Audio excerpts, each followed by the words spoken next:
really wanting to spend that money, but they want every small details about it. Maybe in address, how is the zip closure? If we are just showing an image, but if we are talking also about it, obviously that is the content that you're able to create about that product. So out, make sure that you have the best content in that listing. You can be in that first three position. And if even if you go and review any top three positions, which is ranking now, it's just because they have best of content on their landing pages. What people are searching for, they have the right key terms for that category that they have optimized those pages for. So everything links back to the keyword research. Because if I say I don't want, I'm bag, right? But I know people also search black tote bag, but my heading says, my description says it's a tote bag. But I would never rank for black tote bag, even it's a black. Never mentioned it. Only it's mentioned in the color specification that it's black. So we can't expect that people who are researching for those long tails, I will be there. So my position might rank maybe 10 or 11, but I can be first three for that specific keyword at least. So these small things really matters. Again, one example of, I think this is one of the website I found in the D2C group. Uh, so just a reference to it. For example, this product talks about it's a flow stand, right? And if from a layman point of view, if I am planning to buy such product, what would I search for as a layman? Because I don't know, I would not search for flow stand, right? And the entire content also is so less that I would not be able to relate too much to my search category to appear for this. And if I say even in Google, if I search for it, I will maybe search for laptop stand. I might search for stand for LCD, stand for laptop or monitor stand, right? And if you see the kind of searches it caters to, it's huge. It's not small. And this is just a snapshot of few keywords. There must be many more long tails to it. But the product related to the category, we can't expect this to rank and get that organic boost, even in Google listing or even in any of the marketplace listing. So the optimization ka scope to bahut hai, right? If you see, because there is so much that we can talk about is on our product pages. First of all, my heading reflects that. My heading in this page is flow stand, which is a trademark term, which is fine, but it's not talking about what people really are searching for it. If it must be, if I would have been here, I would have maybe renamed it. Flow stand is your trademark term. That's okay. But after that, it should talk about what the product is, what people really can relate to it. Maybe it's a laptop stand for desk. If that comes in a heading, that comes in your content, that comes in your subheadings, that comes in a lot of content pieces that you really want to rank for, it's very easy to get this page ranked for the best of the keywords that you want organic traffic from. You would not be dependent on paid traffic to get these items. So all things really matters, and everything is in our hand because we are the founders. We know that my product is not ranking. Why can't I sell it organically? Why I have to spend every time to sell one product? So small and every pages of our website, each and every product, because every product page would have their own insights. For example, if there are some dresses, right, you might have 10 pink dresses on your website, but every pink dress would have something particular to. Some might have some other uh, I would say print on it, or some other features which might be captured in long tails. So are we talking everything on the product page itself, or is it just a small specification section that we are trying to capture that? So that is the key, I would say, because you have your own products listed, you have your own team working on it. But these small insights and tips, if they are conscious when they are uploading these products, because before uploading, the research should be on what exactly I want to rank for. am I really eligible to rank for this? If not, then I should work upon it. Similarly, if I say this is a very generic key term, someone searching for Afghani salwar suit, right? Which is a long tail. People searching for salwar suits may be more, but Afghani salwar suit might be less. But still, Google gives you option to have you listed on the popular product category also. This is an organic listing. We have not paid to be here. This is my own portal of the label where I have been experimenting a lot of D2C organic listing experiments to see if I and what is the logic, what is the algo, how they are running these. So I have tried to make sure that my every product page has the right heading, has the right content for what keyword I really want to rank for. Salwar suits, right? But this is particular, which is having an Afghani salwar, which women who are looking for it, maybe it's a long tail for me, but I should appear for that search. And this is organic, this is not sponsored. I'm not doing any Google ad to be present on this listing with because this is integrated with Google Merchant Center. You don't have to do anything more listing with Google Merchant Center, you automatically. So every small thing matters. And this is not a old website. This is maybe few months down the line I've just started. And we are already there on organic rankings compared to maybe a lot of marketplaces who might be listing these also. So Google understands that you have the right content, you have the right uh, product, what people are really searching for. Another example, if I say, website I came through when I was reviewing the D2C women list. I think the team is also here. I just met. So that's why I was mentioning. So the heading, what they have mentioned is Sophie dress, right? But are people searching for Sophie dress? Is it a common term what people would be searching for? If you really want to rank on these popular products category, you might get less traffic, but organic is organic, right? Even for 100 consumers, you have to pay every dime to get that. So why not get that free? You are saving every dime for even one user coming to your website. And maybe those are converting better because they have more intent. They are searching for it. So it's genuine. So how can we rename it maybe? Sophie dress can be pink dress, right? Pink midi dress, what people really search for, or pink short dress.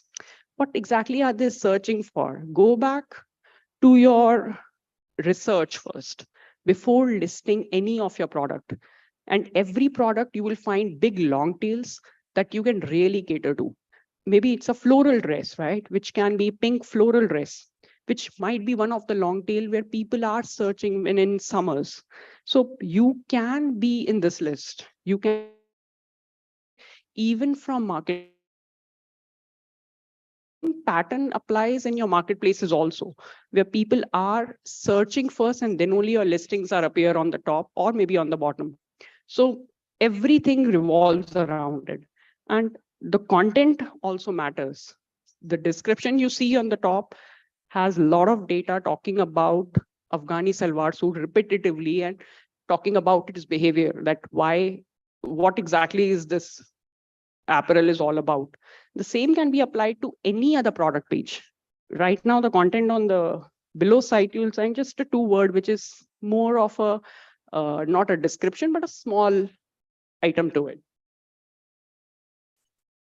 So I think I'll stop here. Maybe you might get these slides to help you.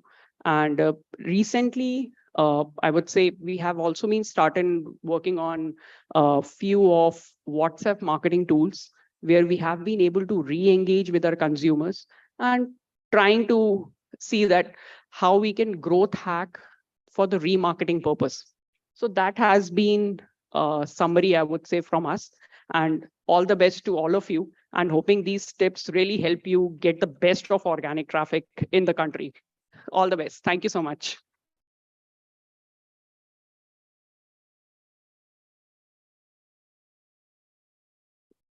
Thank you very much, Charu. I'm confident that a lot of us will benefit from the nuggets of information shared by you. So moving ahead, another aspect of growth that gets brand excited is driving customers via affiliate partnerships. We have with us Neha Kolwal, Managing Director, Mitigo, to throw light on affiliate marketing, empowering customer acquisition through the potential of partnerships and affiliate marketing globally. Let's welcome Neha Kolwal. Please have a huge round of applause.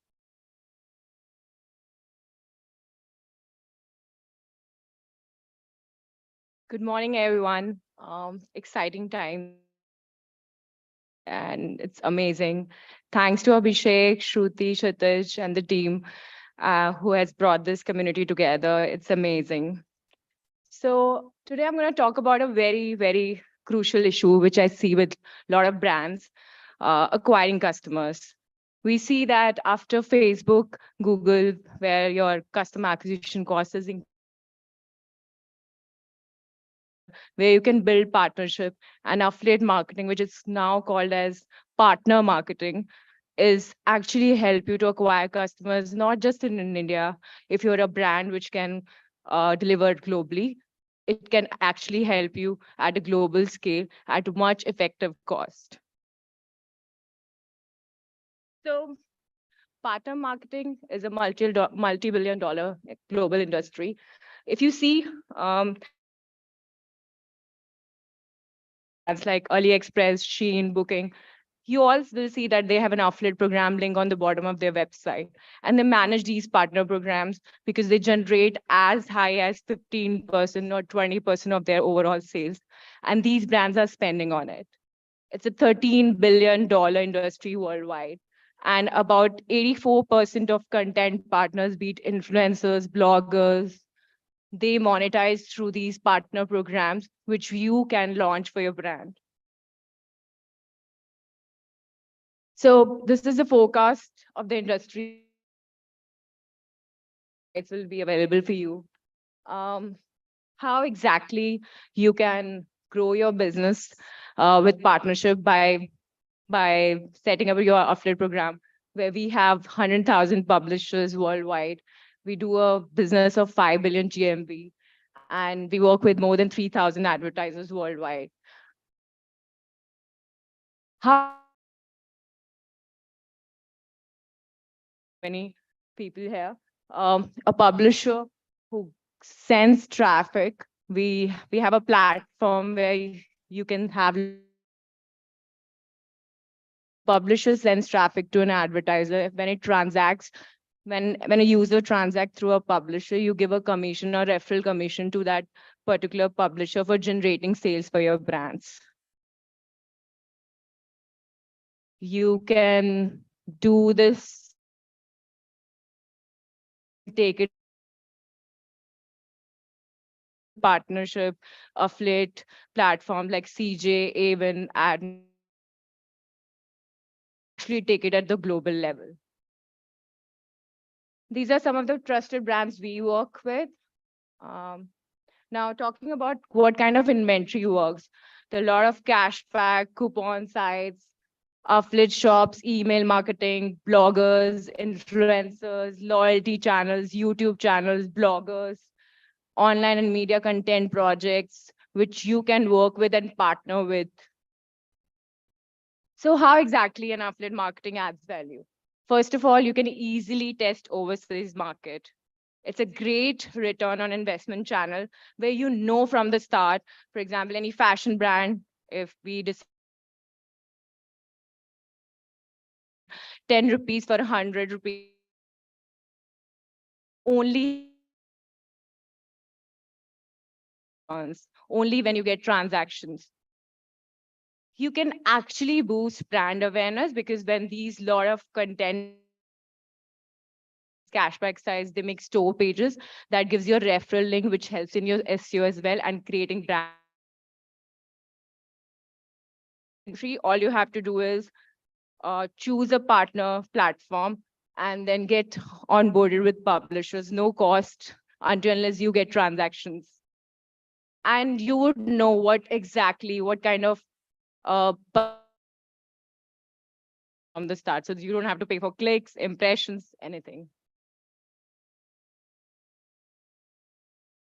Partnership always contribute to the lower funnel.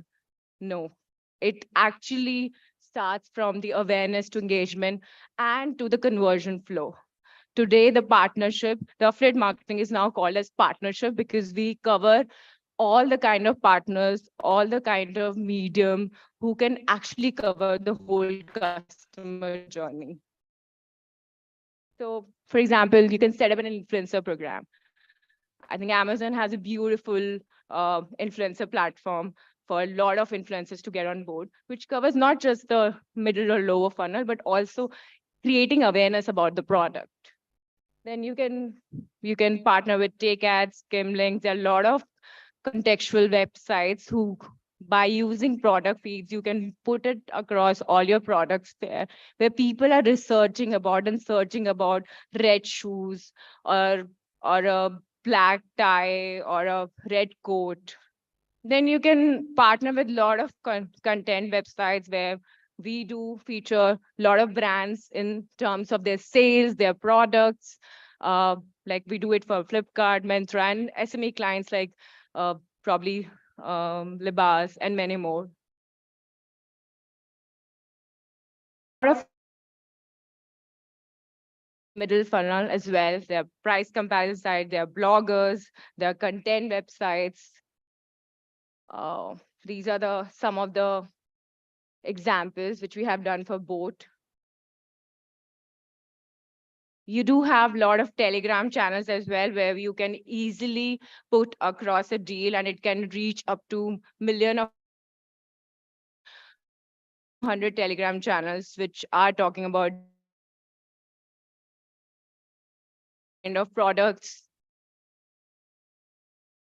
You can also work with loyalty platforms. You work with Axis, Amex, SBI, more than 15 banks, where you can feature your brand. So for example, I'm a brand like Forest Essential or Kama, and I know that my target customers are HNIs. So I would rather feature my brand on an Amex HNI customer or Platinum customer card loyalty platform or Axis Bank.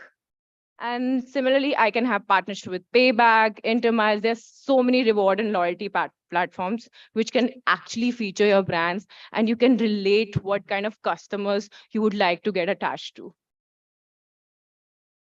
Swati is sitting here. So one of the biggest cashback site in India, they also feature a lot of brands. And then we have Unidays. They have 4 million customer database. And we feature each and every brand. We've got like a lot of transactions for both. If you are a young brand, like a t-shirt brand or something, you can always feature on such platforms. We do have Vantage Circle, which is a corporate platform. where you can feature your brand there. Now, what are the best practices? Because I understand for a big client, for a big brand, it's easier to set up, to get transactions, to have partnership. Of course, for an SME brand, it becomes difficult to get these partnerships. So that's why it is very, very important that we know from the start how we should define our work. One, be selective about your traffic partners. Very, very important. You will come across a lot of affiliate networks and affiliate partners who will probably give brand PPC or do a cookie stuffing or something. So you have to be sure what kind of partners you are going with. Define your business metrics. Am I a brand which is a luxury brand? Am I a young people brand? Or am I a fashion brand, beauty brand? And that comes also with the customer target. So you need to know not everything, like it doesn't like work that you feature yourself with every partner and you'll get transactions. You have to define what kind of a target market you have. It is very, very important. The most important thing is proper tracking technology. I think the biggest challenge in India, or which I see as a global person who's working with global brand, the attribution. I think is the biggest issue for any marketer also. They're working with Facebook, Google, they're spending on other channels, and then comes affiliate channel. But it is very important. If any influencer, blogger coupon, cashback site is promoting your brand, there has to be proper attribution and tracking platform. Research about it. Make sure that you give proper attribution, whether it's last click, first click, multi-touch, that depends on your brand. Trust and transparency. Please command for it right from the start. I've been speaking at a lot of events for this, that you should command that trust and that transparency. What kind of partners are you going ahead with? You will see lot of networks who don't share the transparency, but I would suggest as a brand, this is your affiliate program. You are setting it up. So make sure what kind of partners are going live with, where your ads are running, where your links are running, you have right to know. So please, from the very start, have that transparency. Choose the right commission structure. If you're a fashion brand, it could be a percentage, it could be a flat payout. It depends on the kind of category you work with. Find the right affiliates, like I said earlier.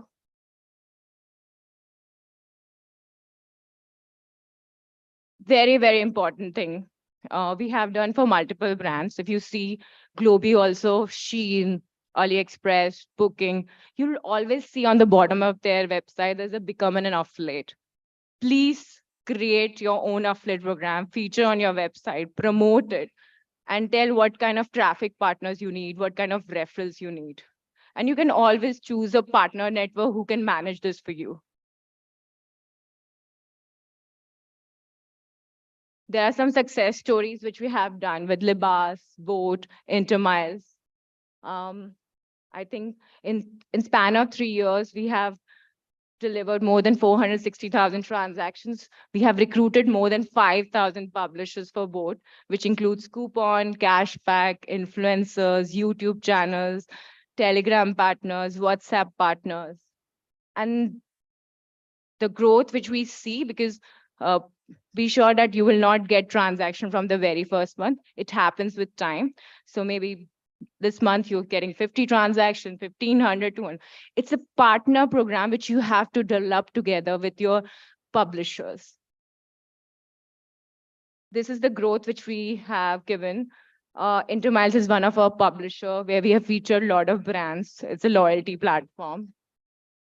Then there is Libas, where similarly, we have worked with not just coupon, cashback, deal comparison content sites, but we've also onboarded student platforms to influencer platforms. We have partnered with a lot of store pages platforms. So we do research about it. We have to research about it, what kind of affiliate partners we require for it.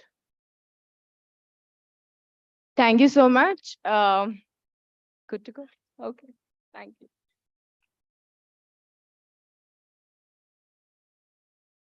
Yeah, questions, please. Yes, we are open for Q&A. If you have any queries, you can please ask. Thank you. Okay, good to go. Okay.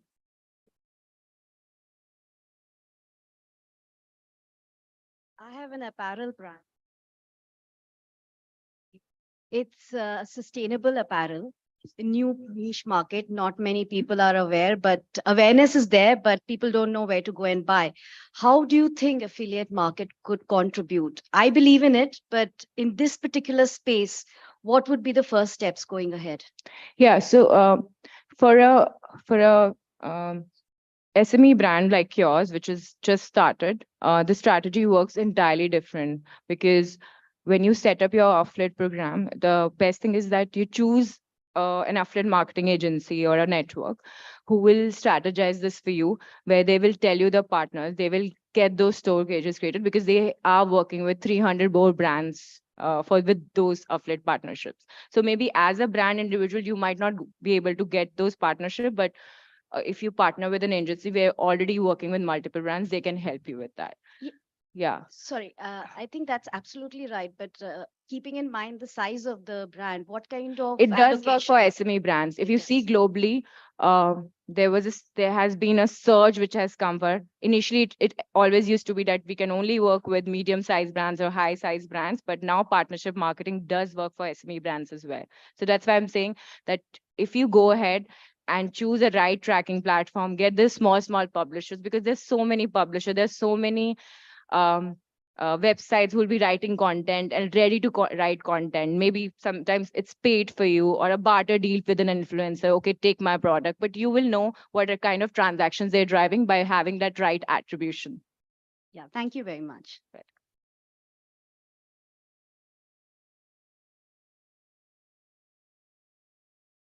Hi, I run an apparel brand for women. So there's this recent affiliate program that we're just starting where influencer stores drive traffic and sales for us. And I think they're using cookies to, kind of understand how, like, where the consumer is coming from. And they have a cycle of 14 days. So if that consumer is converting in 14 days, then that sale gets attributed to that particular creator. But at that same time, I'm also, running performance marketing. So that attribution is very difficult. Like, I'm spending money there as well, and I end up paying commission to the creator as well. So that kind of double counting, is there some tech which can solve this? Yeah. Sorry, what's your good name? It's Chanya. Chanya. So Chanya, there's a conditional tracking. So you have to choose a last click attribution. So if you're spending on Facebook, Google, and you're spending on other channels, you have to make sure from where that last click has come. You have to choose, or maybe you choose first click. So from where that first click has come, or maybe you choose multi-touch. That okay, you got first touch from here, then there's a second touch here, and third touch when the transaction happened because of this particular platform. So you equally distribute that payout to them. This is a very advanced way of working, but the simple way of working is that you can do a conditional tracking and have last click attribution. So a cookie overrides and you don't have to pay to both the channel. Got it. Thank you.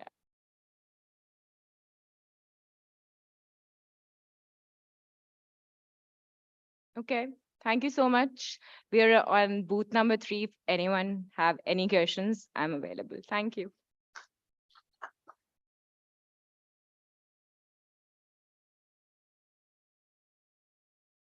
Thank you, Neha, for giving us into the world of affiliate. Well, moving ahead, folks, acquiring customers is only the first step. Retaining them is the next and often the most important. Our next speaker is Chandni Soni, founder of The Sales Story, and currently is the Vice President of Conclo, our next-gen marketing platform built to simplify retention. Please welcome her as she talks about retention marketing, mastering retention, learning from 500 plus brands. Can we have a huge round of applause, please? Morning, everyone. Hope that coffee is still keeping you going. Yeah. So I'll keep it very crisp. I'll talk about the learnings that I've had. A fun fact is that, I have also founded a D2C brand back in 2012 when D2C was, not even a word. It was just e-commerce. So I had a brand back then and the brand is still there. I moved out while COVID was happening and now I'm here with Conclo. I've also run an agency in the meanwhile back in 2022. So I have a lot of learnings. That's the key, and all of that I've tried to bring into this presentation. So starting with it.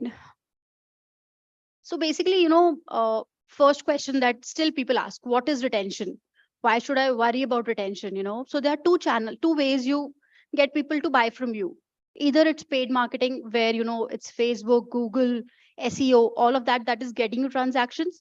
Retention is the other part where you know the customer and you either have their phone number or the email ID or their push key. You have something to reach out to that person apart from Facebook or Google. And this is a very reliable channel because now you have the details of that person. He's no more a Facebook cookie for you, right?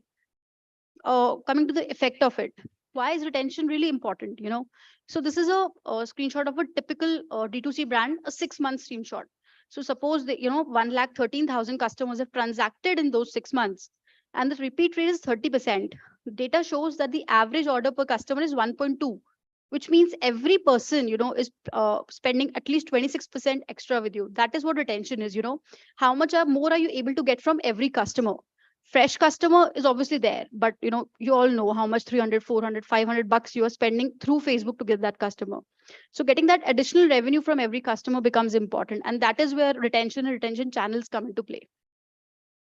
So going to, how do you go about it? As per me, the exercise starts with first setting up your channels. Every channel, your email, your SMS, your WhatsApp, your web push, everything should be in place from day zero. You have to start the bug going when you start your brand. Any day is good to start with. So starting with how should your emails look? I'll talk about the basics of every channel, and then we'll go to the keys, that are there to get more and more ROI out of it.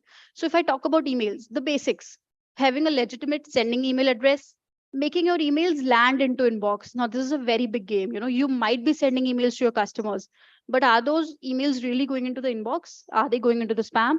And that, believe me, is a very big game in itself. If people don't respond, your emails might not even get the ROI. Make sure you have someone replying to those emails back. Someone is, actually reverting to your customers on a regular basis. And you're giving the customer an option to unsubscribe always. This is something that we do, always while looking at email delivery, is that we send it to legitimate sending email IDs that Google develops and tell that, okay, my email is going into the inbox, it's going to the promotion. So basically testing. Every time you're doing a campaign, test. Where does it land for you? Where does it land for your family? We have certain metrics that, we always speak with our merchants on how to test email delivery. Another important thing for email marketing is more send is not equal to more revenue. As you can see over here, for one of the brands, they send the same email to two sets of people. One is 40,000, another is 1,10,000. However, the revenue on the smaller cohort was more. That is because, when you send to lower number of people, that email might go to inbox for many people. Whereas when you send to 1.5 lakh people, Google might understand that, okay, this is a promotion. It might not even land in their inbox. So this is a very important thing. Some of the benchmarks that we believe you should keep in mind is your campaign should have at least 30 to 50% open rate and less than 2% bounce rates. So, they are very specific numbers. The moment your bounces increase, Google knows that, they are just promoting something or spam or, performance dips start from there. Coming to the design of the emails, as you all know, you're also getting emails on your phones. What really matters? Do you have a button or not? Is the button in the first fold or not? Not. How many images are there? Are the images even loading? Some of the design basics of design. Again, think of it as a first user perspective. How do you see it when you see it on your phone? So all of this becomes really important. Coming to the next one, the next channel is SMS. A very underutilized channel in India right now. I say that because it is quite cheap. It is 1/8 the cost of WhatsApp, but the ROIs are, similar. Always have your own sender name. Suppose, I'm talking about Rare Rabbit. Rare Rabbit sends an SMS from RAR, RBT. Anything that speaks of your brand. Don't send from the promotional headers like 156, whatever. They never work. So try getting your own header. Always opt, providers for SMS that can give you the data on how many people are clicking your SMS. If I am clicking on an SMS, the brand should know that I am the SMS clicker. And that is where, the work starts happening. Again, delivery wise, always get 90% or higher delivery. Exclude your non-clickers for SMS, and then your channel is really set. You're really set to market through SMS. Some of the benchmarks. So if you can see over here, this is for a fashion brand. So they sent out 26,000 SMSs and they have got a revenue of almost like 5.4 lakh. That is 160x ROI. I don't think you can have that kind of ROI ever on Facebook or Google or wherever. But once you have the phone numbers and you are sending them a specific message, your cart is left behind, your cart is waiting for you, things like that. ROI is, achievable through SMSs in India. The next channel, very interesting, very much in buzz right now, is WhatsApp. Very expensive, but highly interactive. Totally depends on how you use it. Get a verified number, make very interactive copies, can totally be used. If I talk about the CTR percentages, at least 15% CTR is also achievable on WhatsApp. But one of the very key insights, always give people the option to opt out. They should always be able to say, okay, I don't want to receive any more communications from this brand. Again, keep excluding non-clickers. WhatsApp has become very expensive recently. And one thing that we have been telling our merchants to do is there's a 24-hour messaging window. If a brand sends me a communication right now, they need not pay if they send me the next communication within the 24 hours. So if you can see a brand over here, they sent one message and at 22 hours, they send the next message. So, they're essentially sending twice, but paying just once. That's almost a 42% increase in ROI from them for them. So, understanding the logics of that channel, because Meta is very tricky with it. Meta wants to promote WhatsApp right now. So they are introducing these small nicks and knacks over everywhere. So, 42% increase in ROI just by understanding the logistics of WhatsApp. That's one very important thing about WhatsApp. Uh, Copies, how should your copies look like? So generally, we tell the people, make it very interactive. Ask people for consent. Do you want to receive this message? Are you interested? And suppose someone clicks on I am interested, you can probably reach out to them twice or thrice also within the next 24 hours, because they're saying they're interested, right? You cut out the noise. For you also, it's important to understand, okay, these people are interested, these people are not. So using all the features that WhatsApp has to offer, set the context. Don't send a message like, hi, get a 10% off. Why don't you set a context? Why don't you establish facts and then give an offer? Because there is no limit, character limit in the WhatsApp message. You can actually write an entire brand story into it. Then why don't you, make it bolds, emojis, bulleted points, do all of that, but make it really worth their while reading a WhatsApp message.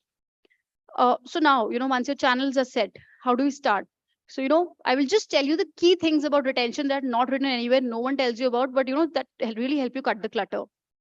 First one, suppose you're a website, you have 100 people landing on a website, 98%, 97% is your bounce rate. Only 1 to 2% is e-commerce conversion rate. Now, what happens to those 98 people who never bought from you? Facebook knows that, but Facebook deletes that cookies in 7 days. So you don't know who are those 98 people. Set up a form on your website where you can collect subscribers. And we have seen, one of these brands is collecting subscribers at a rate of 20% sign up rate. So out of those 98% people who were bouncing, they were able to convert 20 people to give their phone numbers or email IDs. Now, once that happens, Facebook does not have the data, but you have it for future users, people who are on the website but did not buy. Never leave people, like untapped. Always try tap to people.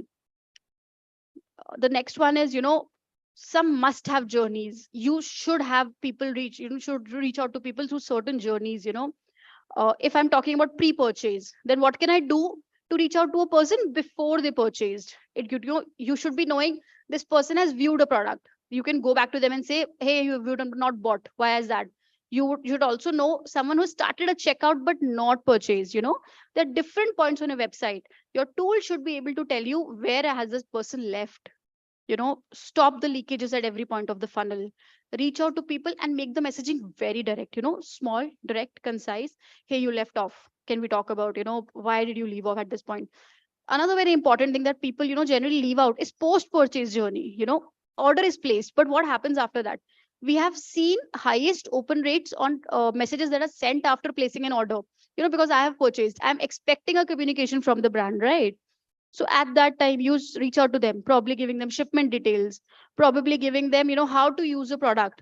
If that message comes out even 7 days later, right, on how to use the lipstick that I just bought, I have a very high rate of, opening that message. And when I open that message, that number, Google knows that, okay, this is a relevant information for this customer.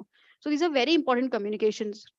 Ask them for a review, ask them for a, a cross sell. You bought this, why don't you buy this with this? So these are very important communications that brands generally leave out, but these are the highest engagement. The most common campaign types. Why always reach out to people saying this is the percentage off? Why not talk to them about, these are our August bestsellers. You can also reach out to them. This is our celeb spotting, or this is, my new launch, or again, best practices you a product, things like that. VIP only sale, reword your sale as, limited access sale, limited time sale. We have some brands, in the TG of, home furnishing doing 9-minute sale at 9 a.m. in the morning. So it's never 9 minutes, they actually extend it till 1 p.m. or something, but they don't 9 in the morning. They get immense ROI out of it, just by creating that FOMO. That 9-minute call to action is really important. So, things like that. Innovating with how you can reach out, creating FOMO. Always collect data. It's gold mine. Ask customers what they want. Like in one of these examples, Eugene, Neon Attack is asking, do you want the code or you're not interested? Now the person who clicks on I want the code, Neon Attack exactly knows that these people are interested. You can reach out 3 times, 4 times, 5 times. Ask customers for NPS on WhatsApp. How do you feel about it? Happy, bad, sad?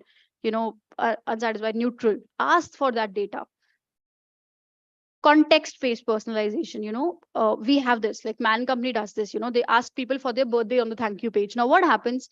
Firstly, the customer feels valued, that okay, Man Company wants to know something about me. Secondly, when the birthday comes, Man Company sends 2 or 3 communications. Now, these are very important points for the next purchase. They are trying to tap into a very important part of customer relation, knowing their birthdays, reaching out to them as and when the customer was expecting a communication.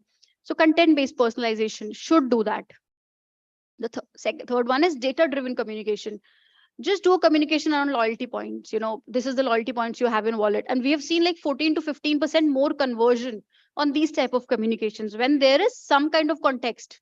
You give them certain loyalty points like 100 rupees or 200 rupees in your wallet, they actually get 14 or 15x more ROI on it.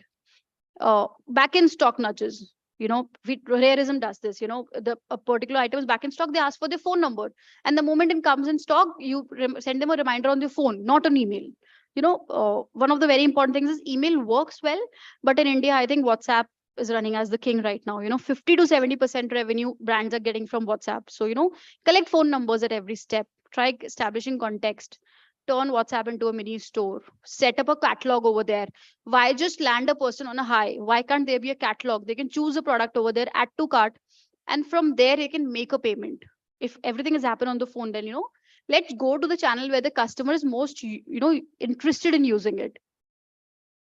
As I told you, a typical fashion brand right now can get up to 50 to 70% revenue only from WhatsApp.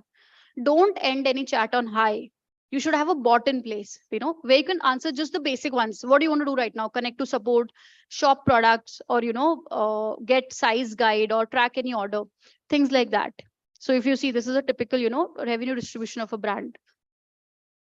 Convert users while on the session. Now, this is really important. Once a person is on the website, try doing things that can help them convert there and then. Obviously, you can reach out later. Obviously, there can be a cart abandoned communication. But while they're on the session, like we see, Jiva does this very well. They use this on-site nudge that, the cart, so someone is not checking out and they have been just adding products to the cart for the last 3 minutes or 4 minutes. They just say, your cart is missing you. Why don't you check out right now and get a 200 rupees off? This particular form gets a 12% CTR, So that is important. 12% of the people are able to convert just because they were given a nudge mid-journey. Always try, to make the transition easy to check out. If they are phasing out, just tell them why are they not using to proceeding to cart. So convert them. Very important thing is knowing your ROI. On Facebook, it's really easy to see your ROI because Facebook shows it on the face. But what happens over here? You will have tools that will say that, okay, we'll help you send WhatsApp messages. But why are you sending WhatsApp message to 1 lakh of your customers when only 40,000 are opening it or clicking on it? You are spending the rest of the money just like that, right? So know who are the non-clickers, who are the not responders. Remove those people from your list. Always have a tool that gives you data, as we heard earlier also, should know your ROI and know the transparency of the data. I should be knowing if I'm sending an SMS, how many people have clicked. Can you give me the data of people who have clicked? Can I remove the people who are not clickers? That becomes really important. So talking about ROI, this is a very important thing to keep in mind while running a D2C brand. What are the ROIs that you get? Talking about a SMS, I think we get 20 to 25x ROI, even more actually. I showed you 150x on the automated campaigns. Similarly for WhatsApp, a simple broadcast campaign will give you 2 to 8x ROI, whereas an automation will give you 10 to 15x. That's where the automated messages become important. Something is back in stock, something has prices dropped. Why don't you come back to it? Your birthday is coming, things like that. So knowing your ROI and understanding where can you calculate it best, which tool will give you the means to calculate it best is really important. So this is the most important thing, whenever you're doing retention, understanding the right kind of tool. When you are really small, you have a very small list, then you can go channel first. You can select on a tool that gives you only WhatsApp. You can select any tool like MailChimp. It will just allow you to send emails. They are good because they help you save cost. But as you grow in your size, understanding the ROI, the exclusions, understanding user behavior, where are people dropping off, which are my non-clickers, which person is more responsive on WhatsApp and lesser on email. All of this becomes really important. So then you should go for data first tools, which give you a lot of data.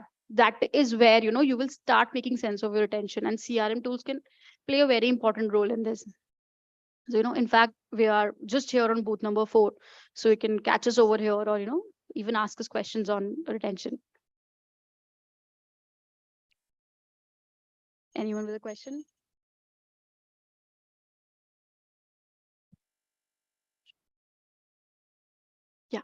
Yeah, one.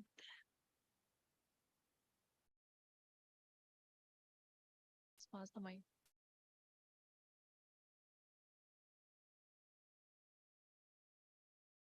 No, you're not audible.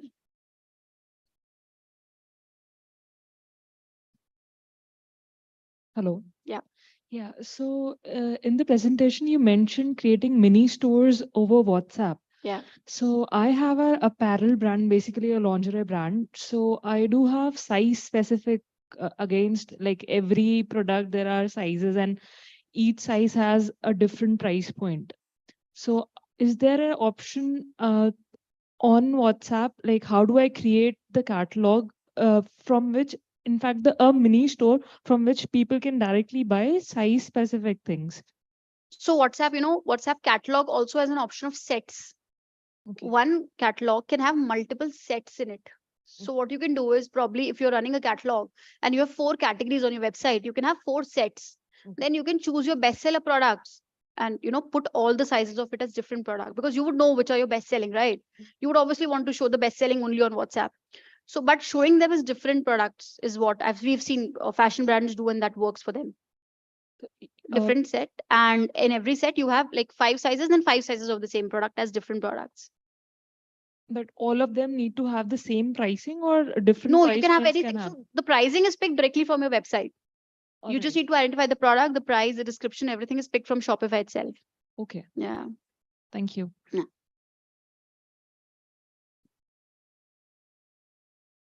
Hey, Chandni. Yeah. Hi. So I wanted to understand if you've seen different ROI depending on the segment the brand is dealing with. So for a mass versus a premium versus a luxury, has the ROI been different for these channels? Definitely is, for luxury, obviously the ROI is just delivered in one transaction also, right? If they just make one purchase, all the ROI comes into place. For a smaller brand, it would be obviously different. But what I'm talking about here is a simple D2C brand, probably in the SME2 enterprise segment, where a normal average order size would be somewhere around 2,000 to 3,000. That's where the ROIs would be. If you have, any specific ATV in mind, I can tell you the ROIs for that as well. Yeah, so somewhere close to like 7,000-8,000 rupees as your AOV generally. So for 7,000-8,000 rupees, the ROIs on the campaigns might be smaller, but the ROIs on the journeys can be really higher from this as well, because as I told you, if there's an automated message going out, for a cart abandon, the ROIs can be really huge. Because even if you're able to convert 2 or 3 transactions, it all makes sense. Right. So I've seen basically the abandoned cart flows basically working very well with the ROI that the average order value that we work with. But at the same time, the campaigns aren't as successful. So especially again, we deal with the premium segment. Usually, any insight there that you could share basically? Exclusion is very important in the luxury segment. You might not want to send it to people who are not opening your WhatsApp. I have personally worked as a consultant with a luxury segment in the footwear market. Now what happens, those customers don't really want you to bug them, because they are really into the couture stuff, they were really into pet wear, they want to probably buy only once in a while, right? So excluding people who are not purchasing or not clicking on your message since the last 5 times, you can just exclude them. So because your spend becomes lesser, the ROIs might improve. But as I told you, in the luxury segment, campaigns work lesser as compared to journeys. Yeah. So in the luxury segment, you should rather start collecting data like, their birthdays, their anniversaries, how many loyalty points are they gathering, sending them gift cards once in a while. Those kind of things work. Yeah. Thank you. Yeah. Any further questions? That one over there. Hello. Hi. Hi. Hi. My name is Priya and I'm founder of Learning Dino. We are into kids education. So Okay. beautiful presentation and very insightful. Yeah, But in thank case you. if a brand has to start all these things, in case if I have to convert it into funnel, what would be the high impact things I should start with? So if you High impact journeys to start with? Yeah. So as I told you, if you're starting a website, or if your traffic on the website is really low, I think the must-have journeys is firstly brand building through people who are placing an order. How do you reach out to someone who's placed an order?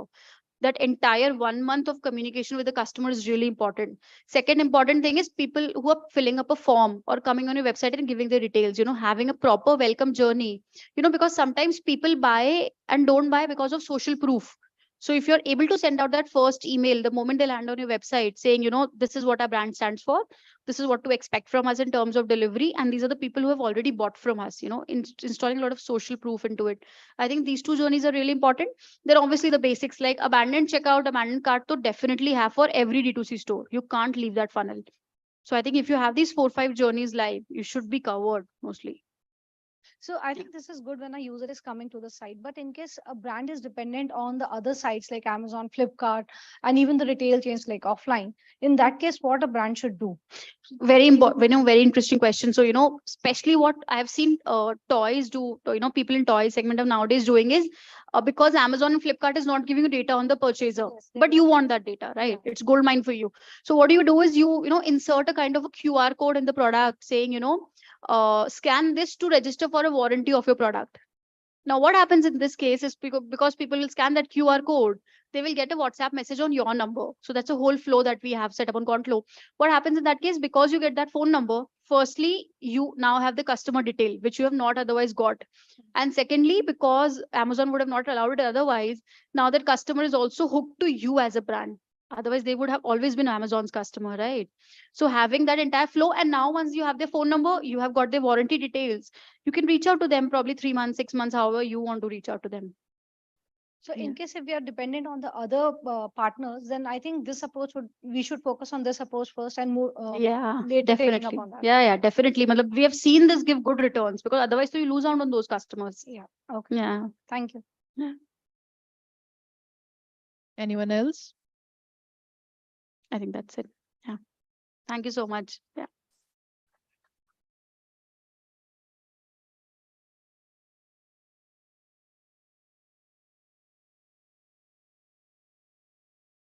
Thank you, Chandni, for taking us through the world of retention marketing. So now moving ahead, our next speaker will help you explore the essentials for building a powerful personal brand. Please put your hands together for Swati Bhargav, the co-founder of Cash Karo, India's largest and the fastest growing cashback and coupon site.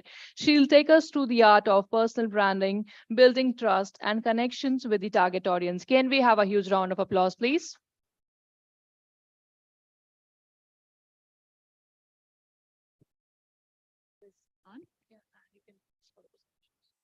Wait, what is this? And this is on, right? Hello, everybody. Thank you so much for having me here. I thought I asked for this mic because I thought I'll just move a little bit because my presentation is not so formal. Like most of you, I am an entrepreneur and my journey with personal branding has really come out of me saying, mere brand ko kaise log jane, right? And when I go out and talk to someone, they're like, who are you? So I pretty much started with, my social presence with that objective in mind, that when I go and meet somebody and they look me up, there should be something. So therefore, to put this personal branding journey in context, I'm just going to take you through a little bit about myself first. And at any point, if you have any questions, please feel free to raise your hand. I can see it easily, and we don't need to wait till the end. And any of you who are posting on social media, my Instagram handle is SwatiDB and Twitter is Swats26. One of those जो शुरू में बनाते हैं, then you're always thinking कि इसको change कभी करे, but then nothing is available. So anyway, so I grew up in a small town called Ambala. It's in the north. Some of you know Pariniti Chopra is from there. She was in my school. It's our claim to fame for Ambala now. And after that, I got a scholarship to study in Singapore for my A-levels. There were 25 people from India who went. As always, there have been very few women and more men in everything I've done in life. So Singapore scholarship was no different. After that, I got a scholarship to the London School of Economics. So I studied mathematics and economics there. And then I worked at Goldman Sachs in London for 5 years. I did investment banking. Every day, सुबह 8 बजे से लेके रात को 12 बजे तक, I used to sit there working, right? And it was great experience. It was great learning. But around that time, I got married to my husband, Rohan, who was also from a similar background. And we used to think कि अपना कुछ करते हैं, and we always used to look out for ideas. And I know so many of you have started your business, so you must have had that same journey कि क्या करें. So we were users of cashback sites in the UK, and we thought it's a fantastic concept. Her shopping पे पैसा वापस मिलेगा, so why won't anyone do it? And we realized that people didn't know about cashback. That's why they weren't doing it. So we thought it's a great area to get into, especially as India would evolve, Indian e-commerce would grow. So with that in mind, we started our UK business. We then expanded to India, launched Cash Karo about 10 years ago. So I've been an entrepreneur for 10 years now. And after that, we raised our first angel round of funding in the UK. Then we did Series A with Kalari Capital. After that, Mr. Ratan Tata came on board as an investor. Then we did 10 million Series B, which was Korea Investment Partners. Just last year, we closed 130 crores Series C from Affle Global. So we've raised about 250 crores so far. And I look after investor relations. So I've been very involved in all these pitches. So I mentioned that because, as I think about personal branding, I also think about कल को investor जाके मेरे बारे में देखे तो क्या लिखा है, वो भी देखना पड़ता है साथ में, as we try to go through this journey. So that said, what is Cash Karo? I'll tell you a little bit because that also feeds into, the kind of content I end up posting.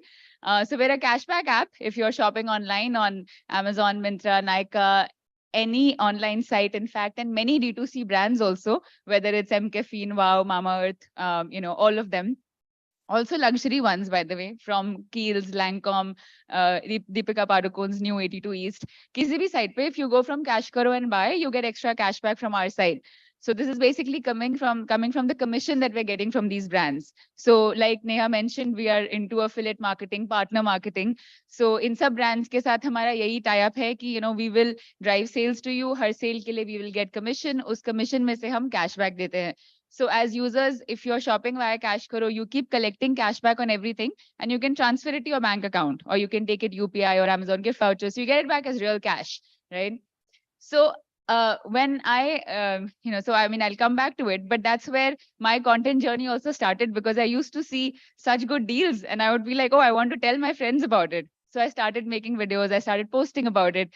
And that also became a part of my personal brand itself, so to speak, as well. I haven't quite moved these slides, so I should move one forward perhaps, though I'm not a big PPT person.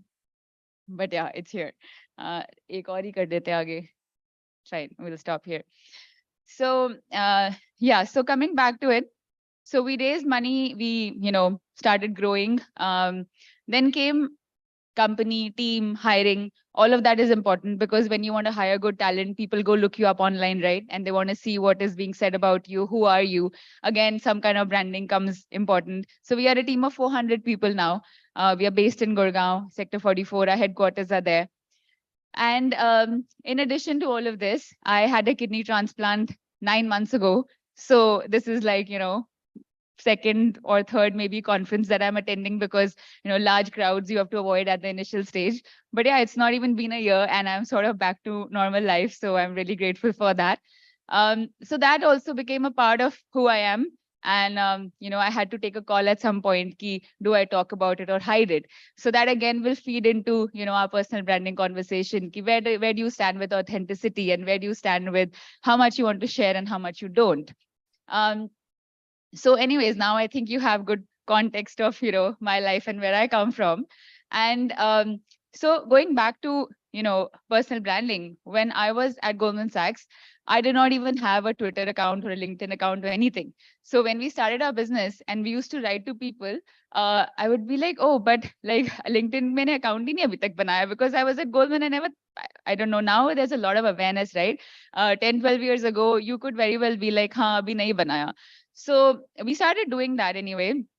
And I built my LinkedIn and, I started writing to people. I realized that we were getting a lot of business through LinkedIn. So I would write to partners in the UK, like Marks and Spencer, Debenhams, saying, we want to work with you. We want to get you on board. They would reply as well. And that's when I realized, actually, we have to focus on these mediums because business aata hai yahan se. And that's how it started. It didn't start off because I thought, okay, now I want to be an influencer or something. So I started off from the business need, basically. Then I used to write to journalists via LinkedIn as well and say, I want to introduce my business to you. This is who we are. And again, that's how it all started. So at that time, yeah, I, started building slowly. But when we moved to India, I realized that even here, nobody knew us, right? So I proactively reached out to journalists across, Economic Times and everywhere on my LinkedIn, went out for lunch, coffee, got to know people. And that is also a part of saying that, okay, I decided to put myself out there, and that is actually my first point really about personal branding, that you have to be okay with saying that I'm going to do something about it and I'm going to put myself out there, right? So as I started doing it, and became less conscious of saying ki, you know, of thinking 10 times ki ye post karu ki nahi, type karu ki nahi. And as I started doing that, I think followers started growing and profiles apne aap banti chali gayi basically. So today I have about 500,000 followers across channels. And why I mention it, because ultimately you do think कि okay, personal branding अगर कर रहे हैं तो social media presence होनी चाहिए. उसके बिना बहुत मुश्किल है to actually get into that zone, because digital is a big part of our world today, right? So that was the first call that I said, okay, let's take a call to actually put myself out there. Second, to decide what to post about. As you're creating content, most people I meet, they say ki we really want to be posting on social media, but kya post kare? Samajh nahi aata. So I'll tell you what I post, and maybe that can give you some idea as well. So of course, it varies based on every channel, but let's say with LinkedIn, right? Given that is important. So LinkedIn pay, like I got this top voice badge last year. I mean, I know some of you might have many more thousand followers, but at 67K, I'm like, it's okay, because this is good audience. I get to people who I want to. I post on LinkedIn twice a week. I try and do sometimes, actually, first we also talk about videos, right? So many of us feel कि हम नहीं अच्छे हैं video में नहीं बनता है हमने कोशिश की है and I'd really say that it's really in your mind, and practice say you get better also. Like I think I made my first video maybe just like 3 years ago when COVID started. Because of my kidney problem, I wasn't really stepping out so much. I was being careful, so I was home. So I started making these selfie videos which were really team के साथ कुछ किया या अच्छी deal I cash करो पे उसके बारे में वीडियो बनाया. And then I said कि ठीक है ना, let's just put it. It doesn't have to look perfect. I don't have to look like, I mean, it should be decent, it should look professional. But I started getting rid of my own inhibitions, which were really in my own mind. So moving on from there, the kind of videos, therefore, that I do post on LinkedIn, it would be anything like, what do we look for when we hire somebody, or if you're starting a new job, what can help you do well. It can even be like once a month I even put like a great deal. Like right now we have 80% cashback on Lancome. I think that's a phenomenal deal. Like it's a luxury brand plus a 10% off code as well. So it's an amazing deal. So that is something I would make a video and put on LinkedIn. But yeah, I wouldn't do it all the time, but I'll do it, in between. Or sometimes put a photo of, us and the team, or even sometimes like, from this kind of an event, if you go anywhere. So aise karke, there are different content buckets, that one can create and set a frequency. So I've set like Monday and Thursday for myself on LinkedIn generally. So if you plan it like that and you get a little organized, it helps, because then you can actually just sit one day and say, okay, next 4 posts I want to do are these are my captions, and you're sorted. So aisa nahi hai ki every day you have to keep thinking ki aaj kya post kare, aaj kya post kare. That's what takes time, and that is what, becomes difficult. So getting organized, I feel, is really important. So the other thing is about content is ki consistency is really important. Like, many of us have this ki abhi hum josh mein hai to fatafat kar denge, then for 3 months we won't do anything, then suddenly we'll do it. And that consistency, agar nahi hai na, then it's hard to say ki you've made a personal brand in that field, because you're not consistent, you're not regular. So consistency and being regular is number one. Being authentic is number two, which is why when I was thinking about the kind of content to post, as I was going through my transplant, I said, should I be talking about it? Should I be saying ki I'm going through a kidney transplant? Will my investors think ki, oh, kal ko, like, will she be able to do work? Will my employees think that, oh, is she still going to be as committed, or will she stop showing up to work? And I said that, I want to keep my channels authentic. Yes, I'm going to go through something that's quite life changing. I mean, I was operating at 5% kidney function for the whole last year. And we did our 130 crore fundraise. We did a press release. We did everything. I mean, in fact, the press release happened on 4th November.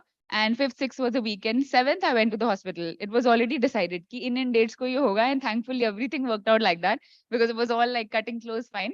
But 7th November I went, 10th was my surgery, 17th I was back home, 20th I was back to work from online because I felt ki I needed that also to, recover and not focus on the pain and everything. So I've been honest about all this on all my channels. If you go to Instagram, there is a guide actually for kidney transplant because I've put all my videos there. And what I didn't realize is actually a lot of people get inspiration and motivation from others as well.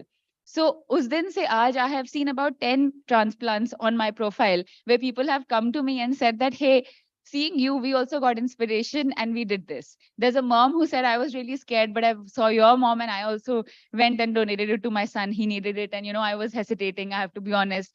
So many such things have happened and that has helped develop a community, right? So when you have a community, then like today, I am doing this workshop because its topic is personal branding. It's not that I wake up every day and be like, "Aaj main apna brand kaise build karu." It's not. It's just about saying that, okay, you go through your regular life and you pick snippets of it which you think are relevant, sharing with others. Either it can inspire others, it can add some value to someone's life, or you feel just really good posting about it. Any of these three can be a criteria, and I would post.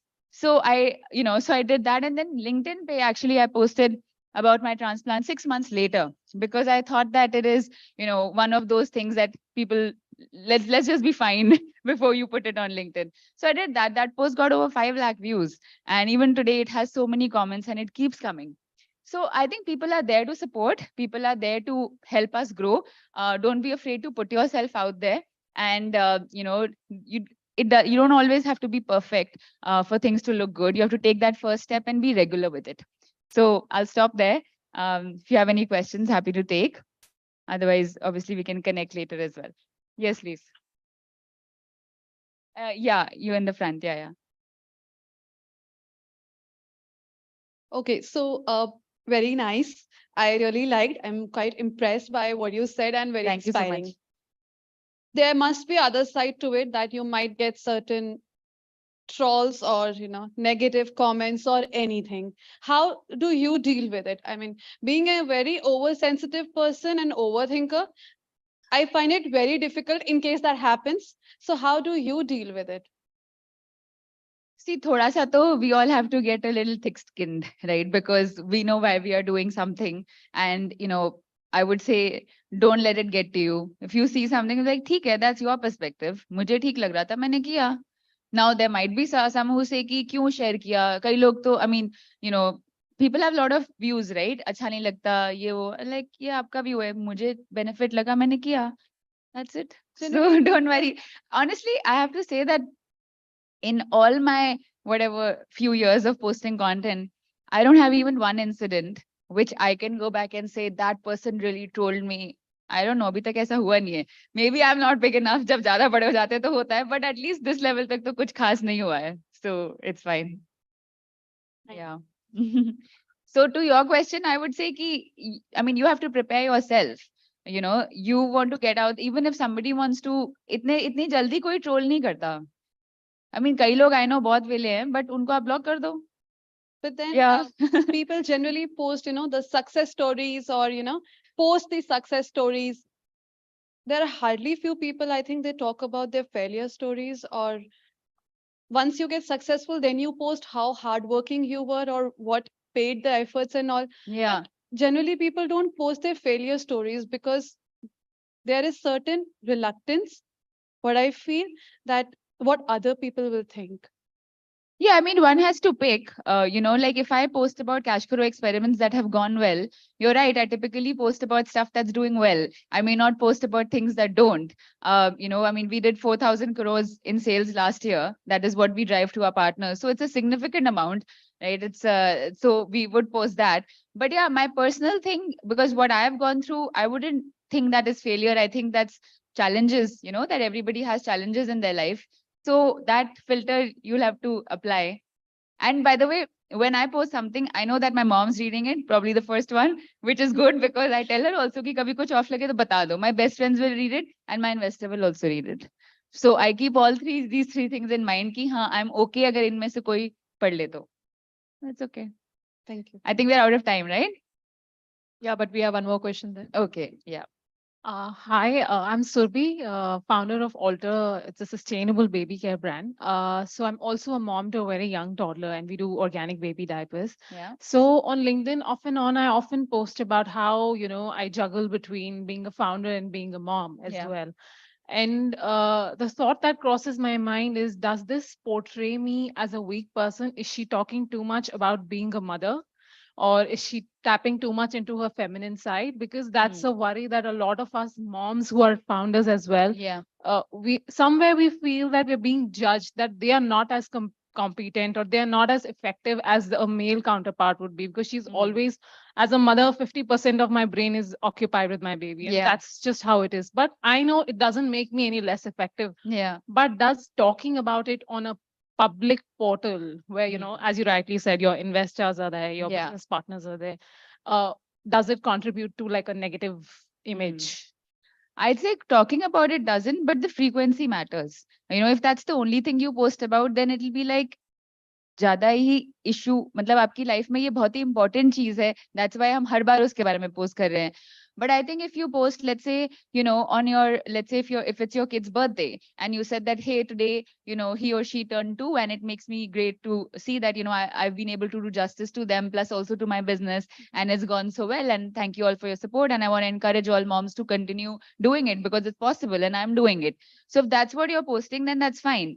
But then, it's about, let's say आपने ये post किया, उसके 2 weeks later, your next post is around how your business did these sales, or tips for hiring, or we've launched a new product, or the benefits of this product versus another product. So it's about your content plan. Like, this should be a part of your plan, but it's not the only thing. And then if you posted, let's say you're posting about something to related to this once in 3 months, then that's also fine. So there's nothing wrong, and it's not about others. Like the same way, like about my transplant, I post on my Instagram once a quarter now because it's been 9 months. On LinkedIn, I've posted once when I completed 6 months. Now I'll probably post when I complete 1 year, because again, it's like, it's not that I'm afraid of being judged, but utna hi relevant hai, because there are so many other things to talk about. So I would think of mixing up the content. Thank you. All the best. And by the way, it's a great thing that when you are asking questions in a forum like this, when you say your name and your company, that is also part of personal branding. Going to events, meeting, posting, talking, resharing, all of that is part of personal branding. Personal branding hai kya? It's just that we want more people to know our brand, and we are putting in so much effort, and they need to know that, okay, who's the face behind the brand. That builds trust, and that's that. I even get queries for cashback, and I'm like, okay, bhej do, I'll connect my team. Ultimately, I want every user to stay on Cash Karo. So if it helps you to talk to me, send your message, do it. And if you feel कि इतने messages आ रहे हैं, control नहीं हो रहा, hire a social media intern. That's a great problem to have. Hi. Yeah. Hi, Swati. Love Hi. what you were saying and your sort of gamut of the variety that you do content across platforms. Thank you.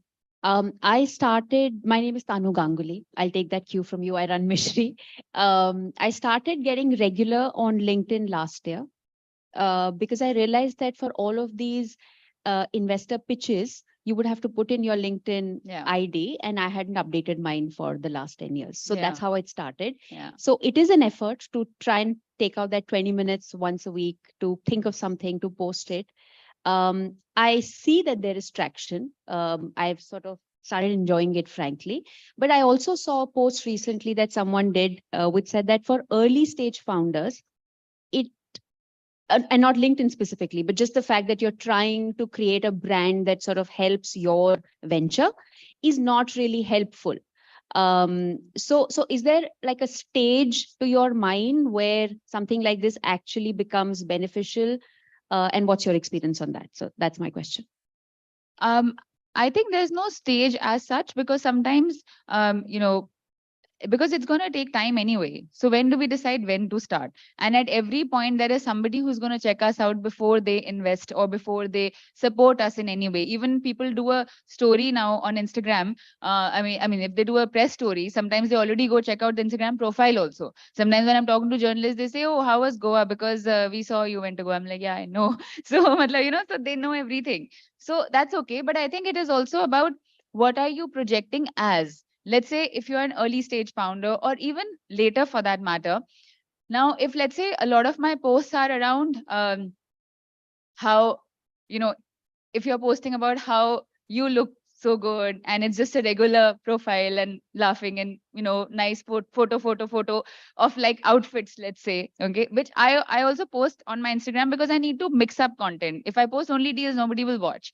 So it's about, let's say, if people look at your profile and they're like, what is the impression that they get from your content? That should define how active you want to be. So if you have content ideas which are all related, not related, but let's say fairly professional, तो आप उसकी frequency increase कर सकते हो. You can do once a week, you can do twice a week, that's fine. But if you don't have content ideas and you think कि नहीं post करना ही है, and we are just posting photos or family photo or something for the heck of it, then don't.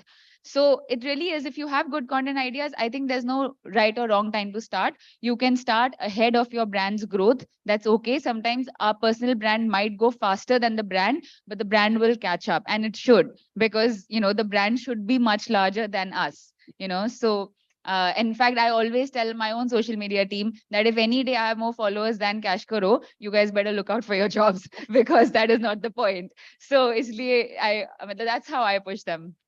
Great. Perfect. Thank you. Thank you. Thank you. All right. I think I should stop. Yeah.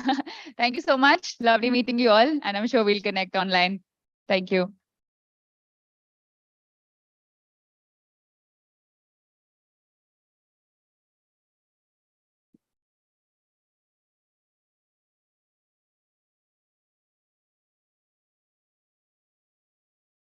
Thanks, Swati. It was really motivating. These insights will surely benefit and motivate a lot of people in the audience. Thank you once again. Well, how many of you agree with me that all of us here work hard to build a brand? We have just heard about building a personal brand. Now let's understand what it takes to build a unique consumer brand. Our next speaker is the founder of our boutique branding agency, The Idea Studio, with over 14 years of experience in luxury, customer service, and international sales. She has a deep understanding of brand expectations and behaviors. Please welcome Aarti Cooper. Can we have a huge round of applause, please?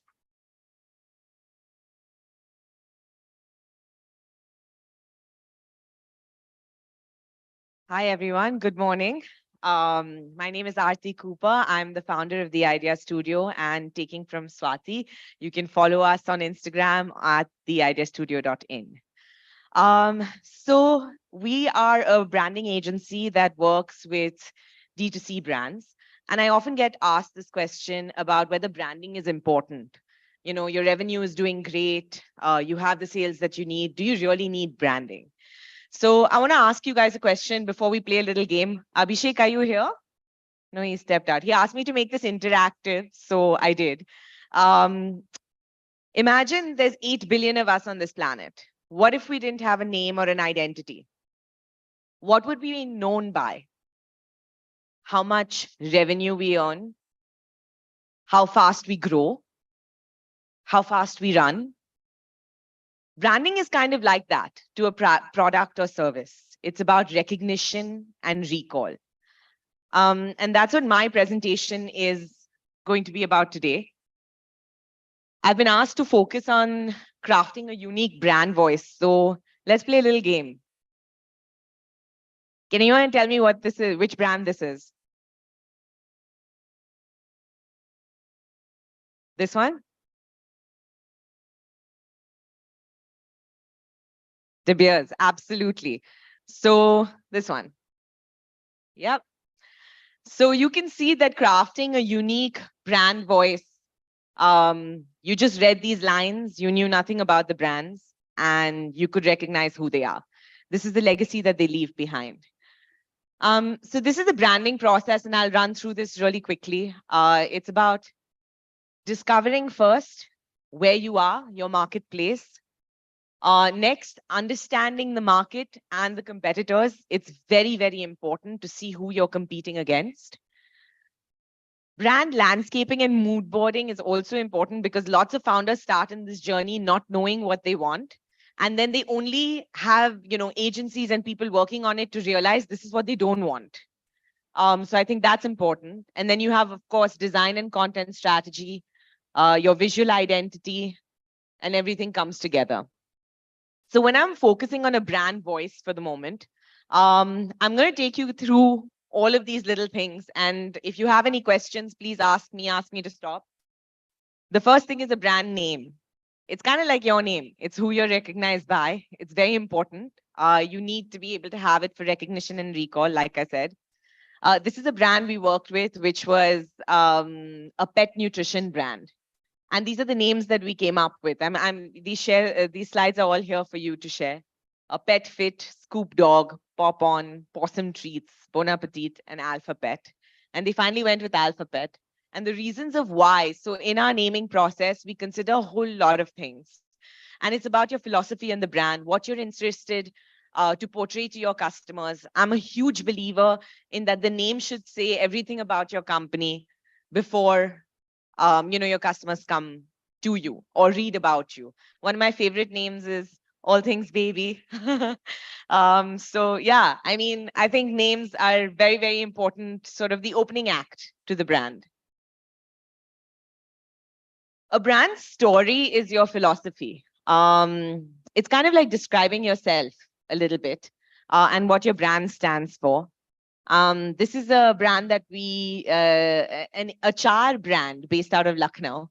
And I love the opening line of this brand story. Lucknow ki galiya mein ek ghar. And it's already set the stage of what you're expecting for a homegrown pickle brand, a Dadi Ma's recipe that's being taken into D2C. It's really important to know the communication challenges and opportunities that you are going into for your brand. I remember when I was working with Trisha on Dr. Vaidya's, one of the challenges that the brand faced is that nobody really understood these different ingredients of Ayurveda. Ashwagandha, Katuki, I wasn't sure what they were, being Indian. And one of the first campaigns that we had as a brand was about introducing these ingredients to the audience. Elaichi helps with respiratory problems. So now suddenly everyone who's reading, your consumers who are reading, knows that, oh, if I have respiratory issues, I need to look out for a drug that has elaichi on it or an Ayurvedic supplement that has that. And so that's why, I'm going to skip through this. That's why we do that.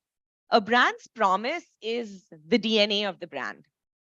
It's what you promise your customers. They know that when they are interacting with you, this is something that they expect from you. It also sets standards for your brand and something for your whole team. I've seen some of you have teams of like 100, 150 people. They have to align with what your promises are. And that's the only way that your customer experience will remain the same and consistent throughout. This is for Cult Sport. You can see we had like one of their promises are accessible and inclusive and functional and high quality. And that's something that we define very early on in the manual. It leads their product strategy. They make sure that they stick to these promises when they are launching new products. This is one of my favorite brands that we worked with, and the values of it is up here. It is a pan company, a quick commerce pan company. That's India's first FSSAI certified pan company. And you can see the values that we put up here, a new generation of pan lovers. A lot of us think that pan is something that, our parents used to eat or our grandparents used to eat, and no one's really into it now.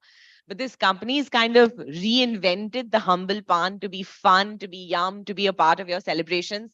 And it's available on quick commerce to reach you wherever you are at the click of a button. And yes, of course, it's hygienic and not touched by human hands and all that good stuff as well. So at the heart of our culture lies the tradition of Indian hospitality, and that's where we serve pan.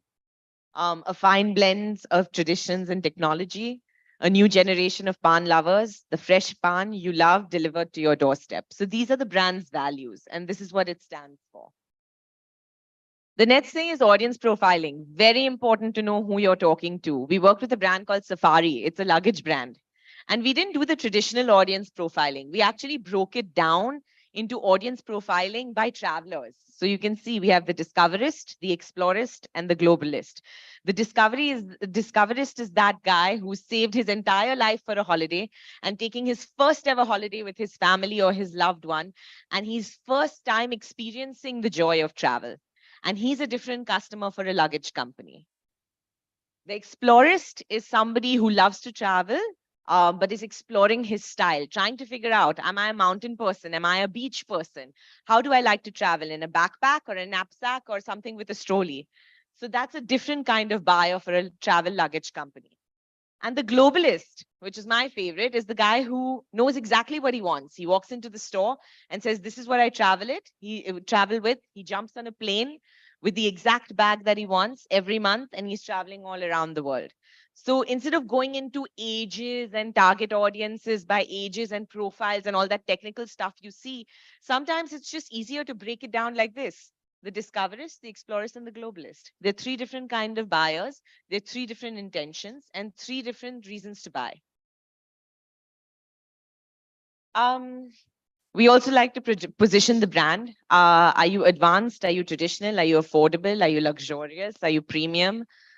An archetype is really, really important. It's the soul of the brand. It's who you are as a person, that soul. This is who your brand is.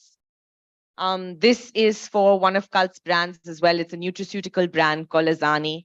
And it wanted to convey to its customers that it's there for everyday lifestyle solutions. So we gave it the everyman archetype. And you can see the brand message and goal was to demonstrate the virtues of sincerity and authenticity with no frills, a no bullshit nutraceutical brand, if you will. That's accessible to everybody.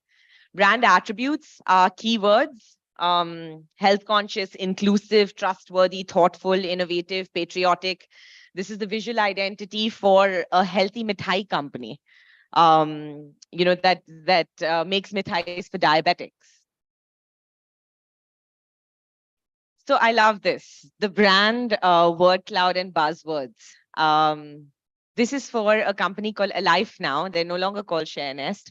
But we came up with these sort of terms that you can use when you launch or go to market that are only identifiable or unique to you as a brand. So nest holders are people who bought their properties. Let's see another fun one. Fractional ownership was new. Nest community are people who are part of the community. So yeah, basically words that you want to use over and over again as the founder so that people remember you by these words. Key phrases and terms, these are your marketing phrases. And when you have all these other things aligned, your archetype, your attribute, your personality, and everything else, then you have marketing phrases that really make you shoot your goal. So this is for a shoe brand called Avant. Redefine your limits, think performance, think Avant, empowering ambition, one step at a time. Can anyone tell me from reading these lines what this brand is about, just from reading these lines?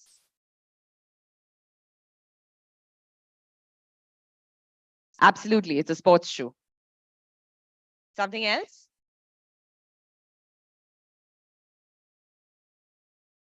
It's a sports shoe. Yeah. It could be a protein shake. Yeah, of course. Absolutely. Something else about the brand, some characteristic about it. What does it stand for? Anything at all from just reading these lines? Absolutely. It's an extremely vibrant and colorful brand.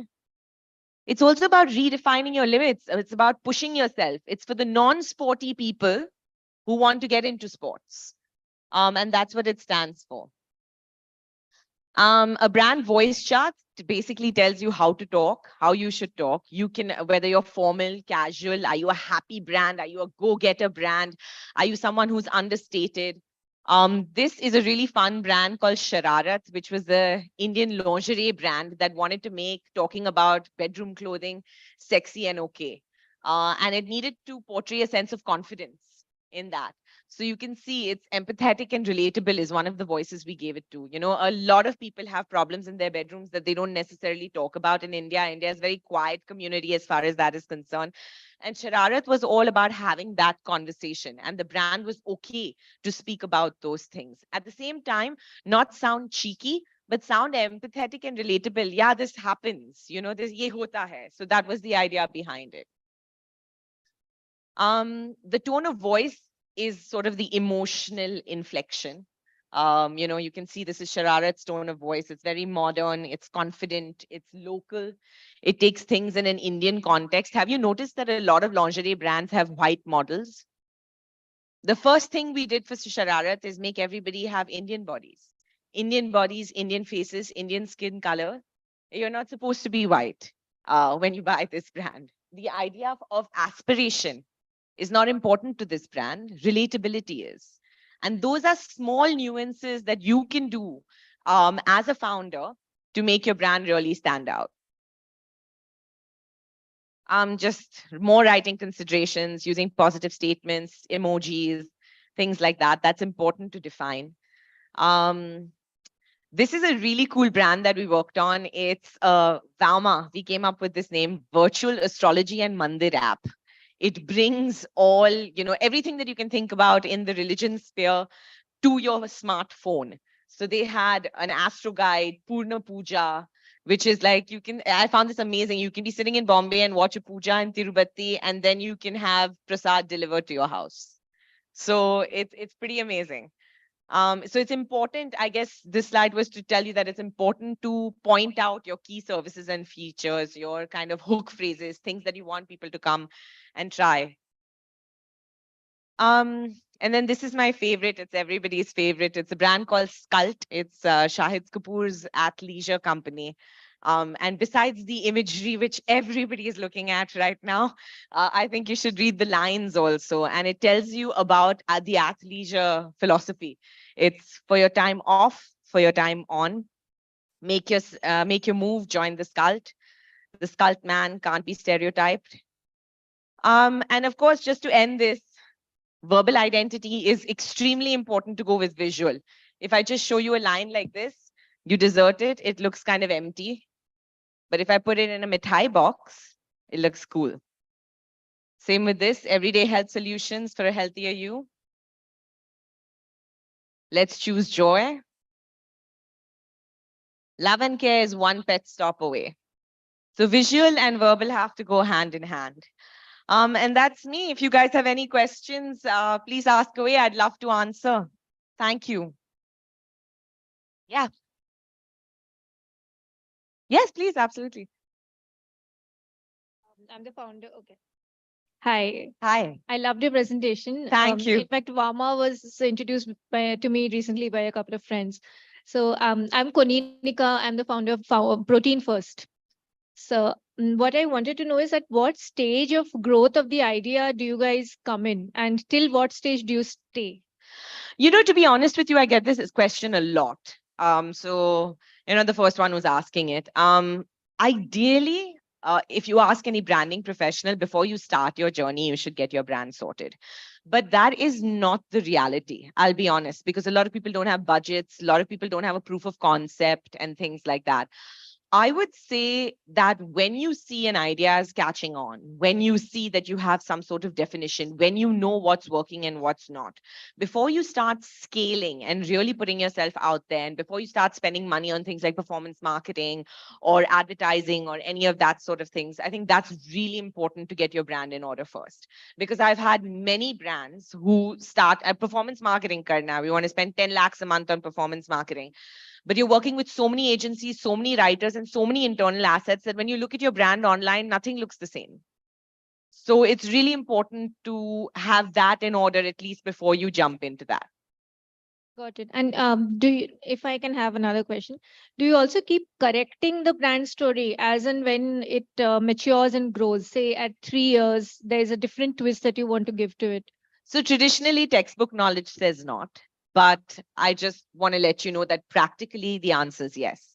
A lot of really great brands have created their brand stories on the go. I don't know if you guys remember a brand called And Nothing Else, which is now The Whole Truth. ShareNest became Alive. So yes, absolutely, you can. But not too quickly and not too fast. Don't be trigger happy. Take your time, see what works, see what you want to change. And if you make too many changes, you're kind of defeating the whole purpose. Got it. Thank you, Aarti. Yeah. Sorry, someone there had a question as well. Yeah. And here, both of you can go. Yeah. You go ahead. I'll go. Hi, I'm Amrita. Hi, Amrita. Hi, I'm the founder of a brand called Zookeeper. We're a children's home and living brand. My question is that I have a lot of this in place. I just feel the execution doesn't happen with like our internal teams.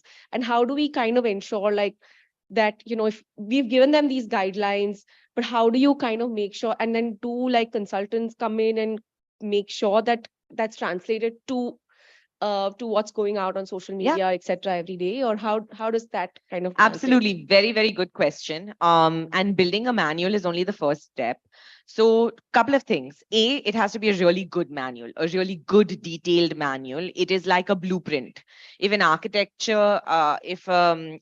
gives you a crappy blueprint, your contractors are going to execute a crappy house. So, when you guys are often stinging on companies saying, "Nahi, ye freelancer bhi kar sakta hai," or this one can also do it. The difference is exactly that. I mean it, Swati is laughing, but I mean it really, really seriously.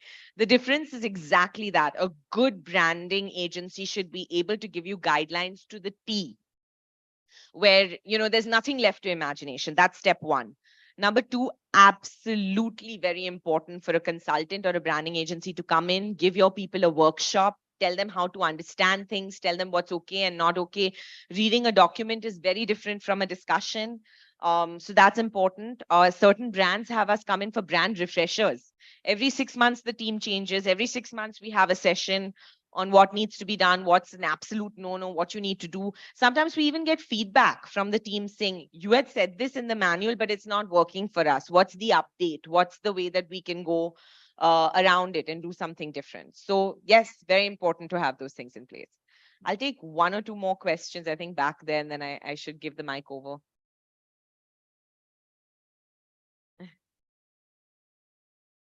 Yeah. I mean, it's really important. I mean, freelancers is great, but then it's really important to have somebody who's as committed to you as you are to your brand. Sorry, yeah. Hi, Aarti. Hi. I'm Shivani, the Nice to founder meet of Beyond. Sorry, co-founder of? Beyond.in. Nice. Yeah. So my question is that whenever we create any kind of manual, right? तो वो जो market में visually understand सिर्फ tier 1 city कर सकती है, right? But we are catering tier 2, 3, 4 cities, ठीक है? तो it's really hard for them to understand that. And according to their requirement, we have to change the manual or brand language. Like it's been 5 years in the industry, but क्या होता है कि tier 1 city से tier 2, 3, 4 बहुत different है. Absolutely. तो उनमें penetrate करना is getting harder. Right? We create our manual, we have our own story and everything, but we cannot consistent our language. So how we can do that? Like, so I'll be honest with you, a manual is not restricted to tier 1 cities at all. The ones I showed you. But the thing is that they are easily grasping it. Tier 1 is like more understanding towards it, but not 2, 3 and 4 cities. Absolutely. So a manual is a guideline. Yeah. It's not restricted to, you are absolutely right in saying that tier 1 understands brand archetype and this, that, and the other, but it doesn't really matter. Because if I were to do an entire manual, say in English, okay, which is what tier 2 and tier 3 often uses, it still sets a guideline of how you have to communicate. It still sets a guideline on what your creatives need to look like. It still sets a guideline on how you look and what your packaging should look like. So a manual, while it's a document that only the very learned understand, but the very learned are expected to translate it to their teams in tier 2 and tier 3 cities to be able to have a consistency. Exactly. And just to give you, tier 2 and tier 3 city brands, I think, is Chavi here? No, even Chavi stepped out. But Almo, one of the brands that Abhishek looks after, went into tier 2 and tier 3, but they have a very set philosophy on how they're going to look, how they're going to speak, how their packaging is going to look. And that's very much included in their manual. So I don't think that a manual necessarily needs to be crafted for that. It's for you to understand and then translate. We do have for our understanding, it's our own brand language. But the thing is that if we are catering such people, right? तो बहुत सारी चीजें stories में modification और ये सब आता है. Absolutely. That's the main difficulty, right? क्योंकि एग्जीक्यूशन भी हो जाता है उस मैनुअल का, and we do have our story, तो we can present it. But the thing is कि जैसे जैसे tier cities change होती जाती है, So The manual changes. Yeah. No, the manual doesn't changes, but the thing is it's harder for them to understand. Adapt it. So Yeah. they cannot adapt it. So that's the main problem we are facing. I have some great ideas for that. I'd love to talk to you offline. So come find me when we're like Definitely, walking around. But there are ways to adapt a manual to different audiences Thank you, for Aarti. sure. Thank No you. problem. I'll take this last one. I have to pass the mic on, but please find me, guys, and come up to me and talk to me while I'm just walking. I mean, both of you can just ask them quickly. I'll answer quickly. Hi, my name is Tuba. I'm founder of brand Ahimsa Care that is into natural cleaning products. So my question is like sometimes we get short of words. Like natural is something that is everybody is saying. Overused. So how to come up with some new words? And I know that my brand is different. This is the real natural. I know the green thing is not all natural. So how to come up and convince the customer? Because I'm not putting in lot of money in ads and all. That's a really good question. I want to ask somebody the same question also. As a writer, I run out of words sometimes, and the market is overcrowded. I think that it's a combination of identity and words, to make you unique, to make you really stand out, and to come up with made up words. You have no idea how much made up words can do for you. Like words that don't exist in the English language, but they become like catchphrases that you come up with. Right now, I'm having a brain freeze, but a lot of brands have made up Yes. words that are only for that brand. This is getting trending also, like It is. new Like, words. and it's in a way, it's a compliment when it becomes sort of a verb or an adjective, right? Hmm. So, like when you want to copy a piece of paper, do you ever say photocopy? You say, nahi, Xerox karke lao. Xerox is the brand, photocopy is the act.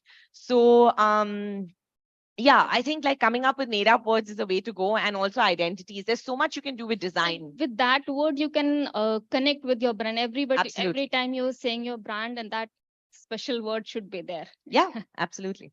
Okay, thanks. Last question. I have to get the mic away. Yeah. All right, I'll be quick. I'm Yeah. Medha Jalan. I'm the founder of My Furniture Story and co-founder of My Kitchen Story. Nice to meet you. Nice to meet you as well. So my question is about the difference of working with an agency for your branding versus hiring someone in-house, because we've been working with an agency the past 1.5 years, and I feel there's sometimes a gap in communication because you constantly need to update each other on what's happening with the work, especially when you want to update on certain things which are in the moment. And in-house, obviously, there are restrictions on what you can do. So what do you think is the better way, and what are the pros and Very cons? good question. When they introduced me, they said boutique agency. The reason we are a boutique agency after 100 brands being worked on is exactly the question you're asking. I think selecting the right agency is very important. In the Idea Studio, you have founder involvement in 100% of the brands that we take up. I am personally involved in every single brand. Otherwise, we don't take it up. People often say, how can you scale like that? The answer is you can't. But that's a choice that you make. So finding the right agency is very, very important. But listen, nobody knows your brand better than you. I cannot stand here and pretend to understand furniture as well as I understand baby products, as well as I understand Ayurveda. The truth is you are the boss. You are in the driver's seat, and I have to be committed to helping you achieve what you want to achieve. Branding agencies have a lot more experience, a lot more exposure, a lot more assets than your in-house team. So if you find the right agency fit for you, that is half a win. And then your in-house team has to learn how to take it over. But I wouldn't recommend doing branding in-house. Finding the right agency is important. Thank you. Yeah. Okay, sorry, Tej, on to you.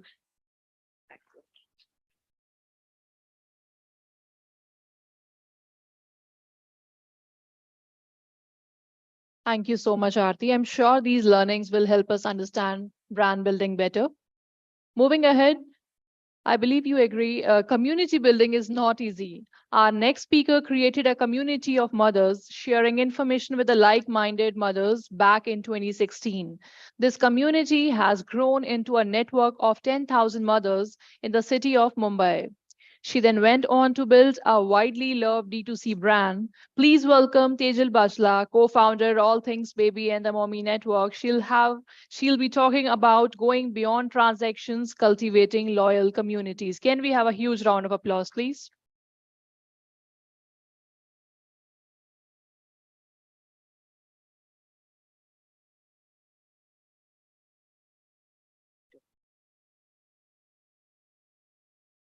Super. Hi, good afternoon, everyone. I think you all have been through lots of sessions.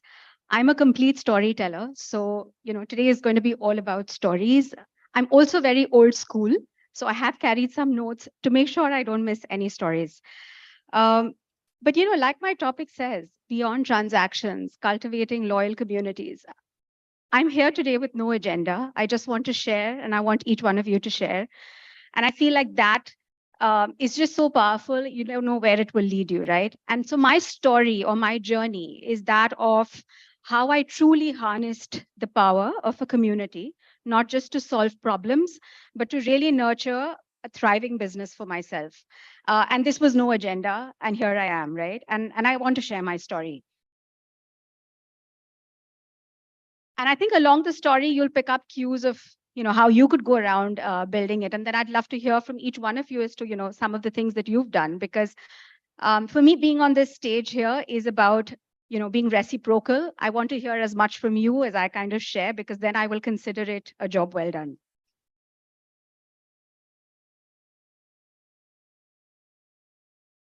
Okay, so the story is, picture this: new mother, severe postpartum depression, exhausted, wailing child, no nanny, no nurse, lots of mums like me in the same situation.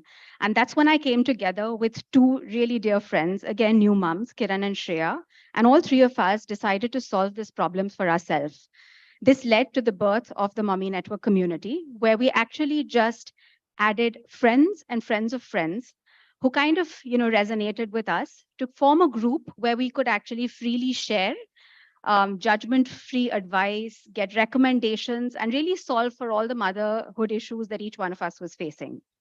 And that's really how small the Mommy Network was when we started out. As we went on to grow and build it, I also led to founding a D2C brand called Brainsmith, and I won't talk much about it. But that's an early learning toy brand where we make wooden toys, nursery furniture. Some of you would be familiar with it. It's a project that's very close to my heart. And along the journey of just adding mothers and opening up this forum to recommendations and chatting freely, etc., and listening into that community landed up into a bigger vision where we actually built All Things Baby based on requirements that this community was struggling to kind of acquire. So that's really the story of the Mommy Network.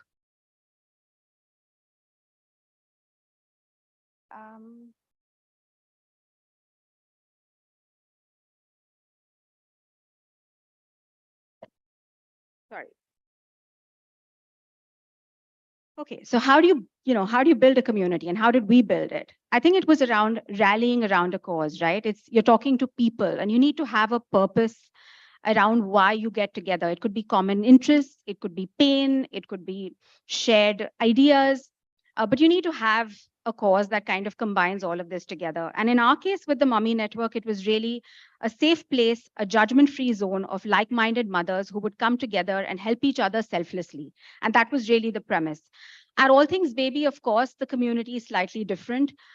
We actually kind of want to solve for gaps that every parent who wants to give the best to their baby needs. And so it's more product focused. But at the Mommy Network, of course, it's really about that judgment free. So I think rallying around a cause is the first step that we took to kind of find this community. The second one, of course, create an open space for people to share, just like it is today, right? I think this is so powerful. The fact that, so many women founders in the D2C spectrum are sitting in one room and just sharing all their thoughts and experiences. I think this is, this community itself is going to grow up to be something so spectacular.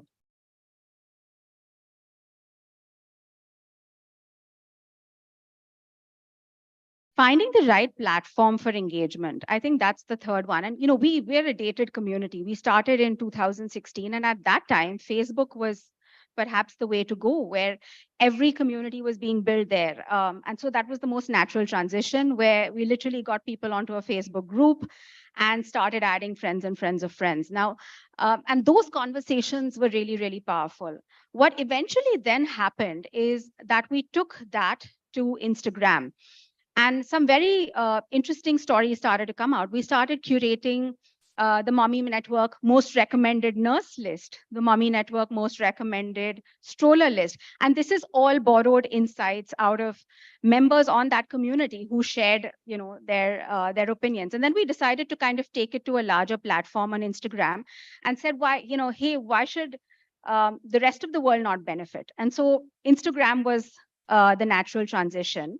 But these were all, early days. It's very hard to kind of migrate a community from where you once started out. So obviously, as something that you must think about when you build a community is really understand where is it that your audience spends a lot of time, and then kind of decide what medium would work for you. Yeah, that's the Mommy Network Mumbai. It's a closed group on Facebook and then on Instagram.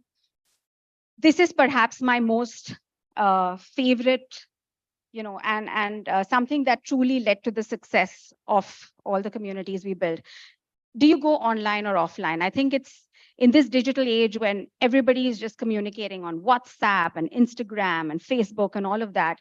I think we're all human beings at the end of the day. And, we like to interact, we like to share, we like to touch, we like to feel. And we said, hey, why not have a physical aspect to this community? And so one of the interesting things along the way that happened is while the community grew, lots of mothers wanted to become entrepreneurs, right? And lots of mothers wanted to kind of get back into the workforce. And the challenges that every mother faced was very different. Today as an entrepreneur, I hate to be labeled as a mom entrepreneur or a woman entrepreneur. But the reality is that when you're a new mom and you kind of want to get back into the workforce, the challenges that you face are very, very different from the regular. And we kind of noticed that on the community, and lots of ideas that were brimming saying, hey, I'm creating apparel for babies and I'm creating organic food. And these are all natural ideas that just come when you're in that phase of parenthood. And that's when we decided that maybe, it's time for us to create a platform where we give moms an opportunity to come out and put out their products on display and have the whole community come together to celebrate. And actually, that's what led to the birth of the Mommy Network pop-up. So we actually added a physical aspect to this. Mommy Network pop-up started about 6 years ago. We literally started with 20 brands only in the children's space. We are in our 7th edition now. And it's almost 150 children's brands that participate. What we're really, really proud of is that 90% of the brands that participate with us are perhaps founded by members from within the community and mothers, right? And so this physical aspect and the physical celebration that happens once a year is where the community really comes together and it becomes as a platform. So these are some of the verticals that we run. The Mommy Network pop-up, which is obviously very popular once a year, playdates, expert series, social evenings. This is all part of the offline plan that we had because we really felt that you need to have an in-person interaction and not just be discussing things in a closed Facebook or Instagram forum, because like human beings love to connect. And one of the most popular aspects, and I often joke about it, right? As the brand, we always wanted to be doing good and feeling good and uplifting and all of that. And those are our values. And so we would love to actually bring back in the day experts who would come and give advice to moms, how to parent, how to nurture, how to feed, how to sleep. And then we got feedback saying, I think we get a lot of this. What truly moms want is to want to let their hair down. And so our most subscribed sort of evenings are the social evenings, right? Where moms actually just come together and let their hair down. They share stories, they share struggles, they laugh, they drink. And so that gives us a lot of first access to, restaurants and bars and so on and so forth. So we're not just a drinking community, but we listen in very, very closely to our customers.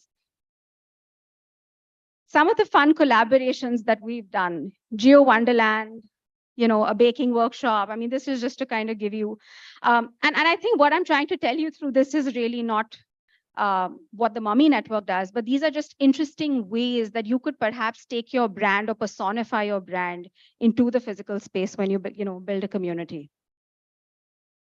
Another very interesting aspect, leveraging user-generated content, right? That's what we did at All Things Baby.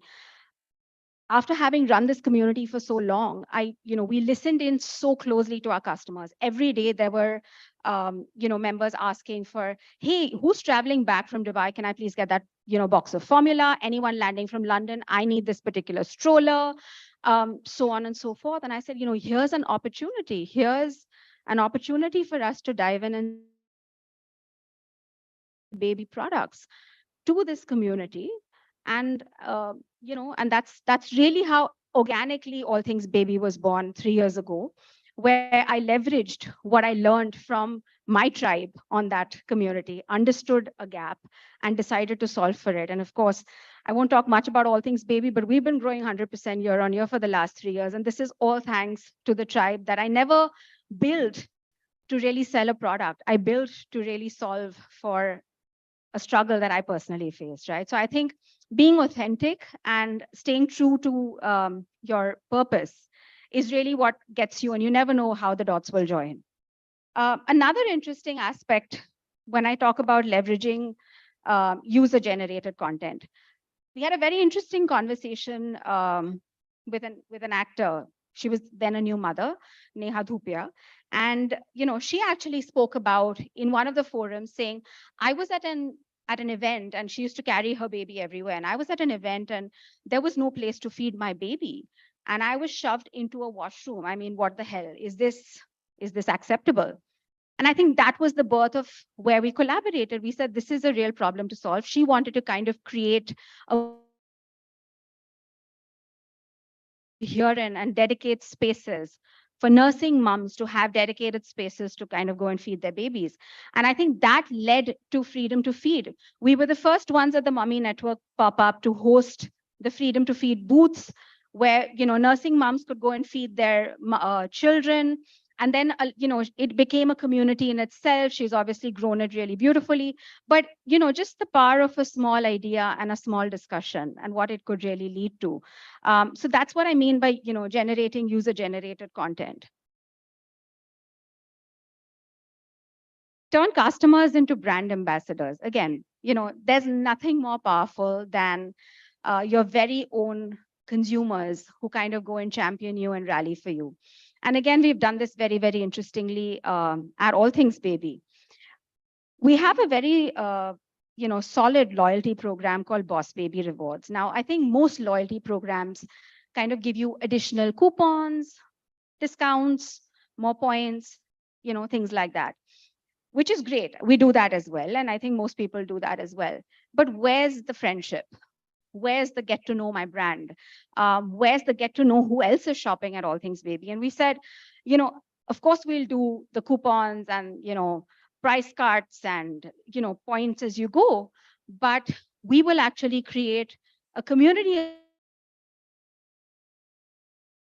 and reward them. And so we actually even bring mothers in each city who shop above a certain amount to come together in a forum. And, we've championed motherhood. So Mother's Day is our day where we actually bring everyone in for a large celebration and they get to interact, let their hair down, and truly understand what the brand is all about. Again, it's no agenda. It's really about bringing people together to share.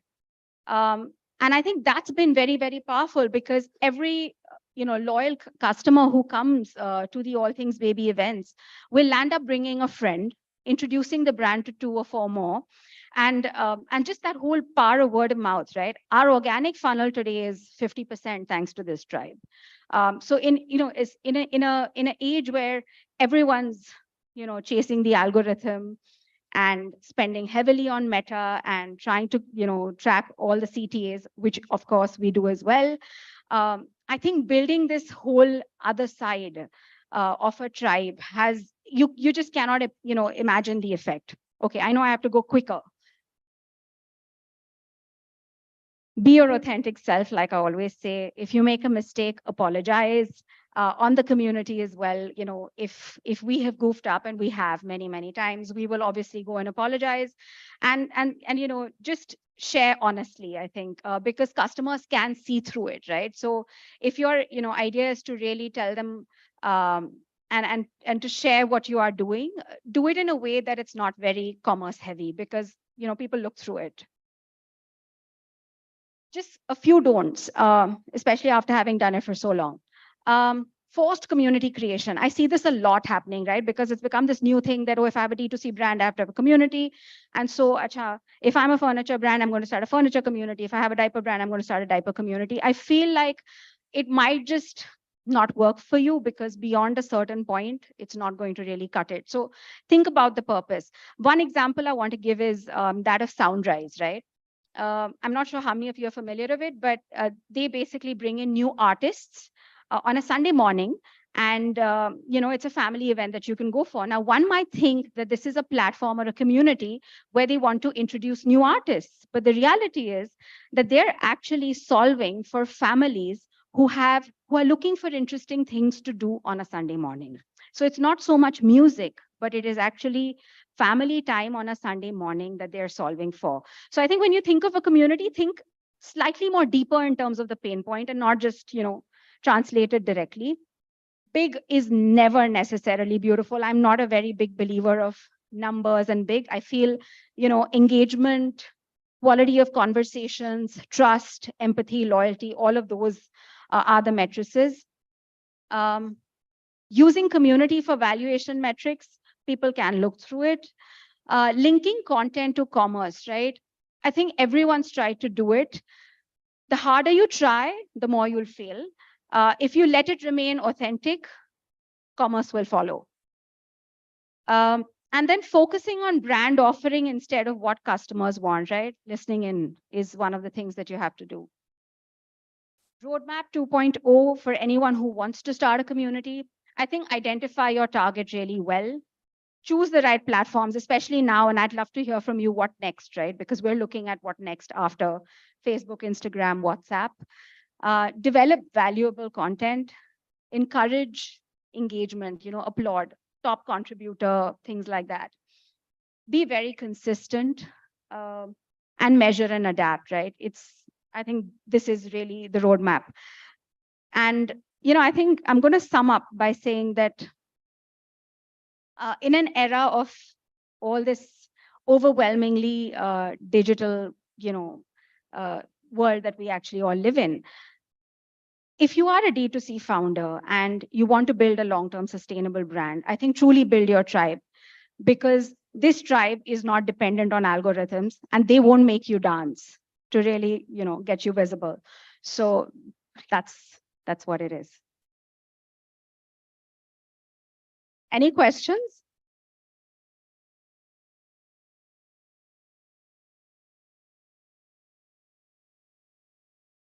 Tej, I've been a huge fan of the communities you build right from the beginning. And I wanted to ask you, because you've made so many phenomenal communities across all your different brands.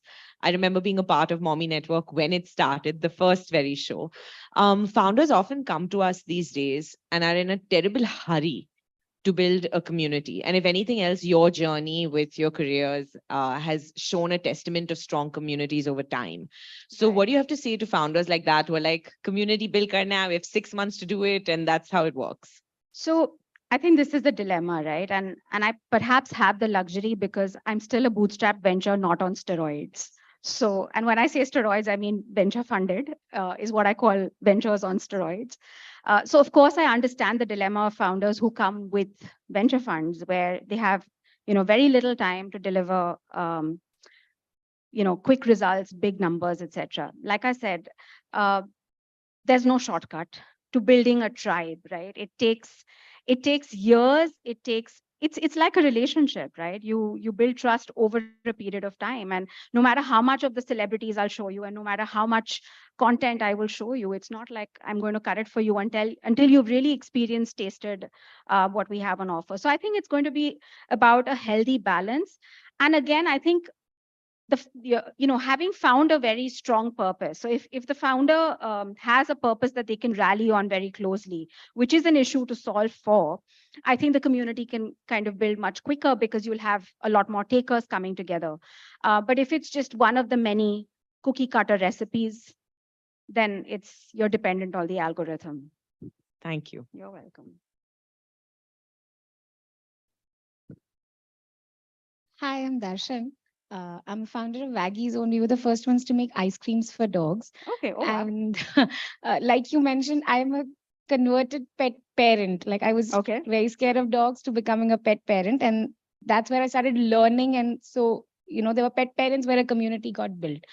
My question is that, like you mentioned, the platform that you're using right now, you're using what is trending and everybody's on that point in time. You don't know what's going to happen next. Absolutely. How did you transit from Facebook to Insta, or maybe if you're using another platform, how do you transit people to the next Phase. And I upcoming? think that's perhaps my question as well, right? 2.0, because I mentioned now I built it in 2016 and I haven't. So, from Facebook to Instagram was quite easy to do, because you actually transfer learnings from the closed group and then open it up as learnings from the mommy network onto the larger audience on Instagram. So I feel like those two are easy to marry in today's day and age. But really, what is next? WhatsApp has a limit. So, while we have the mommy network, there are also smaller mommy network WhatsApp groups that happen. But really, like I said, right, if you're somebody who's starting a community now, think through where very, very carefully, because the transition, once you've built all of that content and conversations and engagement, to transition to another platform is very, very difficult. So I think it's anybody's guess what's But next. just a quick question to additional to that, like Facebook still lets all the community members interact with each other. Correct. Instagram becomes more of, that's what I'm seeing right now. Like Facebook, Yes. when I had that group, people were sharing their experience with their pets. But in the Instagram, it becomes more of, I have to curate and It's more like communicate. giving advice. Yeah. And Facebook is more interactive, which is where we feel like the conversations and the Right. advice and the interactions happen still on the closed Facebook group. Right. And I get asked this a lot of times, saying Facebook is so redundant. Who's even going onto Facebook?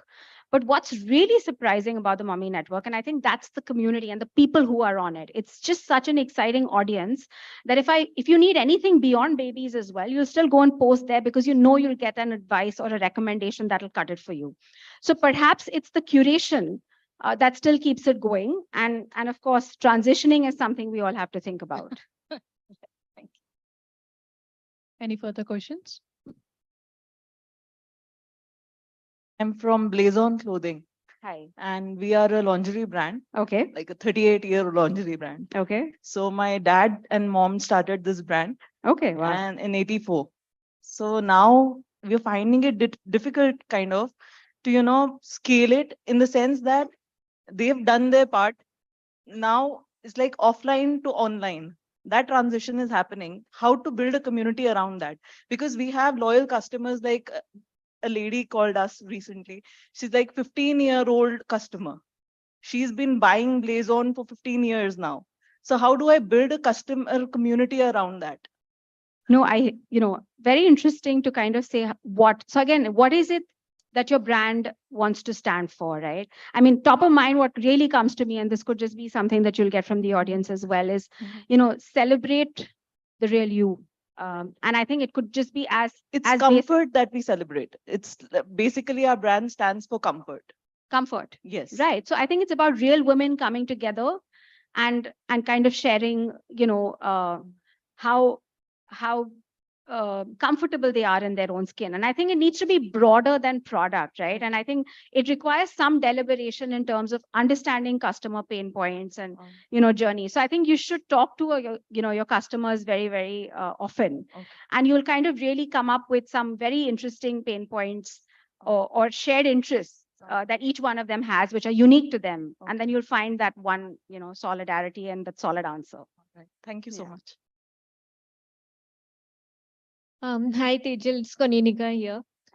So what would you say about building a community on any of these like known platforms versus building one organically on your own website? When you say organically on your own website, meaning? As in, whoever is purchasing from you, if you could have a community of like subscribers on your own website who could perhaps engage on your own website so that you don't have to No, absolutely. So I think, like I said, community has many aspects, right? It not necessarily needs to be on a Facebook group. It not necessarily needs to be Instagram. It not necessarily needs to be emailers, WhatsApp, all of that. I think the purpose of a community is really how do you get people to trust your brand in a way that is just so unique to you that no matter what goes out of that portfolio, they're always rallying for you and finding that common purpose. And then how do you kind of keep them together in that one place, right? Now, this could be just website users who you are engaging through probably emailers or WhatsApp retention marketing and things like that. But I do see that having them in a non-marketing format at a place that might work kind of really helps build a more solid connect with those customers, because we're all being bombarded right today. Everyone's getting personalized messages and personalized Instagram inbox messages and things like that. So how do you go a step further and say, hey, I've got all of you together to share? Also, one more question. The user-generated content that you talked about, is it on all of these platforms, or do you have like people writing blog posts on your website? No, so user-generated content, I said what I meant by leveraging that, it could be different for different things. Like at All Things Baby, we would use user-generated content to kind of share, what products worked for them. So a mother kind of comes onto the platform and says, hey, these were my top 3 products and why she loved them.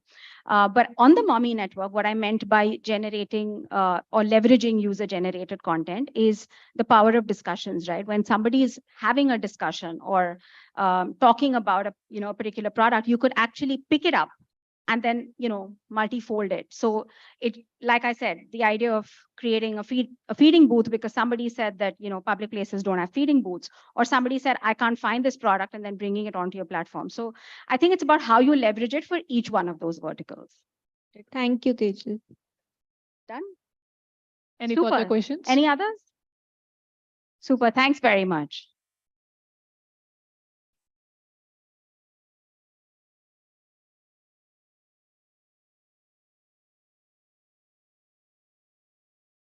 Thank you, Tejal, for sharing your journey and insights. Well, moving ahead, if videos are the new poster boys of content marketing, our next speaker is the superstar of a show with 1 million shares and a gazillion views. I would like to invite Ashish Chopra, the best-selling author of Fast, Cheap, and Viral, a book that was featured on LinkedIn's official B2B marketing playbook, as he talks about how to create game-changing content on a shoestring budget. Can we have a huge round of applause, please?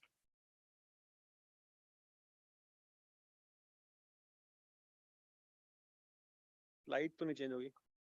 Hello. Good morning, everyone. I've been called a superstar, and my mother-in-law still hates me. So just give me 1 second, and we'll just connect this laptop.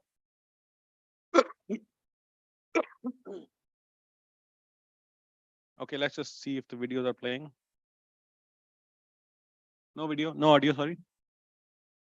Volume. All right, let me increase the window so you don't see my desktop. Just 1 second. Everyone can see, right? Perfect. Good morning. My name is Ashish, and my own name is connected to the word viral, which is very dangerous because I'm only as good as the last video. And there is no gyan in this session, no brain farts or tips curated from the internet, because wo gyan ka kirtan LinkedIn pe roz hota hai. So this will be about the truths from my experience, the truths validated by experiments. And so my journey started about 9 years back when my boss called me to his office and he said, Ashish, we have to let you go. I had no degree. I had dropped out of college in 2nd year. Jab degree na ho, to fir aap, you don't go to family functions because you run away from all the relatives. So I was driving back home in my orange Tata Nano on the Gurgaon highway, and I wanted to make a video for a long time. And at that time, there was so much job insecurity, nothing will happen. There was no degree on the wall, what to do in life. And at that time, I was procrastinating to make a video for 1 year. I'm like, up to a video banana hai, right? So the video was about Gurgaon toll. You remember Gurgaon, but the toll abhi bhi hai, but at that time it was like a half an hour, 40 minutes it used to take. And news में आया कि toll plaza कल बंद हो रहा है. I'm like, toll plaza बंद होगा तो नोएडा कौन जाएगा? So I had to make the video the next day. And I made that video, and that was like an accidental viral video. There was no plan for it. The whole idea to make that video was just the love of doing it, the love of creating, the love of, not the love, the hate of 1 year of procrastination. एक अच्छे idea में मैं 1 साल से बैठा हुआ हूँ कि नहीं. I'm like, अब तो बनाना है. And I made that. And when the video released, next day I was on the radio, morning, evening. It was the 15 seconds of fame, the happiest and the scariest time of my life. Happiest because I was in the video, so people were recognizing me on the streets. मैंने 3 दिन कपड़े नहीं बदले, right? Everybody in Gurgaon was like, oh, this is the guy. I'm like, yes, I'm the guy. So I was like Shah Rukh Khan for 15 seconds. And it was the scariest moment because agar dusra nahi chala, then I'm like a one-hit wonder. I'm done. So I got obsessed about ye video chala kyun? What was the logic behind it? What was the reason behind it? And that started a journey of obsessing and figuring out what works and what didn't work. First couple of months, I did some experiments, didn't work, right? And then dhire, right? What was that one thing to focus on? That you get the result. Like connected to the word viral is dangerous because viral is an outcome. As a comedian, I don't control, I'm not a comedian. As a comedian, if he was on stage, he doesn't control the laughter. The laughter is a result, is an outcome. It's not in his hands. What does he control? The process, the setup, the punchline. That's the best thing he can work on. So if viral is the result we are seeking, what do I focus on? I'll show you the first video, how it all got started.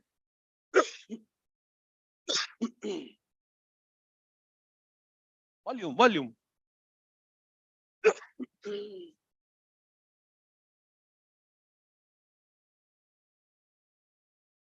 Very nice.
That was the video.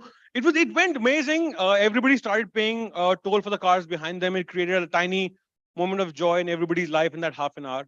There was this one incident where this guy paid toll for a girl, and the girl got out of the car, threw the money, came out, paise hain, and that was Haryana. So, other than that, it was pretty delightful. So that's how I shot it. I put 3 cameras on the car, right? There was nobody else. I just drove for 6 hours, put 3 cameras on the car because I attended film school for 3 months. In wishing to learn the techniques of shooting, then I spent 6 months unlearning half that shit. Because film school में वही सिखाते हैं जो बड़े-बड़े campaign में सिखाते हैं कि 100 लोगों का crew होगा. I'm like इतना सा video है, right? So 100 लोगों का crew होगा, director, art director, spot boy. So I'm like मैं अकेला क्या कर सकता हूँ? The idea was to create, focus on the storytelling and not the production value. So I put 3 cameras on the car. Blah blah blah. It went amazing. BuzzFeed covered it. My face showed up on NDTV. My face showed up right in the middle of the CEO of Microsoft and the guys who sold WhatsApp to Facebook. Can you imagine the pressure? My friends are like, next kya kar raha hai bhai? I'm like, I have no idea. And that was the fire in the ass. Ki, matlab, next kya karna hai? Next kya karna hai?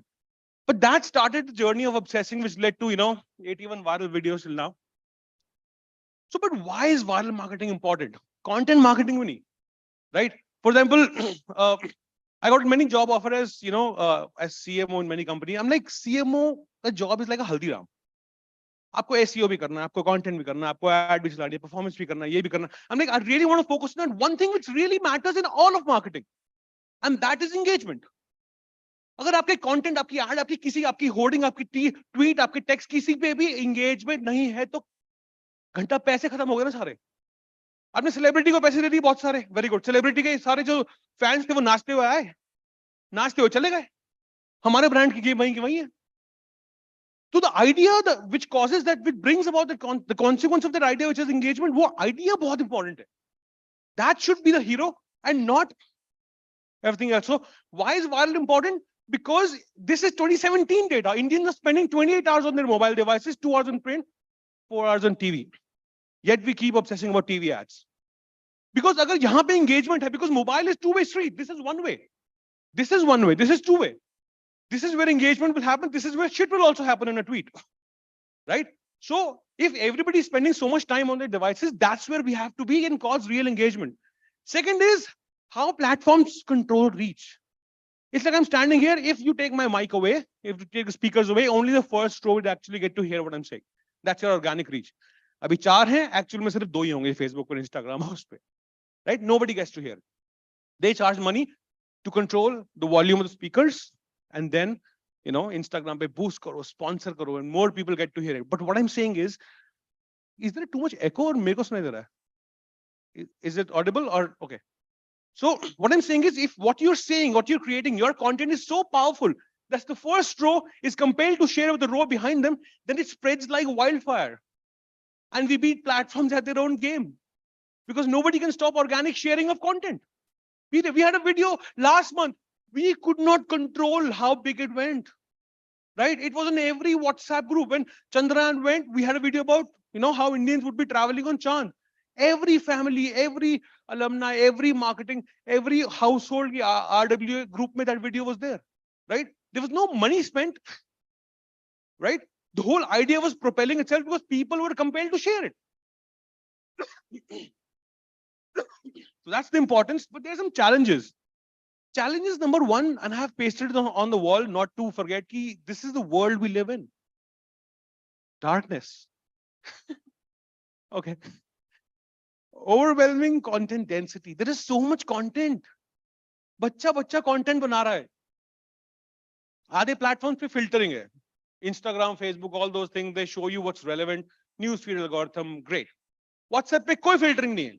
तो हमने खुद की filtering बना रखी है, हम mute कर देते हैं. How many of you have groups on mute for an entire year? Few. Family group, family without Buaji group, right? वो सारे अब छोड़ नहीं सकते, मम्मी का फोन आ जाएगा तो हमने ग्रुप की छोड़ दिया. So हमने अपनी खुद की filtering बना. But there is so much content everywhere. Second, the news feeds are chaotic. हमारी लाइफ में already इतना chaos हो रखा है. उसके बाद ये छोटी सी खिड़की के अंदर भी chaos है.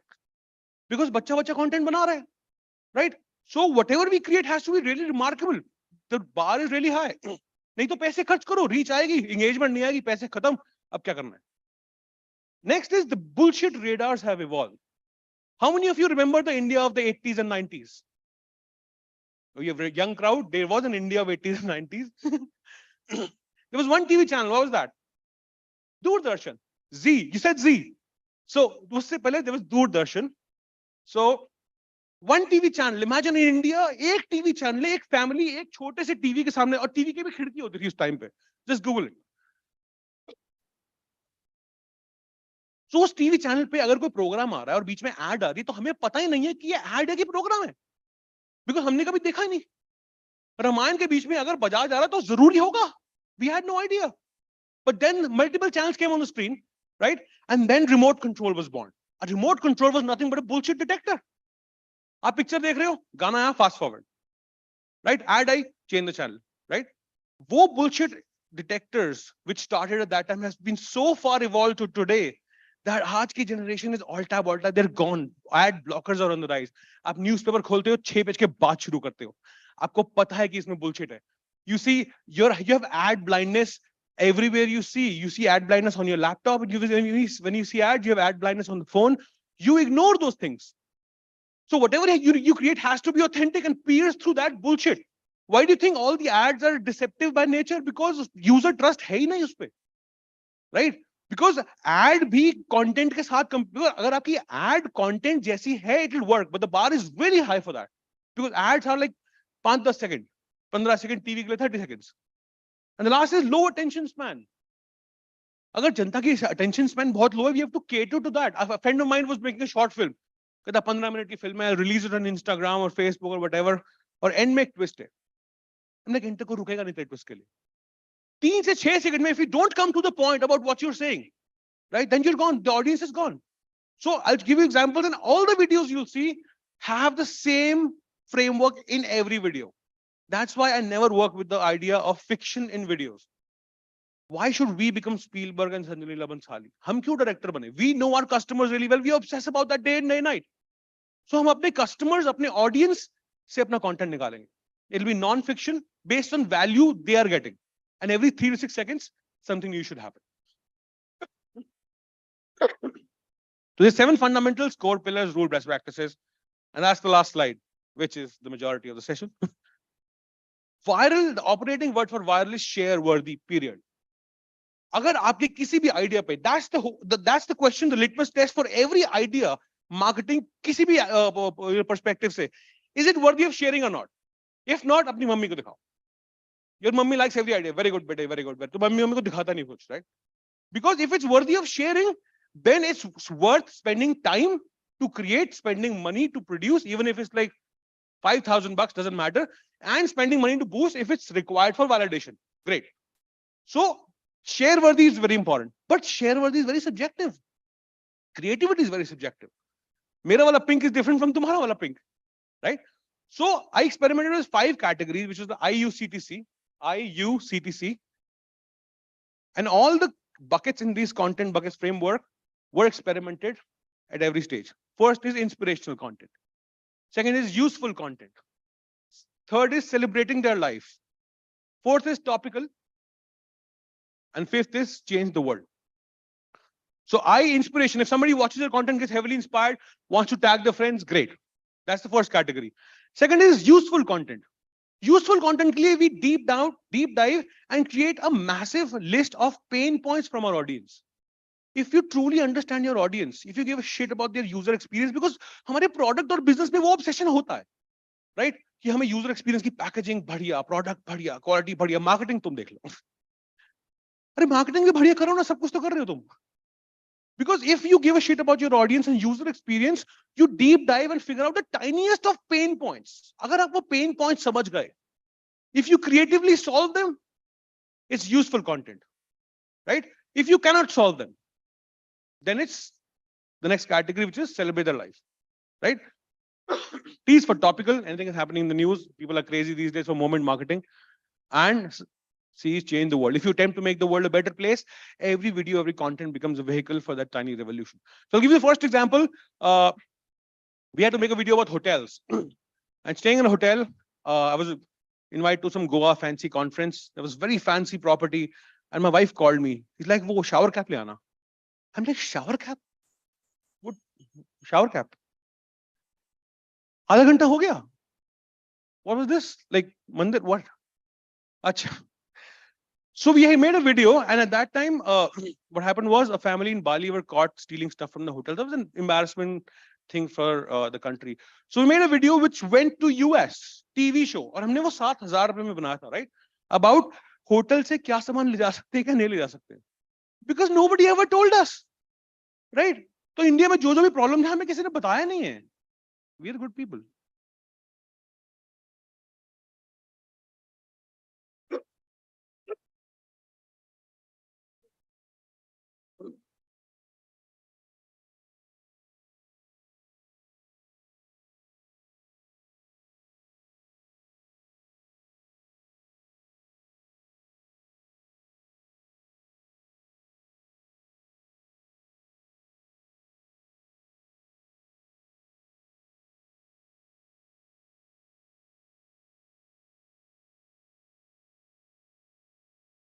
$7,000 रुपए में बना था, and this played on a US TV show, right? Blew my mind, the power of content shot on digital. 7,000 रुपए क्यों? 5,000 का कमरा था और 2-2,500 का खाना खाया टीम ने, सब लोग टीम ऑफिस के थे, right? So this is the power of content, because we had an entire list के hotel experience में छोटे-छोटे pain points क्या हैं. And when you make an obsessive list, then you can pick and choose and you can connect the dots. You know, creativity happens when you connect the dots. अगर आपने 3 चीजें सोची तो एक ही बताओगे ना, उसमें क्या रिव्यू मांग रहे बॉस से या अपनी टीम से? What do you think? हमें एक ही तो है. So the more options you have on the table, like there have been many experiences, हमें पता नहीं क्या बनाना, but let's make an obsessive list about the pain points of our audience. एक बार वो बना लिया, you will connect the dots. So here's another video about April Fool. So April Fool, every year we do something crazy. April Fool has been like a, it started with my boss, because it's not the boss which is the problem. It's an excited boss. Because when the boss is excited, the bar is really high. Ki to kuch karna hai, time is really less. So I'll give all credit to him to do that. So every year we create fake products. Being a travel company, one day, because 2nd April ko nobody will give a shit. So ek din ke liye kuch bhi karo. So we got 7,500 orders for this, for a fake product. Fake.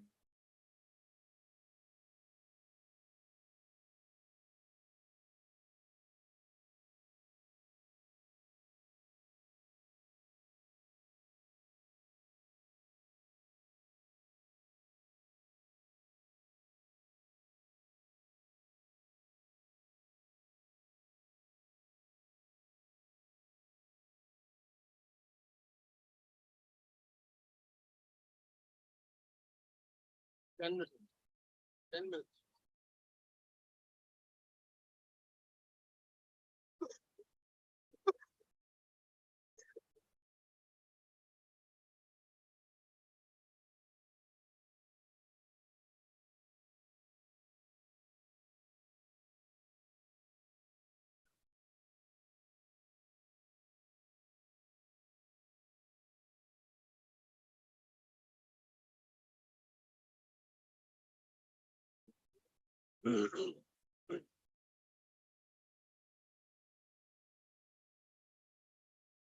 Everybody went crazy that day. The investors were calling the CEO to get two pairs, because the jaan pehchan hai. हमने funding करी है. So there was a crazy time. So the first thing is share worthy or not. अगर share worthy नहीं है तो idea discuss करने में time waste मत करो. Even if it's a hoarding on next to the airport, wherever, right? The purpose of that hoarding, purpose of a newsletter, everything is कि इसको लोग देखें ना, हमें दिखाना थोड़ा audience को यार, हमें share करवाना है. अगर हमने दिखा दिया तो क्या हुआ? पैसे खर्च हो गए बस. But when people start sharing, when people take a picture and share on social media, that's when your content and brand goes for the ride everywhere. Because the goal of branding, the purpose of branding today is relevance. आप social media में कितनी conversations का part हो, because Janata 28 hours a week mobile पे लगा रही है, right? So IUCTC is a framework. Experiment with it. There could be a next one. You can experiment with it. This has been my truth about what worked. The next fundamental is storytelling beats production value. Why? Because छोटे से screen पे आपको संजय लीला बंसाली बनने की जरूरत नहीं है. You just need to make sure everything is front and center and done. Like the concept of selfie originated in the last decade or so. What was selfie? That I'm standing on Mount Everest, to hell with the mountain, here's my photo. Front and center, right? So keep your content front and center, right? So storytelling beats, I'll give an example about this as well. So right at the peak of the lockdown, a lot of migrant workers were going back to their villages, and that was really heartbreaking to see that. Even from the balcony, everybody was going. There was like a mayhem everywhere. So a friend of mine who was the CEO of this company, and they provided food from their industrial kitchens to offices. Their offices band the. So they started creating simple food items like khichdi, paratha, and all that, and they created a page where people could donate. And with the help of NGOs or Swiggy on the ground, they started feeding people on the ground. And me and my wife, we made this video for 350 rupees at home. And this fed 1.5 million people, right? Just 350 rupees, because this went on the landing page, right? And 10,000 people landed on that because of that video. And the number when we saw is 1.5 million. I'll show you the video.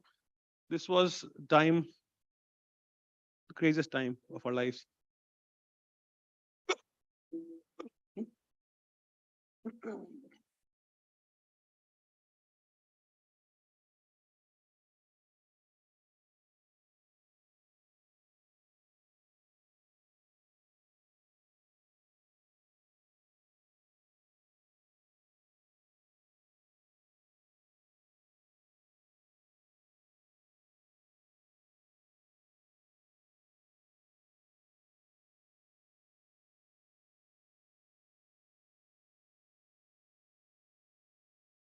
That was the video. Okay, let's move to fun stuff. Thank you. Next is, the first is share worthy, right? Second is storytelling before production value. अगर कोई आपको आके बोलता है कि आपके idea में execute करने के लिए 10 लाख रुपए लगेंगे तो ये घटिया आइडिया है. आइडिया अगर आपने फ्री में सस्ते में एग्जीक्यूट करके डेमोन्स्ट्रेट किया कि ये चल सकता है, then it's worthy to spend money. Because startups में हम पैसे तब खर्चते हैं, लाइक अपने ही तो पैसे हैं यार, right? So next is move fast and engage, because जनता के पास टाइम नहीं है. Within 3 to 6 seconds, we have to come to the point really, really fast, right? So I'll give an example. This video we made a video on trains. Beautiful poetry. The railway minister, अपने आप से he wrote a poem and shared that video, which was like a big deal for us. कि मतलब, but उसके बाद we had the same research. Because as a travel company, I worked for Ixigo, train की जनता की research तो वही रहेगी ना. अगर छोटी-छोटी चीजें वो हैं, तो वो तो वही रहेंगी. So we took that and we reimagined that as if they were traveling to Mars. That video worked amazing. बहुत सारे views, बहुत सारे engagement, very amazing. But recently, this Chandrayaan thing happened, and so the team repackaged that video really fast, and this video became the biggest ever. And we could not measure it. This train traveling audience on Chand.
So this became the craziest video ever for us.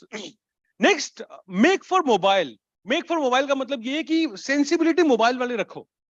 Because mobile पे people watch it vertically, so you have more space, right? So videos are rectangle or square, as simple as that. Rectangle इसलिए है because हमारे TV screen, movie screen was always rectangle, so videos came out rectangle. Phones they became vertical. But if people are spending so much time on their phones, so even though generally जो TV ads बनती हैं, वो जो release होती हैं, वो rectangle होती है, right? But if you work with the square format, you have more real estate to play with, right? But make for mobile का main जो मतलब है वो है कि sensibility छोटे screen की होनी चाहिए. Keep it front and center. ये नहीं कि दूर से गाड़ी आ रही है और मेरे को pinch and zoom करके देखना पड़ा, अच्छा गाड़ी आ रही है. Subtitle तो बड़े subtitle हो, right? Pinch and zoom करने की expectation मत रखो audience से. छोटी-छोटी चीजें. So we made a video for this Apuga type place near Bombay called Imagica. So Imagica is all about roller coasters and all that. And the biggest learning in that was, I was like, you have roller coasters, right? Nobody gives a shit about roller coasters. Video will not be about what you do. The content will not be, the purpose of content is not about what your brand roller coasters. The purpose is to make the video about the people who consume your brand. People who take roller coasters, right? For example, it's not about travel, it's about travelers. Because I made a video about Shillong once when I had joined early in the game. My boss said, "Jao, जी लो अपनी जिंदगी Shillong जाओ." Because to me, travel company में travelogues ही तो बनेंगे. मैंने वही देखा था बचपन से, Lonely Planet, Discovery, Travelog. I am here, blog post, right? That is great for YouTube. They still work, but the audience has moved to short form content, right? And people are spending so much time on all these platforms. So that didn't work. And then when I realized the content will not be about travel, but travelers, not be about banking. but people who struggle with personal finance. Not be about food, but people who love food. So whatever your brand, whatever categories, the content will be about the people and not you. Because nobody gives a shit about you. Nobody gives a shit about me. People give a shit about their life, their problems, their pain points, their challenges. बच्चों की fees, career में क्या होगा, बारिश है कि नहीं है, भूकंप आ रहा है, COVID. Everybody is figuring out life as they go on, right? So darkness again. So the next video I'll show you is not about roller coasters, but people who take roller coasters. Because we're making content which people share because of their reasons.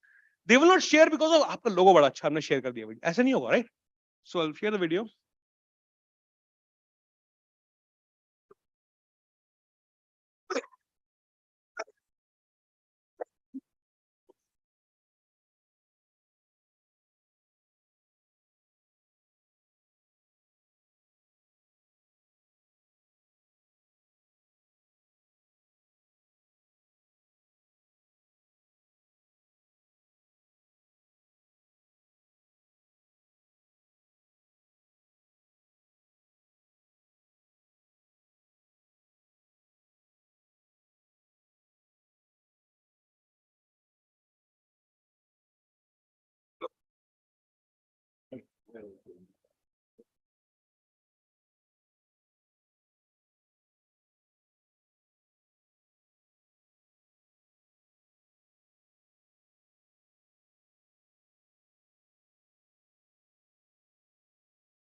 It's not about the brand.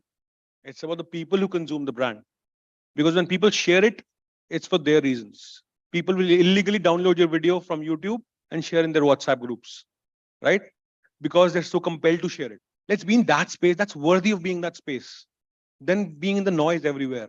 कि मतलब हमारा product सबसे जनता की ये जब product बना है तब तो सोच रहे हो जब सब कुछ पैकेजिंग कर रहे हो क्वालिटी सब तो सोच रहे हो जब उनके सामने कोई कम्युनिकेशन करनी है तो वही पुराना घटिया नुस्खा same old traditional fuck shit what is this वही ऑब्सेशन है ना तुम्हारे पास ऑलरेडी तो वही ऑब्सेशन से हमें इफ यू नो जनता की छोटी छोटी चीजें क्या हैं if you understand them you just have to connect the dots creativity सिर्फ एजेंसीज के पास नहीं है everybody is creative our education system methodically kills creativity इसको रट के जाओ इसकी डेट याद करो मर गया अरे मर गया ना यार वो So the next video I'll show you is made for Cars 24. So Cars 24, again, people who would love to drive cars, automobiles, how many of you love cars or drive cars? Right? So cars से connected pain points क्या हैं? छोटे-छोटे pain points क्या हैं? Usual pain points came up कि मतलब puncture हो जाता कैसे करना है? When the dreaded fuel light blinks तब क्या करना है? Right? So we thought ये उस पूरी लिस्ट में एक point था जो बहुत इंटरेस्टिंग था. Because जब आप brainstorm कर रहे हो अपनी टीम के साथ उन सब पॉइंट्स पे, राइट, जिस पॉइंट पे एवरीबॉडी गोज हाहा हल्का सा ऑडियंस विल आल्सो गो हाहा उसको एंड तक बचा कर रखना बीच में बहुत सारा एनालिसिस होगा डेटा आएगा डेटा से मतलब everybody in the team thinks and the relative think की क्रिएटिविटी हमें आती है सब लोग आएंगे कि मेरे को ऐसा लगता नहीं जिस पे हाहा हुआ है वो सच्चा एक्सपीरियंस सच्चा ट्रूथ है which you have recorded in your own experience so उसको एंड तक प्रिजर्व करना so we thought this point was very interesting about cars कि इंडिया में छोटा सा पेन पॉइंट है कि लोगों को गाड़ियों के नाम लेने नहीं आते क्योंकि किसी ने सिखाया नहीं so we made this video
So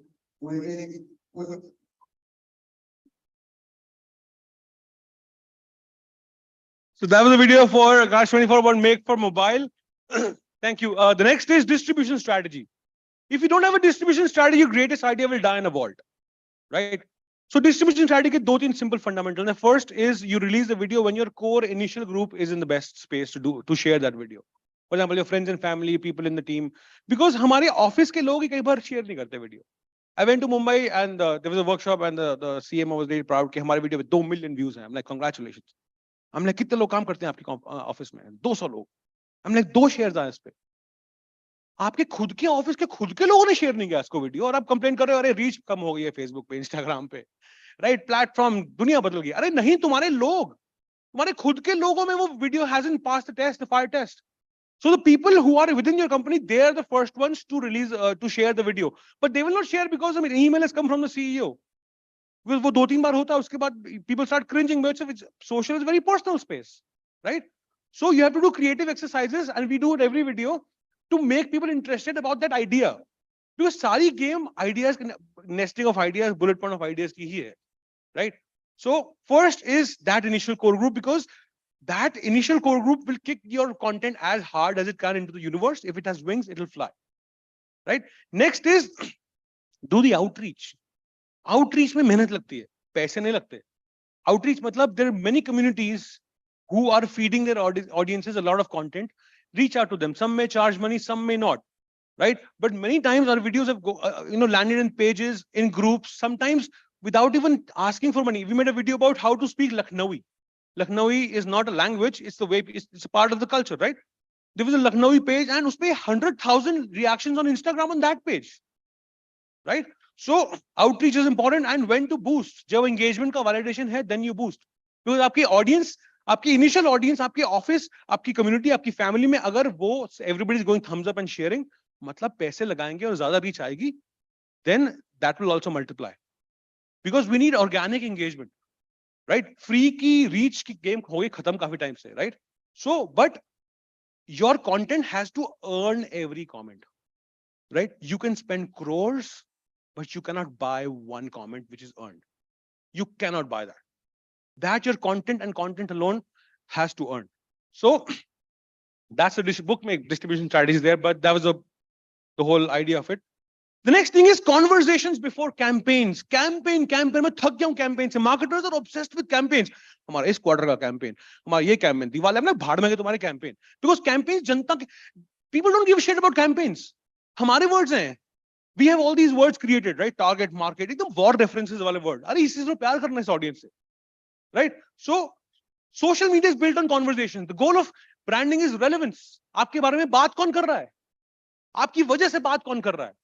किस बातों में आप आ रहे हो, right? If you're part of the conversations, then you win. Recall का जमाना गया, right? So the hack to campaigns is any content or any ad or anything which you create which drives a lot of conversations, it is worthy to become a campaign, right? इसलिए campaign नहीं है क्योंकि हमने celebrity को लिया, इसलिए campaign नहीं है because अच्छा idea, इसलिए campaign नहीं है because boss को idea आया था, इसलिए नहीं है because yoga day आ रहा है. अरे जनता को फर्क पड़ता है कि नहीं पड़ता? If people are having conversations within themselves because of your content, campaign से बहुत सारे budget लगेंगे, अलग-अलग जगह जाएगा वो, right? And when it goes, that conversation will multiply, and that's the whole purpose of campaign, right?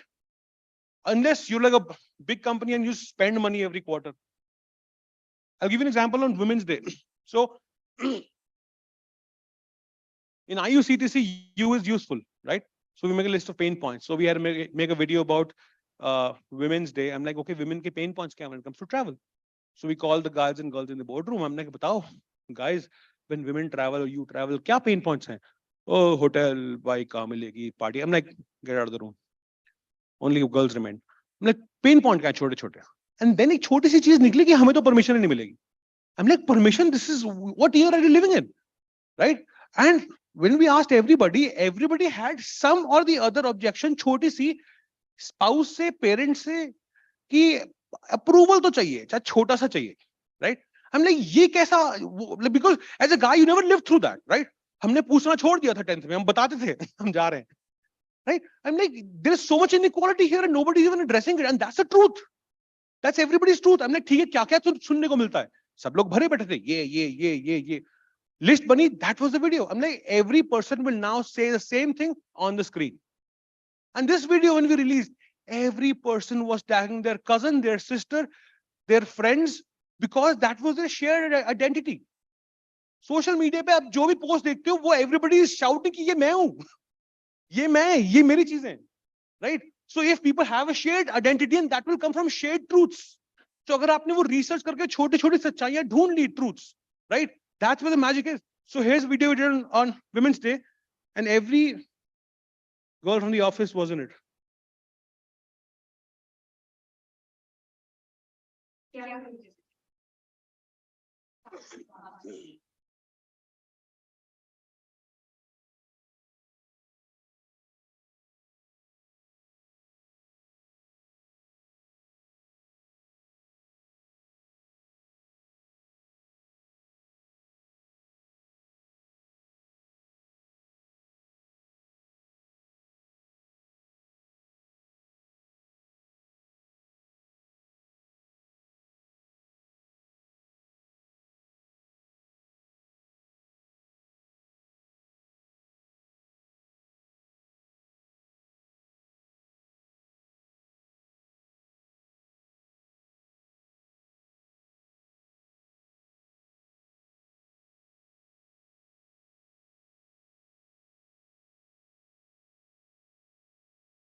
Thank you.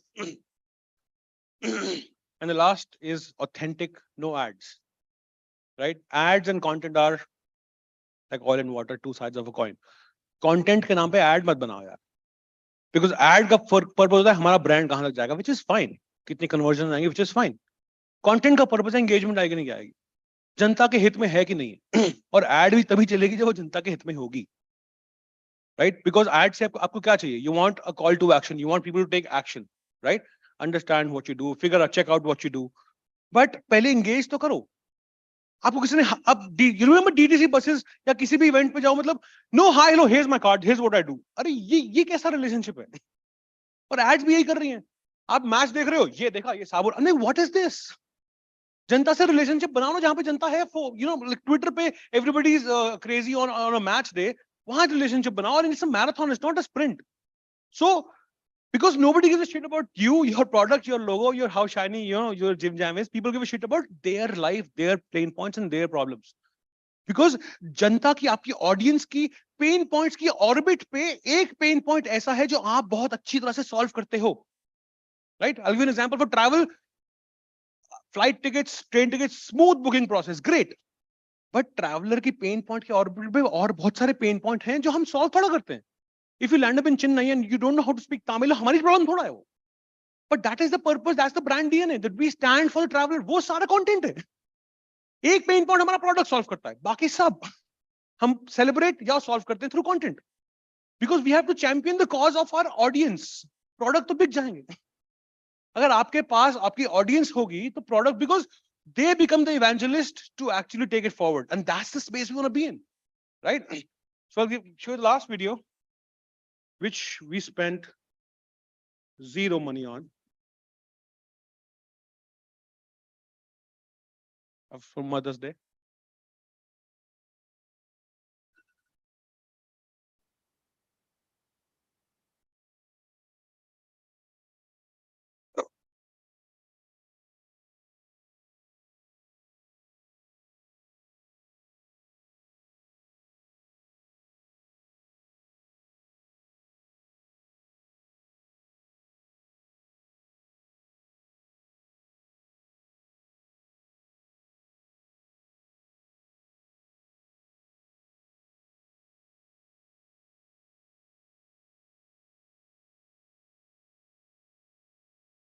Thank you very much. This was awesome. If you have questions, we can do it. If you're hungry, waiting for lunch, we can do it. Chill out without being on the stage. So, yeah, okay, we take questions. We have time. We can take a few questions if you have questions. If we have a couple of books as well. My friend Parivartan is here. He's at the back. Sir, one question. So, yes, please. I'm Pallavi from FitMat. And earlier I used to work with the corporate. And Sorry you've about that. rightly said, Sorry. like, so, okay. Yeah, so you have rightly said, like, there should be an urge in the audience to share your content. So, I mean, I also want to say, like, it is very important if you're making a viral content, your brand should also resonate with that. So, for example, we have made an ad, and the tagline was, "Why do girls have all the fun? Why do boys have all the fun?" Sorry. So, do anyone of us remember what's the brand name? Pleasure. But we also did the research, what happened, like people remembered that content, they remembered the tagline, but they didn't remember the brand name. So That I will mean, it happen. is also very important to actually See, absolutely. Is that a Yeah, question? yeah. See, of course, it's a marathon. It's not a sprint. एक video से आपको पूरा like हमें हर ball पे छक्का क्यों मारना है? I don't understand. Let's enjoy the game. Because अगर आपके content पे regularly engagement आएगी, right? That's when people will join your tribe. Because these guys understand me. और एक लाइन जो आप बोल रही हो उसको टीवी पे कितने पैसे खर्च हुए वो बताओ ना पहले. सबके मुंह में डालने के लिए what was that? Fog. मैं थक गया था उससे. ब्रांड का ठीक है, पीपल रिमेंबर 100 करोड़ भी तो खर्च हुए, 100 करोड़ हैं, जाओ कर लो फिर वो. And nobody can set out to create a viral video. जनता makes a viral video. You can not set out आज मैं एक वायरल वीडियो बनाऊंगा, आज मैं तुम सबको हंसाऊंगा. How can I decide that? If I tell you Japanese joke, will you laugh? Right? So if we genuinely research and take points from our audience की journey, pain points छोटे, अरे brand integration तो करेंगे, NGO थोड़ा खोला हमने, करेंगे brand integration. पर पहले स्टोरी टेलिंग क्रैक करनी है. Like many times we never showed the video to the brand team ever, because brand team का purpose is लोगो बड़ा लोगो छोटा हमारा brand का, which is fine, उनका job role है वो, right? But जनता के लिए क्या है? स्टोरी टेलिंग पहले. Once we have cracked the storytelling first, उसके बाद seamlessly integrate the brand, right, as part of the storytelling. That's why I always work in bullet points. It's easier to work हर चीज के bullet points. For example, I'll give you an example. Car का video देखा, cars के लिए कौन कौन से pain point है, ये 100 पेन पॉइंट, ये वाला इंटरेस्टिंग लग रहा है, लोग नाम नहीं बोल पाते, अच्छा कौन कौन से गाड़ियों के नाम नहीं बोलते, ये लिस्ट, अच्छा ये लिस्ट आ गई हमारे पास, ठीक है, इसमें से फाइनल करते हैं टॉप 10 जो मोस्ट पॉपुलर है, ये लिस्ट. अब ये नाम बोलेगा स्क्रीन पे अजीब सा लगेगा, इसके साथ कुछ एक्शन होना चाहिए. क्या होना चाहिए? थप्पड़ होना चाहिए, मुक्का होना चाहिए, कुछ ऐसा होना चाहिए. चलो थप्पड़ मुक्का करते हैं, very good. Can we have 10 different types of reactions, right? ये लिस्ट हमने मैरी करी किसके साथ? ब्रांड नेम्स के साथ. बिकॉज हर 3 से 6 सेकंड में we need to keep the engagement high. अगर हमारा एंड का मेन क्लाइमैक्स एंड में हो रहा, जनता तो भाग गई, बिकॉज कोई कहीं पे कानपुर में नाच रहा है रील पे और लोग देख रहे हैं. We have to compete with a lot of people, a lot of content, right? There's so much chaos. So viral video, you can't start making a viral video, right? You can only work on the performance कि 10 बनाएंगे 2 चलेंगे. I hope that answers the question. Okay. Yes. Anyone else? Thank you. I'm Koninika. I absolutely loved your content. So my question is, as a brand, do you need to keep the virality high in every conversation that you have? That you have to keep thinking about how this will go viral. As a human, how can it go viral? Because as soon as you stop doing that, the retention will drop, isn't it? Because people will. देखो book का नाम viral क्यों है? Because everybody loves the whole idea of viral. You keep using the word viral as if हमारे हाथ में है. So after you get the book, stop using the word viral. Because हमें engagement चाहिए. So if it is worthy of sharing, if it's worthy of somebody's comment, उस engagement पे हमें काम करना है, वो share worthy है कि नहीं है. Right? For example, when you create ये नहीं कि आपका every post will go viral, go crazy, right? But every content which you or your team spends time on deserves to be the best you can ship. If it's not the best you can ship, आप just करेंगे तो quantity और quality game से थक गया हूं मैं, right? एक कर देते हैं क्योंकि आज रोज एक कर देते हैं, रोज एक कर देते, 2-2 लाइक्स आ रहे हैं, 2-2 लाइक्स हो रहे हैं, क्वांटिटी, अरे कोई वेट नहीं कर रहा तुम्हारी कंटेंट की. 3 लाइक्स से तुम किसको दिखा रहे हो? आजकल तो इन्वेस्टर्स को लोग लाइक दिखाते हैं, लाइक्स हमने क्या, राइट? हमें एंगेजमेंट चाहिए, बिकॉज अगर एंगेजमेंट है तो that audience is genuinely interested in you, what you have to say, they are aligned with, वो आपकी पार्टी में है, वो आपके ट्राइब में है, वो आपका कंटेंट कंज्यूम कर रहे हैं, right? So they will be the ones who will be telling other people either about your products or services or about your content, and in both the cases your brand is going forward. So viral एक outcome है, right? अगर हम outcome से obsess करते रहेंगे Like a friend of mine was like, मुझे पैसे कमाने अरे तू पैसे से obsess करेगा कभी नहीं आएंगे पैसे, right? If you focus on genuinely helping a million people, you will get $1 million. पर वो करना नहीं है, कोई hack. Like what events people say, sir एक video viral करना कल तक, I'm like, ये लो comic slam. So stop using the word viral. That's why I put the word viral fast. My dad called me fast, cheap, and viral. It should be economical. I'm like, आपको नहीं समझ आएगा. Cheap. Yes. Anybody else? Does that answer the question? So that's Okay. thank Perfect. you. Anyone else? So should we wrap up for lunch? Yes, please. Hi, Hi. myself Shivani. I'm Hi. from BIA. So मेरा question ये है कि there is a lot of information in our mind कि हमें किस idea से क्या viral कराना है या कौन सा आइडिया सेलेक्ट करना है, तो Right. This is big confusion, right? Right. तो अभी हम मल्टीपल पे प्ले करते हैं कि 10 में से 2 हो जाए viral, but the main question is कि वायरल एंगेजमेंट के लिए होता है, बट हमारी एक्सपेक्टेशन होती है एज ए ब्रांड के फॉलोअर्स भी आए, तो ये दोनों टर्म साथ में नहीं चलती पैरेलली, तो इस पे आपका क्या? देखो, एब्सोल्युटली बहुत सारे मेट्रिक्स हैं लाइक मार्केटिंग में, बिजनेस में, ये कैसे करना, ये भी बढ़ाना, कन्वर्जन भी चाहिए, आरओआई तो ऑफ कोर्स चाहिए, राइट? लाइक्स चाहिए, फॉलोअर्स चाहिए, एंगेजमेंट चाहिए, कमेंट चाहिए, राइट? ये रेटिंग, ऐप स्टोर पे रेट, ये सब मेट्रिक टू मी, अगर आपने एक मेट्रिक को ध्यान में रख लिया कि सारे मेट्रिक लाइन अप हो जाते हैं, to me that is share and engagement, right? अगर जनता आपका कंटेंट जेन्युइनली शेयर कर रही है, you land up in that space. But if you start from कि ये हमें एक वायरल करना है, तो फिर when you put pressure, you just get poop, man. I mean, if you focus on the audience and come up with a list, right, you will come up with ideas which are worthy of engagement. Because views कितने आए, views तो हम खरीद सकते हैं, right? We can spend money boost, we can get 2 million views on YouTube or Instagram. That's not a problem. But engagement आप खरीद नहीं सकते, right? So when you start your content game, engagement आनी शुरू होगी, and you don't know which one will go viral. You can't say इस महीने में 2 viral चाहिए, या 3 viral चाहिए, 1 viral चाहिए, इस quarter में 1 चाहिए, right? But if you do 10, for example, if you see movie studios like Yash Raj Films, right? They make 10 movies in a year. Not every movie is a Chak De India, but every movie में same kind of production value goes, effort goes, right? So what people connect with will be something from the heart, something from the truth. तो आपने वो जितना आपने बार-बार connect किया, तो chances of virality go high.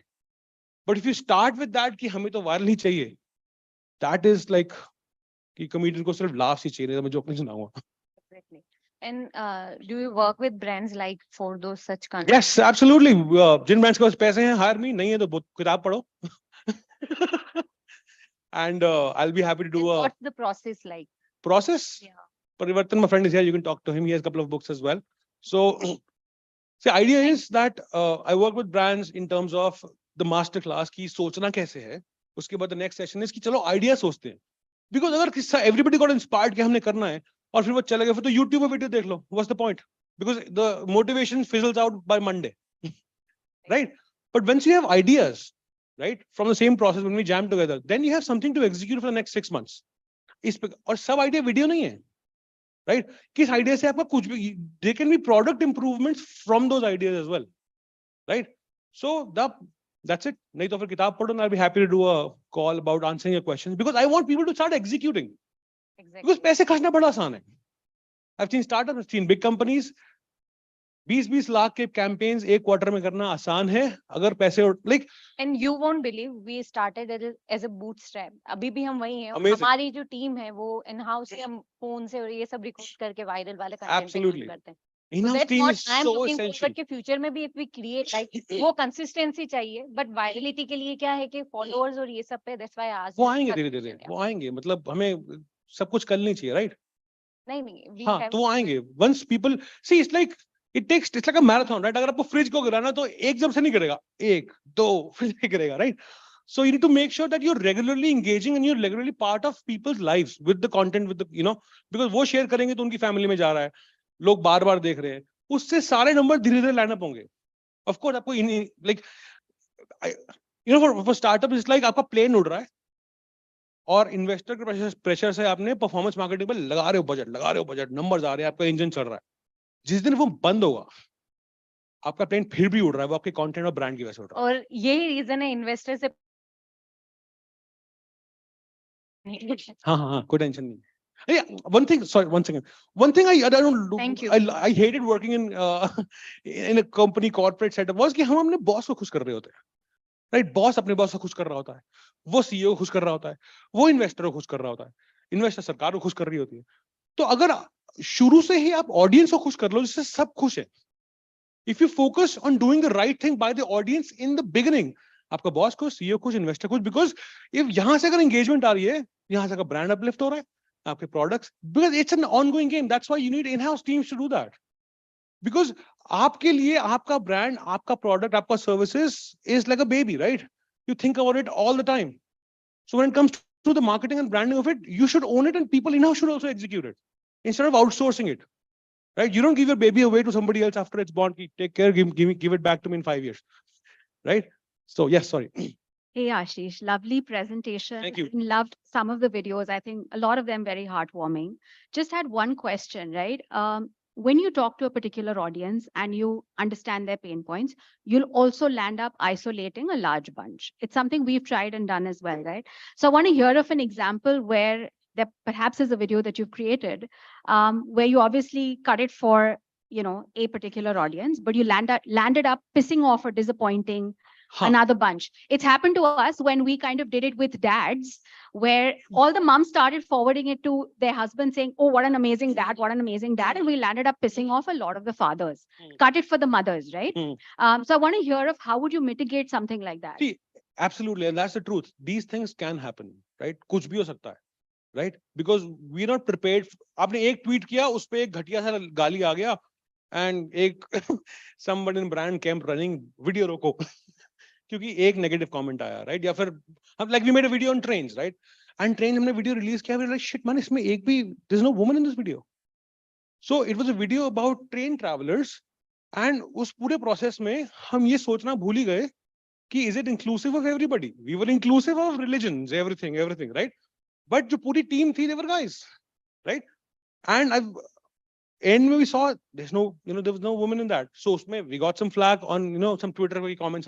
Definitely we got, but we focused कि अगले वीडियो में वो नहीं होगा. So when we made part 2 of that video, it was very inclusive. But अगर ऐसा हो तो हो, because आप सबको खुश नहीं कर सकते. Yeah, no, I hear you that you cannot, talk to everyone. You can't see. That's why I think अगर हमें सबको खुश करना है. But there's also a risk on the brand, right? Like, how do you mitigate That's the learning. That's the equation for your brand, which only your brand evolves with. कि ये हमारे लिए चलता है, हमारे लिए नहीं चलता है. But if you want to appeal to larger audience, जहाँ पे वो division ना हो, then I feel that we need to go after the truths which are common truths in everyone. Right? For example, dad के truths, mom के truths में division हो गया. But a human being के truth, for example, to me, happiness and joy is a common truth from a बच्चा to a बूढ़ा, any language, any color, whatever, right? So I love those ideas and not the controversial ideas, because controversial ideas में ना, they're expensive to deal with. किसी को बैठ के काम करना है. There's a huge price to pay. Price to pay. Like, but at the same time, the best way to diffuse controversy is by humor. Like we made a video way back, and somebody posted कि you have copied this video from here. So we replied, let's see if you can see what videos we copy next. Ha, high five. Diffuse. अगर हमने नहीं करते तो उसमें उसके follower आगे पूरा मतलब, क्योंकि ट्विटर पे तो हाय होगा, कुछ भी होगा, right? So that can happen. But controversy is, to me, staying away from religion, politics, and just staying in the zone where everybody's truth is aligned. Like there's just few things like happiness and joy, right? But in that category, everybody's in different category of business. Travel के happiness, joy अलग है, beauty के अलग हैं, healthcare के अलग हैं, banking के अलग है, right? So that's what I think. But the controversy आएगी, so it'll be expensive. Like time wise, like all good. Yeah. Any other questions? Thank you, Ashish. Thank you so much. We are going to take the questions later on. Okay, perfect. All right, guys, we'll be here. Have a great evening and see you soon.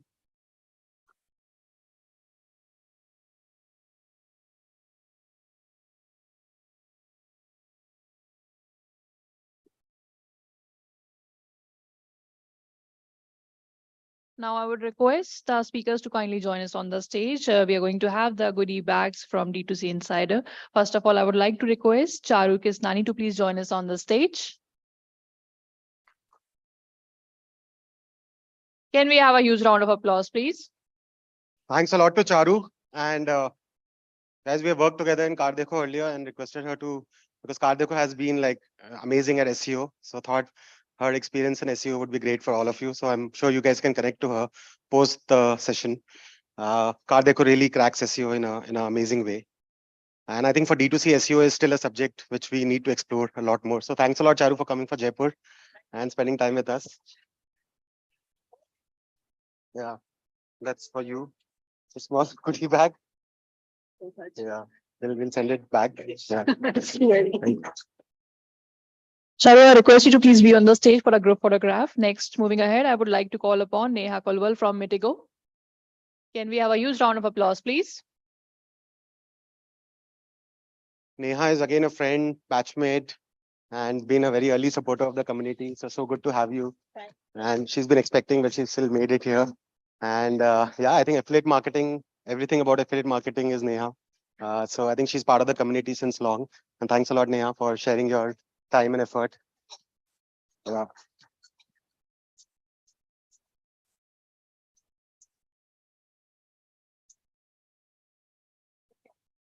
I will. Thank you, Neha. Please be on the stage for a group Yeah, you photograph. can just, we'll take a group pic. Next, we are going to have Chandni Soni from Conclo. Please, can we have a huge round of applause for her? Thanks a lot, Chandni, for spending the time and effort and great presentation and really interesting stuff. Thanks a lot.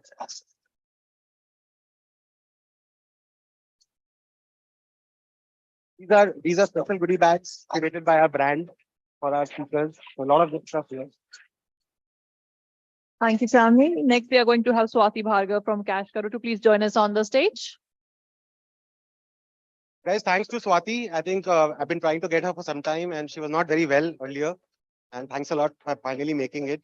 Again, someone who's well known for very long, being part of the community. And I think, again, when it comes to affiliate marketing and personal branding, been following us since long. So great to have you finally meet the community. Thanks a lot.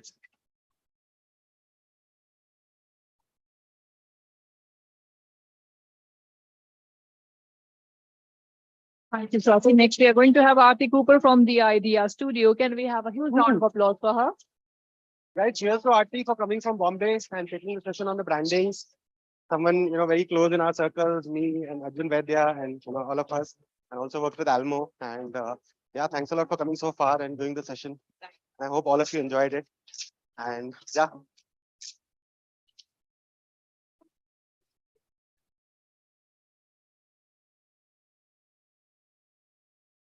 Thank you, Aarti. Next, we are going to have Tejal Bajla from All Things Baby and the Mommy Network. Can we have a huge round of applause for her? Guys, big applause. And Sejal, again, I think she is a community person. She runs the community and no one knows community better than her. So thanks a lot. And she's been a cheerleader for the community all throughout. And again, thanks for coming from Bombay and thanks for making it. So great to have you. Yeah. We have for that each the mommy network pop-up family. Great, great. Glad to hear that. Tejal, and next, we are going to have Ashish Chopra, who is the best-selling author of Fast, Cheap, and Viral. Oh my God, I think it's a dream to have Ashish. I think what a rocking session. And I've been chasing Ashish for like 2-3 years now and saying, yeah, our community now and do a session with us.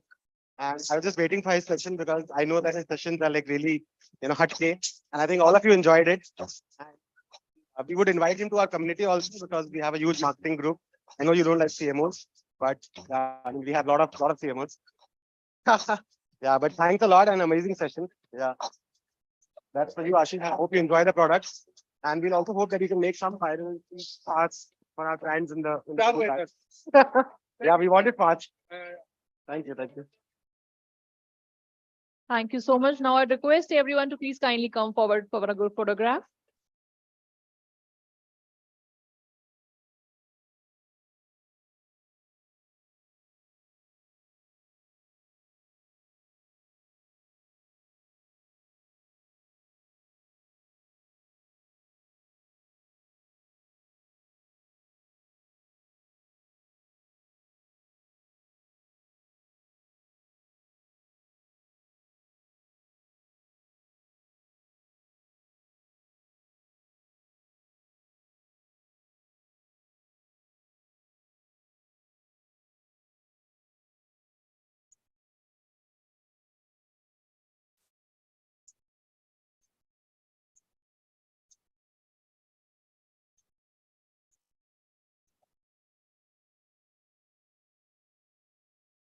It couldn't be a better way to wrap the Power Pack workshops. Thank you all the speakers for taking out the time and sharing your experiences with us. Now I request everyone to kindly join us on the stage for a group photograph.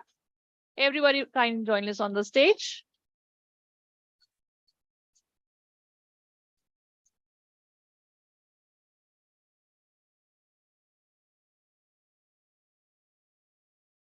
Yes, once again, everybody at the back, kindly join us on the stage. There, please.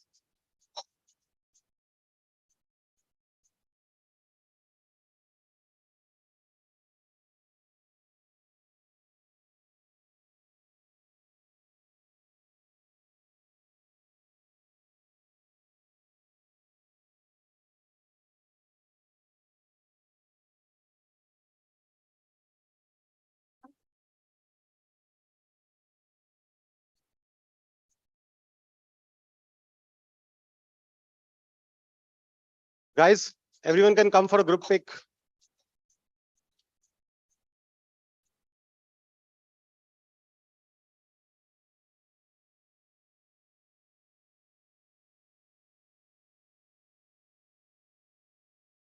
Jyoti, please come. Risha, we were looking for you.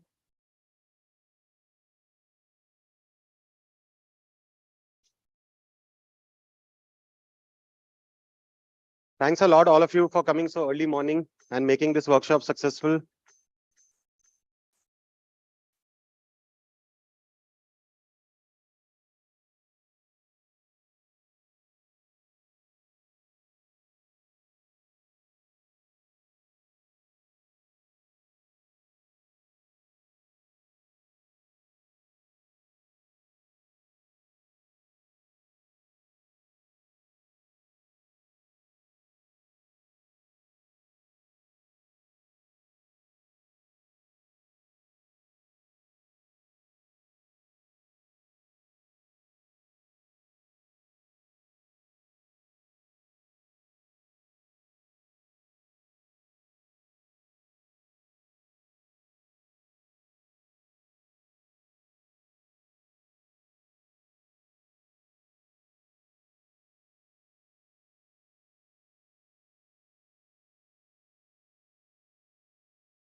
Thank you once again. We would now break for lunch. As you step out, do check out the exhibition counter where we have Byte Speed, Card to Profit, Adjustify, Go Quick, Think Logistics, Mesky, Zestar, Tech7, Ecom Express, Admit Ad, Conclo, Shipway, and Delivery with their counters. I request everyone to gather here at 2:30 for the most awaited D2C Insider Pitchathon. Thank you once again, everyone.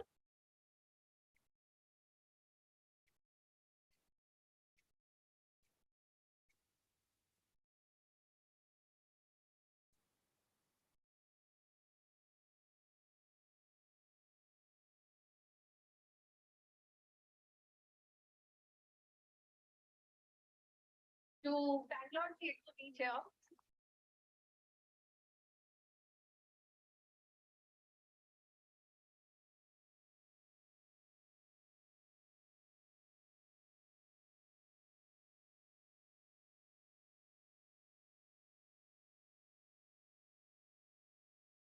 Hi, I am Vikas Dinar, founder of Happylo.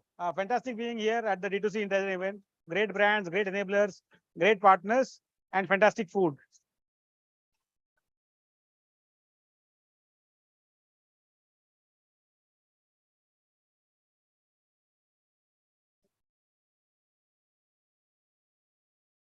Hey guys, Siddharth here. Excited to be here in Bangalore for the D2C Insider event.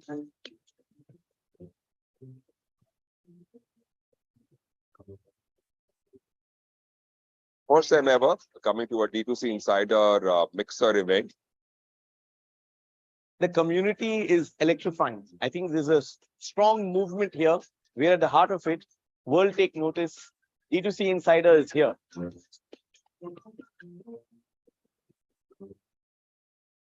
Thanks to D2C Insider, great energy. The event's been great. It was an amazing time at the Bangalore Regional CXO meet for D2C Insider. It's an amazing melting pot of ideas and collaboration that we have at D2C Insider. Huge kudos to the D2C Insider community for pulling this off. Really, it was great session for somebody who's about to launch.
I think D2C Insider for me is like a party at home. D2C Insider, in one word, is family. So today's D2C Insider event, it was, I met a lot of friends. And I think as founders, we don't have a lot of time. So such events help us get back with the friends. The sessions were amazing. A platform and a community like this can actually go a long way in terms of helping some of the founders. I think meeting a lot of people here, a lot of new entrepreneurs came in. I think that's what the biggest highlight for me personally. Great event. Every year we look forward to D2C Insider event, and I'm sure I think it is just a start. And every year, I mean, we'll start having it a lot more frequent from here on.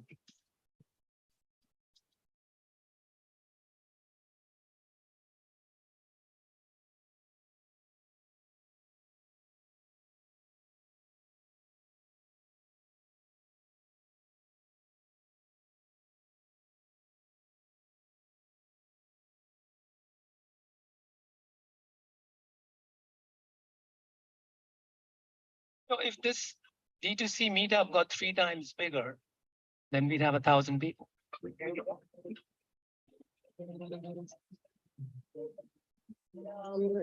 So pleasantly surprised to see how amazing this community and the kind of energy.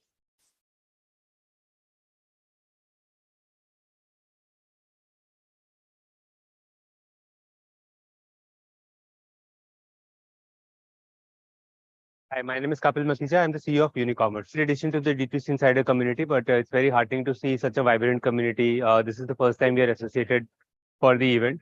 And of course, I'm a D2C founder, so we're very happy to be here. So this D2C Insider community has helped me a lot. So every time we used to ask the questions in the community, and I really get the quick solutions from the fellow D2C members. So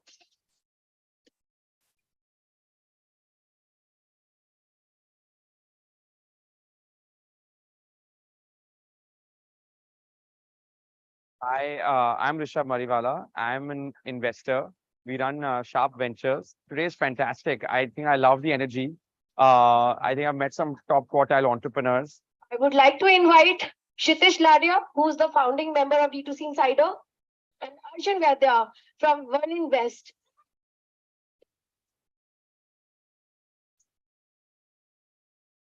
The good part about this community is most of the people want to support and want to make it bigger and bigger.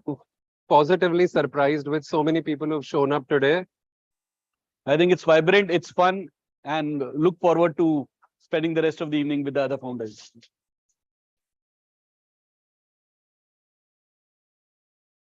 But thanks again to D2C Insider. Great event today.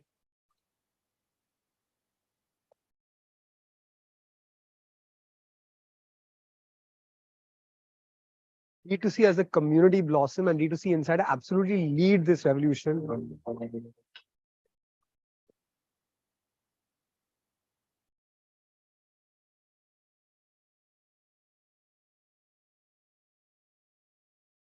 I'm always very excited to meet fellow founders and very senior people from the industry. It's always a great learning and meeting experience. And yeah.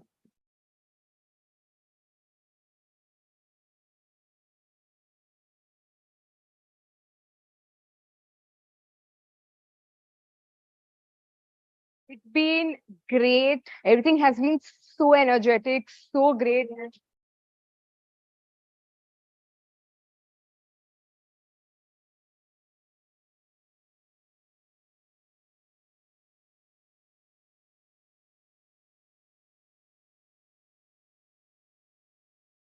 Guys, feeling amazing.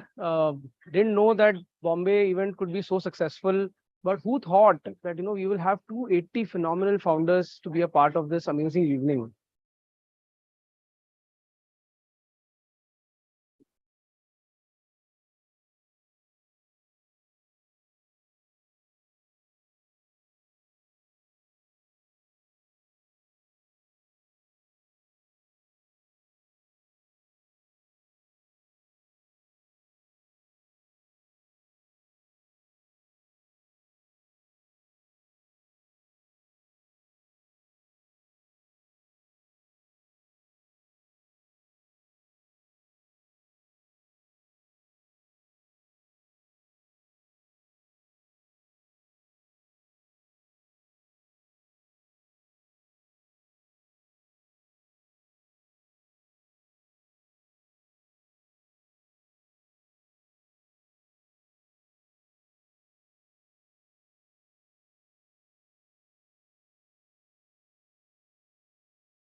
Excited, was very nervous, anxiety. Here, Kolkata, kaise hoga, kya hoga? But I think East India has killed it today. We had 140 plus entrepreneurs today coming for the D2C Insider CXO meet in Kolkata.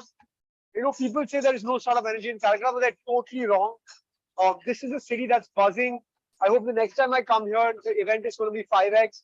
And you need to see Insider for bringing the ecosystem to life. Cities outside Bombay, Delhi, and Bangalore as well.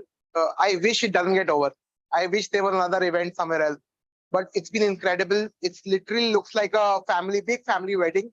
where everyone comes together and have some great fun. When we were starting, people were saying we were not able to gather even 50, 60 folks. And today we actually completed our event with 130 folks. And that too, with a lot of energy in the Calcutta. This is Ajay Rao, founder of Amiza. Super excited to be here at the final fourth stop of the D2C Insider Calcutta edition. Very excited to see such a vibrant community here. I think Calcutta has a massive amount of potential. Hi guys, I think an amazing event, another event in our series we have had in Kolkata, the D2C Insider CXO meet. And I think when we started this concept of doing in Kolkata, we all thought that this was impossible. So glad to see the whole community come together. Thanks to all our partners. We have more than 15 ecosystem partners who have made this happen. I am Siyash Saraf, co-founder of Dot & Key. And it's fantastic to be here. It's a fantastic amalgamation of the ecosystem in the city, and D2C Insider is doing a fantastic job getting all the D2C founders across the city into one room so that we can all shake things up.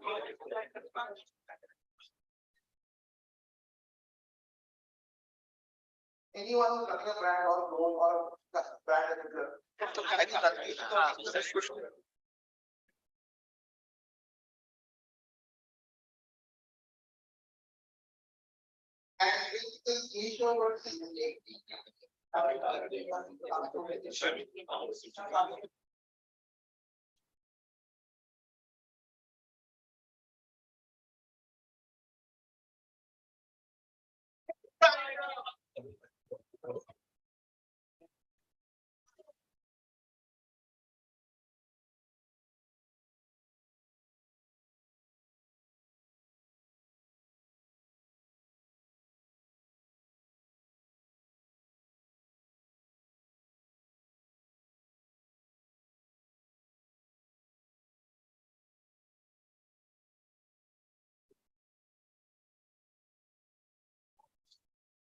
call to Bangalore CXO meet here.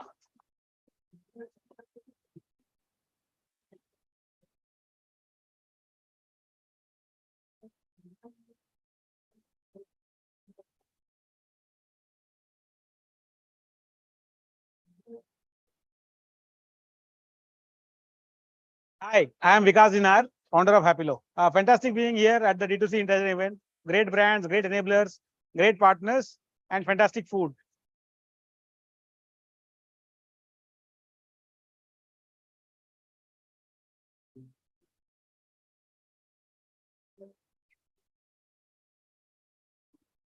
Hey guys, Siddharth here. Excited to be here in Bangalore for the D2C Insider event.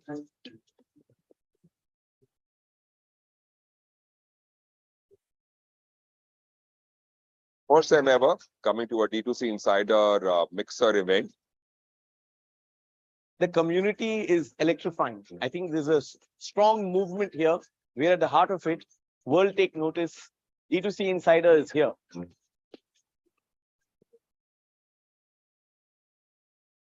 Thanks to D2C Insider, great energy. The event's been great. It was an amazing time at the Bangalore Regional CXO meet for D2C Insider. It's an amazing melting pot of ideas and collaboration that we have at D2C Insiders. Huge kudos to the D2C Insider community for pulling this off. Really, it was great session for somebody who's about to launch.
I think D2C Insider for me is like a party at home. D2C Insider, in one word, is family. So today's D2C Insider event, it was, I met a lot of friends. And I think as founders, we don't have a lot of time. So such events help us kind of get back with the friends. The sessions were amazing. A platform and a community like this can actually go a long way in terms of helping some of the founders. I think meeting a lot of people here, a lot of new entrepreneurs came in. I think that's was the biggest highlight for me personally. Great event. Every year we look forward to D2C Insider event, and I'm sure I think it is just a start. And every year, I mean, we'll start having it a lot more frequent from here on.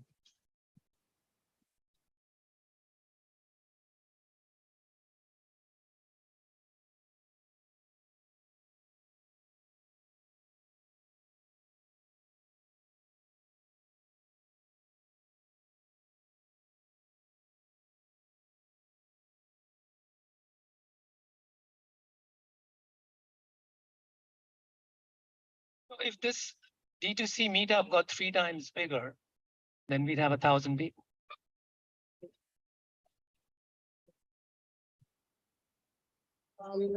So pleasantly surprised to see how amazing this community and the kind of energy.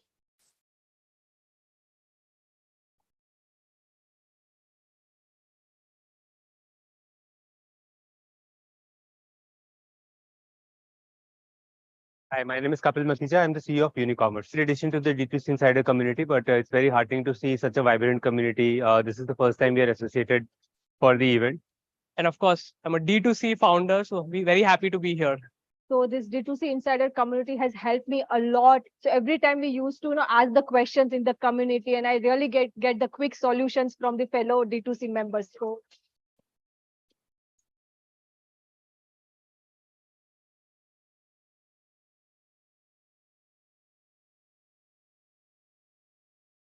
Hi, I'm Rishabh Mariwala. I'm an investor.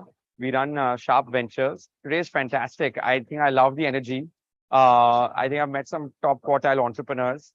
I would like to invite Kshitish Ladia, who's the founding member of D2C Insider, and Arjun Vaidya from World Invest.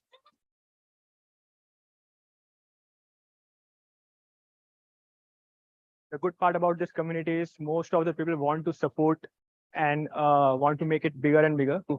Positively surprised with so many people who've shown up today. I think it's vibrant, it's fun, and look forward to spending the rest of the evening with the other founders.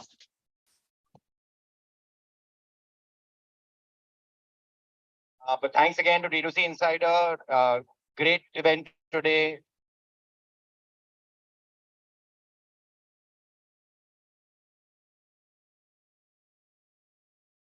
D2C as a community blossom and D2C Insider absolutely lead this revolution.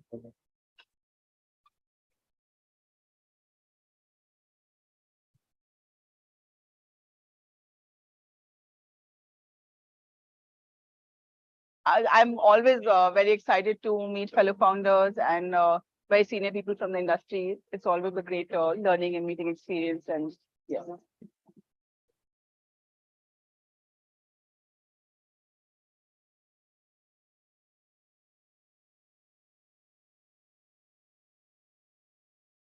it's been great. Everything has been so energetic, so great.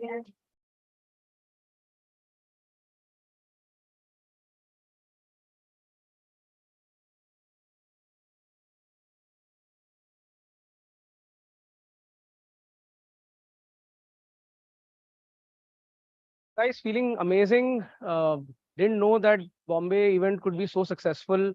But who thought that we will have 280 phenomenal founders to be a part of this amazing evening?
excited, was very nervous, anxiety. यार कोलकाता कैसे होगा, क्या होगा? But I think East India has killed it today. We had 140 plus entrepreneurs today coming for the D2C Insider CXO meet in Kolkata. You know, people say there is no sort of energy in Calcutta, but they're totally wrong. This is a city that's buzzing. I hope the next time I come here, the event is going to be 5x. And you need to see Insider for bringing the ecosystem to life in cities outside Bombay, Delhi.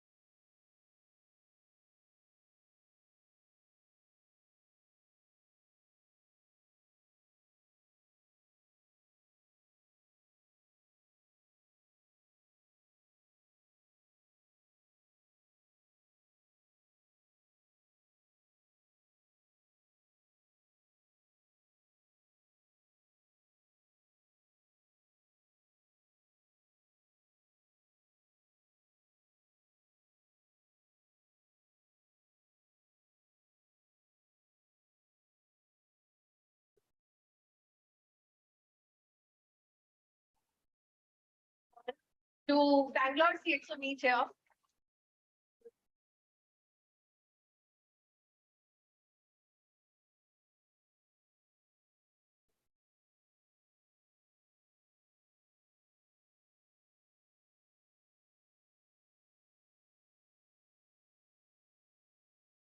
Hi, I am Vikas Dinar, founder of Happilo. Fantastic being here at the D2C Intelligent event. Great brands, great enablers, great partners, and fantastic food.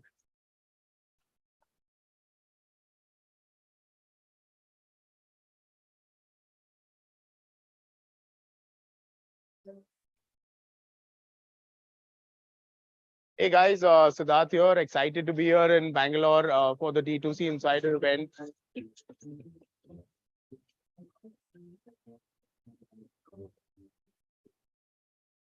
First time ever coming to a D2C Insider Mixer event.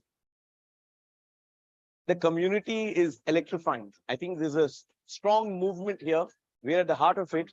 World take notice. D2C Insider is here.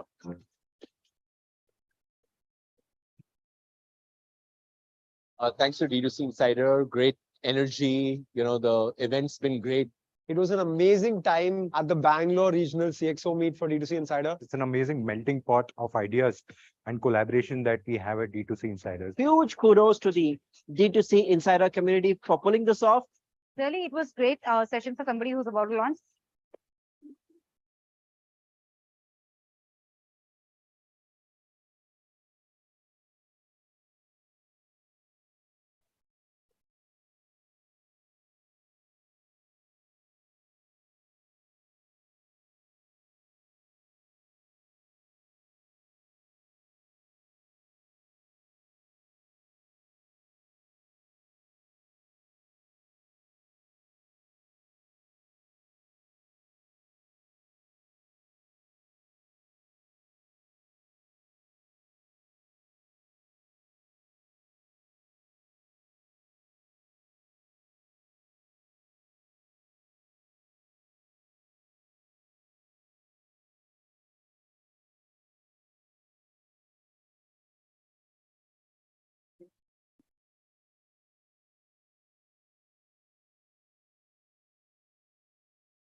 I think D2C Insider for me is like a party at home. D2C Insider in one word is family. So today's D2C Insider event, it was, I met a lot of friends.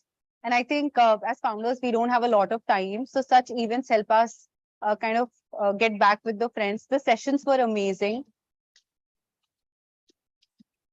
A platform and a community like this can actually go a long way in terms of helping some of the founders. I think meeting a lot of people here, a lot of new entrepreneurs came in. I think that's was the biggest highlight for me personally. Great event. Every year we look forward to D2C Insider event, and I'm sure I think it is just a start. And every year, I mean, we'll start having it a lot more frequent from here on.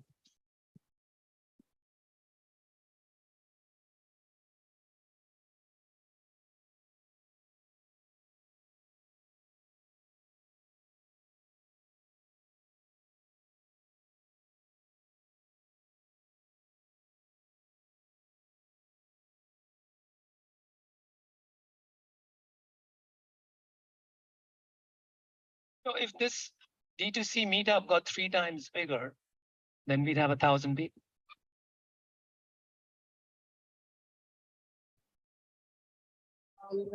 So pleasantly surprised to see how amazing this community and the kind of energy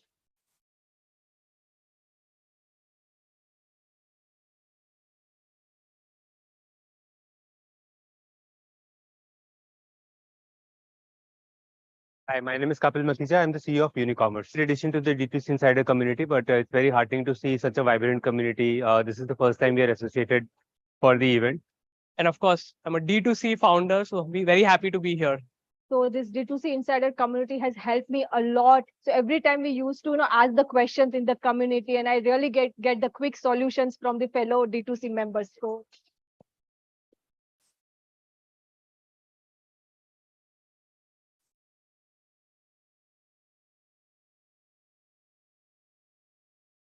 Hi, I'm Rishabh Mariwala. I'm an investor.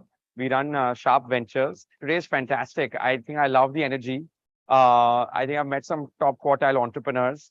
I would like to invite Kshitish Ladia, who's the founding member of D2C Insider, and Arjun Vaidya from One Invest.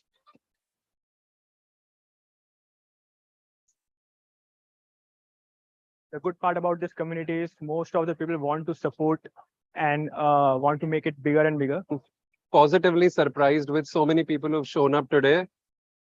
I think it's vibrant, it's fun, and look forward to spending the rest of the evening with the other founders.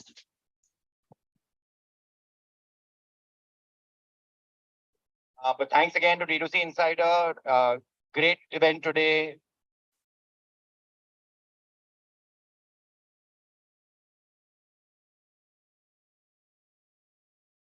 D2C as a community blossom and D2C Insider absolutely lead this revolution.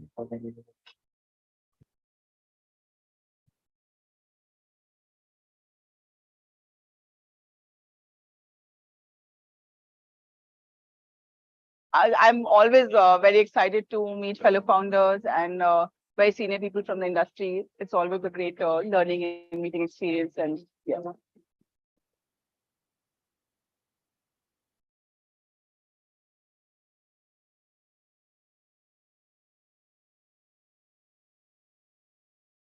it's been great. Everything has been so energetic, so great.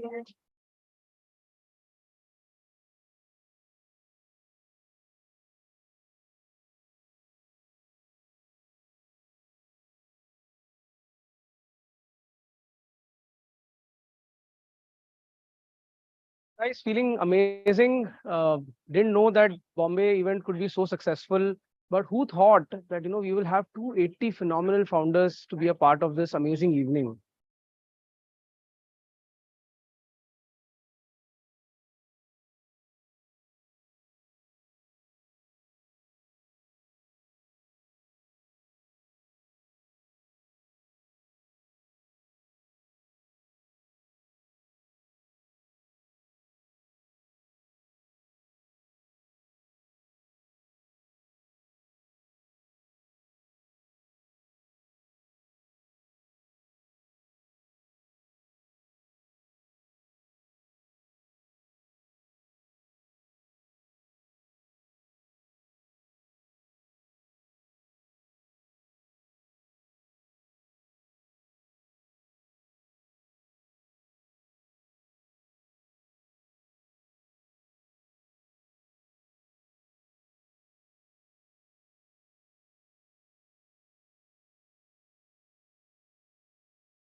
Was very nervous, anxiety.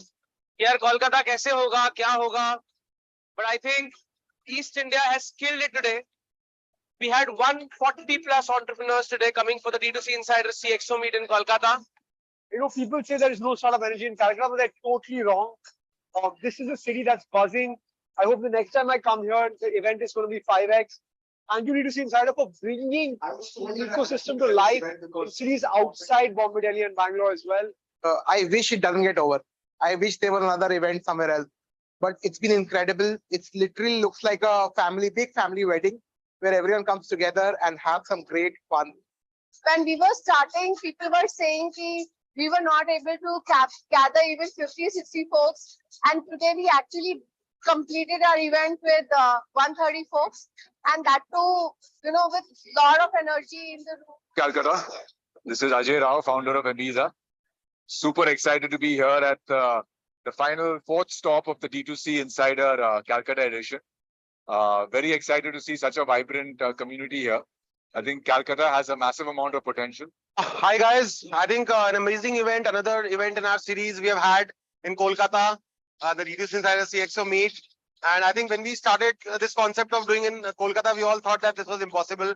So glad to see the whole community come together. Thanks to all our partners. We have more than 15 ecosystem partners who have made this happen. I am Siyash Saraf, co-founder of Dot & Key. And it's fantastic to be here. It's a fantastic amalgamation of the ecosystem in the city, and D2C Insider is doing a fantastic job getting all the D2C founders across the city into one room so that we can all shake things up.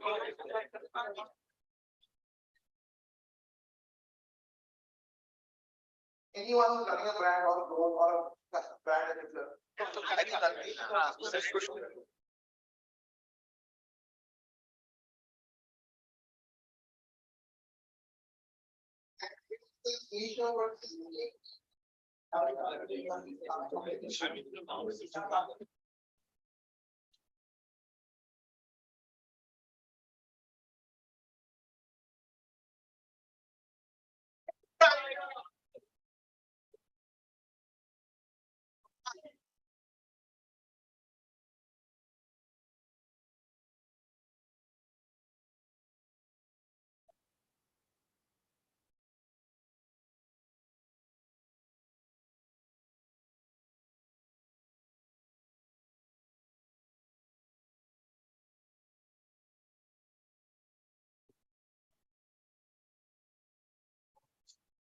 All to Bangalore CXO meet here.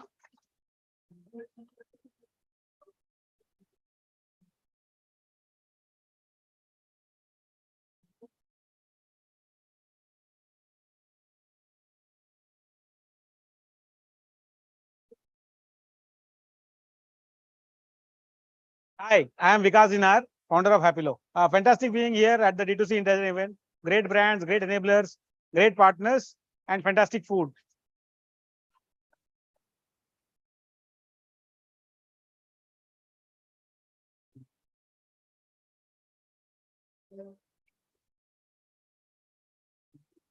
Hey guys, Siddharth here. Excited to be here in Bangalore for the D2C Insider event.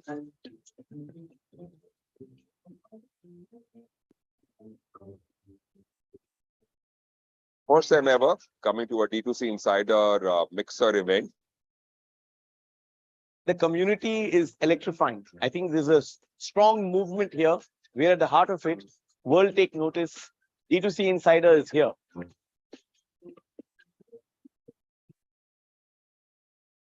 Thanks to D2C Insider, great energy. The event's been great. It was an amazing time at the Bangalore Regional CXO meet for D2C Insider. It's an amazing melting pot of ideas and collaboration that we have at D2C Insider. Huge kudos to the D2C Insider community for pulling this off. Really, it was great session for somebody who's about to launch.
I think D2C Insider for me is like a party at home.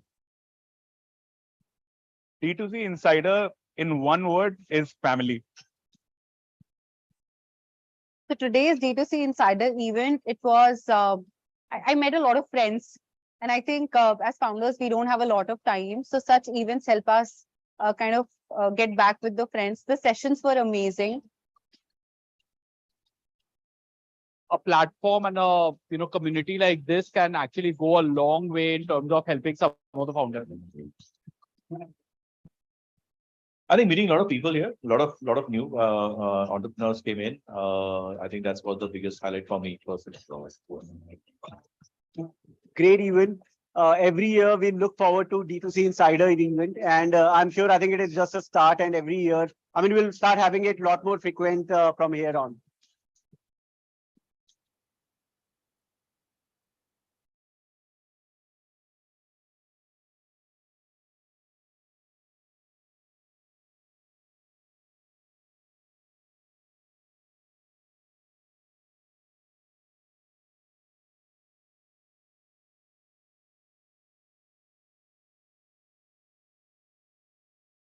So if this D2C meetup got 3 times bigger, then we'd have 1,000 people.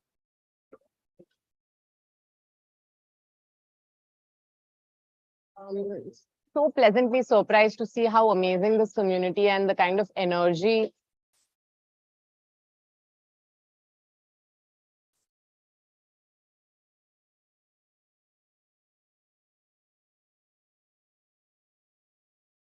Hi, my name is Kapil Makija. I'm the CEO of Unicommerce. In addition to the D2C Insider community, but it's very heartening to see such a vibrant community. This is the first time we are associated for the event. And of course, I'm a D2C founder, so we're very happy to be here. So this D2C Insider community has helped me a lot. So every time we used to ask the questions in the community, and I really get the quick solutions from the fellow D2C members. So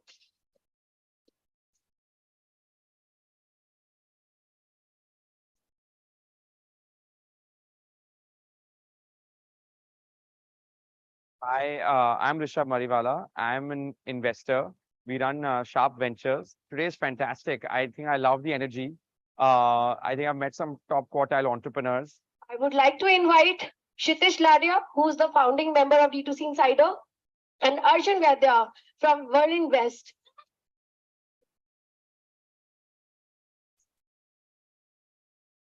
The good part about this community is most of the people want to support and want to make it bigger and bigger.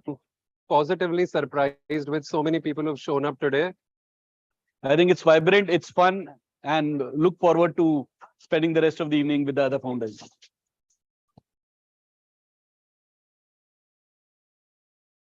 But thanks again to D2C Insider.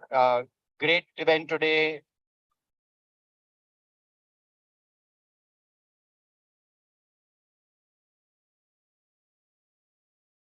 D2C as a community blossom and D2C Insider absolutely lead this revolution.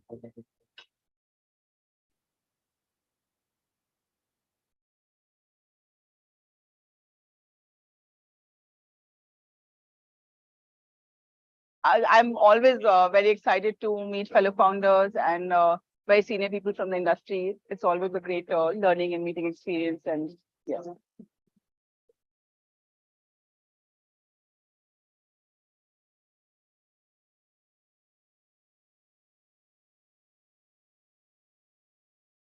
it's been great. Everything has been so energetic, so great.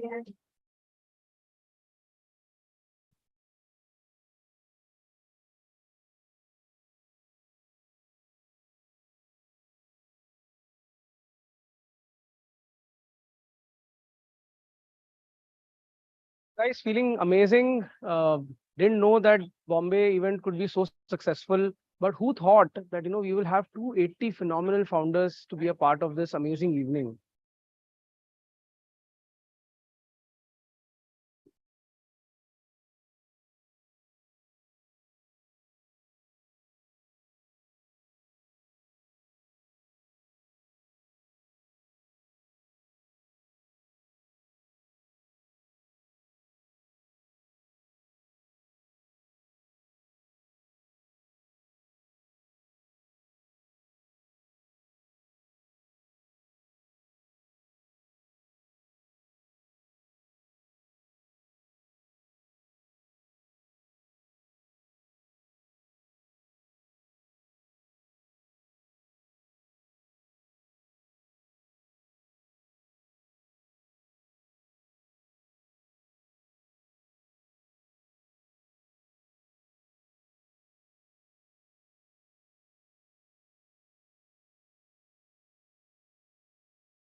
excited, was very nervous, anxiety.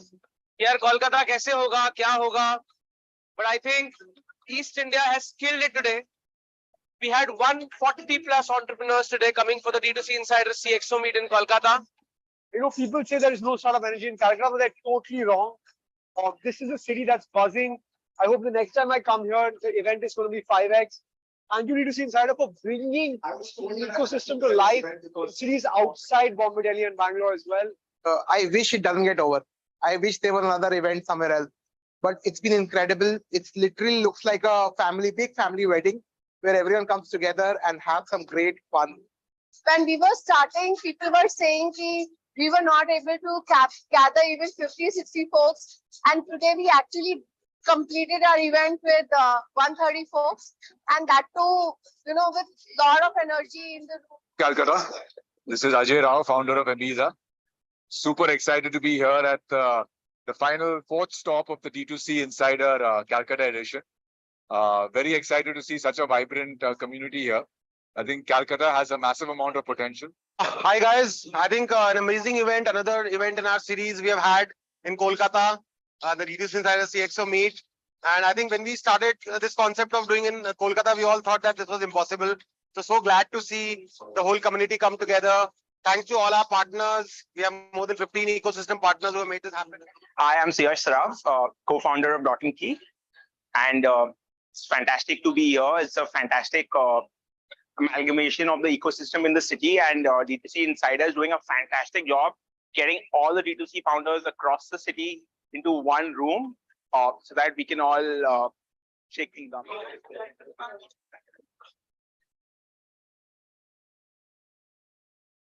Anyone who's running a brand or a brand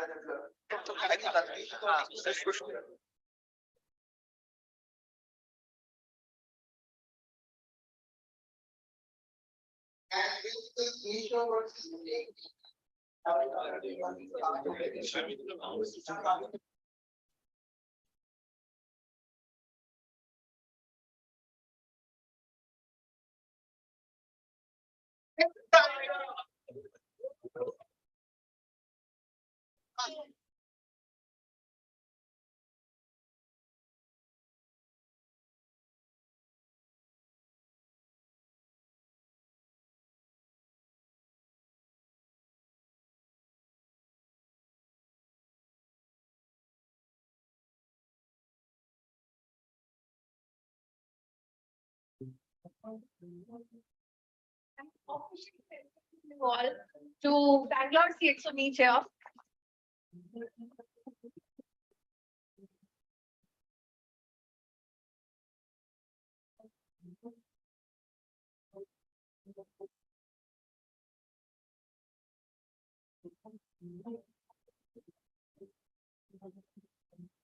Hi, I am Vikas Dinar, founder of Happilo.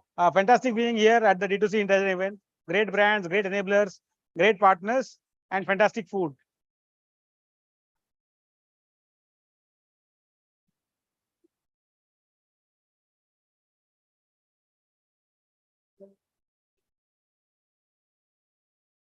Hey guys, Siddharth here. Excited to be here in Bangalore for the D2C Insider event.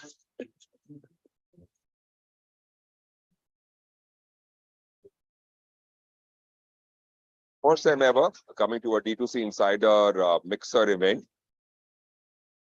The community is electrifying. I think there's a strong movement here. We're at the heart of it. World take notice. D2C Insider is here.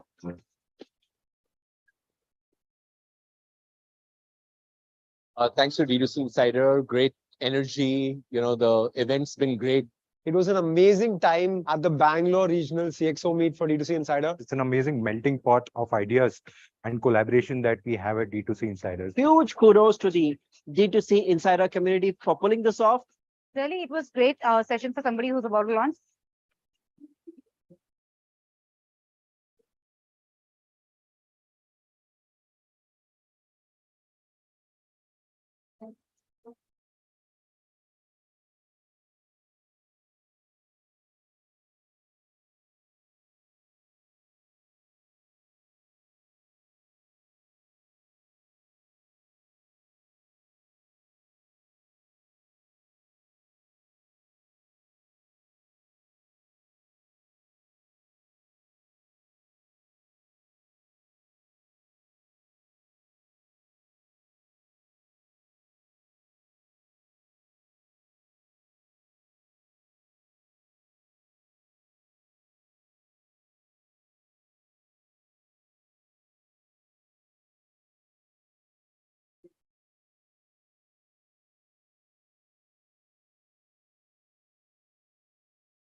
I think D2C Insider for me is like a party at home.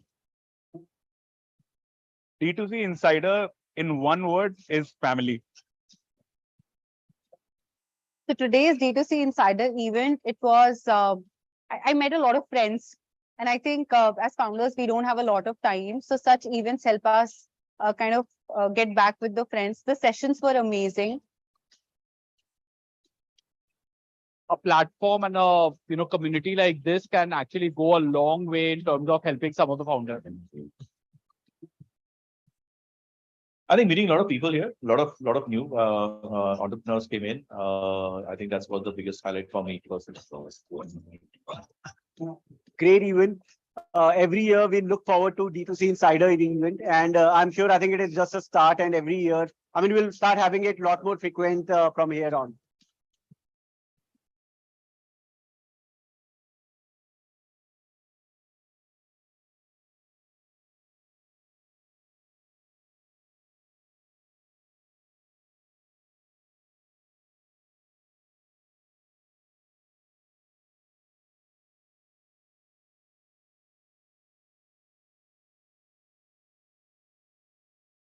So if this D2C meetup got 3 times bigger, then we'd have 1,000 people.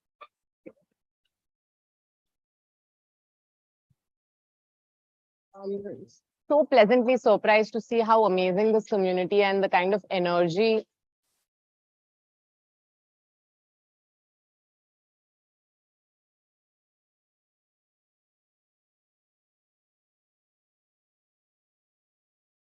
Hi, my name is Kapil Makhija. I'm the CEO of Unicommerce. In addition to the D2C Insider community, but it's very heartening to see such a vibrant community. This is the first time we are associated for the event. And of course, I'm a D2C founder, so we're very happy to be here. So this D2C Insider community has helped me a lot. So every time we used to ask the questions in the community, and I really get the quick solutions from the fellow D2C members. So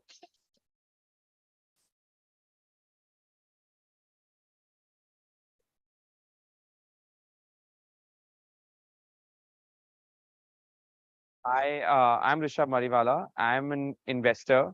We run Sharp Ventures. Today is fantastic. I think I love the energy.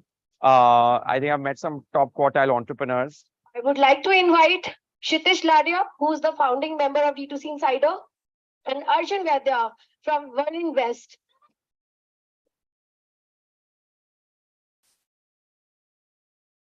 The good part about this community is most of the people want to support and want to make it bigger and bigger.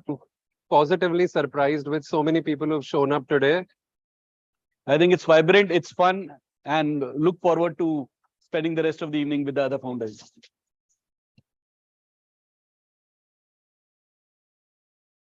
But thanks again to D2C Insider. Great event today.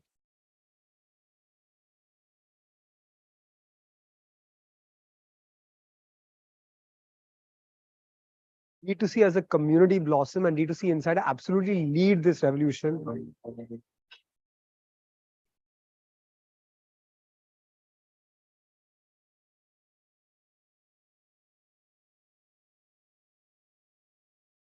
I'm always very excited to meet fellow founders and very senior people from the industry. It's always a great learning and meeting experience. And yeah.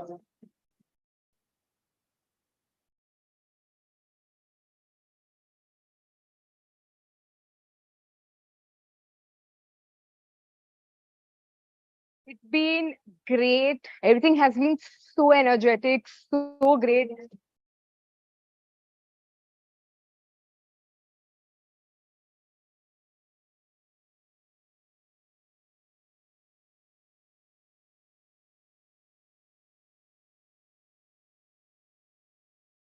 Guys, feeling amazing. Didn't know that Bombay event could be so successful. But who thought that we will have 280 phenomenal founders to be a part of this amazing evening?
Excited, was very nervous, anxiety.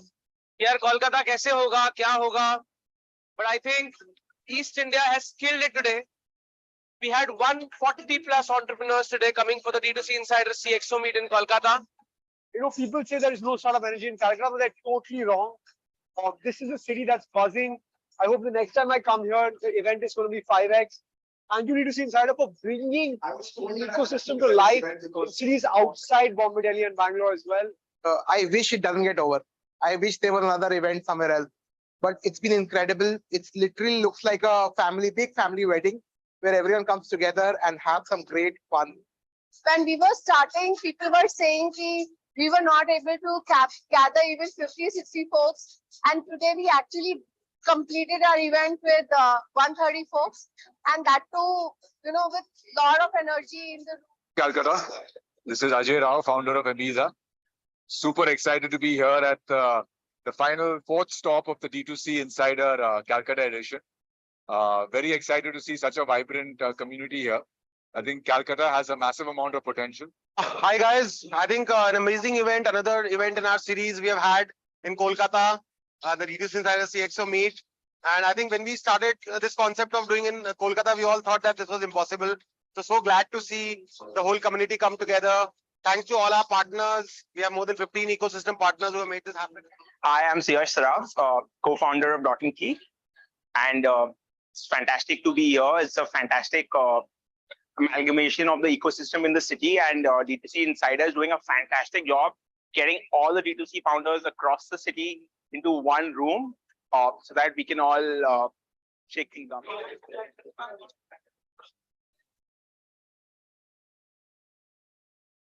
Anyone who's running a brand or grow or a brand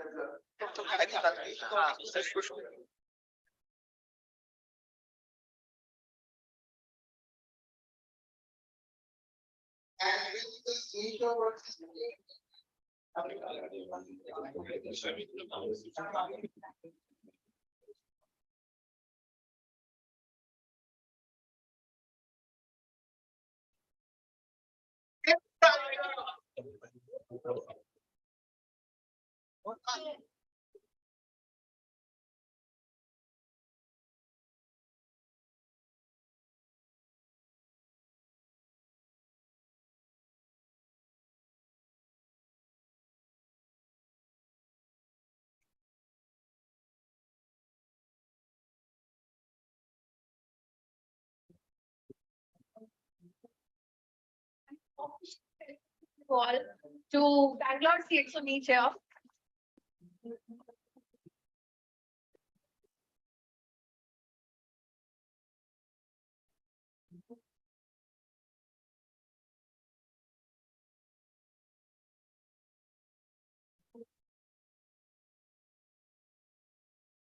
Hi, I am Vikas Dinar, founder of Happilo. Fantastic being here at the D2C Intelligent event. Great brands, great enablers, great partners, and fantastic food.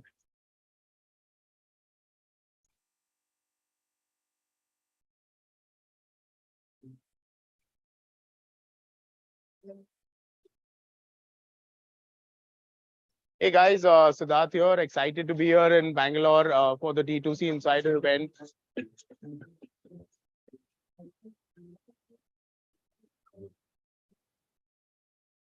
First time ever coming to a D2C Insider Mixer event. The community is Check sound. electrifying. I think there's a strong movement here. We're at the heart of it. World take notice. D2C Insider is here.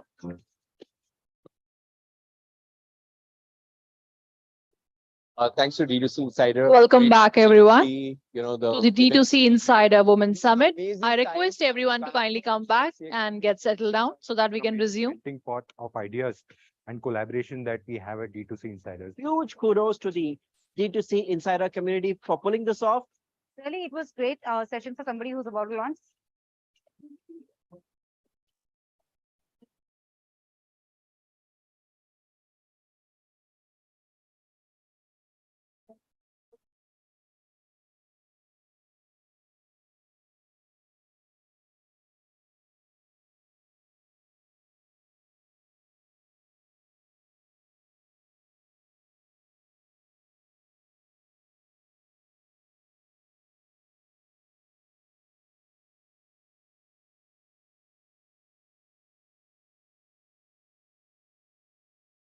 All the participants who are outside, kindly join us and come back.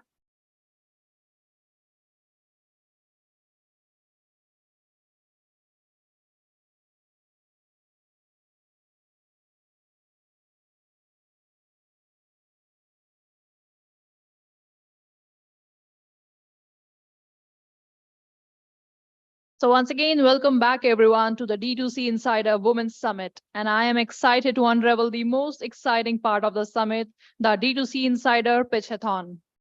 Can we have a huge round of applause, please? Once again, can I have your attention, please? Kindly all come back and let's resume to the most exciting D2C Insider Pitchathon.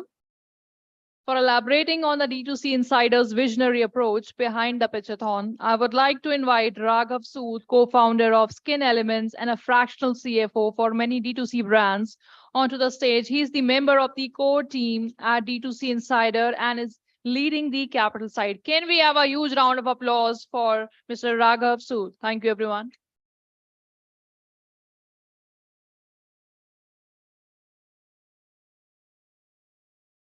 Thanks, Olivia. Good afternoon. Thank you all for joining in. Special thanks to the jury who are present here for the Pitchathon and the startup founders who are actually pitching for the event. 10 years back, it was very difficult to actually fill the room with women founders. And right now in the community, we have about 1,500 D2C founders and about 200 in this room itself. So a round of applause for them. So a little bit about the community. We are a community about 4,000 members, which has about 500 brand enablers, 500 SaaS companies, and about 4,000 brands. These guys are helping each other on the community itself, be it ads, Shopify, everything and anything that is under the sun for a D2C brand. Each one of them is helping each other. So a great brand, a great forum that has been built by Abhishek, Kshitij, and Shruti. A round of applause for them as well. One thing that we felt was missing from this was the capital requirement of any brand was actually missing, where we could actually help the brands in fulfilling their capital requirements. Be it the first stage where a brand is actually looking for RBF funds, or maybe the first check from the VCs, that handholding for the brand was actually missing there. So that's where the idea of D2C capital comes into. We are creating an ecosystem wherein the brand founders can actually pick up funds from the angels in the community itself, handholding them through a structured playbook of acceleration program and the capital provided by the seasoned founders and the VCs. So if you are looking actually to raise funds, please drop us an email at capital@d2cinsider.com. We'll be happy to take you forward and help you in any kind of a capital requirements. The first step in this direction is actually this pitchathon, where we got entries of close to about 100 pitches in the last 15-20 days. And we had one-on-one sessions with actually 40 founders from them. These 40 founders were then shortlisted to about 8 companies, 8 startups, and about 6 of them would be presenting here today. So huge round of applause for all these finalists. Now about the pitchathon, every participant will get about 15 minutes. For the first 5 minutes, they'll be pitching for the event. 5 minutes would be Q&A, and another 5 minutes would be business shower, wherein the participants, the startups can ask for any help that they require from the audience or from the jury itself. The judges will examine the pitches based on the team, market size, scalability, and unit economics. The top 2 winners would get this support from the community itself, a package worth rupees 11 lakh rupees. So it's a great event to have and looking forward to it like all of you. Thank you so much.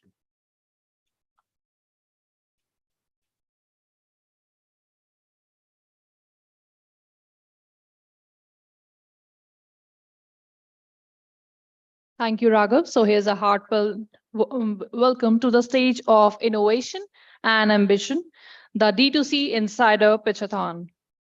Allow me to introduce the eminent jury members who will shape the destiny of our participants with their unparalleled insights and extensive experience. So now we have with us Archana Jagirdar, a media maven with a rich history in the top print newspapers, now a managing partner at Rukam Capital, renowned for investing in early stage consumer products and services companies with exceptional growth potential. Can we have a huge round of applause for her, please? Next jury member we have with us Pooja Sharali, a chartered accountant and a vice president at DSG Consumer Partners, a firm identifying and investing in the growing consumer businesses in India and Southeast Asia. Can we have a huge round of applause? Next jury member, we have Trisha Vaidya, a D2C founder and a seasoned investor who has propelled Dr. Vaidya's to India's largest Ayurveda brand online and a successful exit, angel investor and a mentor to over 40 startups. Huge round of applause, please. Next jury member, we have Survi Purvar, principal at Titan Capital, dedicated to investing in world-class entrepreneurs at the inception of their journey, fostering perpetuality, growing connections. Huge round of applause for Surbi Purvar. And we have our jury member, Kruti Rayani, an experienced analyst, currently a junior partner at She Capital. Backed by She Capital, she supports exceptional women founders in their early growth stages. Huge round of applause for all the eminent jury members. So let us embark on this thrilling journey of innovation, partnership, and transformation. The time has come to witness the pinnacle of innovation and ambition as we invite the most promising D2C ventures to the stage for their captivating pitches. Each of these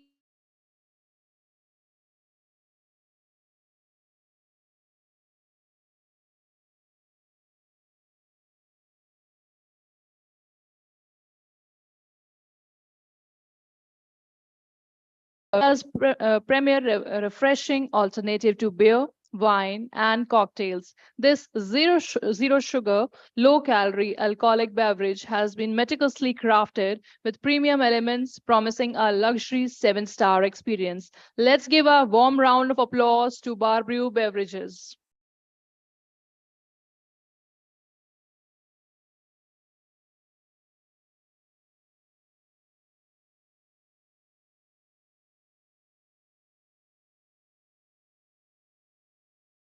This is working.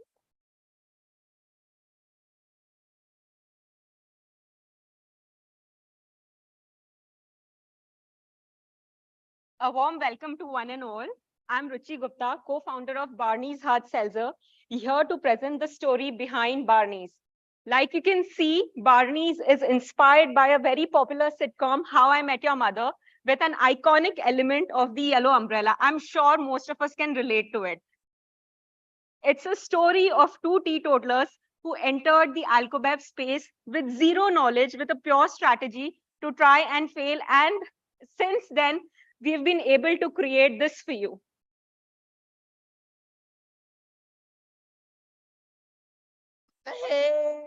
One. Oh, baby.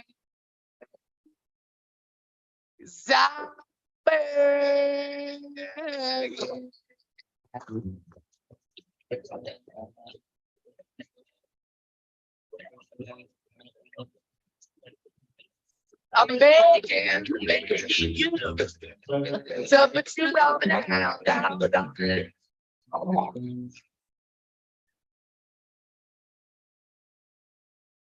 So we have the India's first hard seltzer here. Why hard seltzers? Because it's a very trending segment in the US market, and till date, we do not have anything in India which can compete with the ready-to-drink category, which is your Bacardi Breezer category. All of us are aware of beer category, whiskey, wine, vodka. We have endless brands, but if it comes to RTD, we just know Bacardi Breezer. Can you name me any brand which you know? No, none of us know. So Barney's Hard Seltzer is a zero sugar, low calorie premium product for the youth. Our ambition is to go beyond beer and breezer, and we want to create a youth-driven product. We want to make sure that we encourage conscious drinking culture in India. India mein peena koi chhodega nahi, which is a fact. It's like an addiction. So we want to make sure you rather drink a better product. What is Barney's? Whether you call it a boozy sparkling water or you call it chaser infused alcohol, it is simply a soda water with balanced flavors and balanced concentration of alcohol. RTG is above 21.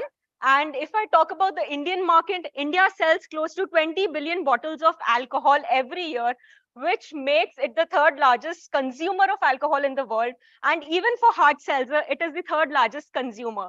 So if you can see the expected revenue in 2023 for hard seltzer, it's supposed to be 466 million USD, which is underutilized because players have just entered into the category. Like you can see, this is the data from one of the best research firms, which is your Statista. And you can see there's a growth of hard seltzer all over the world, not just in India. And the trend in India started in 2020. We were the first brand to get registered in the hard seltzer category. And in India, the trend is mainly because of the in-house drinking culture also. And if you see the Indian population, I would give you the best example. During our time, we used to enjoy having French fries. Today, the consumer, the youth, they like to have hummus and pita bread. They like having sushi. Likewise, the drinking and eating habits of every consumer has changed. They like to experiment and experience. Our business model is simple. It is B2B2C. It depends on every state. Our factory is located in Goa, and we distribute to Goa to various states. Talking about unit economics, on an average, we are priced at 140 rupees. Goa, our pricing is 110. Delhi, 175. Telangana, 260. Pondicherry and Chandigarh, 120. So if I have to give you a split in a simpler language, if we consider Goa, where the pricing is 110 rupees, 25 is my making, 25 is my margin, 25 is my distribution and channel margin, 25 is my duties, and 10 rupees is my miscellaneous. If you can see on the screen, for a 6% alcohol, Barney's has 91 calories, and you can see rest of the categories, which is somewhere around 275 to 400 calories. This is mainly because most of the categories use inverted sugar. We do not use any sugar at all. Okay, so ever since the time we have launched, when we launched, people did not even know how to pronounce hard seltzers. It was such a rocket science. Whenever I went to somebody, they more or less asked me to get lost because they did not understand the category at all. But within just 1 year, you can see we have close to 10 brands which have entered hard seltzers because people want something different. They are bored of the old style drinking culture. And why Barney's is better than most of it? Because of the X factor. We have taste, we have packaging, we have branding, and we have premiumness altogether. So since 2022, where Barney's is, we have 3 existing SKUs. We have another 6, which we have planned to launch. We have the maximum width of distribution. We have 5 state licenses to penetrate. We have close to 1,500 retail outlets where we are already present. If I talk about the financials, we have done the maximum sales of 5 crore in the last financial year.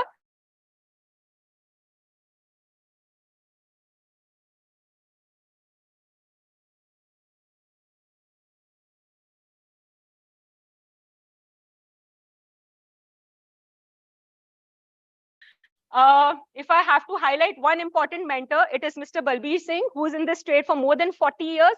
All the Bira factory and Breezer factories were set up by him. And I'd like to highlight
is one, we are curated original formulations made for skin of color, tested on skin of color and clinically proven. Unlike unlike even the global brands that need multiple products for one concern, we are one product for a solution to any of the skin problems that you have. Global brands that's the growth trajectory. This year we will very well hit over 7 crores of revenue. Next year we'll triple and we'll turn EBITDA positive by the last quarter of next year. A little bit about us. Like I told you, I'm a practicing dermatologist. I've been on advisory boards for big pharmas and formulating for more than 10 years. Between Meera and myself, we have a collective 40 plus years of experience. Meera comes from a vast, diverse background in FMCG, having been with Unilever, and then CMO at Big Basket and CMO CBO at Pharmeasy, MedLife, etc. So what we're looking to raise is 5 crores, which we are going to use towards building the brand, because we truly believe that building the brand is critical, but also towards building a team. Now we work with a team size of 16 young people, but we want to get more influence. Also more experienced people in there. We raised a pre-seed round to angels like Mayank Agarwal, the Indian cricketer, Ankit Nagori, Axel Family Fund, etc. So currently we're looking to do this. But our proposition really is about building an innovative and setting a benchmark in the skin health sector, not about skincare, but skin health. And it's about addressing the unique concerns of skin of color, not to clutter, but actually to simplify. It's about bringing the dermatology expertise in a bottle at a click to a simplify. It's about bringing इसमें ये लग जाएगी बंदी मतलब एक हटेगी दो नहीं और ये क्लोजअप हो जाएगा इसको अभी ये लग जाएगी बंदी मतलब एक हटेगी हाँ बोलो अभी जूम पे तो आने लग गया आवाज भी आ रही है बराबर अभी आ रही है पर डबल आ रही है आवाज ओके हाँ बोलो अभी जूम पे तो आने लग गया आवाज भी आ रही है बराबर अभी आ रही है ओके अभी जूम पे तो आने लग गया आवाज भी आ रही है अभी आ रही है ओके आने लग गया आवाज भी आ रही है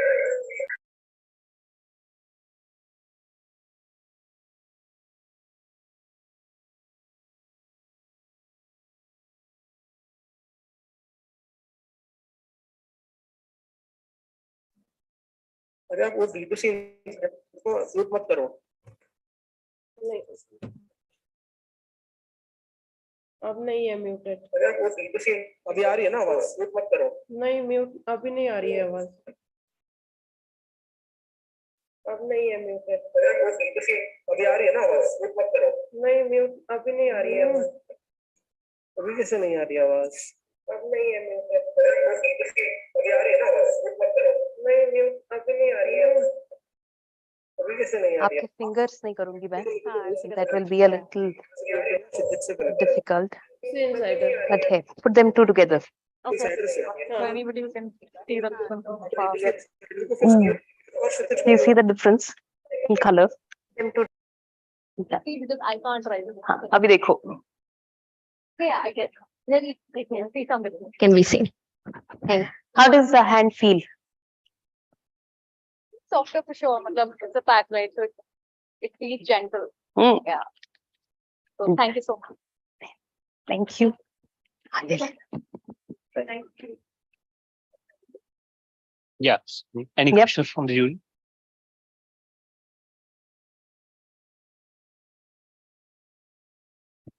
The trial process work, right? Is it expensive? How do you differentiate? Do people trust, especially if you're going to go internationally as well? Do people trust the Indian clinical trial, or do you need to then go to the US? It's a great question, Trisha. This is an ICMR registered trial. So what happens is first you need to get an ethics committee approval. So we actually write up a protocol. It's done by independent testing labs, which are actually approved. And this is a lab that's international in standard. So what happens is then we collect patients. We have exclusion criteria and inclusion criteria. Based on that, we will then pick up the patients. And then at that those time frame during the trials, they're not allowed to use anything. And for 6 weeks prior to coming into the trial, they're not allowed to use anything or have any other procedures. And then they're measured depending on our test parameters. And then we write it up. And then because these are ethic committee approved, first the ethic committee approval happens. After that, we submit the reports to the ICMR panel. Once accepted, then it gets published on the Government of India trial portal. It's almost like a drug trial. It is like a drug trial, and it is something that you can speak on in international scientific podiums, right? You can't speak about a consumer study in a podium, but you can speak about clinical trials, and that's what Dr. Chaitra has done.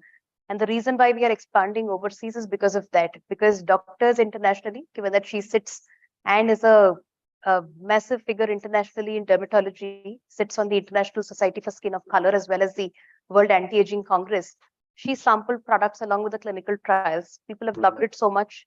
They are the ones who asked us to supply to distributors there, so they might be able to retail it from their clinics. So it's been completely pull-based, and the clinical results are absolutely acceptable any part of the world, worthy of any podium in the world. I guess great. Hi, just one question from me on when you guys started, was the concept supposed to be, how does the purchase process work for a consumer? Do I come to the website, I buy a product, and then I get a consult, or do I get a consult, then I buy a product? You don't even need a consult. I don't need a consult to buy. It's a OTC brand, right? The whole idea was to bring the efficacy of prescriptive to the OTC segment, because one of the reasons I started it is because as a dermatologist, I have a chain of clinics, right? 9 clinics across 3 cities.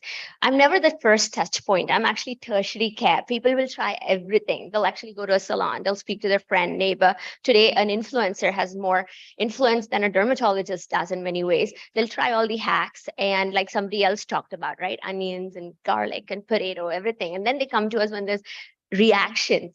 So we're not even just treating the solution, but we're actually solving for the reaction they created. So that's when I realized, and also because I have an influencer status on Instagram, I get hundreds of DMs asking me for solutions literally on a daily basis, which my team combs through. And that's when we realized we can't solve through derma clinics, but we could, for at least the milder varieties, solve through an efficacious skincare regimen. And today, if we had to solve something like pigmentation in the market, there are 3 to 4 different products you'll have to combine together to get that efficacy going. Same thing if you have to do it for acne, and you'll still end up at maybe about a 60-70% solve. So the whole idea is how could we get a higher solve with less clutter? I mean, we're too busy to put 5 layers in the morning. Fair enough. Thank you. Did later because of the feedback from our customers, because it's dermatologist led. So people were like, can we get consults? We started offering consults. We realized they don't have the patience. They'll block schedule, but then they'll cancel. So then we said, okay, what else can we do which is tech driven? And nobody thinks of WhatsApp as being intrusive into their life anymore. So that's how we wrote a chatbot. So they can actually just go through the chatbot. It's like a consult flow that would happen in our clinics, gives them a diagnosis, gives them a differential diagnosis actually, and then gives them what they can use. And it also tells them that when they need to seek treatments as opposed to just products too. And even our AI mirror, which is up on our site, that also does the same thing.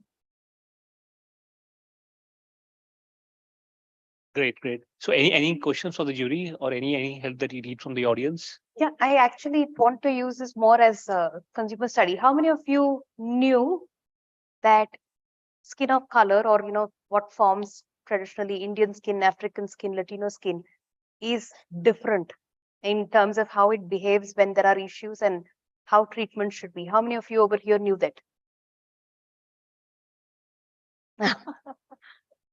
It seems to be like around 25%. Got it. All right.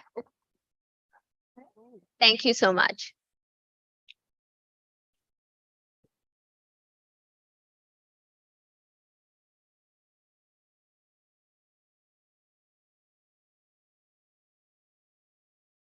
Thank you, Dr. Chaitra and Meera Iyer from SkinQ.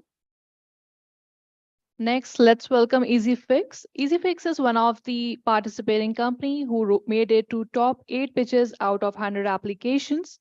EasyFix is founded by Shefali Holani. They help clients with centralized after-sales service support. Let's welcome EasyFix.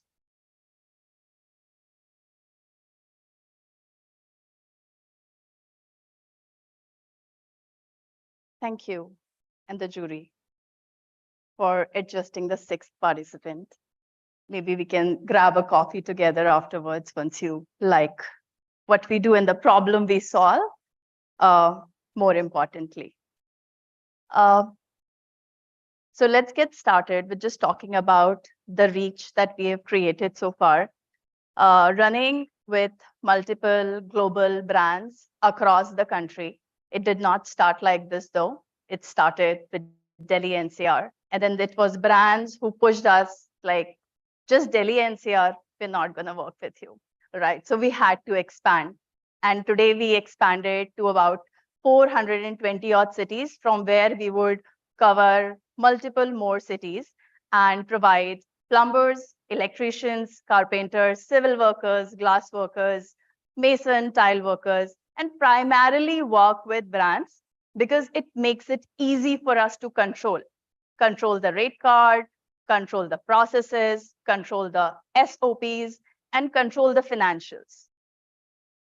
So let's talk a little bit more about the problem that we solve, that problem that exists in India.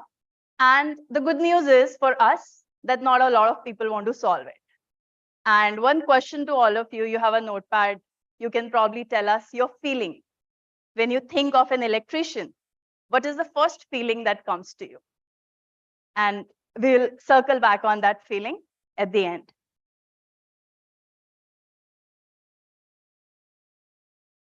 All right, so it's hard for brands to be daily engaged with technicians for getting their customer loyalty, for getting their customer satisfaction. Post delivery of the product, it's mandatory that the product must be assembled and installed to or repaired if it has in-transit damage for it to get in use. So here's a little story. What we hear from brands is that they call us through word of mouth or references or Google search. And they say, hey, we sell global bees. We sell furniture, sports, cycle equipment, CCTV, EV charging stations, solar systems, digital locks across the country. With delivery and e-com being there, it's made it even more easy for us to sell across the country, tier 2, tier 3. And we are looking for a pan-India service provider who can help us do that. So we asked them, all right, so what's your goal when you want to outsource this? We're looking for a professional technician who can reach on time, provide happiness to the customer, have a fixed rate card. All right, so what's your current challenge? You're already doing it. What's your challenge in doing that? The challenge is that there is no accountability for being able to do that. There are multiple partners. There is no centralized control. We don't have in-house technology for being able to do that. We don't want to invest in technology and invest our best resources for doing that. What else is your challenge? Our challenge is that the technicians are not professional. Then let's go back. How do we solve that? Before a solution, who are the users? A little bit more on that. Corporates with multiple offices, schools, multiple retail outlets, multiple banks, salons, ATM, wellness clinics, and OEMs, of course, that I spoke about. The problem is popular. Every corporate has an administration team who would take care of, go to the administration person who will fix your repairs, who will fix the maintenance problem for you, your signages for you, or your lightings in your store for you. Every time when the problem is identified, it's almost always urgent. This light is broken. I need the technician to come right now or tomorrow, or it's an escalation. It's mandatory to solve it, like at your homes, at your offices, everywhere, and especially for the product manufacturer. The frequency is high because you're selling every day, so you need to get it serviced every day, and it's expensive. When you are just getting it done 1 or twice in a year, the electrician knows that how much he can charge to you, and so on. So the solution that we offer is the product that we have delivered, that we have developed, and brands can plug and play with our product, and they get a digital network of pan-India network of technicians. They can focus on their core business. They can trust the data, who's arrived on time, who's a good performer, who's a bad performer, and so on. They can save time, they can save resources, and retain their customers' loyalty and brand loyalty. A quick demo on how the product looks like.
So Global Bees is one of our clients, and we do furniture and sports equipments for them. So what differentiates us amongst everyone else is the belief that we can do it. We understand the technicians, we are ethical, we have the courage and the culture that we have built in the company that helps us expand and work in such a lean team of 47 people right now. The market where we are right now in India, how it's developing from 2000 to 2021, numbers are here, I have less time, and post-pandemic, tier 2, tier 3, tier 4 dynamics, how every electrician and carpenter uses a digital, a smartphone, which makes it easy for us to work with them. And governments focus on Skill India and Aspiring India. Our product is 10x better than anyone else out there in the market, including Amazon, who's our customer. Acquisition cost that we have of the customer is 0. All our customers, we have about 80 brands who we work with. They have all come through word of mouth and references. And monopoly in the market, we know the best, when the best technicians work with us, the best brands work with us, and there is a clear network effect that we are able to see when we have gone from 1 city to 400 plus cities. To have time, a quick run through on the business model, how it works. From lead generation, the rate card gets finalized, we sign NDA and fix the SLA. Inventory of technicians is fixed for the brand that we'll work with. Client gets trained, client's team gets trained and the SOP. Then the technician's team gets trained on the product, which is new for the client who's going to get launched. There is an operations handover, wherein it goes to the vertical manager, the project manager, and the trainings get done so that we are ready to go live with the product, with the project for the client.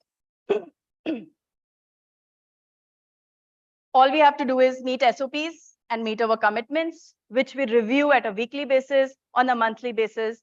That's also a trigger for retaining our clients. There's a billing process on a weekly basis and for some on a monthly basis. Important for us is to retain the client, which means that we trigger through email, SMS, WhatsApp, on-time arrival happened, 5-star rating, who is doing good, and so on. We're designed to grow quickly and tons of users that prove the hypothesis. The opportunity in this market is, of course, India's development that I have spoken about, the shift in technology amongst all of us and the users in tier 3 and tier 4, shift in economy users, and the recent mergers and acquisitions that have happened in the industry, including Servify, MyGate, and so on. The team, we are the core team, Devendra manages operations, supply, me, technology, and finance. We're looking for experts who can move fast in helping us, entrepreneurs who actually no one knows, and we know we are secretly amazing, and we literally have no connections. Thank you.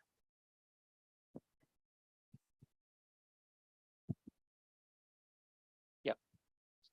So any questions of the jury? Sure. So how does it work? Sorry, that I'm not understanding the difference with like a JLL or someone like that who manages facilities, right? Your larger organizations who you said would be your B2B clients, they would already have a provider on board who have a technician or a carpenter or an electrician plumber on, on site 24/7. Sure. So who is your customer there?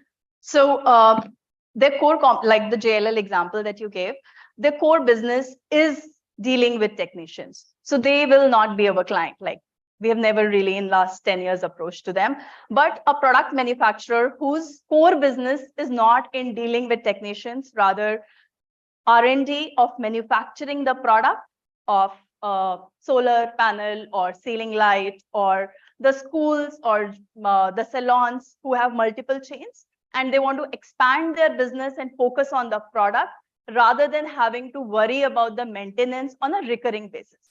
So examples of our clients, I already mentioned 2, which is GlobalBees and Amazon. LiveSpace, we work with, there are 80 brands, like I think I'm nervous that Nitra, we work with LG, Lenovo, we work with Asus, Samsung, Lenskart, Timex, Carrot Lane, Bata, and so on. And all these at a pan-India level.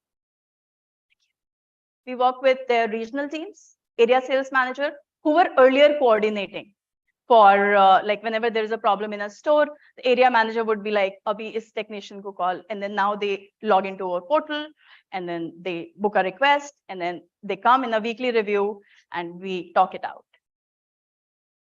How many cities can you service today?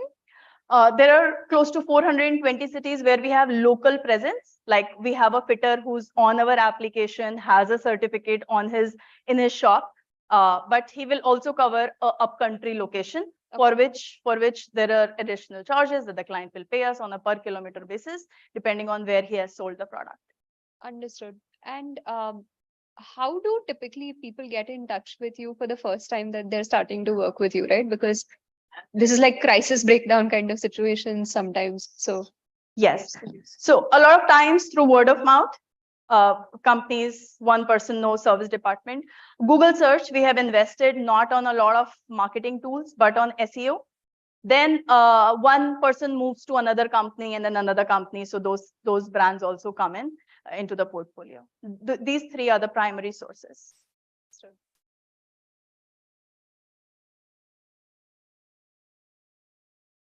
So yeah, no further questions. Anything that you want to ask the jury or the audience? Yes, I want to circle back on where we started. How is your feeling? Like if all of you can say, well, how do you feel when you think about a carpenter in your own head? And what's your belief about Indian population having to change that belief into a good belief? When I visit Europe, or I just came back from my karate competition from Sweden, and we were, there was this guy, also a black belt, sitting over there. He's an electrician. He proudly says, I'm an electrician and no one can make out. He paid the bill for us. how far do you see that changing in India? That our electricians cannot, they are able to rise up to a middle level income, to a middle class.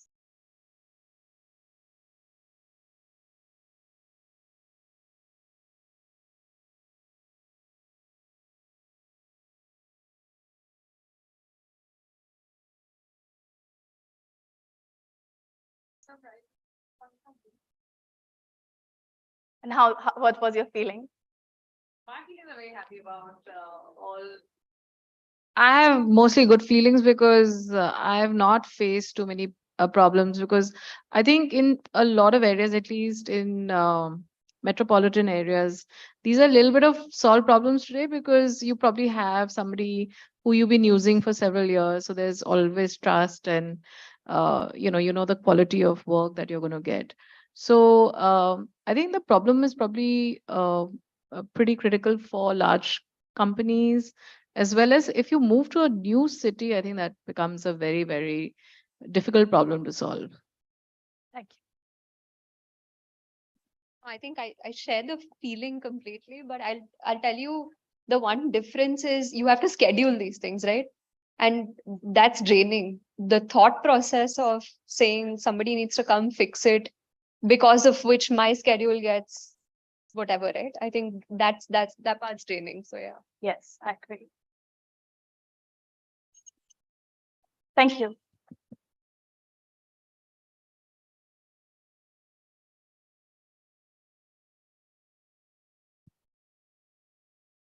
Thank you, everyone. Thank you, the jury. Big round of applause for all the participants and the jury. We'll be taking the feedback from the jury, and we'll be announcing the results in our evening chats. May I request the jury to come on the stage, please? Archana, can you? Yeah.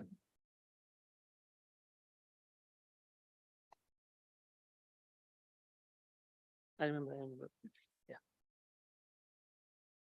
So thank you to all jury members for becoming a part of D2C Insider Pitchathon. And to hand over the goodie bags, I would like to have Raghav with us on the stage. First, we are going to have with us Archana Jagirdar from Rukam Capital.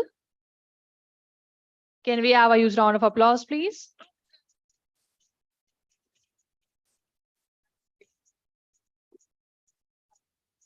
Please, Archana, I request you to please be on the stage for a group photograph. Next, we are going to have Pooja Shirali. Can we have a huge round of applause? Pooja Shirali, DSG Consumer Partners.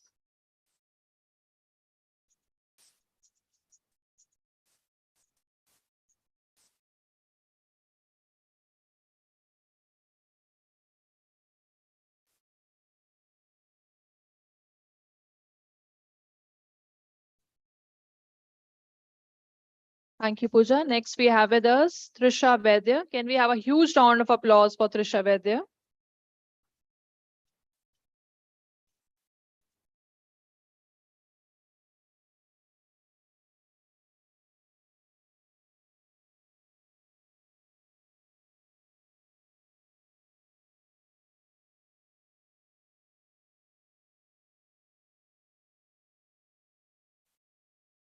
Thank you, Trisha.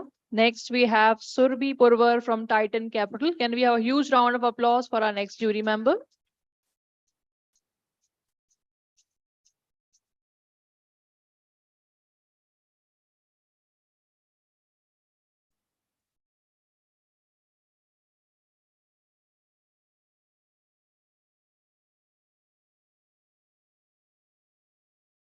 Thank you, Surbhi. And next jury member, we have Kruti Rayani.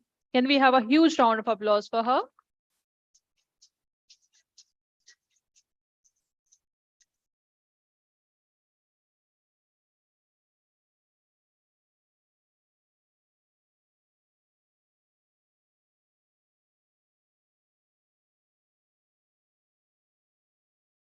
Once again, thank you to all the jury members. I would request all of you to kindly come forward for a group photograph.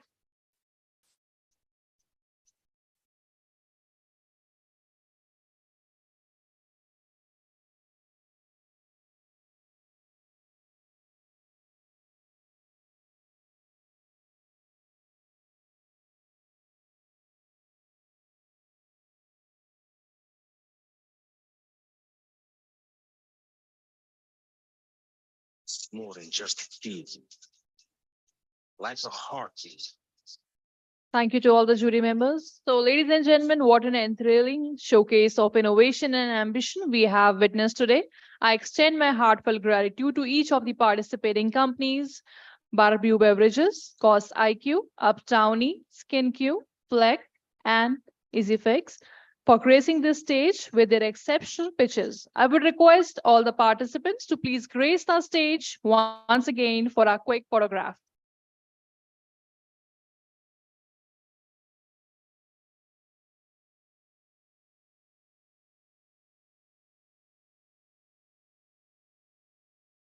Yes, please.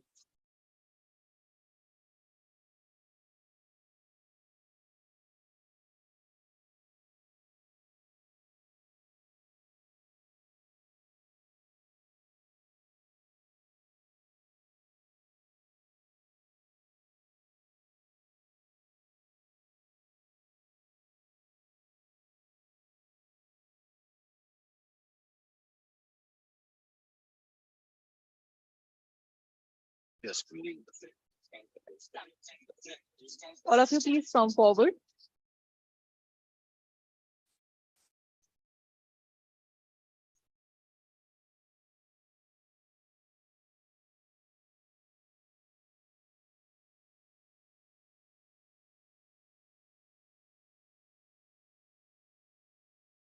That's more than just a feeling, like a heartbeat. Once again, thank you so much to all the participating companies, and Raghav, thank you so much once again. And now we would break for the high tea, and let's come back here by 5:15 to move ahead with the evening. Do check out the exhibition counters of White Speed, Card to Profit, Justify, Go Quick, I Think Logistics, Mesky, Zestart, Tech7, Ecom Express, Admit Ad, Contlo, Shiftpay, and Delivery. Thank you everyone once again.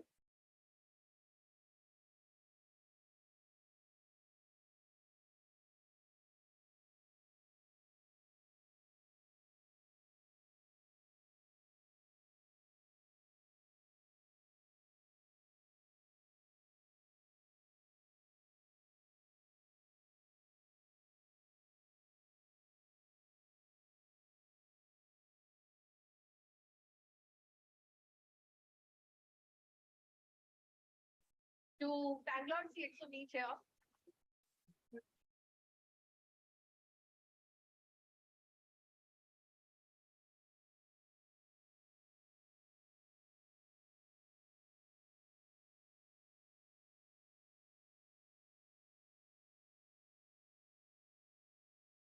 Hi, I am Vikas Dinar, founder of Happilo. Fantastic being here at the D2C Intelligent event. Great brands, great enablers, great partners, and fantastic food.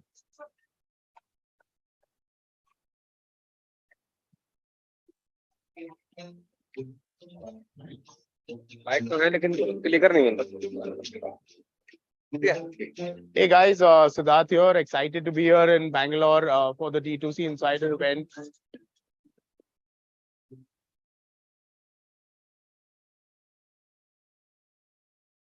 First time ever coming to a D2C Insider Mixer event. The community is electrifying. I think there's a strong movement here. We're at the heart of it. World take notice. D2C Insider is here.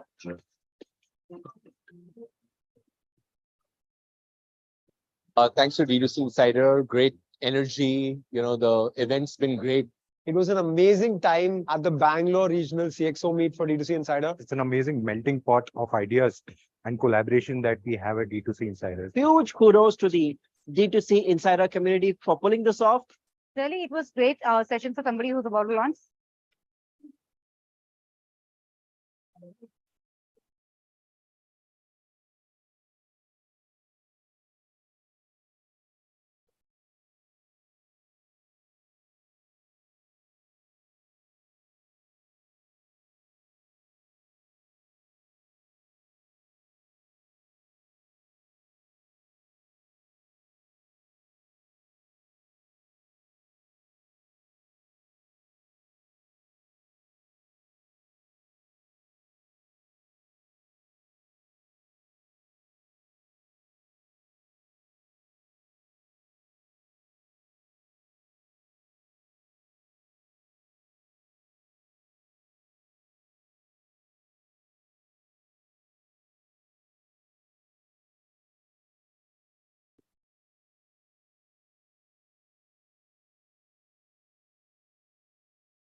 I think D2C Insider for me is like a party at home.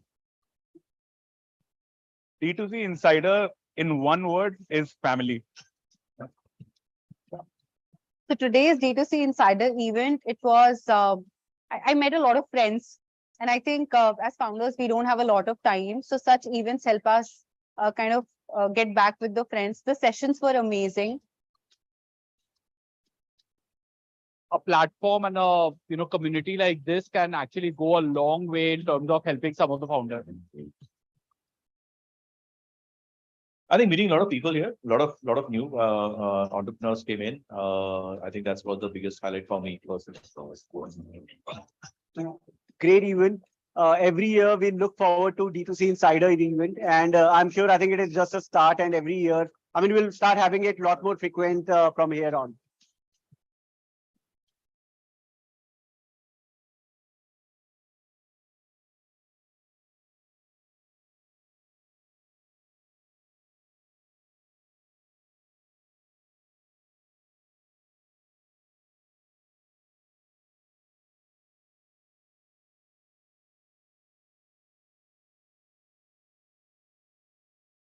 So if this D2C meetup got 3 times bigger, then we'd have 1,000 people.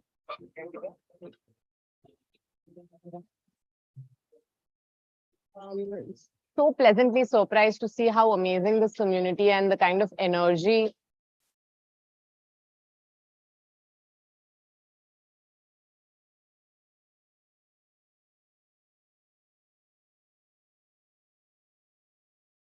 Hi, my name is Kapil Makhija. I'm the CEO of Unicommerce. In addition to the D2C Insider community, but it's very heartening to see such a vibrant community. This is the first time we are associated for the event. And of course, I'm a D2C founder, so we're very happy to be here. So this D2C Insider community has helped me a lot. So every time we used to ask the questions in the community, and I really get the quick solutions from the fellow D2C members. So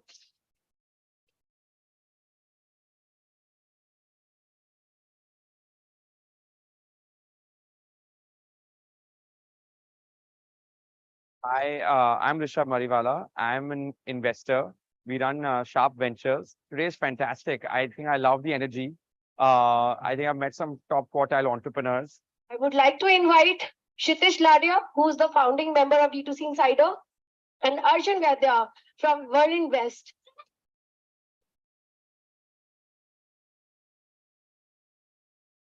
The good part about this community is most of the people want to support and want to make it bigger and bigger. Positively surprised with so many people who've shown up today. I think it's vibrant, it's fun, and look forward to spending the rest of the evening with the other founders.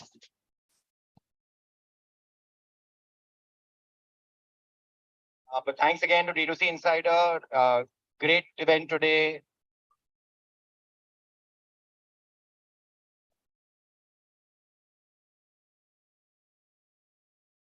D2C as a community blossom and D2C Insider absolutely lead this revolution.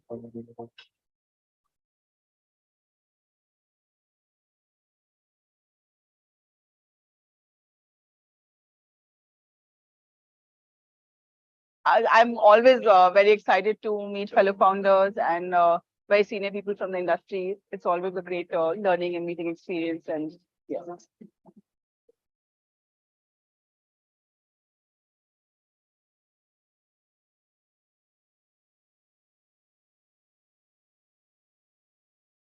it's been great. Everything has been so energetic, so great.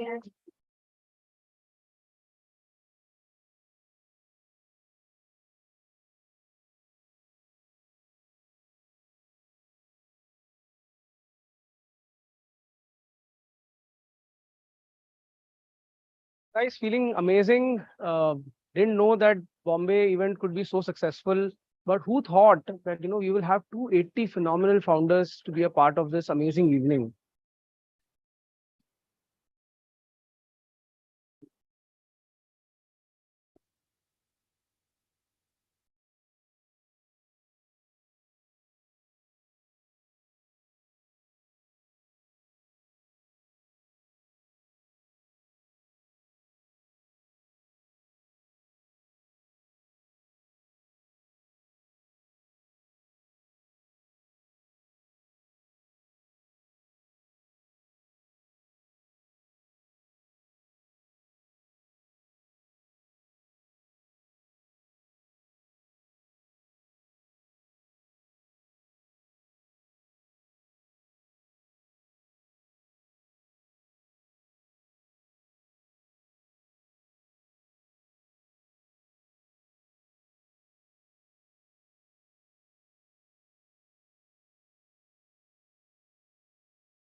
Excited, was very nervous, anxiety. Yaar, Kolkata kaise hoga, kya hoga? But I think East India has killed it today. We had 140 plus entrepreneurs today coming for the D2C Insider CXO meet in Kolkata. You know, people say there is no sort of energy in Calcutta, but they're totally wrong. This is a city that's buzzing. I hope the next time I come here, the event is going to be 5x. And you need to see Insider for bringing the ecosystem to life in cities outside Bombay, Delhi, and Bangalore as well. I wish it doesn't get over. I wish there was another event somewhere else. But it's been incredible. It's literally looks like a big family wedding where everyone comes together and have some great fun. When we were starting, people were saying we were not able to gather even 50, 60 folks. And today we actually completed our event with 130 folks. And that too, with a lot of energy in the room. Calcutta. This is Ajay Rao, founder of Amiza. Super excited to be here at the final fourth stop of the D2C Insider Calcutta edition. Very excited to see such a vibrant community here.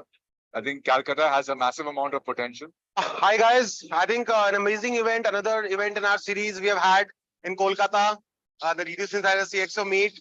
And I think when we started this concept of doing in Kolkata, we all thought that this was impossible. So glad to see the whole community come together. Thanks to all our partners. We have more than 15 ecosystem partners who have made this happen. I am Siyash Saraf, co-founder of Dot & Key.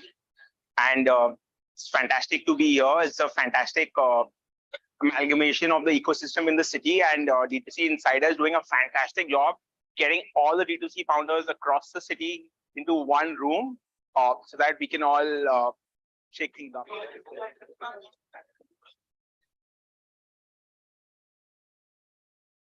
Anyone who's running a brand or growth or a brand I think that's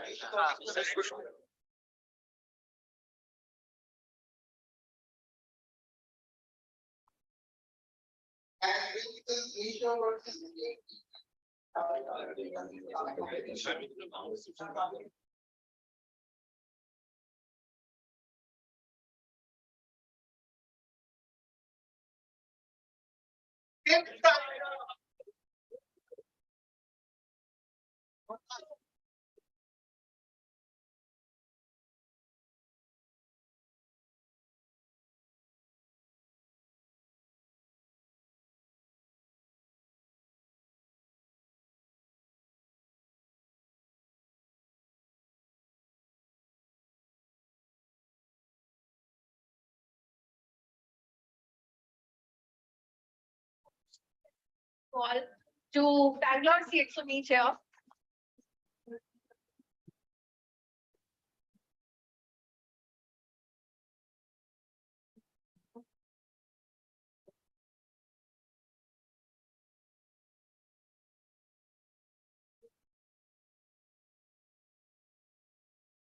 Hi, I am Vikas Dinar, founder of Happilo. Fantastic being here at the D2C Intelligent event. Great brands, great enablers, great partners, and fantastic food.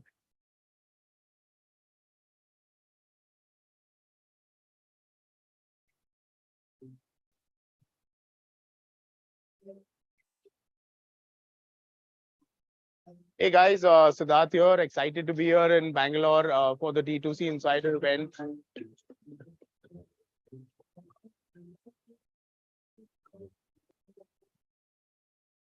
First time ever coming to a D2C Insider Mixer event. The community is electrifying. I think there's a strong movement here. We're at the heart of it. World take notice. D2C Insider is here.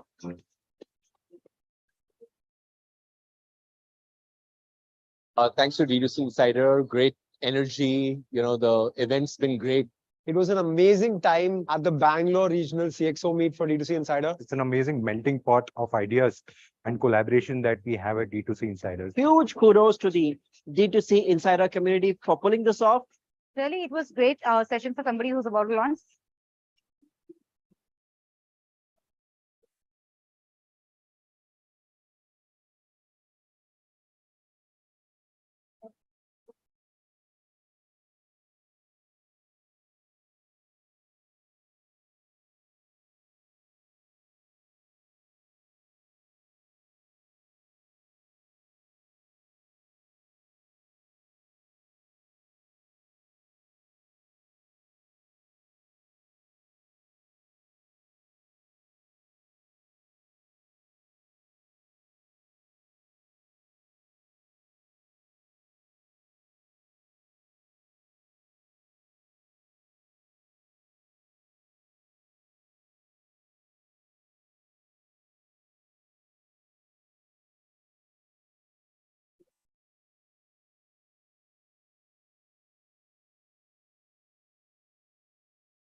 I think D2C Insider for me is like a party at home. D2C Insider, in one word, is family. So today's D2C Insider event, it was, I met a lot of friends. And I think as founders, we don't have a lot of time. So such events help us kind of get back with the friends. The sessions were amazing. A platform and a community like this can actually go a long way in terms of helping some of the founders. I think meeting a lot of people here, a lot of new entrepreneurs came in. I think that's was the biggest highlight for me personally. Great event. Every year we look forward to D2C Insider event, and I'm sure I think it is just a start. And every year, I mean, we'll start having it a lot more frequent from here on.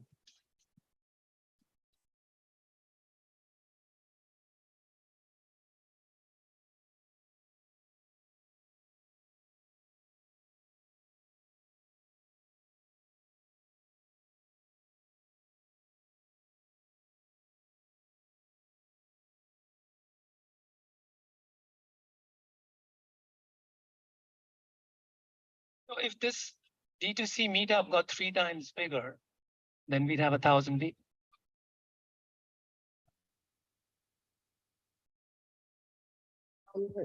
So pleasantly surprised to see how amazing this community and the kind of energy.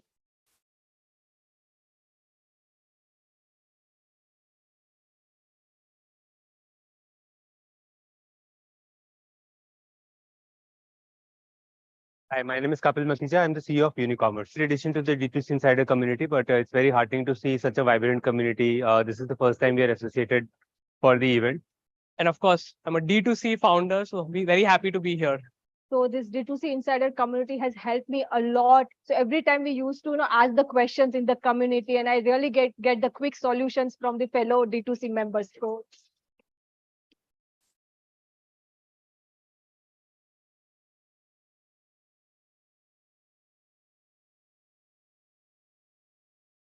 I'm Rishabh Mariwala. I'm an investor.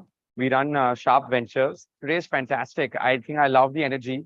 I think I've met some top quartile entrepreneurs. I would like to invite Kshitish Ladia, who's the founding member of D2C Insider, and Arjun Vaidya from World Invest.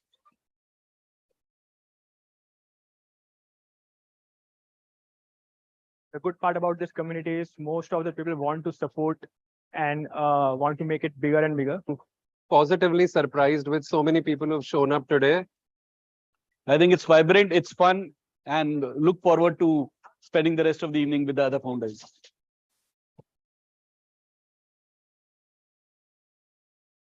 But thanks again to D2C Insider. Great event today.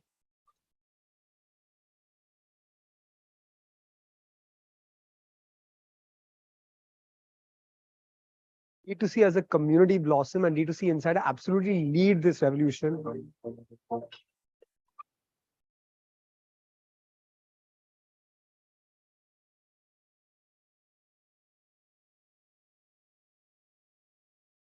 I'm always very excited to meet fellow founders and very senior people from the industry. It's always a great learning and meeting experience. And yeah.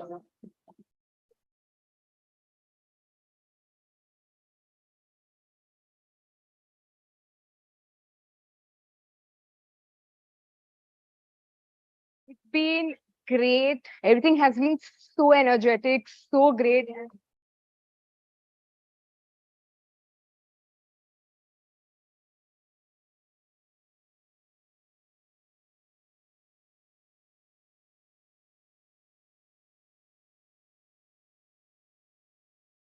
Guys, feeling amazing. Didn't know that Bombay event could be so successful. But who thought that we will have 280 phenomenal founders to be a part of this amazing evening?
Excited, was very nervous, anxiety.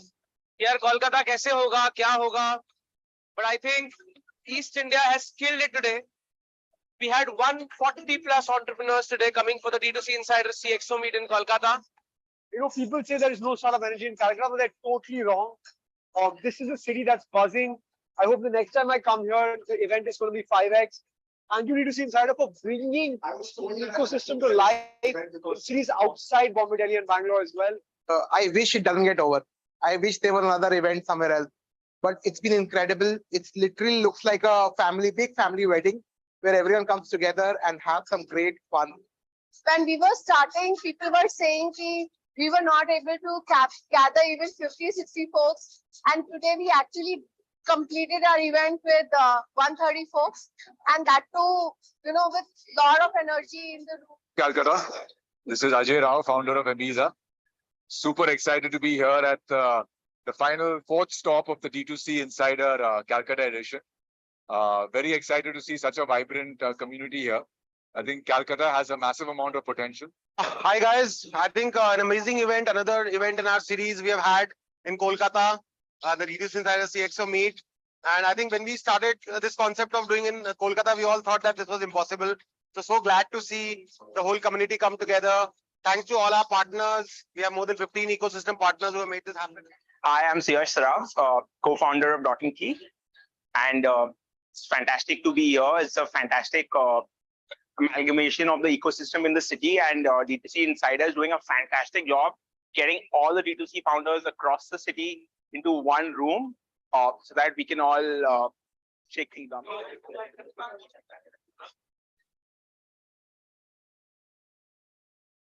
Anyone who's running a brand or a brand I think that's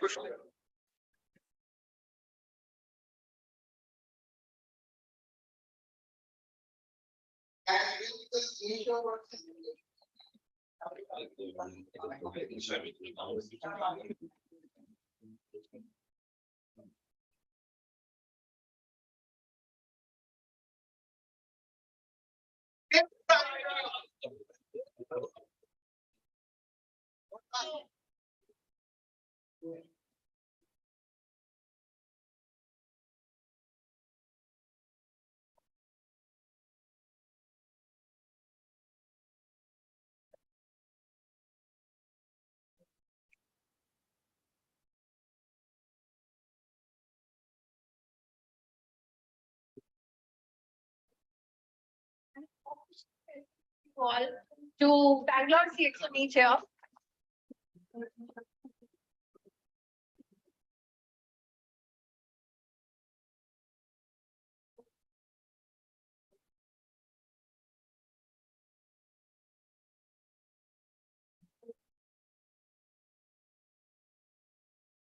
Hi, I am Vikas Dinar, founder of Happilo. Fantastic being here at the D2C Intelligent event. Great brands, great enablers, great partners, and fantastic food.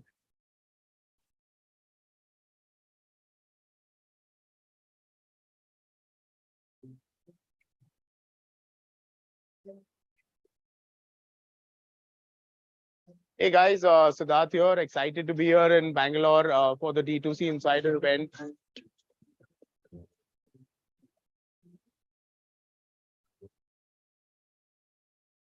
First time ever coming to a D2C Insider Mixer event.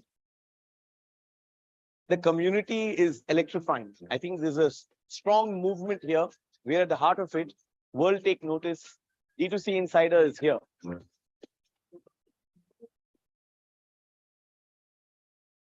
Thanks to D2C Insider, great energy. The event's been great. It was an amazing time at the Bangalore Regional CXO meet for D2C Insider. It's an amazing melting pot of ideas and collaboration that we have at D2C Insiders. Huge kudos to the D2C Insider community for pulling this off. Really, it was great session for somebody who's about to launch.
I think D2C Insider for me is like a party at home.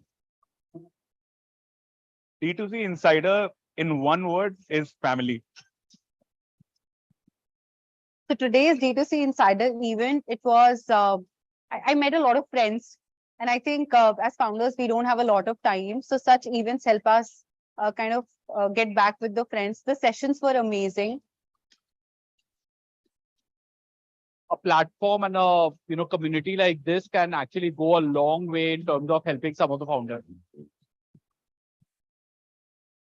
I think meeting a lot of people here, a lot of new entrepreneurs came in. I think that's what the biggest highlight for me personally. Great event. Every year we look forward to D2C Insider event, and I'm sure I think it is just a start. And every year, I mean, we'll start having it a lot more frequent from here on.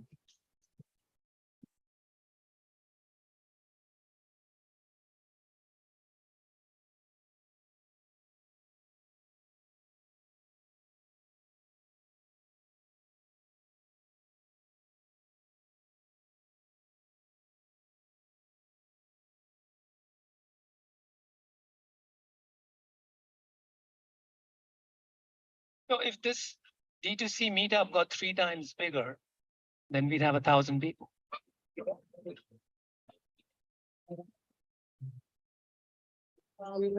So pleasantly surprised to see how amazing this community and the kind of energy.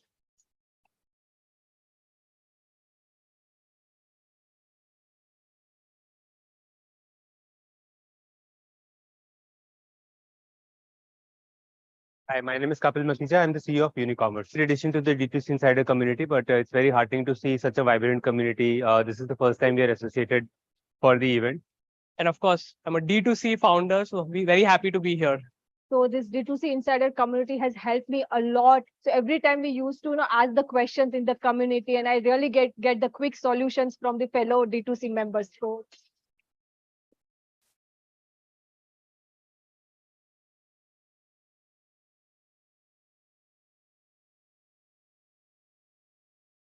Hi, I'm Rishabh Mariwala. I'm an investor. We run Sharp Ventures. Today is fantastic. I think I love the energy. I think I've met some top quartile entrepreneurs. We would like to invite Kshitish Ladia, who's the founding member of D2C Insider, and Arjun Vaidya from World Invest.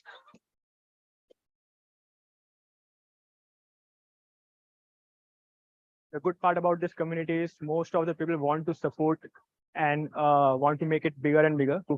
Positively surprised with so many people who've shown up today. I think it's vibrant, it's fun, and look forward to spending the rest of the evening with the other founders.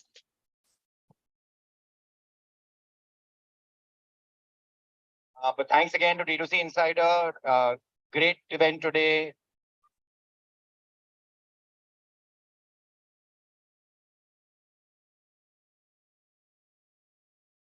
D2C as a community blossom and D2C Insider absolutely lead this revolution.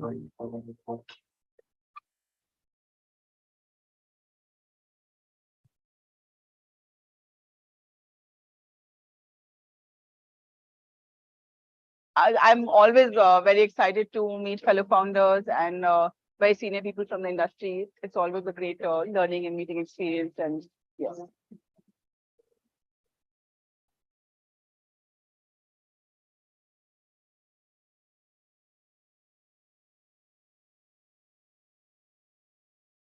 been great. Everything has been so energetic, so great.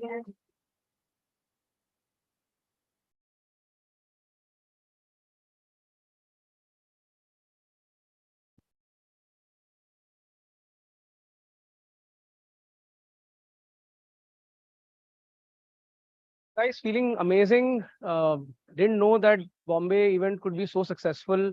But who thought that we will have 280 phenomenal founders to be a part of this amazing evening?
excited, was very nervous, anxiety.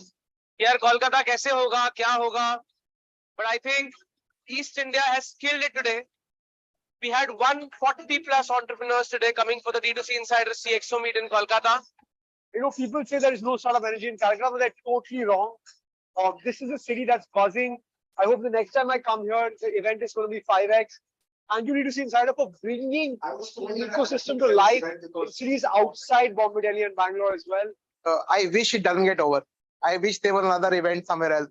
But it's been incredible. It's literally looks like a big family wedding where everyone comes together and have some great fun. When we were starting, people were saying we were not able to gather even 50, 60 folks. And today we actually completed our event with 130 folks. And that too, with a lot of energy in the room. Calcutta. This is Ajay Rao, founder of Amiza. Super excited to be here at the final fourth stop of the D2C Insider Calcutta edition. Very excited to see such a vibrant community here. I think Calcutta has a massive amount of potential. Hi guys, I think an amazing event, another event in our series we have had in Kolkata, the D2C Insider CXO meet. And I think when we started this concept of doing in Kolkata, we all thought that this was impossible. So glad to see the whole community come together. Thanks to all our partners. We have more than 15 ecosystem partners who have made this happen. Hi, I'm Saraf, co-founder of Dot & Key. And it's fantastic to be here. It's a fantastic amalgamation of the ecosystem in the city, and D2C Insider is doing a fantastic job getting all the D2C founders across the city into one room so that we can all shake things up.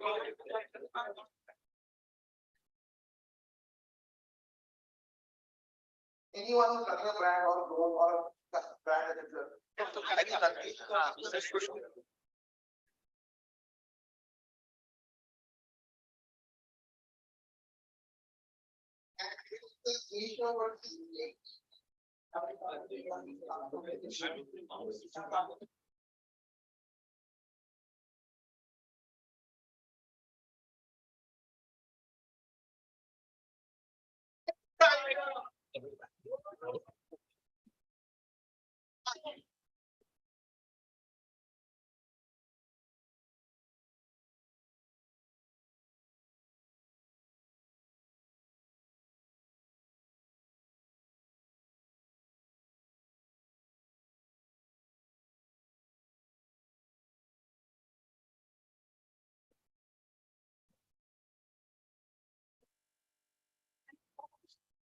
All to Bangalore CXO meet here.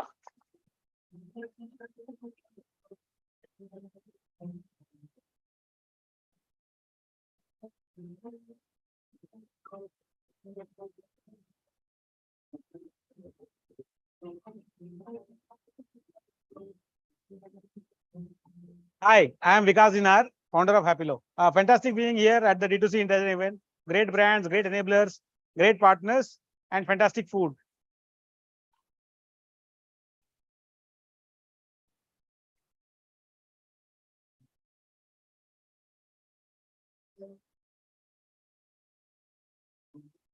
Hey guys, Siddharth here. Excited to be here in Bangalore for the D2C Insider event.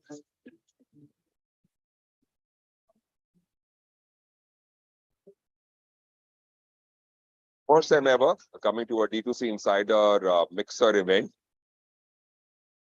The community is electrifying. I think there's a strong movement here.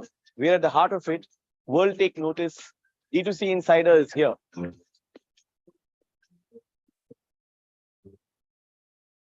Thanks to D2C Insider, great energy. The event's been great. It was an amazing time at the Bangalore Regional CXO meet for D2C Insider. It's an amazing melting pot of ideas and collaboration that we have at D2C Insiders. Huge kudos to the D2C Insider community for pulling this off. Really, it was great session for somebody who's about to launch.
I think D2C Insider for me is like a party at home.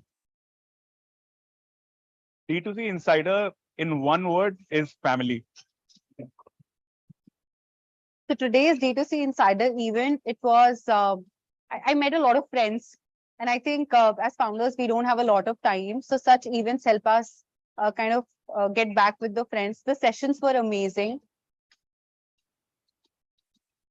A platform and a community like this can actually go a long way in terms of helping some of the founders. I think meeting a lot of people here, a lot of new entrepreneurs came in. I think that's was the biggest highlight for me personally. Great event. Every year we look forward to D2C Insider event, and I'm sure I think it is just a start. And every year, I mean, we'll start having it a lot more frequent from here on.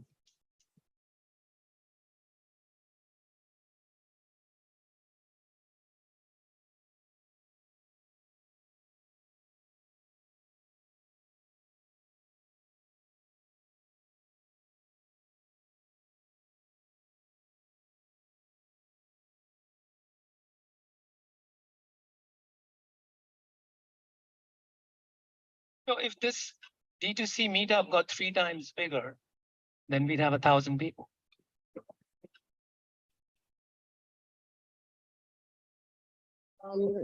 So pleasantly surprised to see how amazing this community and the kind of energy.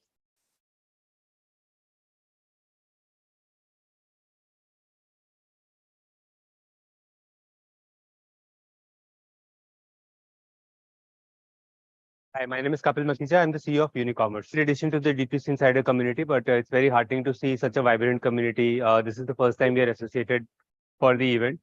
And of course, I'm a D2C founder, so be very happy to be here. So this D2C Insider community has helped me a lot. So every time we used to ask the questions in the community, and I really get the quick solutions from the fellow D2C members. So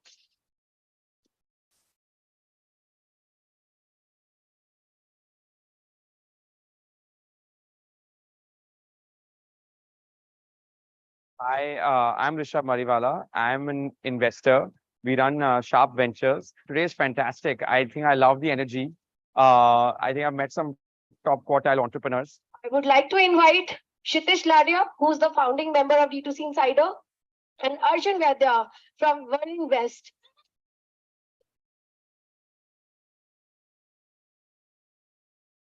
the good part about this community is most of the people want to support and want to make it bigger and bigger. Positively surprised with so many people who've shown up today. I think it's vibrant, it's fun, and look forward to spending the rest of the evening with the other founders.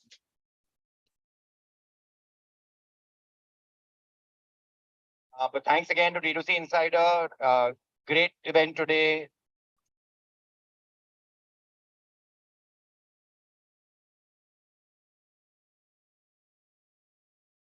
D2C as a community blossom and D2C Insider absolutely lead this revolution.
Team D2C Insider.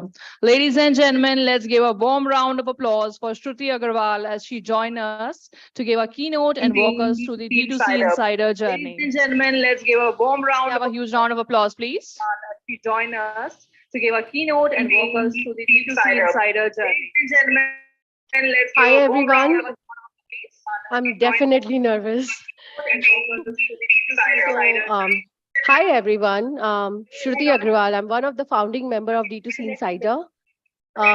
It's a community that I think we all know how we have been curating, but still I would like to speak about how we have built the community and how where we have what we have achieved overall.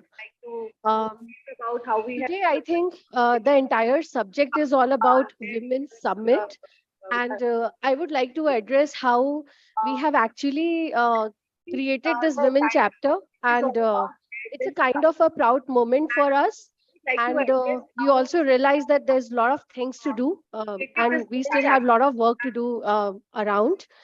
When we started this women chapter, I think in January, we were not even had 200 women founders in the community. And we've not crossed 6 months also. But recently we have crossed 1200 women founders in the community. That's quite an achievement. Last week, I literally had to personally requested few people to leave the group so that I can add few more. So that's a kind of achievement we have made.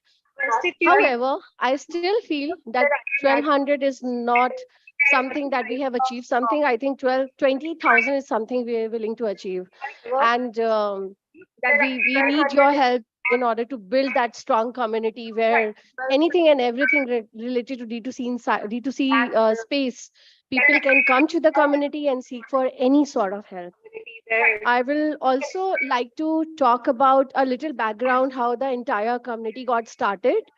So when 4 years back, we were looking at different forums and they were talking about omni-channel, they were talking about offline, but no one was really talking about the online space, the D2C space.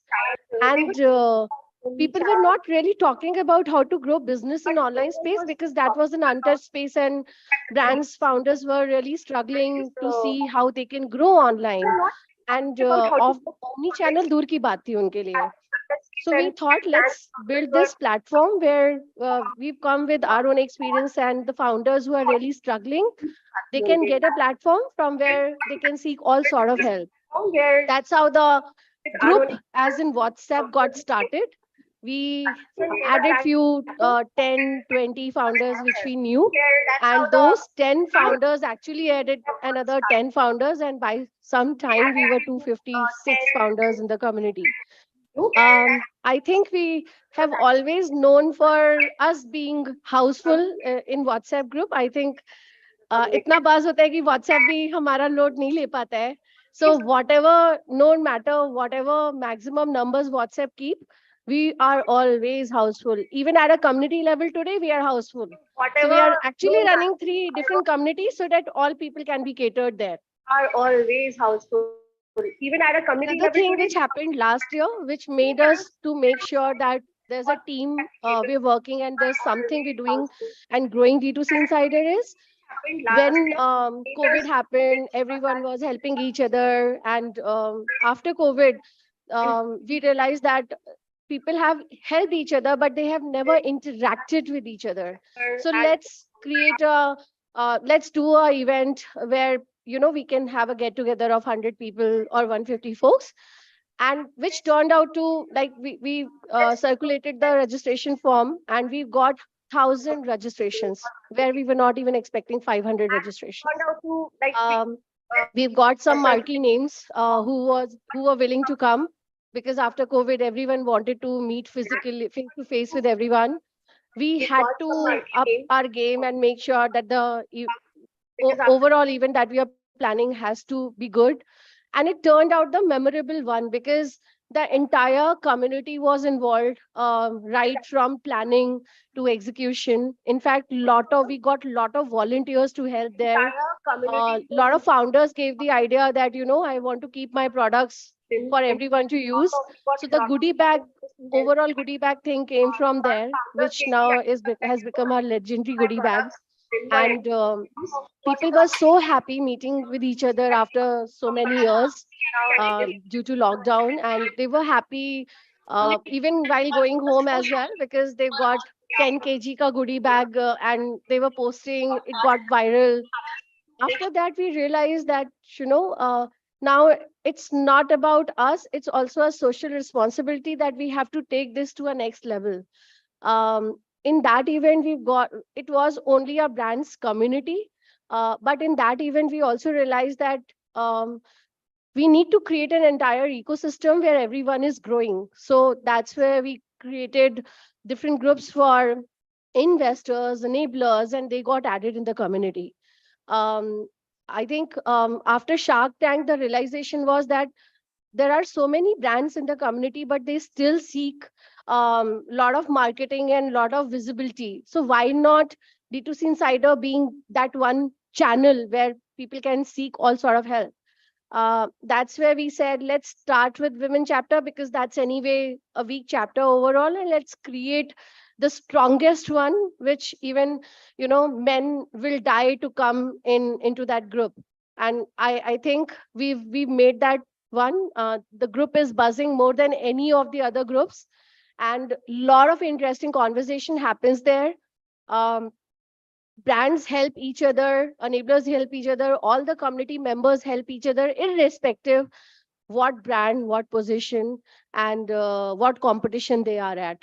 We have even seen that there's a founder who's having issues with their payment page, and literally there's someone who has helped with the coding in the group itself, and the person uploaded that coding and the success page was working fine. We've also seen that there's a lot of, I think, a lot of you are already a part of women group. So there's also like a lot of discussion in terms of influencer marketing, right? What is the right way of doing the influencer marketing? So I think we've reached to a point where the community is bigger, better, but I also believe that there are a lot of founders who doesn't know that online बेचने को D2C कहते हैं, या they are at the profit, they're running a profitable business, but they don't know if VC or an investor will keep a bet on them and they'll get the funds. So I think those kind of education in tier 2, tier 3 cities is still required. We have always been a volunteer-led community, which we still willing to. So happy to have you guys as anyone who want to volunteer, happy to have everyone there. Lastly, when people say, this is Abhishek, this is Shruti, this is Kshitij, the community is theirs, they're the mastermind behind that.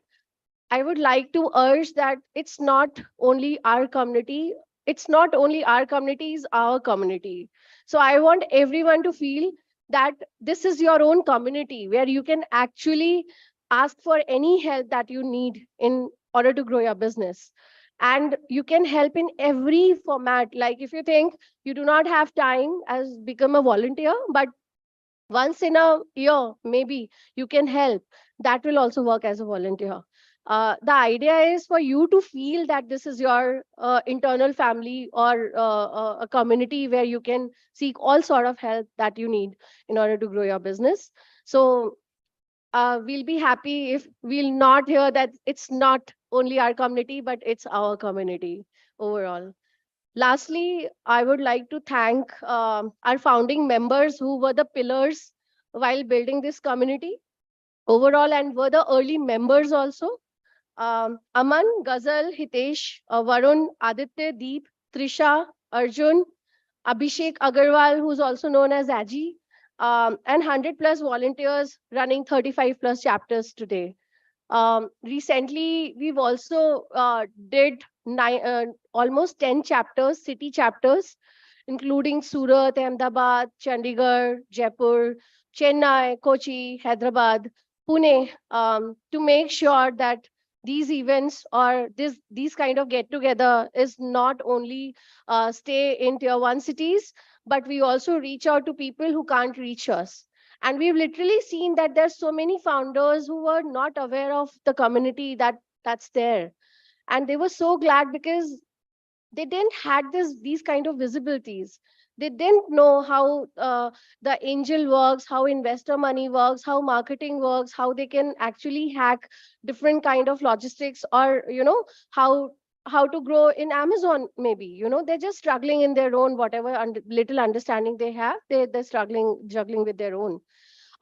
That's one achievement that we did. um, as a community, our larger vision is to provide you access, knowledge, networking, and capital. Access, I think we are already here meeting everyone. We're already the part of the community, so that's sorted, I believe. Knowledge, I don't think we need to share any extra knowledge because you guys share gold mine in the community. The kind of details, the kind of content everyone posts, everyone shares in the community is actually very valuable for the other person. You might not realize that. And we have seen that happening. I think from the community itself, it's an entire playbook of different domains, be it marketing, logistics. You need any help, you get there. You need some support, you get there. You are stuck with some problem, you get there. Um, One example, Jyoti from TFIT, um, her goods were stuck and was not moving in Amazon warehouse from last 1 month. She just buzzed in the community and asked for help. She got help in 10 minutes. And her goods were moved, all the things are sorted. And she actually posted in the community that this kind of quick resolution she has not seen. So it's a value for her, probably for not for others, because they might know the solution. People who are giving the solution, they know, right? But people who are not aware, it's a quick business growth for them. That's how we feel. Knowledge is something that's sorted in the community itself. Networking, obviously, we're doing these kind of meets for you to network with each other. Today, you want to meet anyone, you want to get mentors, you get connect easily in the community. Capital is something that we are starting. Today we've done Pitchathon, and in earlier events also, in 2 events we've done Pitchathon. And in fact, Samosa Party has got the funding from the community only. That's a kind of capital we kind of creating it, angel based, because we believe with angels you also get a lot of mentors. So, and even if any founder is looking for capital, they can reach out to any of us and get the investments and get mentorship, whatever they are looking at in terms of capital, they can get from the community itself. In the last 6 months, I think from January onwards, there's a proper team who's working around the clock and making sure that our events get bigger, better. And if you see 1 year back, and our women summits that happened from February to March, but today it has reached to a different level. I won't say level in terms of the kind of events we do, but also the quality of content we now are curating, because we actually understand what exactly is the requirement. So one, we have worked on the content side.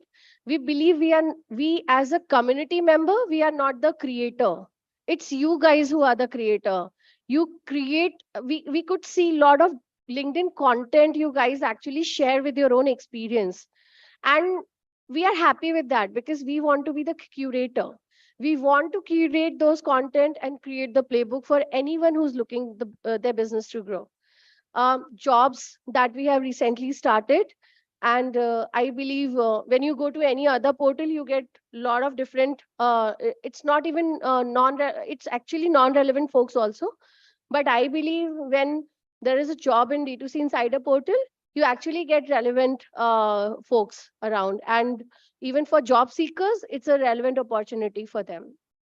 Webinars we are planning, we're doing already, but we will focus more because we believe the lot, and in terms of everything, it's not about just solution providing or investment, but I think it's everything. Even if a founder has some sort of experience which he or she thinks that it will be helpful for other founders to know, then we'll curate those webinars and make sure that content is available with everyone.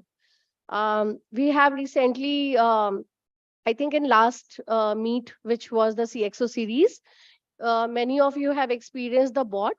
So D2C Insider Connect is something that we have created.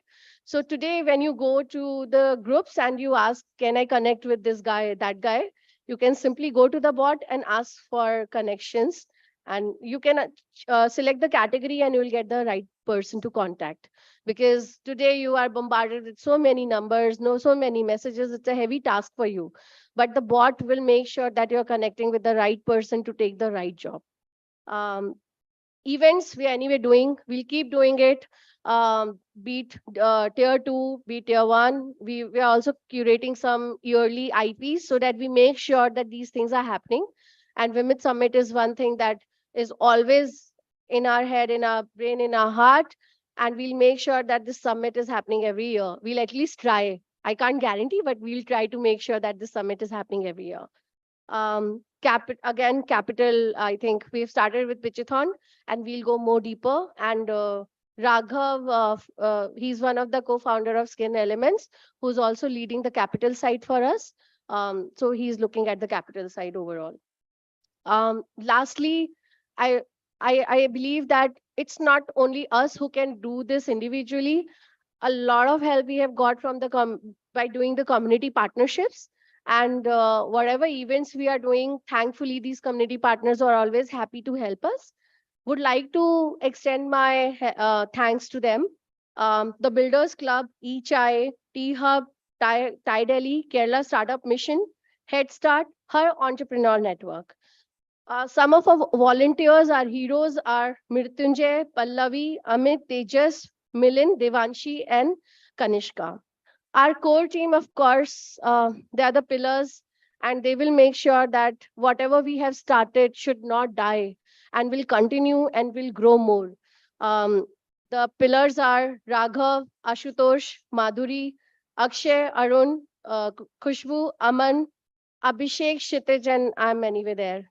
And of course, all you guys. I don't know whether I'll be able to express this or not, but the community is literally a passion for me. And I believe each of you creates value. You are the superhero in the community. If you guys are not there, this community is not there.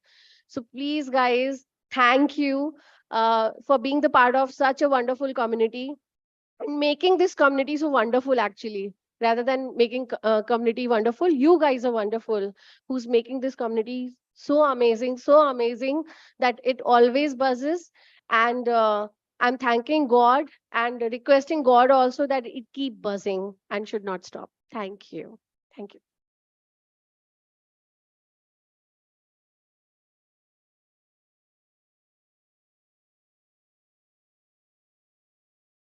It's truly been a pleasure listening to you, Shruti. Thank you very much. Now, to amp up the energy levels, let's witness a fireside chat between the dynamic duo, Abhishek Shah, the founding team of D2C Insider, and the managing editor of CNBC TV 18, Shireen Bhan. Beyond her numerous accolades and prestigious awards, Shireen's impact reverberates far beyond the anchor desk. She has blazed a trail for aspiring women in business journalism, inspiring them to challenge conventions and strive for greatness in a male-dominated industry. Looking forward to this exhilarating conversation. Over to you, Abhishek.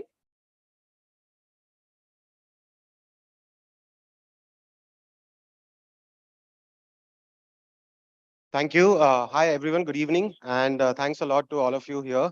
It's my absolute pleasure and privilege to introduce a woman who has been a symbol of resilience, intelligence, and unyielding determination. I think we all know Shireen Bhan, and I think we should all welcome her for making it here on a short notice. Thanks a lot, Shireen. I think her introduction is not really required, but just for some context, Young Turk has just completed 22 years and she has been hosting the show. She is the managing director of CNBC TV 18. And I think this is one show which has, like, I remember my startup journey started in 2006. And I think she started this in 2002, 2001. And I think the Indian startup ecosystem has just come of age in the last 20 years. A lot of you are maybe new entrepreneurs. You have not seen where we were. And at that time, there was nothing, right? And anyone who doing a startup show back then, I think it was very, very ahead of its time. So I think she's truly a pioneer in that way. And I think, like all of us creators here, she has created this show. And I think the impact of this show has been amazing. All entrepreneurs have been aspiring to be on this show. And I think she has seen it all. She has been, the show has been the launch pad for all these entrepreneurs. So I think this would be a very interesting conversation, given the context of Women Summit here as well, to really learn from her on her experience. And obviously, she has interviewed the who's who globally. So I'm pretty nervous, obviously, to host her. But I hope that this can be a productive session for all of us. And thanks a lot, Shireen, again. Thank you so much, Abhishek. It's great to be here. Good evening, ladies and gentlemen. I'm glad that we have some men in the room as well. But it's fabulous to be here. When Abhishek called and said that, asked me if I could be here. There's a lot going on right now because of the G20 and the B20 meetings, but I decided that I would do this because in many ways, one of my regrets over the last 20 plus years of doing Young Turks is that we haven't had enough women founders on the program. So my hope is and my belief is that we're going to see that change. And that is why I said that, I have to be here because I truly believe that if we give women opportunity, if we give women access to capital, if we give women founders the enabling environment that the men have access to, there is nothing that can stop them. And I truly believe that that is the case. And I think we're starting to see changes, but the data tells us that we've got a long journey to go and a long distance to cover. So everything that we can do in our individual capacity to be able to further that cause is important. And I also now run something called Future Female Forward. It is a campaign that we launched in November of last year with the idea being to really create a diverse pool of role models, of female role models. They could be CEOs, they could be in the armed forces, they could be in science and technology. And again, I think representation of women across different sectors is important. And I think as far as the media is concerned, to be able to give women a voice and give women a platform and showcase the diversity of representation, I think that's very important as well. So which is why the minute you said that, you're doing a women's summit, I said, okay, sign me up. Wow. Yeah. I was actually amazed that we reached out last minute and you said yes. And absolutely, I think this is even amazing to know that, our purpose aligns. And just for some context, we started the women chapter. The broader community we started 4 years back. The women chapter we started in January. And a lot of pushback on why do we need a women chapter. But we felt that, hey, this is a segment which is underrepresented. And like you said, it needs more attention. And we felt that, hey, as a community, can we enable them separately? Additionally, I would say not separately. And I think very proud that we are now 1,000 plus women founders. It has become one of our most active chapters. And this event actually happened as a joke. We were 600 founders. I said, if we touch 1,000 plus, we'll organize a meet. And within 3 days, we hit 1,000. All the women founders started inviting everyone. Well, congratulations on achieving that milestone. I hope that you achieve many, many more. Yeah, but I think that's just the start. Like you said, I think we need to do a lot of work on that. And I think someone like you can really make an impact there. Obviously, we as a community will do, whatever we can, but I think it needs more voice. It needs more attention. And I think you are a change maker in that way. And I think it would be great for you to join the cause. On that note, I would want to ask you, the first question which I would want to ask you, which is the most maybe tricky one, having been woman, professional all throughout and gone through that journey yourself. And we have a lot of young founders here. And obviously we all know that women need to, they have double more challenges, right? And when you were interviewing Indra Nooyi, I just saw your interview and she was discussing about how you can't have it all. What's your view on that? And what's been your experience on that? Can you have it all? I don't think that you can have it all the time or at one point in time. I think we have to be very, very clear about the fact that life is about prioritization. And whether it's men or women, but particularly so for women, because the disproportionate burden of childcare, of home care, of geriatric care does fall on women. And that is the reality that we must acknowledge. So I think to sort of, create this sense of being able to juggle all the balls all the time. I don't think that that kind of pressure is necessary. I don't think that's healthy. And I truly believe that we need to get out of this mindset of forcing women to be able to sort of, A, strive for perfection all the time, and B, try and fit into every kind of role all the time. So as I pointed out, it comes down to priorities. And the one learning that I will share with you over the past 20 years of doing this is that women tend to put themselves last. As women, we will always say, somebody else's priorities are more important. My parents' priorities are more important, or my partner's priorities are more important. My children's priorities are more important. And you then keep putting yourself lower and lower on the list of priorities. And I truly believe that that is a disservice that we do to ourselves, because I believe that if we feel whole and we have a wholesome approach to life, I think we can do much more. We can give back much more, and we can do it feeling better about ourselves. So I think prioritization is key, and don't sell yourself short. The other thing that has been an important lesson and an important learning is that, as women, again, we're constantly disparaging to ourselves. We always underestimate our own abilities. We always undersell our own selves. Somebody will give us a compliment, and we'll be the last one to sort of accept it graciously. We'll always sort of come back and say, no, that's not really true, or make a joke about it. And I think we need to stop doing that as well, because you again create an environment where you start to believe that to be true. So have the ability to believe in your skills, in your capabilities. I think each one of us needs to invest much more in just feeling confident about who we are, and not taking any bullshit from anybody. I mean, to put it plainly. And I think that there will be times when you will need to call it out. And I don't think that happens automatically. It's not a switch that you can turn on and off. But I think with experience, with time, you will have the ability to call out bad behavior, to call out toxic behavior. And I think it's important for each one of us in this room, because please remember that we're sitting here, we enjoy a certain amount of privilege,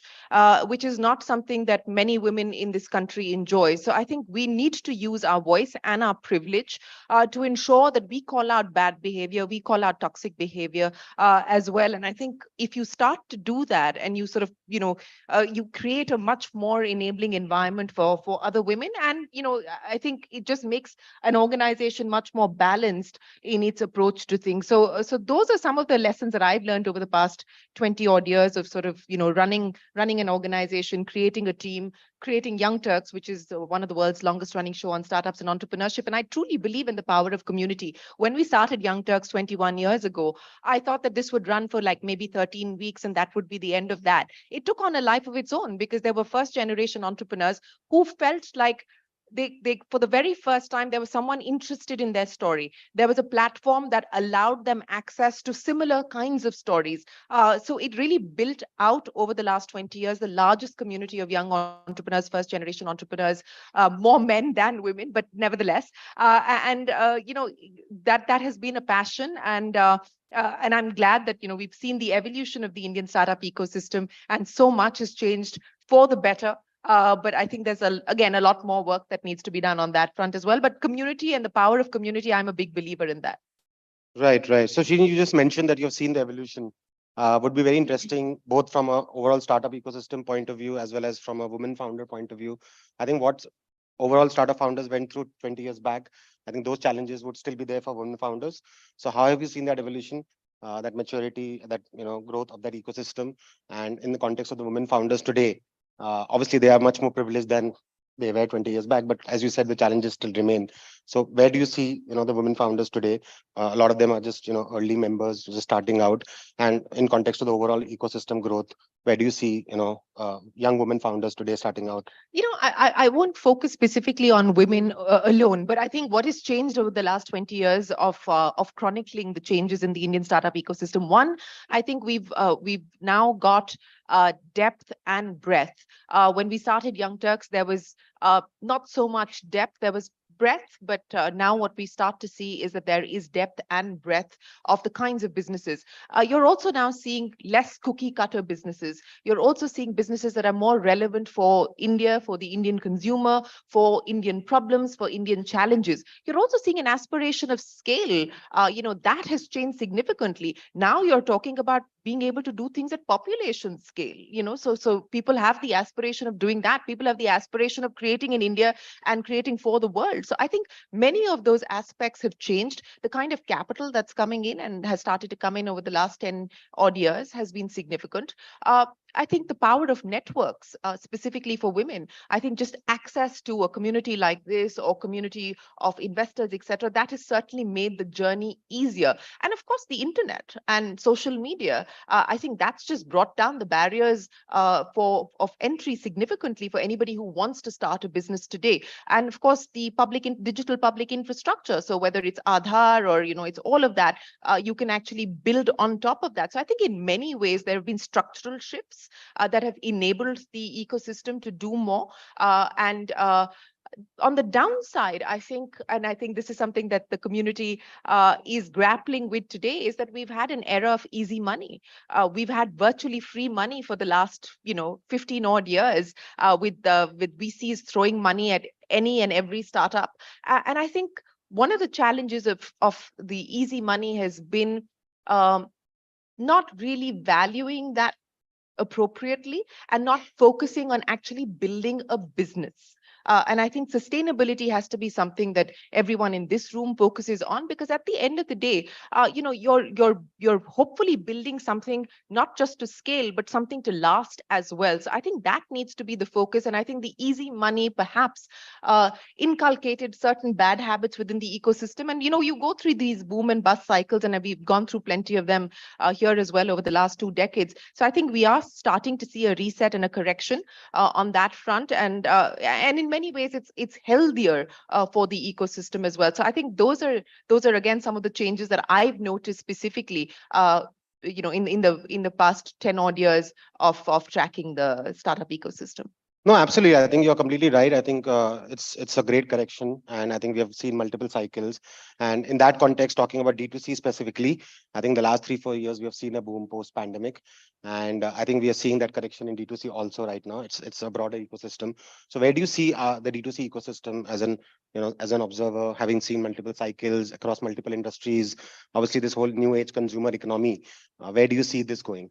Well, today is a good day to be having that conversation. We've seen the largest exit in the D2C space, Carrot Lane being acquired by Titan. Yes. The family has Mithun Sancheti sold 27.18% stake for a little over 4,600 crores. So Wow. so that's a great deal to talk about, and that really tells you about the maturity in a sense of the ecosystem. So this is one of the largest deals in the ecosystem, but we've seen many. I mean, you've got many FMCG companies from ITC to HUL to Marico looking at being able to explore inorganic opportunities within the D2C space, because I think it's been many. And here's again one of the lessons that I've learned over the years of tracking business and speaking with entrepreneurs. I think it's very important for each one of you to understand that profit is in the niches. So when you build out a business, you build out a niche that is differentiated, a niche that is specialized, a niche that stands for something on its own. I think if you try and be something for everybody, you're going to find it hard to be able to sort of move up the value chain, to move up the ladder. I think what we very often end up seeing is a fair degree of commoditization, and I don't believe commoditization can give you value or valuation. I mean, it might give you valuation at this point in time when, as I pointed out, the money was easy. But I think the differentiation, specialization, and niches, creating niches are important. And if you see all of the acquisitions that have happened in the D2C space, as I mentioned, are all businesses that have been able to create something that consumers want. One of the other things that I've learned, and this is something that an entrepreneur told me, which I think is important in the current environment as well, is that you cannot save yourself out of trouble. You have to sell yourself out of trouble, which also means that while you can focus on cutting costs and so on and so forth, you also have to ensure that people want what you're selling, that you actually offer something there that there is a need for in the market. So I think you need to find that appropriate balance between both. And that really, again, is the key to being able to build a business that hopefully, you can continue to grow and scale an IPO, or if you choose, like Mithun has done, to sell out. And I think many of our young Turks that I've spoken to have also shared this with me. Starting up is an emotional journey, right? I mean, for each one of you, it's your baby, it's your passion, it's your love affair, it's everything that you've hoped for, and that manifests itself in something real. But at the end of the day, there's nothing wrong with creating something and then looking at it from a point of view that where do you believe it can reside, or what would lead it to a better place, so to speak. And if that means selling it out to somebody who can do better with it, and then using that capital for whatever else you choose to do, I think, again, these are decisions that each individual needs to make. But I think we need to also sort of step back and ensure that we don't operate from a purely emotional point of view when we're weighing the pros and cons of strategic decisions that are important for a business. But I think it's a great time. It's an exciting time. There's so much that's changing. Online businesses are now are going phygital and omni-channel and so on and so forth, and global. So I think it's an exciting time. But again, be mindful of who your customer is. Be mindful of the fact that cash at the end of the day counts, and be mindful of the fact that the customer is at the heart of the decisions that you make. And more importantly, something that we often tend to ignore or tend to overlook, and we're seeing a lot of that happen in the space today with consolidation, with a house of brand strategy being adopted by many, and companies, startup companies picking up other companies, etc. The pain of integration is a real pain. And so I think weigh that decision carefully. It's not, it's easy to go out and pick somebody up and buy out a company, but it's hard to be able to integrate it.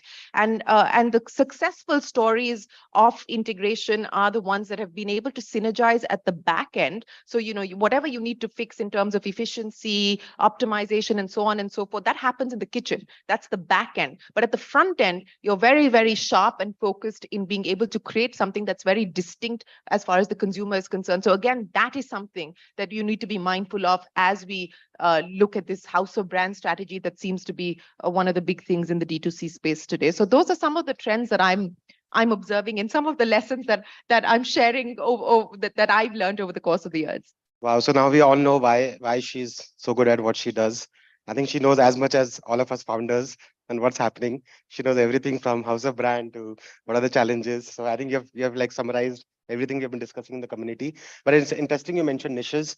Remember when we started the community, Deep, the first 10 people joined in, and the first message was, we are a group of innovators and we want to come together. We are disruptors. We want to change status quo. And it's like, I'm building a competitor to Jockey. Someone is building a competitor to some other brand, and innovation has not happened in this space. And we are the new age entrepreneurs who want to change status quo. And I think we are very proud that we have, I think all of you, some of you have really achieved that, including Mithun, obviously. Yeah. And back then, no one gave us a chance and said, hey, there's no way you can, do this, right?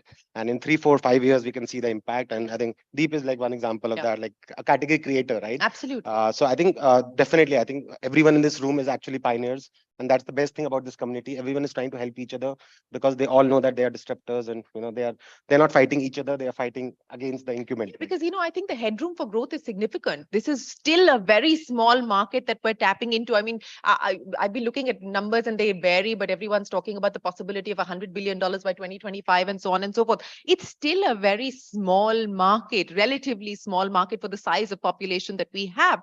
Within the Indian market, I mean, there's the metro opportunity, there's the tier 2, tier 3 opportunity. I mean, these are large spaces. These are country level opportunities that we're talking about in terms of just pure numbers. I think we're really scratching the surface at this point in time. But it goes back to being able to identify a problem, being able to identify something that is a felt need for the consumer, or actually create a category. And I think what we're seeing today in the D2C space is that category creation. And the category creators are the ones who've gone on to create value and valuation. So I think that is going to be important as well as we look at the way forward. No, absolutely. I think you also mentioned about acquisitions, and I think this space is fairly new, but I think this is one of the space which has had a lot of, like, India has not seen a lot of acquisitions, but a lot of people say, yeah, D2C scalable nahi hai, all of that. But we have people sitting here. We have, in fact, a panel now which talks about acquisition, and we have 5 female founders who have built and sold their brands. So I think that is not something you'll see, I'm sure, in a lot of other spaces. And in fact, that also indicates to repeat founders coming back, because a lot of these people will build back businesses. And for example, we have Radhika sitting here. She has like built Shop Clues, and now she's building another D2C Yes, business. this row is all the young Turks. So Yeah, yeah, except me, except me. But where I was coming to you is because you've seen that whole evolution, right? Where do you see the ecosystem maturity from a D2C point of view, from a founder point of view? Obviously, we have minted founders who are, going to attempt again, but majorly this is a new age economy. It's a new set of founders.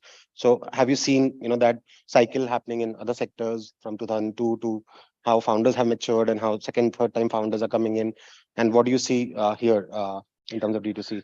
So I think as I pointed out that and I'll give you the example of Mukesh Bansal, for instance, or Binny and Sachin at Flipkart. I mean, when they started off and they created Myntra or they created Flipkart, there wasn't, you didn't have Aadhaar, you didn't have KYC or eKYC or any of that. I mean, these were essentially brick and mortar operations trying to retrofit in a tech in a tech sort of world where the tech was still building itself out. So you've seen the kinds of businesses that were built where the environment was not particularly conducive, and today it's a lot easier, as I pointed out, because as far as the technology is concerned, whether you have internet penetration or smartphone access, etc. I mean, there's a world of a difference. So it's a lot easier today for the founders who are starting up. But at the same time, when I spoke about the maturity, what you saw during that cycle was, okay, what's working in the West? Can we sort of give it an India spin and set up a business in India? I have a problem with people who say we want to be India's Twitter or we want to be India's TikTok. I mean, there is already a TikTok, there is already Twitter, there is already Facebook. These are global companies, these are global brands. You and me access them sitting in India. That's the beauty of technology. It doesn't create borders in that sense. So I think this aspiration of wanting to create an India version of a global brand or a global company, I think that has its limitations, and I think we need to be careful of that.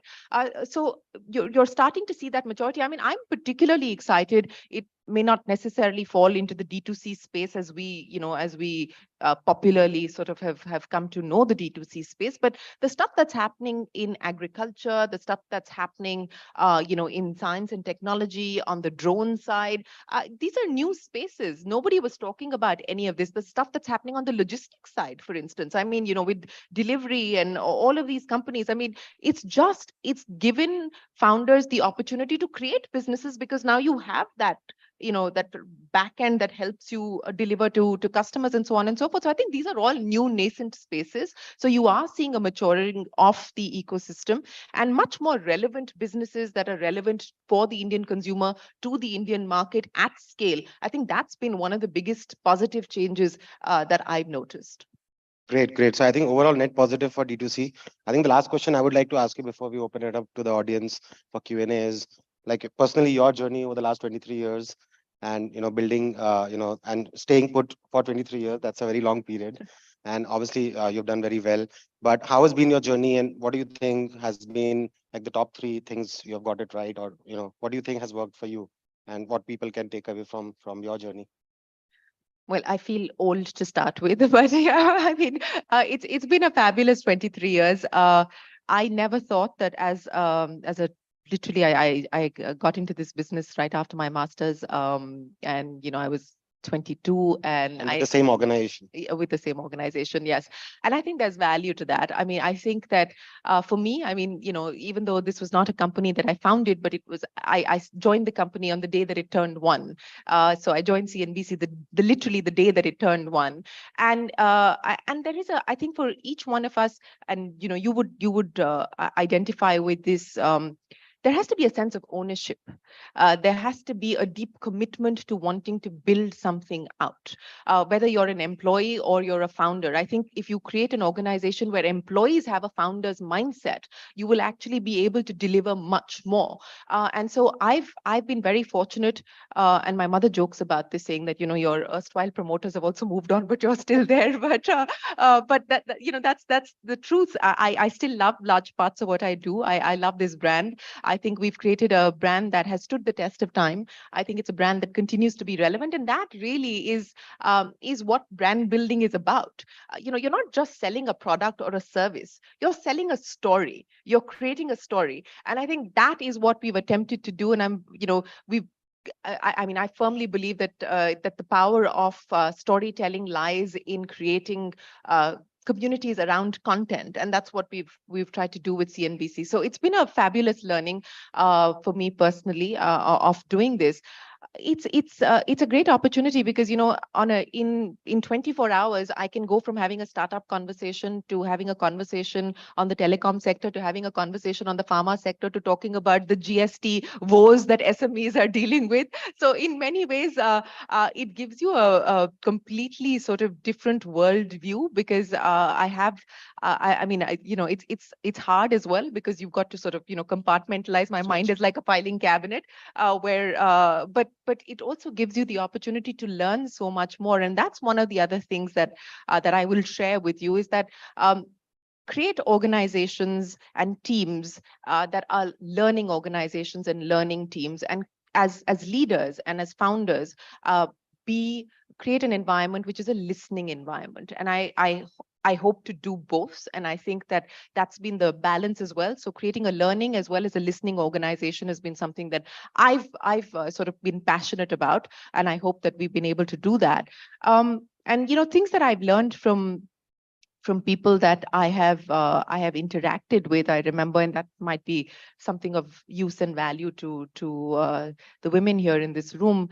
Something that Mr. Murthy at Infosys always said, and he said, remember that let the bad news take the elevator, let the good news take the stairs. We always have the tendency to not talk about the bad stuff. We always have the tendency to sort of brush the bad stuff or whatever hasn't worked out under the carpet and only talk about the good stuff or only showcase and highlight the good stuff. I think it is important because it's also a learning experience for each one of us to acknowledge the mistakes, to acknowledge our vulnerabilities, to acknowledge our weaknesses. And I think that's very critical as well, because that helps you be better. And the road to excellence is built on daily improvements. I've absolutely no doubt about that. You have to do something incrementally every day that makes the experience better, that makes the product better, that makes the service better. Something has to be better every single day, and that, to my mind, is really the road to excellence.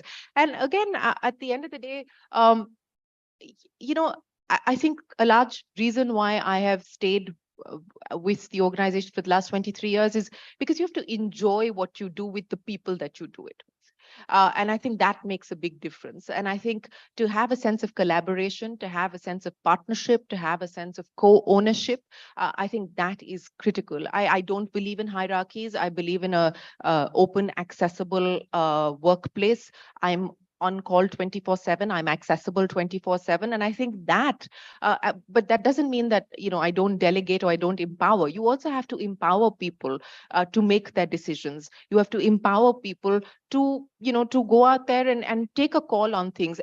And you also have to, as leaders, stand by that decision. You have to stand by your people, good or bad. If a decision doesn't work out, you can't throw somebody under the bus and say, I told you so. You have to stand by people. So create empowered teams that believe in the magic of collaboration and partnership. And, I think that you will be able to create something of value, of consequence, significance, and be happy while you're doing it as well. And that at the end of the day, we all need to go to bed, feeling satisfied and happy with less regrets of the day that's gone by. And I think that really has to be what we focus on. Wow, that's amazing. And thanks a lot, Shireen, again for sharing all your nuggets. I would like to open this up to the audience now, and we can maybe have few questions. If anyone has anything you want to ask, please shoot. We have exhausted all the questions. Okay, there's one. Hi, I'm Koninika. I'm very impressed by everything that you have spoken in such a crisp manner in such a short time. So you have largely seen it all through in like a lot of sectors across different stages of growth. What is the one thing that you're looking forward to see? That's something that's really new, upcoming, new of age. What is the next thing that you're waiting for?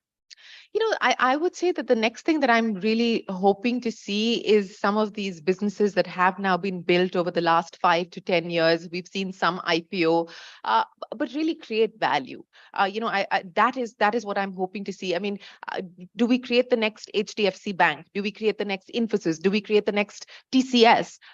Companies that will withstand the ups and downs of a market cycle, and stand for excellence and stand for something that will last and create enduring value. I think that is my hope, and that is my belief, that we now create. Companies now have been around for 10 plus years. Many of the companies that have achieved the unicorn status and so on and so forth have been around for 10 plus years. I think now it's incumbent on these founders, on these companies, to actually create something of enduring value. And that is what I'm looking forward to, is to see these companies being built.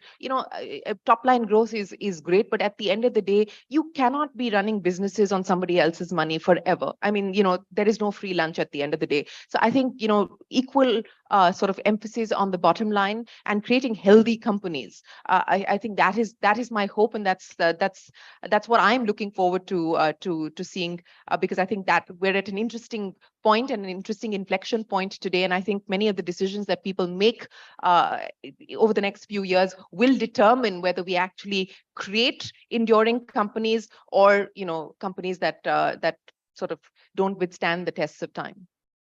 I think that is something we all from D2C side are very proud of. We all build businesses which are healthy. I think fundamentally our businesses are healthy. We're not in the tech bubble. We are profitable. Most of our entrepreneurs are profitable, at least at a unit level. So I think, yes, I think Carrot Lane is one of the examples, but we have a lot of people in our community who have, like, we have, Malika here, who sold a company for 500 crores.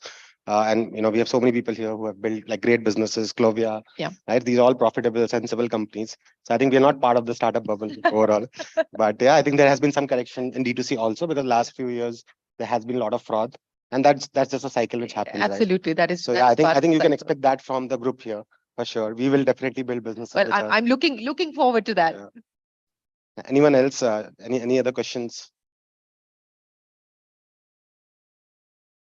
Hi, Shireen. Sorry, hi. This side. Shivani from Being the Side. So you have been in industry for like past 22 years. So I wanted to know, like, you have seen everything of the industry, like every part of it. So what keeps you going, like till now, every day? What keeps you going? As I pointed out, I think, thank you, Shivani, for that. What keeps me going is the ability to learn something new and something different every day.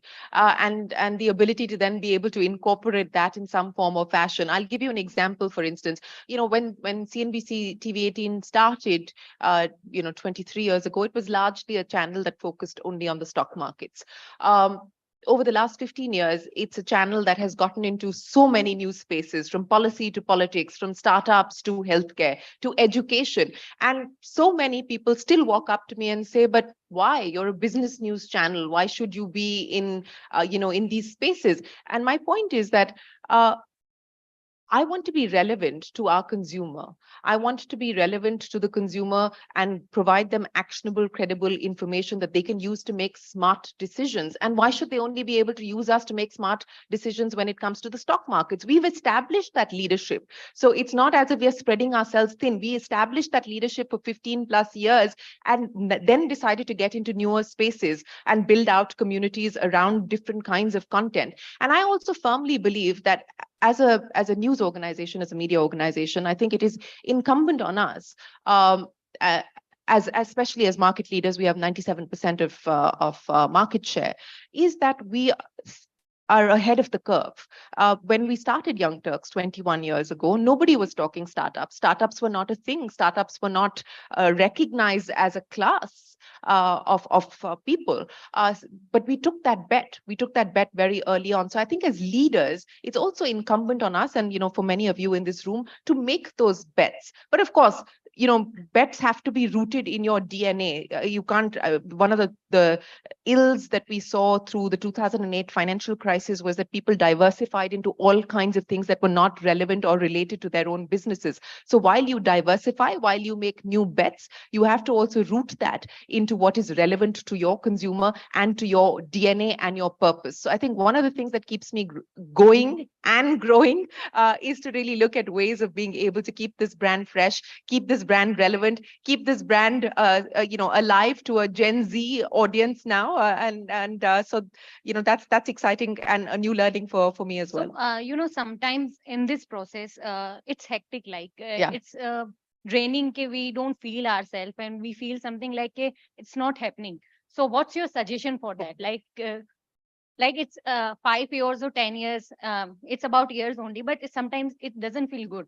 So Yeah. what's your suggestion for all the women entrepreneurs? Look, as I said, you have to, you've got to take a dispassionate call. If you've been doing something for 5 years and you're still not getting the results, then maybe that's not something that you should pursue.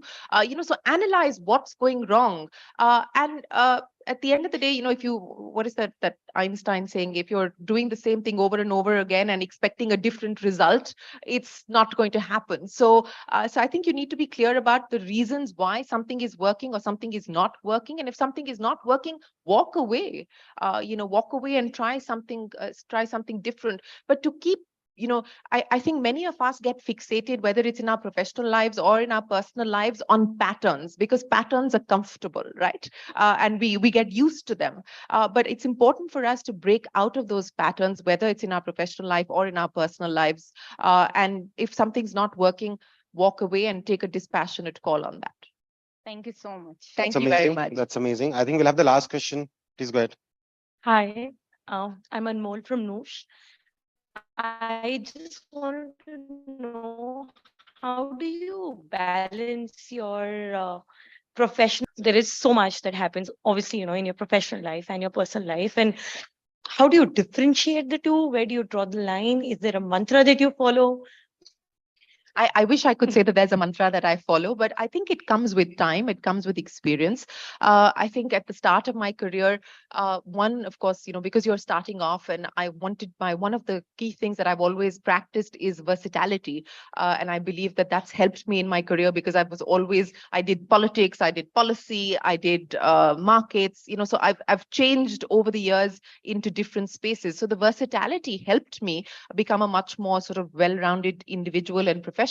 But at the same time, it was very demanding in terms of the time that I needed to spend at work. And I've done 18-hour days and 16-hour days, and I still do 14, 15-hour days. And I think you can't blur the lines between what is professional and what is personal. I think it's a mix. It's a little bit of a mix of everything. But what I have started to do now much more of is learn the ability of saying no. And as women, we again tend not to do that, but I've now started to say no much more than I used to. So that's one, because there's only so many hours in a day, and you have to prioritize, as I said, what works for you, what doesn't work for you. The other thing that I have done, and I've now sort of committed to, and again, as I started out by saying that, we always put ourselves last on our priority list, is to focus on something that I'm now deeply passionate about, which is yoga. And no matter what happens, if I'm coming back at 3 o'clock in the morning from a shoot or travel or whatever the case is, my Saturday and Sunday morning for 2.5 hours, I just commit myself to it, and I think that's just how it has to be. You make that commitment to your professional life. You have to make a similar commitment to your personal well-being as well, and whatever it might be. I mean, you can choose how much time you want to give to it, and based on your schedule and so on and so forth. But I think you have to make that commitment, which keeps you going as an individual. Something that you are passionate about, something that gives you the ability to experience life which is not linked to your to work, and be with people that are not linked to your workplace and so on and so forth, because I think that's important as well. So I think those are the 2 or 3 things that I've managed to do, but it's not easy. And I think, again, we stress ourselves too much about finding the balance and all of that. You have to go with the flow, and you have to make calls on a daily basis and be agile about them, and and decide what is important for you on that day, who is important to you on that day, and that's my way of looking at this, but there's no easy answers. Thank you. Thanks a lot, Shireen. And I think, you guys can network with her and maybe take it offline. But I think we've had a powerhouse of a session, and, it's really impressive. And thanks a lot for, coming, making it, and again, sharing, your time and effort with the audience and the community. And yeah, I think we should, give her a big applaud, guys and girls. No, thank you Yeah, very much, thanks a lot. Abhishek. I wish you the very best, and I wish each one of you more and more success. And look forward to seeing you all build out your stories. And thank you so much for having me here this evening. Thank you Thanks very a lot. much. Thanks a lot. I think you will definitely see us building a lot more powerful businesses and profitable businesses. Yeah. I think Thank we'll you, just Shireen. give you And we request a special goodie bag. a special goodie bag, which is going to be Yeah, it is. So it Okay. consists of like 50 brands from our community, which have put together things for you guys. So I would like to.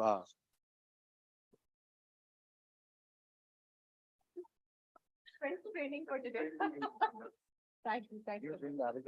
Thank you. Thanks, Abhishek. Thank you so much. Thank you very much. Thank you.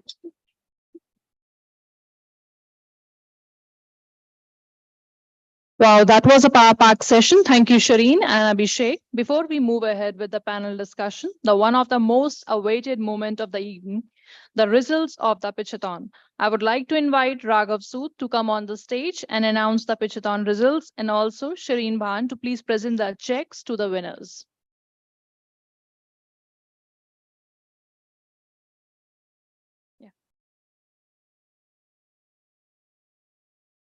So let's welcome on the stage Raghav Sood and Shireen Bhan. Can we have a huge round of applause, please?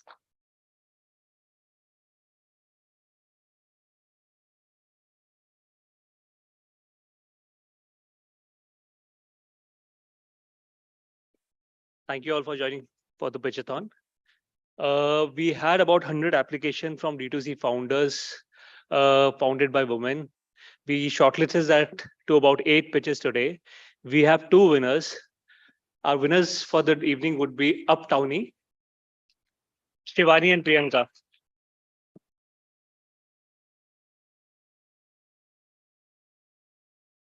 And Barbru. Please come on stage. Thanks.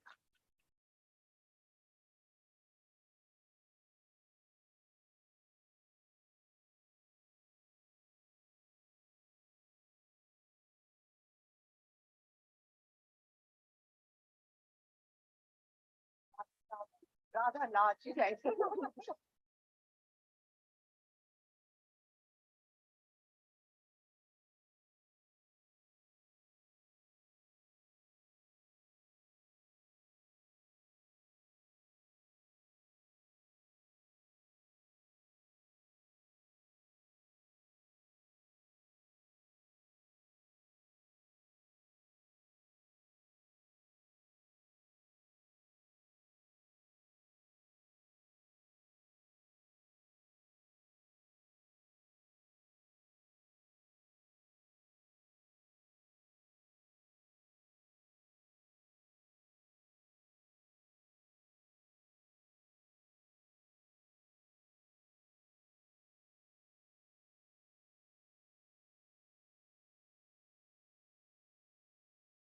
So once again, congratulations to Uptowny and Barbrew Beverages. So once again, a huge round of applause for them. And thank you so much, Raghav and Shireen, for awarding the checks to the winners. And now let's move to our next panel discussion. Get ready for the more thought-provoking conversations ahead. For the first panel, I would like to invite Malika Sadani, founder at the Moms Co. Can we have a huge round of applause, please? Naya Sagi, co-founder, The Good Glam Group. Trisha Rajani Vaidya, co-founder, Dr. Vaidya's. Soumya Kant, co-founder, Clovia. Radhika Ghai, founder and CEO, KinLife. This panel of remarkable ladies will talk about from startups to acquisition, unraveling the success stories and lessons learned by D2C brands in acquisition landscape. I would also request the Bajaj co-founder Serona to join them on the stage for moderating this session.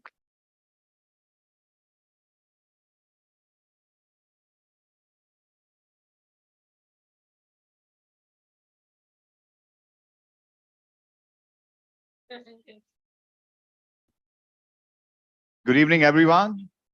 This is a power-packed panel with me.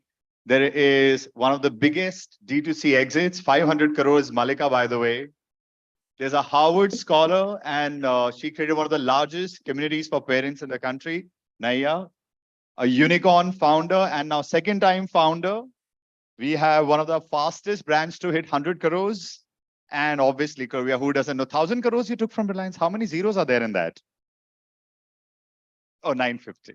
Oh, yeah. Sorry, I'm sorry. It's 950 crores. 50 reh gaye. And I've been told that two of them are wearing Fable Street, by the way. So that's Ayushi's brand. So a huge round of applause for that as well. I think we should all be very happy. At least I'm very, very happy to see this event being organized, where we are putting so much of effort in bringing out stories of these incredible women who've done so well for the community as well as for the employees and the shareholders. So I think one last round of applause for all of us in the hall right now, and for the D2C Insider community for pulling this off and bringing all of you guys here. I would start my questions because I have been given a tight timeline. First of all, I'd ask Malika. So Malika, you were scaling well and had a lot of term sheets from VCs, and I know this. What made you decide to exit? So first of all, thanks for having me here, the D2C community. I see a lot of people here. And I think super, super excited because I think it's a group where I see so many powerful women sitting right out there, right? So huge kudos to everybody out there. To answer your question, Deep, I think what happened for us and the way we looked at exit was that while we were scaling well, there was a point in time when we realized saying that the next journey for us was not about D2C alone, but was a lot to do with how do we get the next leg of distribution for the company, right? And distribution, largely we thought that online we could keep scaling by ourselves, but the Indian consumer is shopping in retail as well, and retail was a huge part of it. So we started looking out for partners who could give us an instant instant retail distribution arm. Now, what was most interesting there was to notice saying that we had two options at that point of time. One, we decide to build that retail distribution arm by ourselves, or we go and join hands with another company, which could give us an instant access to distribution. So with that thought in mind, I thought, all the D2C companies are driven by so many crores in 1 year, 2 years, 3 years. And the fast growth is what keeps all of us going and gets that adrenaline rush running. And there we thought that sort of joining hands with a partner who could give us an instant access to distribution would be the way to go for us. So that was when we actually decided to stop our journey on fundraise and go ahead the route of acquisition. At the time of acquisition, we had about 5 term sheets from regular FMCG firms, and then came Good Glam. What was most interesting was, I think even Shireen spoke about it briefly, saying that there's this whole concept at that point of time, which was very prevalent and still is on content to commerce, right? Where this company came with us for 2 distributions, not just offline, but also online. So when we joined hands, they had about 30,000 stores offline, which gave us instant access to retail. And at the same point of time, they had acquired multiple content platforms. So they had PopXO, they got Baby Chakra at that point of time. And we thought we could get an access, not just offline, but also online. And omni-channel was a conversation which everyone was doing. That, I think, kind of got us to nudge ahead and take the deal ahead and say that, okay, fine, this is an instant access to distribution. And what would usually take us to reach 1,000 crores in the next number of years, it just sort of cuts it down dramatically. And just a one follow on to that, what's been the biggest high and the biggest low of the decision? Because, you know, the moms come, I've seen you. There's a trivia, by the way, on this. So I went to the same manufacturer where Malika makes her products. And one thing that he said was, sir, madam, bahut sar khati hain formulations. So, I mean, that is the level to which you would be involved in her formulations that the manufacturer was like, bots, it's very difficult to work with her. So you've raised it as your child, exiting highs and lows. So for all of us here who are planning to perhaps exit or someday exit, what should they, like prepare for? High and low, short answer. I think both high and low will happen during the course of doing the deal, because you will run through emotions of why the hell am I doing this, to saying I really need to do it and this is the right thing for the business to do, right?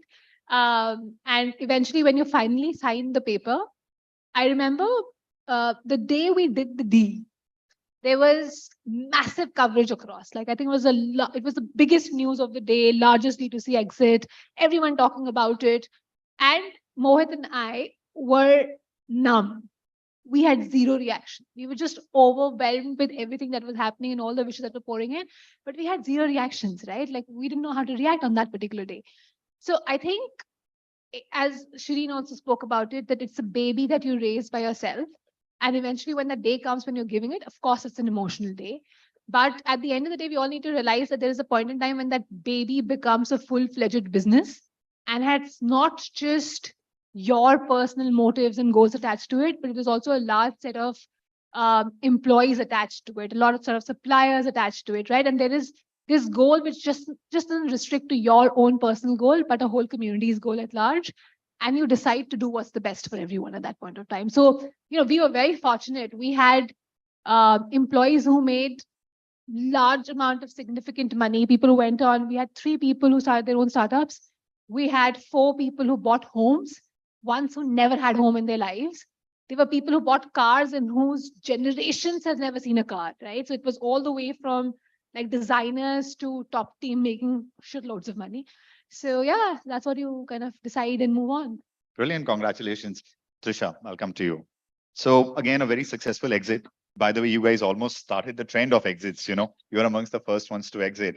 And that too at such a young age. What made you realize that this is the time for us to make the call at Dr. Vaidya's? Honestly, I think it's very similar to what Malika said, right? And we've spoken about it also a couple of times. I think that when we took funds from RPSG, we kind of did know that that was going to be the outcome. I think the outcome came quicker because of COVID. And I think they were the right partners to take it to the next level, right? They had the distribution with 2Yum already, with Spencer's Group. They had all that in place. And they were the right partners. And I think it was the right price at the time given to us. So I get asked this question every day till date. And someone asked me 6 months later, did you regret the decision? And at that time, you were getting multiples at crazy levels that no one heard about. And I think both Arjun and I would turn to each other and said, no, I think 6 months later, we were still very happy and content with the decision we made. So I think just many factors just, kind of aligned in the right time. And it was a good decision for us. Brilliant. A follow on would be, how did you break this news to the team? And what could have been handled better? Or how should you really go about sharing this with the team? See, it's a tricky one. I think that was the toughest thing for us. If you ask me what was the toughest thing to do, is to tell the team. Our team was very, very united. It was honestly like a big family. We knew everyone, everyone's problems, everyone's successes, what was happening. And I think Arjun and I were so married to the business that it was our first child, we'll still say it, that for most of them, it was a big shock.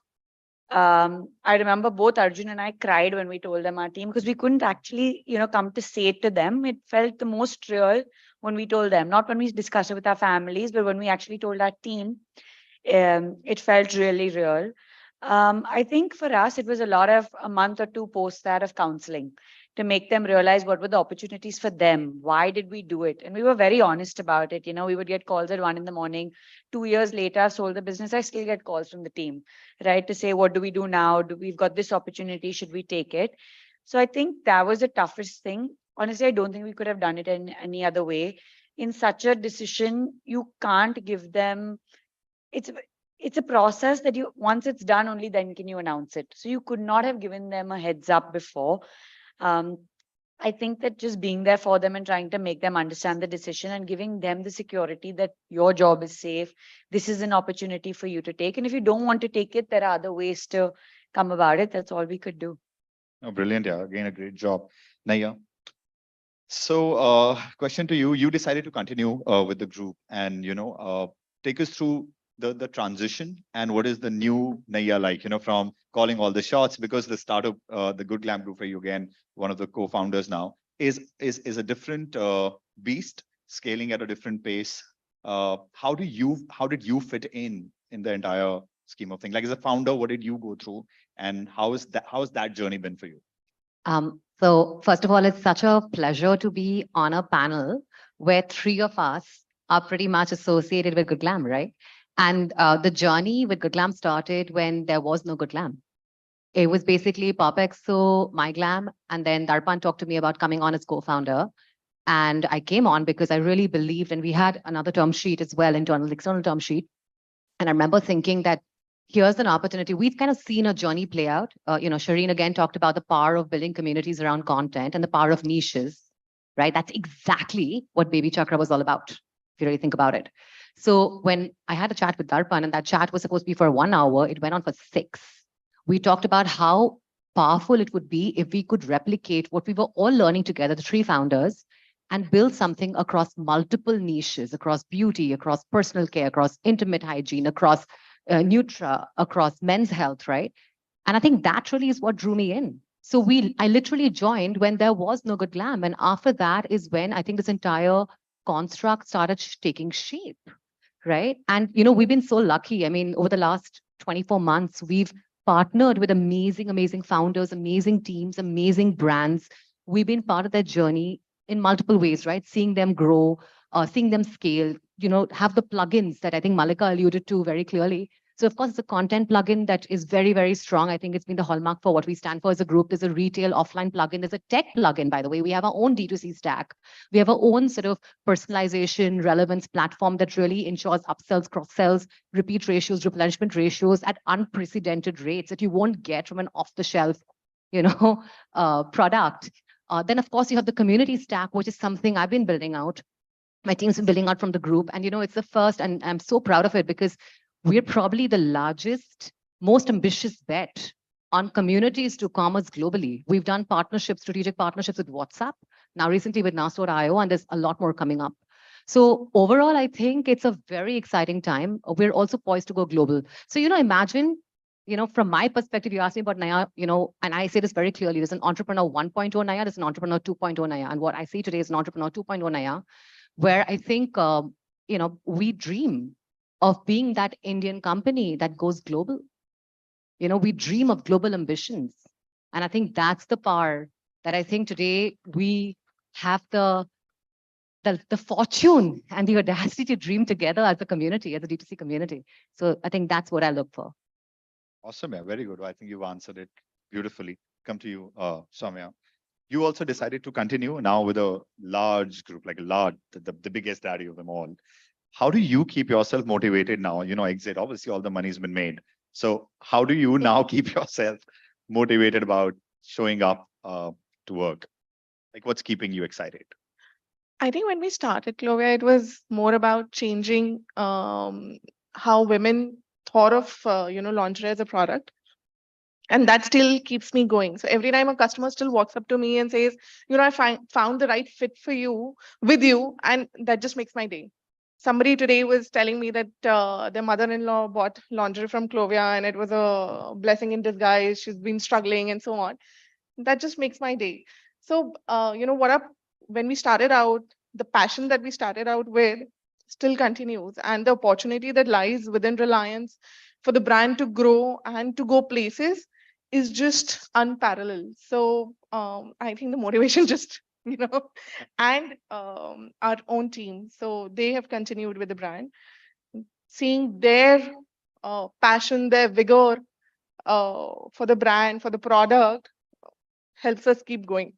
No, no, sure. So, but I mean, it's just not the money; it's also the culture of a large organization. So, have things slowed down for you? What has changed? Like after this collaboration, what is that one thing you will say? Well, this is what I miss about the good old days.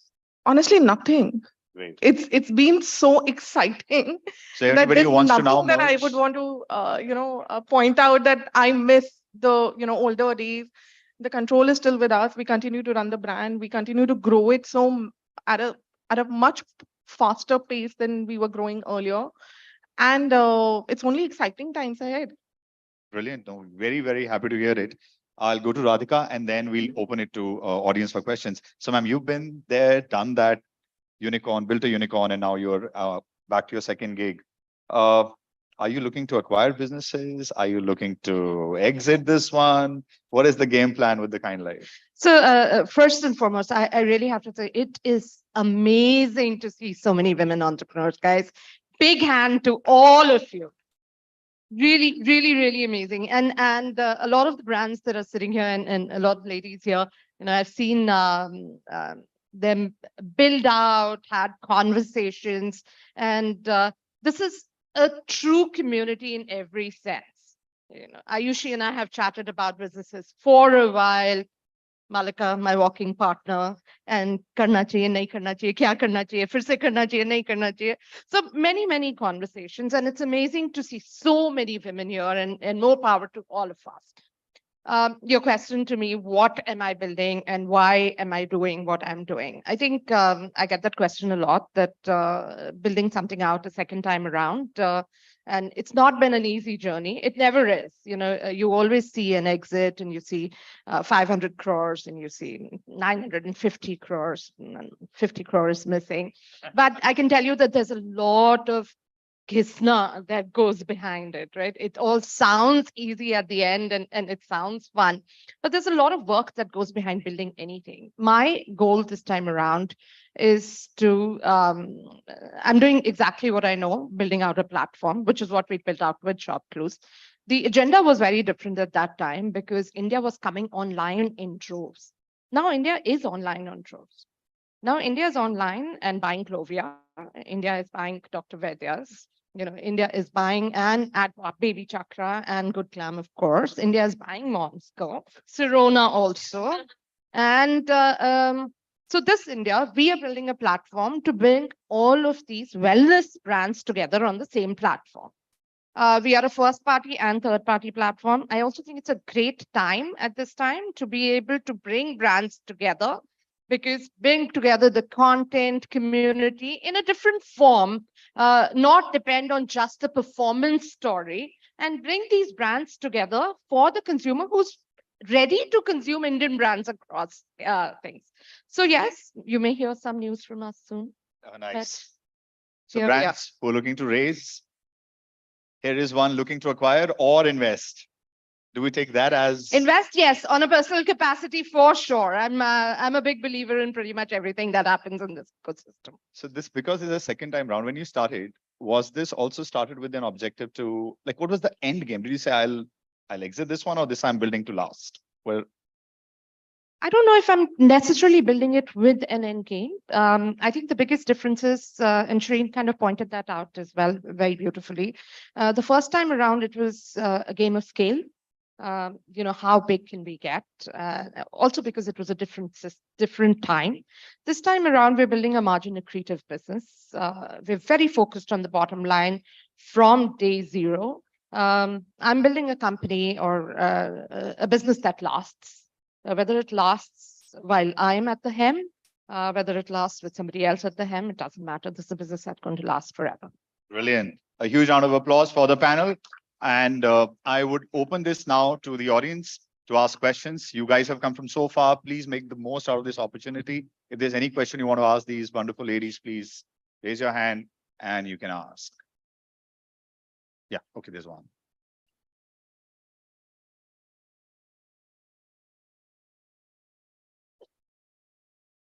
Hi, my name is Lakshmi. I am from Blazon Clothing, and my question is for Soumya.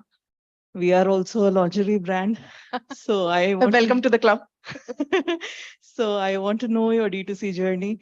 Basically, where did you invest and how much, like initially, to grow? So we started online primarily. We started with our own site, clover.com. And we started back in 2013. So when internet was just happening to the country. And then we simultaneously started to scale on marketplaces. And we realized that while we didn't have so much money for branding or marketing, um, marketplaces offered that free marketing value to us. Okay. So we went to marketplaces very fast, and we in fact launched the category with most of them. So when Myntra was launching the category was launched with Clovia. Same for Agio, same for Flipkart and Amazon when they entered marketplace business here. And then we realized that we don't have a shopper just online. We must go offline at some point. And so we ran an experiment with a very small shop to see if we're able to break even within the stipulated time. And once we ran that experiment successfully, that's when we started to open stores. So now we have 72 stores opening, almost 10 every month. Okay.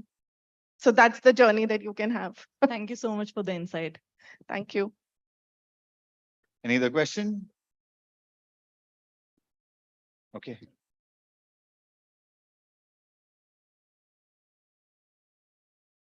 Hi, I'm Anmol from Noosh.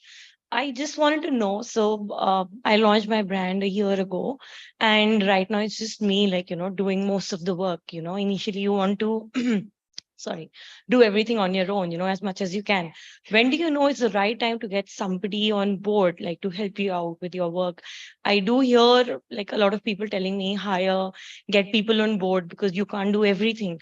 I know I cannot, but I also know that nobody will be able to do it the way I will be able to do it. And I'm not comfortable right now, to kind of ask tell somebody to do something for me. When is the right time? When should I do it? And when should I just let go at least a bit of it so that I can focus on other things? It's a brilliant question. Yeah. I think all of us should answer. When you start missing leads, is when you know that you need to hire. And a lot of times we hold our baby too close to heart, but we can't be jack of all trades. There are people, for example, social media, you must be doing a great job on your own, but somebody who actually knows that platform will come and do a better job. So you will always own the brand, know the brand. You'll always be the person driving the brand's personality, driving the brand forward.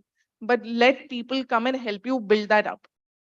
So, like, I'm bootstrapped right now, right? So I am at the stage that, okay, fine, even if I'm spending, you see that, okay, fine, right now, this is how much I can. When do you know that, fine, like now you can maybe get a round of funding? It's the right time. Like, that's something that I'm confused about. You'll have to go to market and see if it's the right time for you or not. Do you want to add to that? Like when do you think you should start hiring? Bootstrapped. When should I hire my first employee? So a little bit of a context. Anmol reached out to me on Instagram sometime back, and she was one of the first people who visited my home when my home was not even ready. And that is how much of a follow-up she could do to kind of get the connect to speak to people. So what I would say is that your biggest strength in getting the connections which are right for your business, right? And the moment you feel that you don't have time to do that is when you know you have to hire someone, right? I mean, if you're growing very fast, you must focus on all your strengths.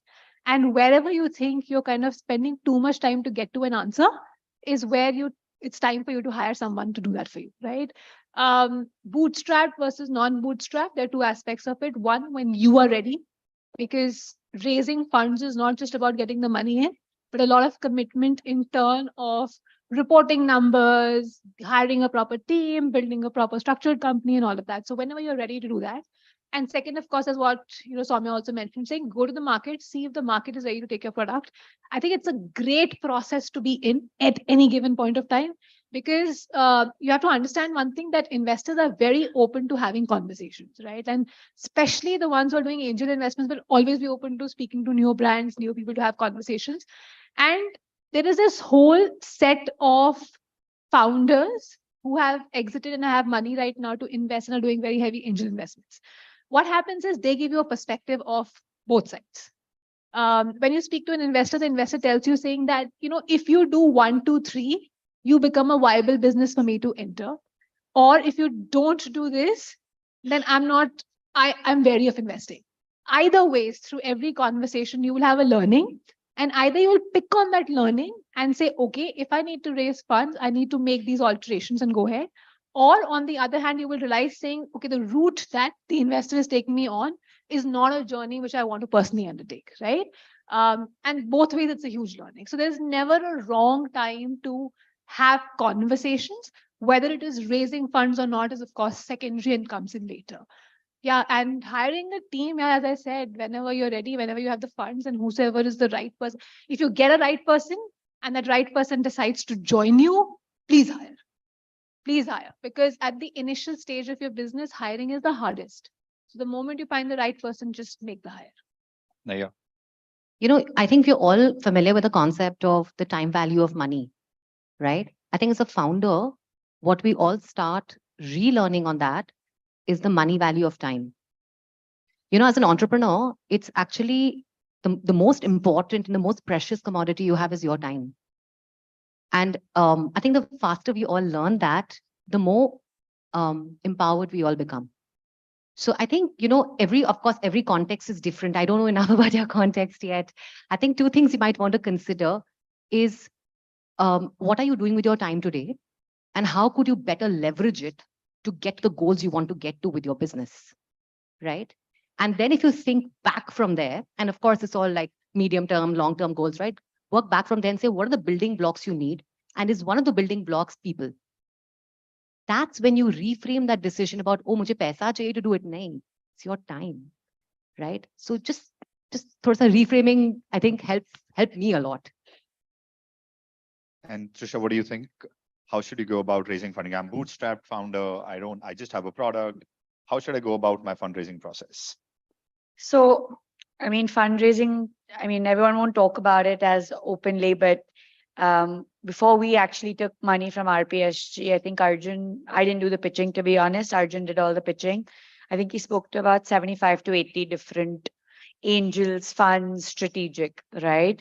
And our conversation with RPSG started the year before they actually invested. So initially it was a no, and then 14 months later, I remember the day after our wedding, we met Sohail again. So it takes a lot of time. It took us a lot of time. We were also very young at that time, but to find the right partner. I've seen so many companies, just go by the valuation game and just quote with the term sheet that has the highest valuation without looking into what is it the fund that's going to give you? What is their belief system? What is your belief system? What do they see as a vision for your business? What do you see as a vision for your business? And someone told me, it may sound very cliche, but finding your investment partners like a marriage, right? And it's very true. I think I saw that more and more with the journey with RPSG. You have fights with your investors. It's very normal. That's also okay. But I think as long as you all both believe that this is the outcome or this is what you want to achieve and you're on the same page, it becomes more of a healthy debate to get there and the best way to reach there. So I think take your time. I remember that, Arjun and I, before RPSG, had to say no at the very last minute to probably one of the largest companies in India. And we were so young and we were so devastated after saying no. But I think it was the best thing that we could have done. So I think take your time. It's a long process, but find the right partner who everyone may not agree. A very big name may not agree with you, but that's okay. That doesn't mean you have to take it. Finding the right partner. First, RPSG said no. Then Trisha came into Arjun's life, and they said yes one day after the wedding. But now you are taken. Anyways, thank you so much. I think because we have another panel, you could please catch them offline, or can we take one more question? Where are we? Yeah, one. I'm so sorry. So you can take this offline. But thank you so much. all the ladies on the panel. Thank you so much, audiences, for all the questions. Thanks a lot. दहेज भी देना है हमें हमारे डब्बे.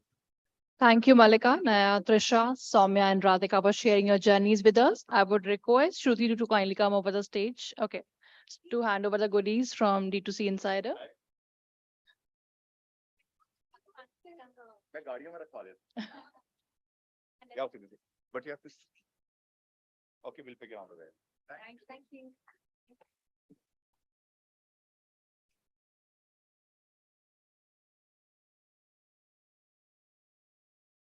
So thank you once again for the next panel discussion on powers and pitfalls of celebrity influencers and content while building a D2C brand.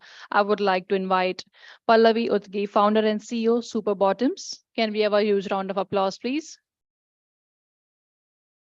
Meera Iyer, co-founder and CEO, SkinQ.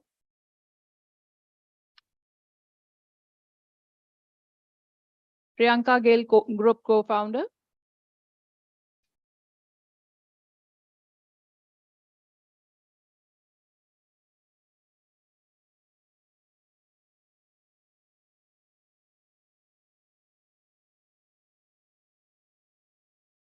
Priyanka Gill, group co-founder, the Good Glam Group, and Shridhar Singh, co-founder and CEO, the Ayurveda company. So can we have a huge round of applause for all of them?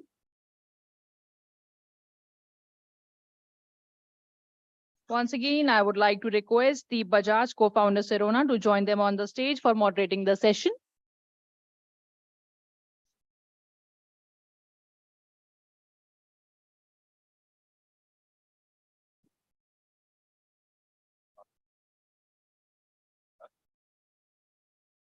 Again, such a powerful panel.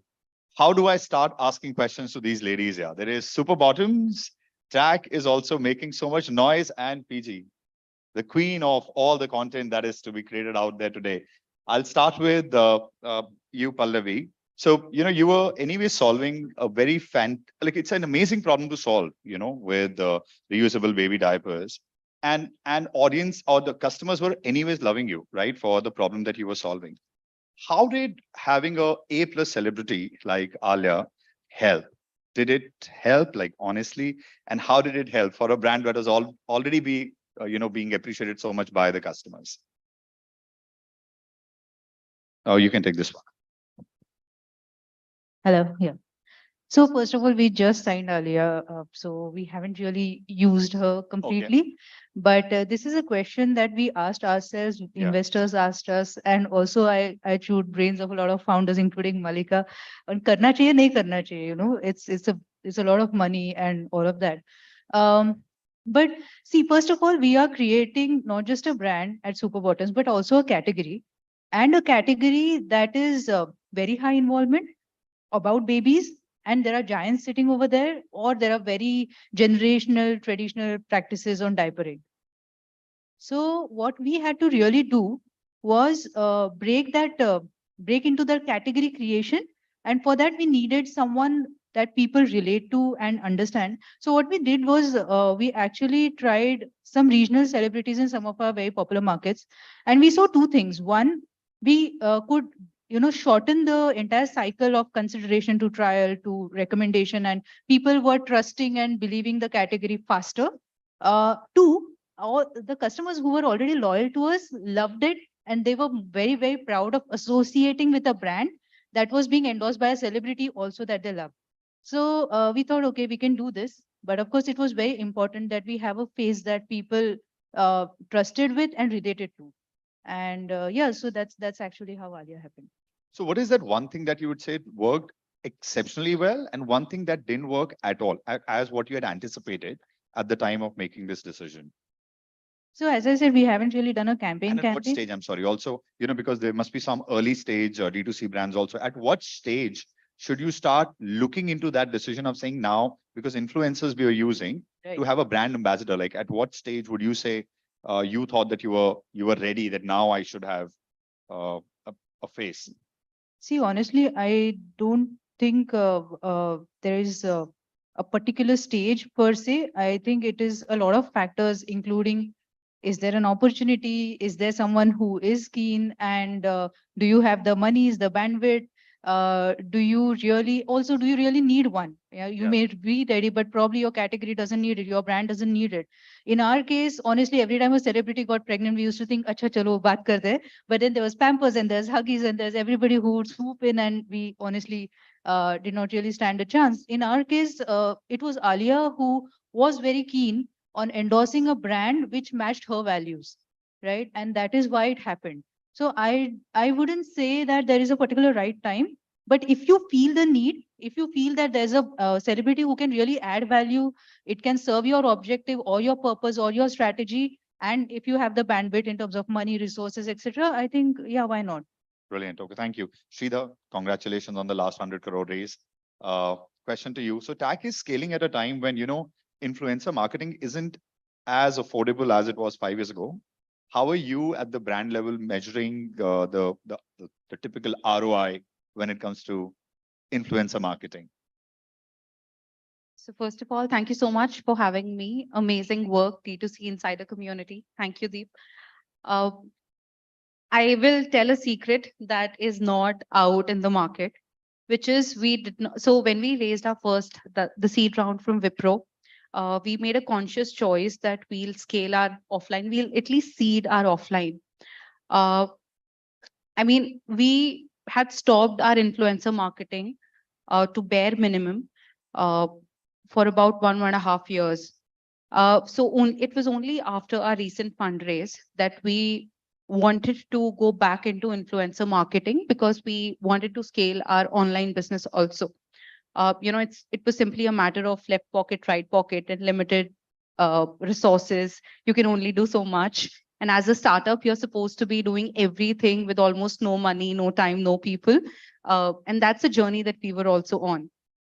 But the shape of influencer ecosystem, the creator economy has definitely changed after COVID. So the world can actually be divided into pre and post COVID era. It is like, BC, AD, as you see in the shape of startup ecosystem also. We realized that it wasn't the quantity only, but the quality of the influencer and the relatability of that influencer. And an influencer could be anybody. It could be a founder, it could be an influencer, it could be a celebrity, and across categories, across genres. So it was very important for us to find out the right fitment because, Ayurveda as a category is something that everybody in this room would know that they've heard the term. But if I throw one term like Iladi, nobody in the room would, I mean, very few people in the room would know what Iladi is made up of. So it's ironical that something that is truly Indian, represents India, that is symbolic of India on a global stage also.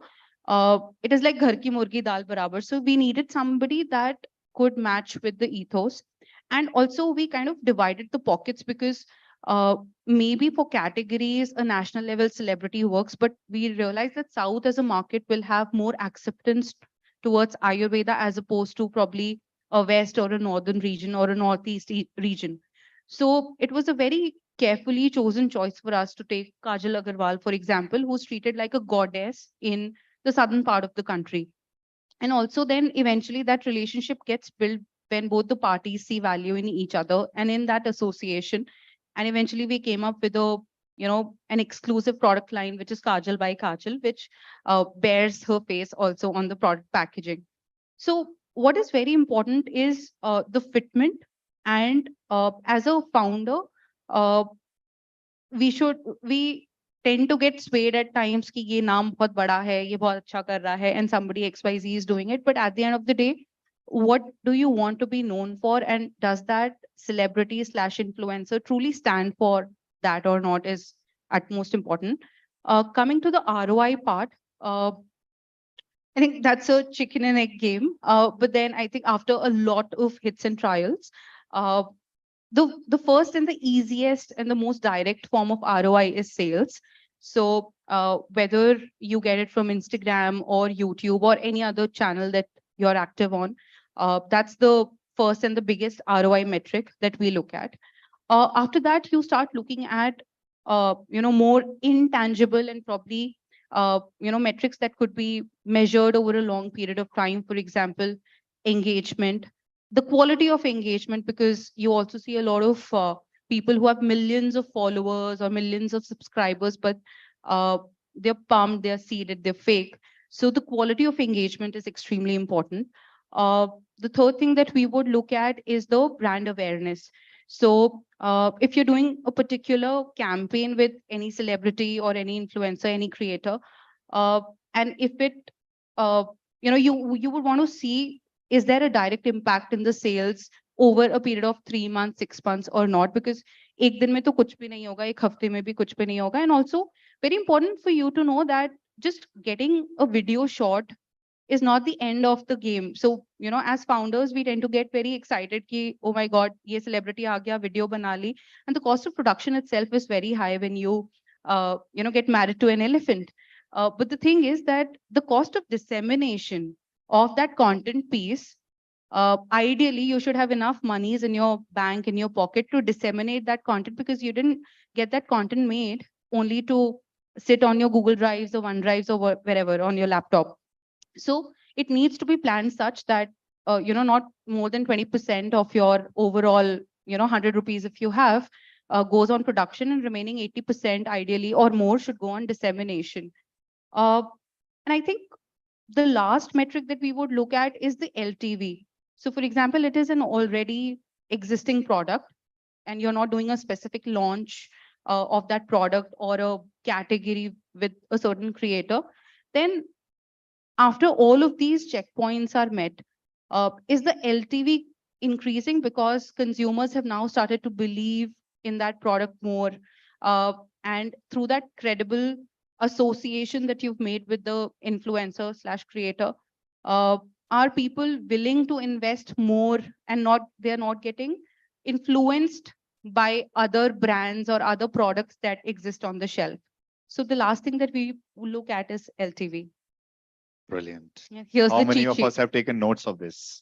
This was a long answer. इसके बाद viva होगा सबका. हाँ, we'll ask in return क्या सोचा आपने. So Priyanka, in your case, you were amongst the first ones to start looking at content as an industry. Then with PopXO, obviously. Then with Plixo, you were amongst the first ones to look at influencers as an industry in itself. Now, some of us here are early stage startups who might not have the kind of money that the Good Glam group has, Unicorn and all. How do we go about planning our content and influencer strategy when we don't have money? How do we get your bandwidth, your advice, and how should we go about it? Guys, Deep is a very dear friend and he's allowed to say all of this and it's perfectly okay. Look, I've been in the content game now for 13 years and PopXO as a brand turns 10 next year. So all of us who are in the room can date ourselves by that, right? I mean, whoever was starting college when PopXO started, that's where most of our audience was. You guys are 10 years older since that time. And Plixo, we started in response to the market because brands were asking us, कि आप article लिख रहे हो साथ में दो influencers से भी काम करा लो. And at that time, influencer as a term didn't really exist. We first had to figure out who do they mean by it and then try and call them and say, hey, why don't you do this? So that was the beginning of the influencer marketing industry in India. And I still remember going to all the brands and all the boardrooms saying, hey, influencer marketing is going to be a thing. And all the brand managers would look at me with great skepticism. No, this is not going to work. We still like our ads and stuff that we are doing. And this is 2017 that I'm talking about. So, I've literally seen the genesis of the content industry coming of age and also the influencer marketing industry coming of age. Of course, now no bona fide media plan or no bona fide marketing plan can be made without a serious amount of attention being paid to content as well as to influencer marketing. So now the question is, to your question, Deep, how does a brand that is just starting out, how do you begin to gain eyeballs? Look, it's a systemic thing. When PopXO first started, Facebook was just becoming from kind of a place where you find long lost college buddies to the world's newsfeed. At that time, they were really promoting people like PopXO who could produce good content and giving us free distribution. That was a time when Facebook wasn't charging for every eyeball, which is, I mean, for you guys, this might seem like a very strange thing, but that was a time when literally you did create content, Facebook promoted you for free. And that's exactly how we grew Puppet. So that doesn't exist anymore. So now you are in a place where cost of content production is high. Yeah. You need that expertise. And you then need to pay someone to distribute that content for you, be it through Facebook ads. So it's a very, very hard place to be. How do you solve for that? Number one is know your brand, love your brand, create your brand. Know what your brand stands for, know what your brand doesn't stand for. And then start building micro segments of people on a social media that you run yourself and try getting engagement from them. Once you're able to get engagement on anything, okay, this idea resonates with some people, let me do more of that idea. So what I would recommend is being really hands-on with your social media strategy. I would recommend all founders to run social media themselves, because only then they know what is the brand, why is the brand working with some people. And the moment you find something that works, please go all out and do it to a point where it stops working for you. Doubling down, tripling down on something that works in terms of content. But it only works if you're physically doing the content yourself. And a lot of brands don't do that. The second thing, and Deep and I have had long discussions about this, is the velocity with which you post, right? Every brand owner, and guys, we literally have come to like fights on this one. So every brand owner feels inko thoda sa karna chahiye. I should only do maybe one post a day. And my job is to tell all the brands at the Good Glam Group and all the other brands that I talk to that with one post a day, you're not going to reach anyone. Everyone's Instagram feed is very busy, it's very congested. You need to be posting multiple times a day as reels, as stories, and as Instagram posts to actually make a dent in the customers, register with the customer at all. So the velocity of posting should be much higher than what you think it should be. And my recommendation is at least you should be doing 6 posts a day. At least you should be doing, of those, at least 2 to 3 should be reels. And you should be doing at least 5 to 6 stories a day if you can, right? So that's a bare minimum. So to do it, the DIY method of doing it is do it yourself, literally. See what's working, see what's not working, look at your data, and just keep posting. Build that section or the micro segments of people who really respond to your brand product offering. And that's when you've hit something. It's doable, but you really do have to stay at it. No, thank you. You have a flight. I'm sorry, so I'll just keep this question quick and short. So what would you say is the pitfall of engaging with an influencer who today is talking about your brand, and because they're influencers, tomorrow they could talk about your competition as well. So how do you at your level identify influencers and also ensure that when they're talking about your competition, you get your bang for buck? How do you just secure that part? See, one, I completely agree with a lot of what the panelists have said. You have to pick influencers who resonate with your brand. And our strategy has been to fundamentally go after dermatologists who are talking skin. And yes, you're absolutely right. We can't restrict them from taking and talking about other brands. But what's been the learning is to be able to block almost like, so for example, when I was CMO at Big Basket and we had Shah Rukh as the brand ambassador, there is a clause that you basically put, right, saying you can't, there's a category block. That's also because you're paying them that much kind of money and therefore they can't really talk about any other brand. There is a pitfall there too. When he made comments that India is becoming dangerous, Big Basket became the Gaddar, right? In the market, but that's different. But so therefore what we do is now, as a thumb of rule, we never talk to an influencer for a one-time campaign. Never. We say we will work with you for 6 months. In all these 6 months, you have to basically give us a certain number of assets and we will basically use it. So in a way, we are blocking them. And even if they work with other brands during this time, there is a continuity of seeing a person working with a brand across a 6-month period, right? So they become a little more associated with you as compared to the others, right? And that allows you to mitigate it somewhat, not fully. I wouldn't say fully. And we kind of try to request saying that at least don't talk about brands that are in the same space of treatment. right? So if you're talking about my acne control mask having this kind of efficacy, other brands, please do something related to possibly moisturization or something, but please don't do acne, but very little control, honestly, that you have. And I think that control only comes with proper legal documentation that mega celebrities and all give you. But this is one way of doing it. And yes, over time, if there is somebody that you see is endorsing too many things and talking about too many brands, best to avoid, because then there is no association at all. There is absolutely zero association, and people get confused and they will think that everything that they do is, the brand that is top of mind for them. Oh, brilliant. Do you think there is any specific time when you should have a brand ambassador? Like as a brand, should you move because you work with big brands, right from MedPlus to Big Basket, and now a startup. So when do you think is the right time for a brand to start looking? Is there a right time to look for a brand ambassador, if at all? See, there are very clear advantages of having a brand ambassador if it is a right fit, right? And it could go horribly wrong as well. I don't think it is as much of a right time as much as it is about whether you can afford one, right? If you can afford one and if you have the right fitment, go for it. Because nothing can give your brand that kind of eyeballs, that kind of instant recognition as you would get with a brand ambassador. I just wouldn't, um, you know, take it out of the equation if I had the money, except if you're a brand like Dove. So I was the regional brand manager on Dove for Asia Pacific. But Dove as a brand has a philosophy of real beauty, right? By real people.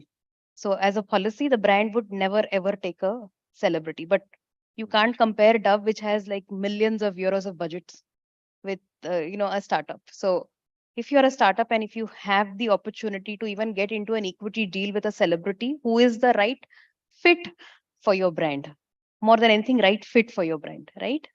Go for it. Brilliant, short and crisp. I would love for you guys to ask questions. Uh, any questions from the audiences for the panelists? Yeah, awesome. One question. While we ask, just to add to that, right? Look, there are innovative ways to get brand ambassadors. So if you are a persistent founder, if you find a celebrity who think might be the perfect fit for you philosophically, please go talk equity. Keep badgering them, right? And celebrities these days are very, very aware of the power of equity, because finally we are seeing exits where people are making real money. So, and if you're able to do that, you can do it. So again, don't be limited. I mean, of course, you are limited by budget, right? But if you can cut very, very interesting deals with celebrities as well. Hi, my name is Jyoti Bharadwaj. I'm the founder of a beverage brand, T-Fit. I want you to elaborate a little bit on the point you made that it's okay if you find the right fit to even let go of equity. What is that number? How do you arrive at that? How do you arrive at that now? How do Both you value sides yourself? will try to basically maximize their share, right? It's like from my end, I want to dilute as little as possible. From the celebrities end, they want to get as much as possible, right? It really is, when you have a very objective discussion on this with them, it boils down to the valuation, right? If my company valuation is X and you normally charge Y, right? To get you as a brand ambassador, I would have had to pay you Y, which as a part of the valuation is so much, right? And valuation, you have multiple ways, right? You have straight valuation, you also have discounted cash flows and all those methods. So I guess it really boils down to that. If somebody is being extremely, kind of vehement about a particular thing, it boils down to what your valuation is and what you're able to basically get for a valuation. So if your valuation is 50 crores at this date, and if you want a celebrity, let's say a celebrity who costs you 5 crores for an annual contract, right? Saying that if I were to pay you this as a upright money and you would come on a contract with me, that turns out to be 10% of my company value. Can we basically start with that as a starting point? So a follow-up question, but their engagement is for 1 year, but your equity with them is forever. No. Sorry, I was No. just getting to that, right? So basically, absolutely. But the moment the other person is negotiating in that way, you realize that they are here only for a very tactical reason. That's why the passion of the celebrity needs to match the passion of the founder. And if that matches, then they will go over and above what is contractually required of them. right? If she says, TK, I will give you 3 days of shoot, I'll give you like 5 posts and I'll give you like whatever, then you know that there is no fitment at a philosophical level. And then it's going to become a very tactical thing for you and transaction, which won't really work in the long run. Correct. Right? And when I say that, you started that at 10, it will never be 1 year. It will be a permanent because you are now an equity holder in that company, right? And therefore it is in your interest to be associated with it and promote it forever. Thank you so much. I have a feeling I will explore this outside of this with both of you. Thank you so much, Priyanka. Thank you. Questions?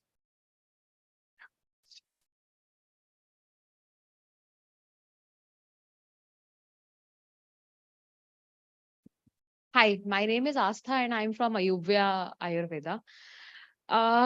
My question for all of you is, honestly, in a certain level, do you actually feel that there's a direct effect on ROI if we hire any celebrity or if we even dilute our, stake Do celebrities help? for digital first brands, of course? I would Twitter tell you answer. from my own personal experience. Yes. Right. And this is not about, and this is particularly pertaining to celebrities, right? Because when you want people to take notice, nothing works better than a celebrity. And there is, of course, a rider, right? You have campaigns that have used the celebrity exceedingly well with scripts that really bring to life what your brand proposition is. And yes, there are examples of where a celebrity has been wasted, completely wasted. That entire star power has gone to drain. So does a good, effective celebrity campaign that resonates about your brand do great business for you? Yes, it does. Right. And to have that as a constant presence, and again, and I think the rule of thumb also applies equally to celebrities as it does on the online side that I talked about in terms of influencers, saying block them for a longer period. If possible, continue with a celebrity who has worked for you. So I did not keep Shah Rukh Khan on Big Basket for just 1 year and then let him go. I kept him for a full 4 years, right? And that built a lot of strong brand association with him so that, it's not a case where somebody who was endorsing Pepsi has suddenly gone to Coke and vice versa, right? And therefore you are suddenly confused. So longer term association of something that works and you're able to bring out beautifully and positively and reinforce your brand works for sure in my experience. And I've also seen it not work because of faulty execution more than anything else. Anybody else would like to take that? So Do in addition, celebrities yeah. help? So nowadays, when celebs come on board as equity partners, as equity holders, uh, sometimes when they find the right match. She has to, she has a flight to catch, so she'll carry on. It's all right. Thank you for making the time, Miraji. Thank you. Okay, we can still clap for her. She's on the verge of missing her flight for us. Oh yeah, Priyanka. Safe journey. So Twitter answers, quick Twitter answers. Do you think celebrities help?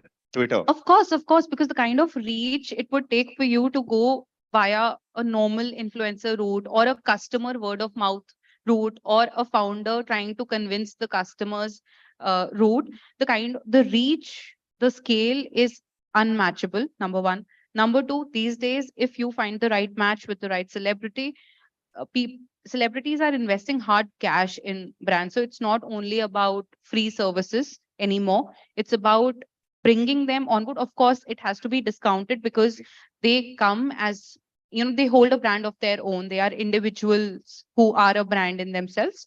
But they invest hard cash also, but it has to match that at that point in time. But this positive effect is there on direct digital advertisements also. Of course. Okay.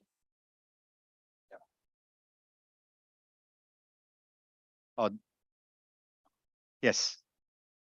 The lady in red, always with a question. Always. Hi, PG. Hi, everybody. I'm Anmol from Noosh. I just wanted to know how important is it for you as a brand or an individual to resonate with the influencer? Like an influencer would be doing really well, but there are a lot of brands that do pay influencers a lot of money to do XYZ things. But so I have a footwear brand. Our focus is comfort, and we're a very new brand. And I want to highlight the fact, but there are a lot of footwear brands right now that talk about their comfort that might not be as comfortable as we are. So how do I go to a celebrity who's actually, sorry, to an influencer who's talking about comfort about a footwear brand that might not be comfortable? So is it like, do I go to them? Do I Listen, not go to them? no. I would recommend stop thinking so much about this. It's actually not that hard, right? Okay. Take a step back. Look at the real value of the influencer. First is how many bot followers, how many real followers. You'll kill a lot of influencers off that way. Engagement rate, high, low, I need it to be X%. You kind of have it there. What is their demographic like? Where do their audiences sit? You'll be able to narrow down further, match it with what you want. And once you get to that level, you kind of have an influencer who's kind of going to work, right? And as long as they're able to create authentic content that is authentic to them, that matches your brand values, then you're home, right? Because you're going to do a lot of influencer campaigns. You'll be working with a lot of them. So you need to have a very quick decision matrix that allows you to get to the influencer really quickly and just basically then try and test. If something works, then you're great. And also remember you can get an usage right from the influencer. For example, she shot a reel for you that's really working. Put some ad money behind it, right? And if that ad money is showing you conversion, put more money behind it.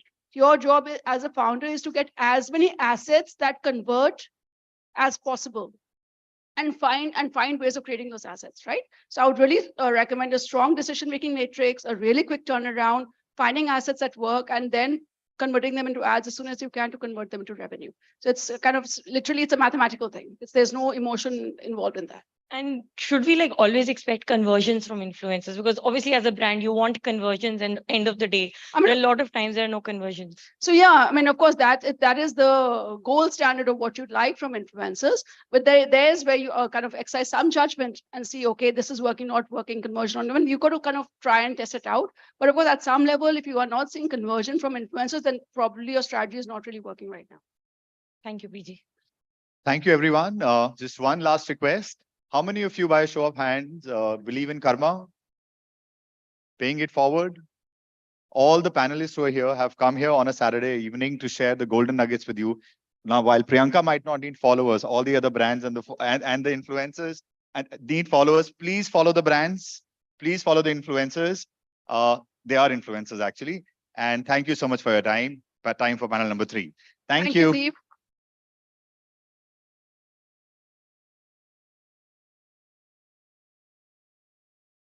Thanks a lot, Pallavi, Meera, Priyanka, and Shrida for sharing these invaluable lessons. I would also like to thank Dee for moderating both the sessions seamlessly. I would request the entire panel to please kindly join us on the stage for the goodies.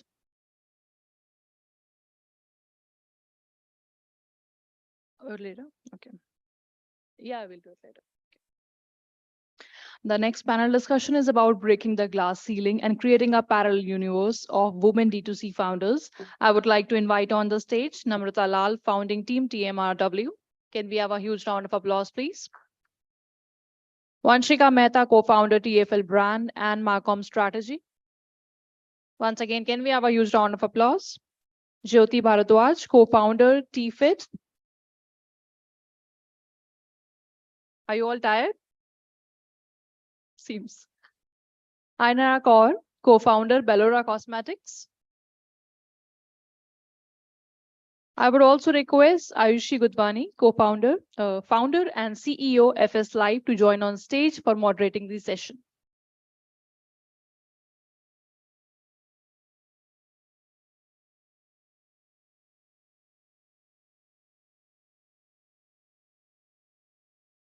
Hi, everyone. Saturday evening, and the panel discussion is breaking the glass ceiling. Can we start with a big round of applause for all of you? Because the fact that we are here, it is pretty much evident that there is no more glass ceiling, at least in our minds and in our heads. And I think that is the starting point for all of us. So thank you for spending some time with us here. Do we have the other panelists joining? Is she coming in? Okay.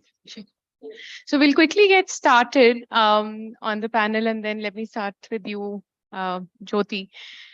We've we've discussed at the back end, that we keep talking about what are the problems we face, what are the problems. I would actually go back and question, what is the solution for you? What is an answer that how do we really break the glass ceiling, and did it really even occur in your journey?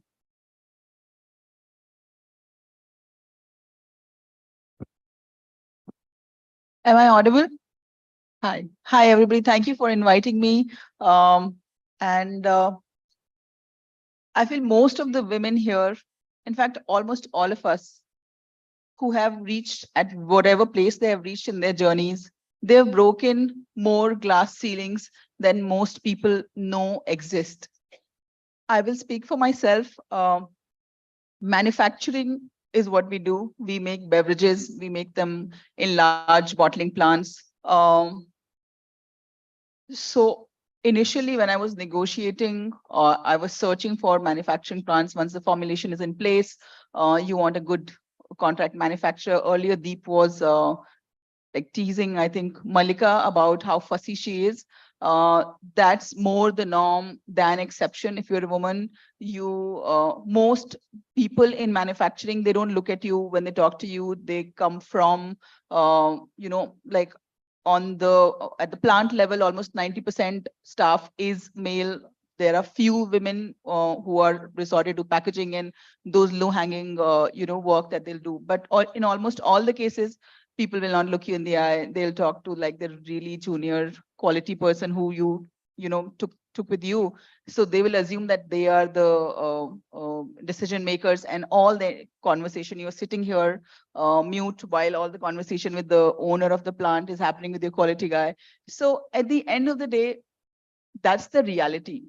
We can uh, we can detest it, we can protest it, we can not like it, but at the end of the day, if you have to get somewhere, you have to work with it, right? You can call it out and maybe offend that guy, right? Eventually, like you can call him out that, you look me in the eye and talk to me, but eventually you need to get your work done.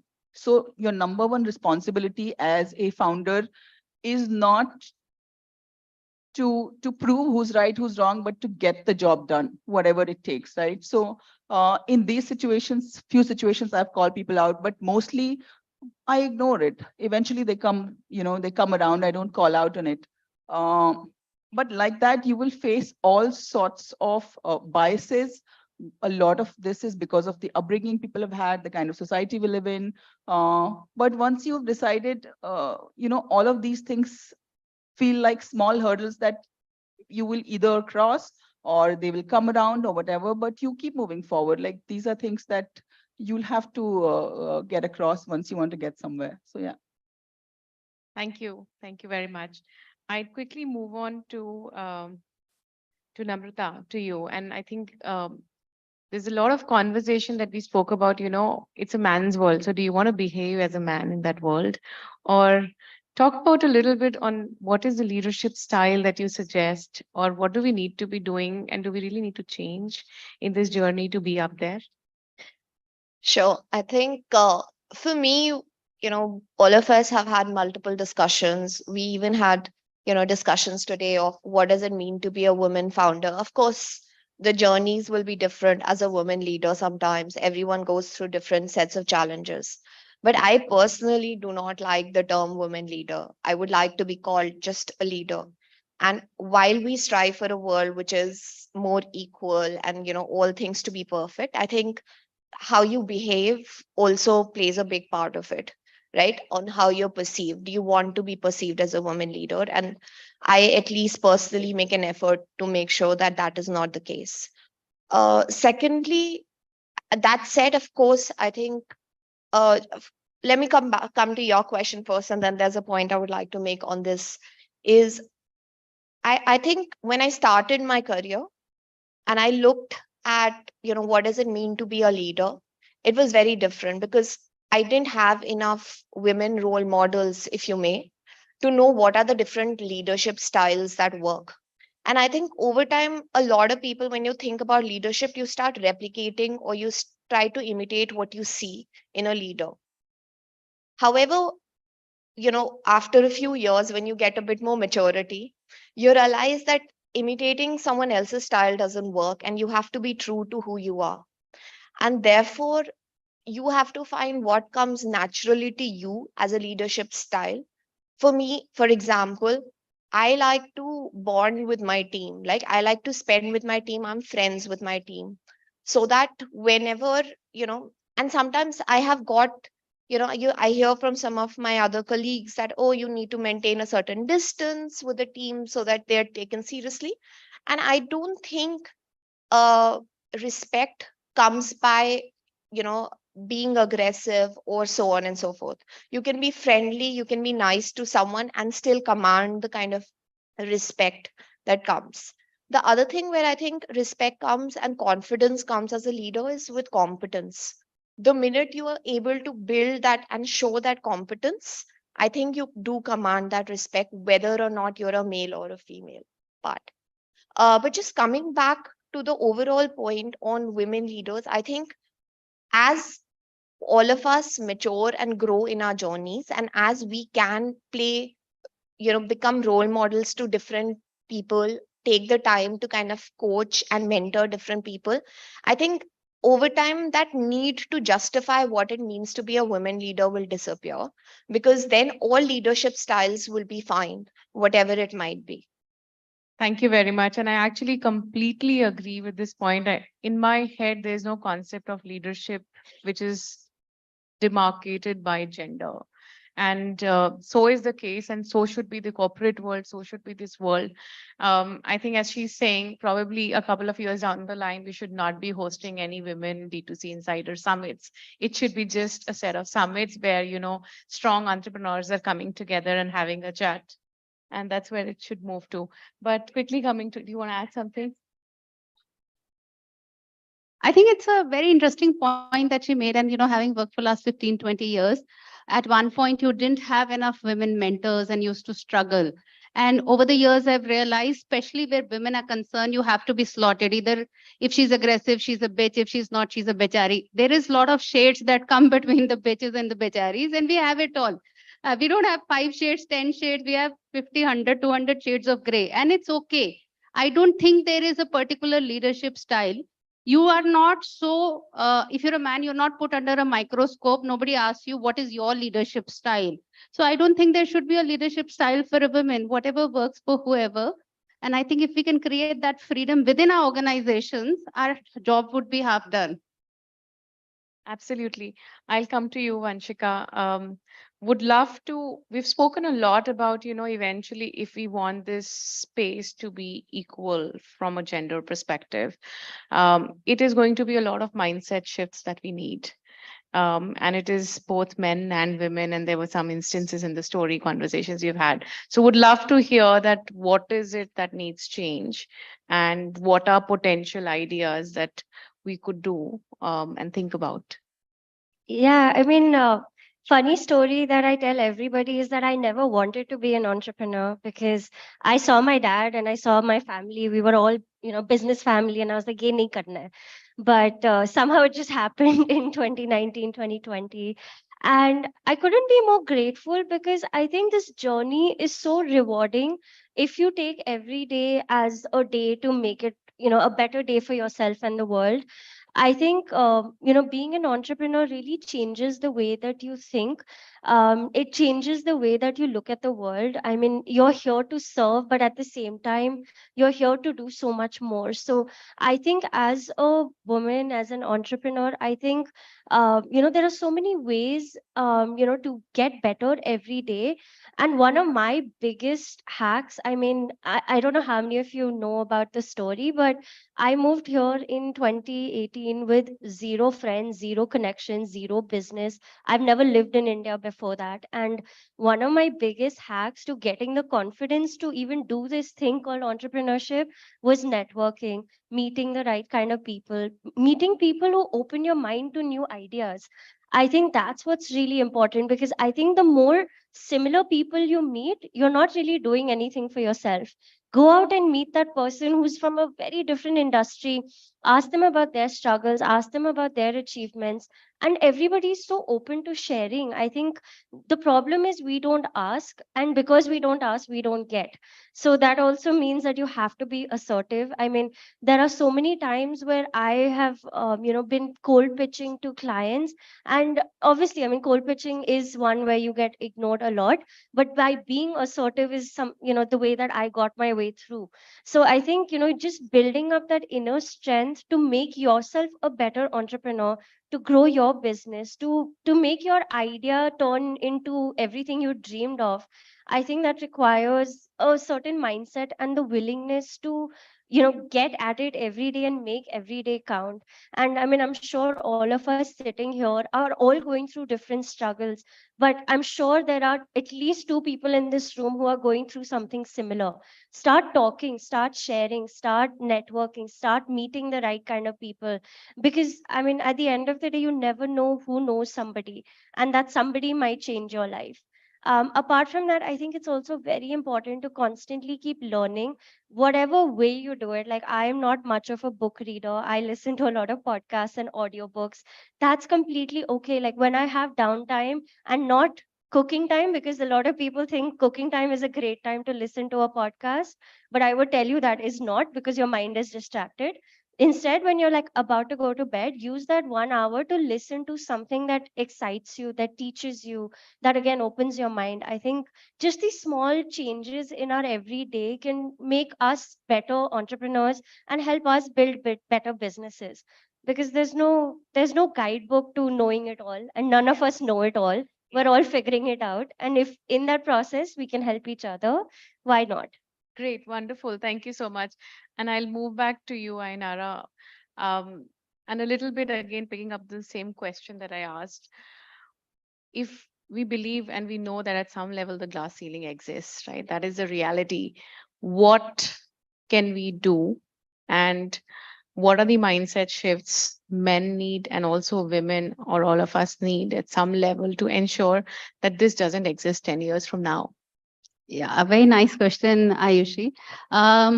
Two, three things. One, if you said if the glass ceiling exists, it exists. Let's be very candid about it.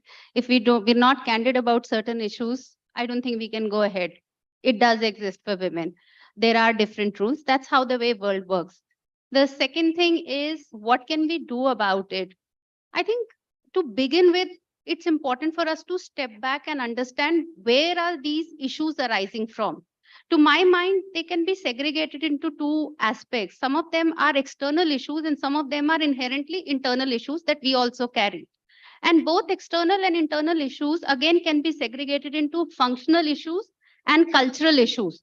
Lot of the biases are so deep rooted in culture, we don't even realize it. Whether it is the person in front of us, like you said, "वो आँख नहीं मिलाते आपसे manufacturing में," it's a cultural issue. And some of them could be us. And I can give you quick examples. I think if we understand these issues, only then we can start working towards creating an environment, not just for ourselves, but for everybody, women around us, and especially the less privileged one, people working in manufacturing, people working in various other stratas, who are for sure not even close to the privileges that all of us have. So when I say about functional issues or cultural issues, I was giving them an example. Um, we have a debt agency. Initially, when they gave us debt, they used to send us mails, and our finance guys, there were two people, Shruti and Bhupender. They used to write Bhupender ji and dear Shruti and hi Shruti. After a point of time, they presumed that Shruti is the junior and Bhupender ji is the senior, not realizing who is leading the function vis-a-vis and who's taking the decision. So that is a deep-rooted cultural issue. It is a bias. At some point, it will become a bias and it will become a glass ceiling for Shruti, whether we realize it or not. Then there are a lot of functional issues. I can give you an example. I run a clean makeup brand. Clean money, there are no harmful ingredients. It's called Bellora Paris. We are, I think, 4 or 5 organizations in the world who've been able to crack these sort of products. When we were trying to crack the formulas, when we cracked the formulas and we went for pitching, most investors are men. So when we were trying to explain, our kajal is the darkest kajal in the world. One swipe, it makes your eyes black, and it is also good for your eyes. They're just like, but एक swipe लगाना क्यों है? हम 3 क्यों नहीं लगा सकते हैं? What is so unique about your product? Now that is a functional issue. Not too many women have reached the investor community, and it's not as if they meant bad. They would then giggle and smile and say, "Sorry, we don't know your product." But that's a functional issue, because the moment you take a women's product, it's very difficult because the investors are not there. So then there are inherent issues that we have. Like a lot of times, especially for somebody like me who comes from a very conservative environment. I worked for 15 years. I was in corporate job. I've always wanted to do something of my own, but it always stopped me because what if I fail? But I think after a point of time, especially when you are in running and you've run for a certain time, it's okay to fail. But that maturity, I think, comes with age. It comes with experiences. It's not there when you are in your 20s. And therefore, it also stops you from doing a lot of things, and you're hitting the glass ceilings because of your inherent fears. Lest I fail, lest I make mistake, lest I look dumb, lest I look like a dumb blonde. So a lot of those inherent issues are there in our mind. So we hit glass ceiling because of as much external issues as much as internal. And once we understand these and start creating that consciousness within our organizations, I think only then we can start one after another managing them, if not removing them. Yeah. No, thank you. This is really helpful. So, and I completely agree with your point. I think one thing which, as you said, once we get to a certain level of maturity, I feel that we need to also call out certain behavior, because I think a lot of people sometimes they don't realize what they say or the kind of impact that it can have, or it can be construed in a very different manner. And unless we call out, we can't change. And I think, maybe I'm not saying that, right from the beginning of your career, it's possible to do that. I think sometimes it takes a bit of time to get to a certain stage in your career to be able to do that. But unless we do that now and we do that kind of proactively, we don't empower or we don't encourage others who might follow suit. So I think it's really important to do that. I totally, yeah. He is going to clear your next EMI. No, that makes a lot of sense. And no, thank you for adding it. And in fact, what I was about to pick up from your theme, and just a tidbit from my side, is that, for all the internal barriers, we need our own mindset shift. Yeah. We genuinely need to believe that there is no glass ceiling and, we are equal. And that's a framing that we need to start with. And fortunately, I've been in a space that, we've been brought up in a family of 2 daughters. Parents had very high aspirations. So I actually never in my head ever imagined that, there is ever a glass ceiling or I'm a woman. I've just been functioning as if, I'm a great person, I'm an achiever, I'm a super smart person, and I will get what it takes. So I think that's how we overcome our internal barriers. And on the external barriers, the first reaction was call it out. And today, the last one-liner question I want to ask all of you, just one line, please, we are short of time. If we are now sitting in a privileged position where we have the opportunity to build the way we want and create that opportunity for others, what is that one initiative that you would take to ensure that this doesn't exist in future? What is our contribution? So in my team, there are only women. It's not by design. It's just that I found the most competent set of people who just happen to be women.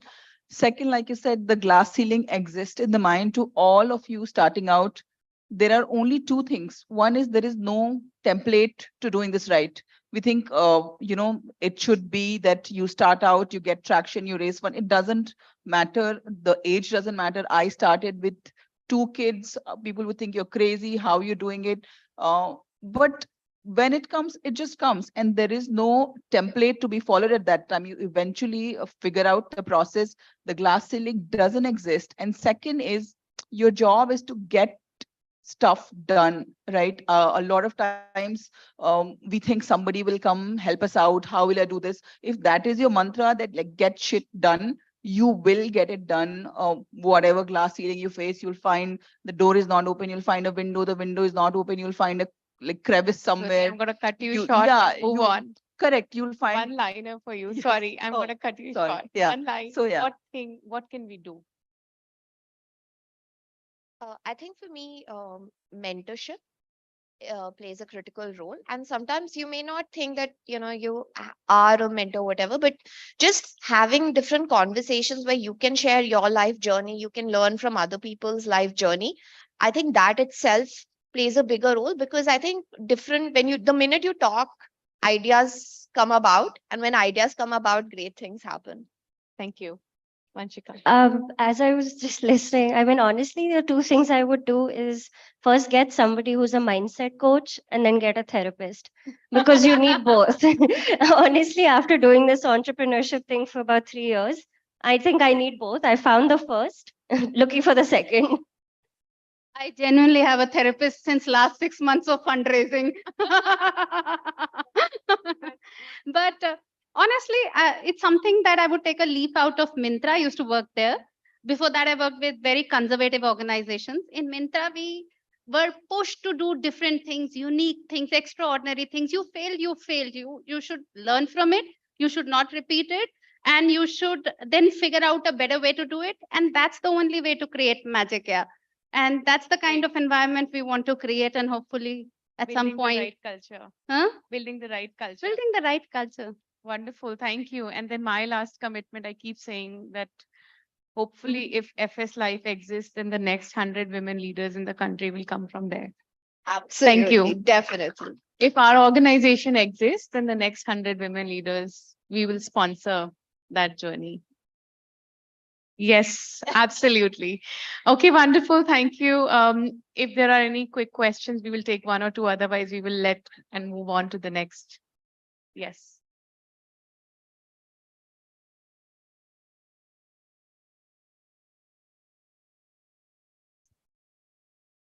Hi, I'm Koninika, founder of Go Protein First. So my question to you is, how do you balance between diversity profiling and competence of the candidates that you hire? How do you maintain that delicate balance? Actually, for diversity, largely people say you need to take women. And by and large, I find them very serious and competent. So I think it's not a very difficult balance to achieve, frankly speaking. So I think it's not about diversity is never about reducing your competency level or meritocracy of an organization. It's about being aware that what are the jobs, what are the functions where you're looking at it, and how much percentage are you allocating. Having a makeup brand, our diversity constitutes having equal amount of male representation, because women by default get into makeup brands. So it completely depends, like early on, no diversity, competence, 100% competence. And who, sorry, that's husband calling. And also the role, right? If you're hiring for field sales, for example, I'm a beverage brand, distribution, offline distribution is a huge play. And would you hire a man or a woman? Can I guarantee the safety of a woman going to like every shop? Perhaps not where we are today. So invariably, the field sales staff is male. But everything else, like all the functions in office, you find the best person for the job. And luckily for us, it's been women. But early days, you are not responsible in a sense. You're responsible to grow your business fundamentally, and diversity should be a criteria if it's met, but that should not be your primary driver. It's competence is what I feel. Thank you. Thank you.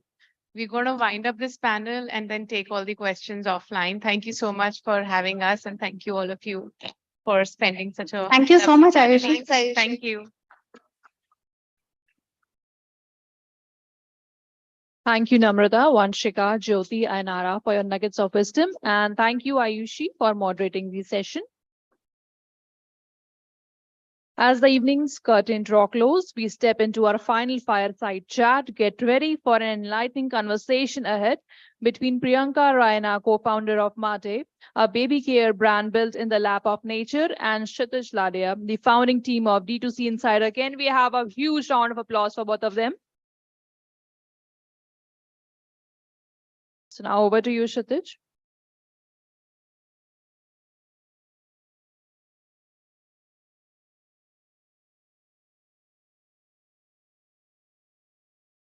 So first of all, Thank you, Priyanka, for coming over. It's a pleasure to have you out here. Uh, I would like to quickly, talk about few important things. You started this brand, Mate, right? What's been the inspiration behind starting this brand?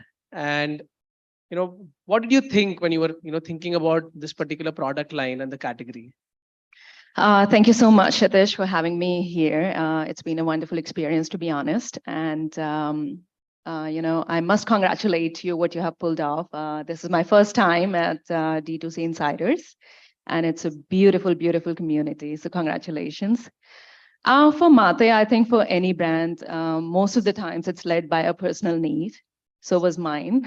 So right after I became a mom, that is when I started digging into the market and really look for products which I wanted to have for my children. And so my daughter was not born in India. She was born outside India, and she was 5 weeks old when I moved to India and looking for the products to use for her. And it was a very fun experience. There was a neighbor, and she gave birth around the same time when I did. So we used to talk a lot, right? What you're using, what I'm using. And one day I just happened to tell her, okay, this is a massage oil I'm using for my daughter. And then she was like, are you crazy? Bottled oil kaun use karte hai? And then this major mom guilt, it kicked in. I was like, what am I doing wrong? Is it something wrong? I was like, okay, what are you doing then? And she's like, मैं almonds खरीदती हूँ, driver को भेजती हूँ कि oil निकलवा के लाओ. And I'm like, okay, I'm doing something completely wrong. So I had to really dig into it, and I got so interested into the whole thing, like how a product is made. What do you use in a product? What is the base? What are the ingredients, the actives? And I started really, digging deeper and deeper, and that got me so interested into the space that I wanted to come up with something which is safe, which is at the same time very efficacious, because for me, product was not just about smelling good and looking good, but it was more about finding a product which actually works. So that is how this whole inception happened. Oh, very interesting, and would like to know a little bit more on the brand name Mate, right? I mean, very Indian, true to its cause, true to its the way you started the brand. How did you come up with this? So we had a lot of options, of course, when we started with the whole branding process, and a lot of people came up with different names. And Mate immediately strikes me because, as you said, Mate means mother. And the brand was led by a mom, a motherly needs. So I could really resonate with the brand name immediately, because the whole idea was coming up with a brand which is actually based on these very rich Indian rituals and traditions, and then finding a Sanskrit name which actually, resonates of a brand or product which is about how a mother nurtures her child. So one word, Mate, just said it all. So I knew that this is the name for the brand which I'm going to choose. Got it. Priyanka, you are a mother. You are wife of a ex-international cricketer. You are running a brand. You're running a foundation. So a lot of responsibilities. Being an entrepreneur, being a mother, being wife of a celebrity cricketer, plus running a foundation. How do you balance all of this together? Well, to be honest, there's no balance. It's a roller coaster. Balance is a myth. So I would say that. And every day is a new day, a new sort of struggle. And I have two very, very naughty children who keep me on my toes. And I have a brand to run, a foundation to run. I have a very busy husband who's always on the move. So every day I find my ways to, just sail through it. What really works for me is that I stay very organized, and I have made my children also understand what it means to be organized and how important it is. So we're always on a schedule and we understand each other. Secondly, I really set the expectations very clear that this is how the day is going to go. This is how the week is going to go. So we are all aligned. What also works for me is having a very strong support system. So I have family around, friends around, and I don't not shy away from asking for help. It's very important. If you need help, just reach out to your family and friends. Apart from that, I think it's also very important to admit that it's okay to be not okay.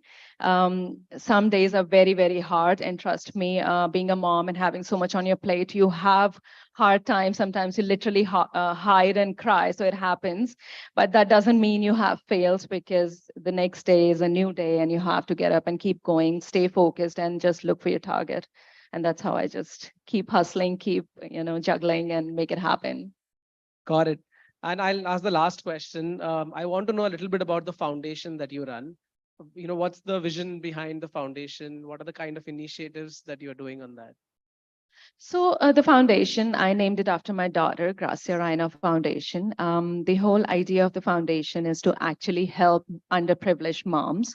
Again, the idea came right after I became a mother myself, and I understood how difficult this journey is. And for me, it became very essential that I give a platform to moms who do not have access to right healthcare, who do not have access to right, the doctors, the medical services. So that's how I came up with the foundation, where I wanted to give it back to the society. Through the foundation, we work for maternal health, we work for neonatal health, for prenatal, postnatal. We have programs where we are helping school children for adolescent health, and at the same time, we are also working on gender sensitization. From a foundation perspective, both the brand as well as foundation has a large. I can see the motherhood being addressed on both. So is there is it like both of them got created one after the other, right? So is there a strong belief on doing a longer term, continuous initiatives towards this as a cause in your mind? To be honest, I started the foundation first, running something which is for non-profit and you're running it from your own pocket. You have to look for sustainability. How are you going to sustain that organization? So there, of course, there are big organizations you can reach out to for CSR funding and all, but it's not that easy, finding like-minded organizations who can come on board and support you. So secondly, when Mate came into the picture, this was always the idea that through Mate, I always want to support the foundation. I want to create that ecosystem where both the ventures are supporting each other and, sailing through. So it's always a connection I'm trying to make. And yes, it's a long-term vision, and there will always be these systems in places where I'm helping these women through Mate and through as and when I grow, and giving it back to the foundation. Great. Thank you so much, Priyanka, for your time. It was lovely having you here. Thank Sorry we you. got a little delayed. Do we have any questions? We can take a quick one. Well, I would say thank you for staying back. I know it got I know really it's a Saturday delayed. evening and the bar has just got open, so I think people are just waiting. But okay, we'll take it up offline then, Priyanka. Thank you. Thank you so much. Thank you. Thank you so much for coming. Guys, we have the floor open for networking and cocktails. I'll see you out there and let's have a lovely evening together. Thank you so much for coming today, and we'll see you around at the bar. Thank you. So that was indeed a thought-provoking session. Thank you, Priyanka and Kshitij. I would request Kshitij to kindly hand over the goodie from D2C Insider to Priyanka, please.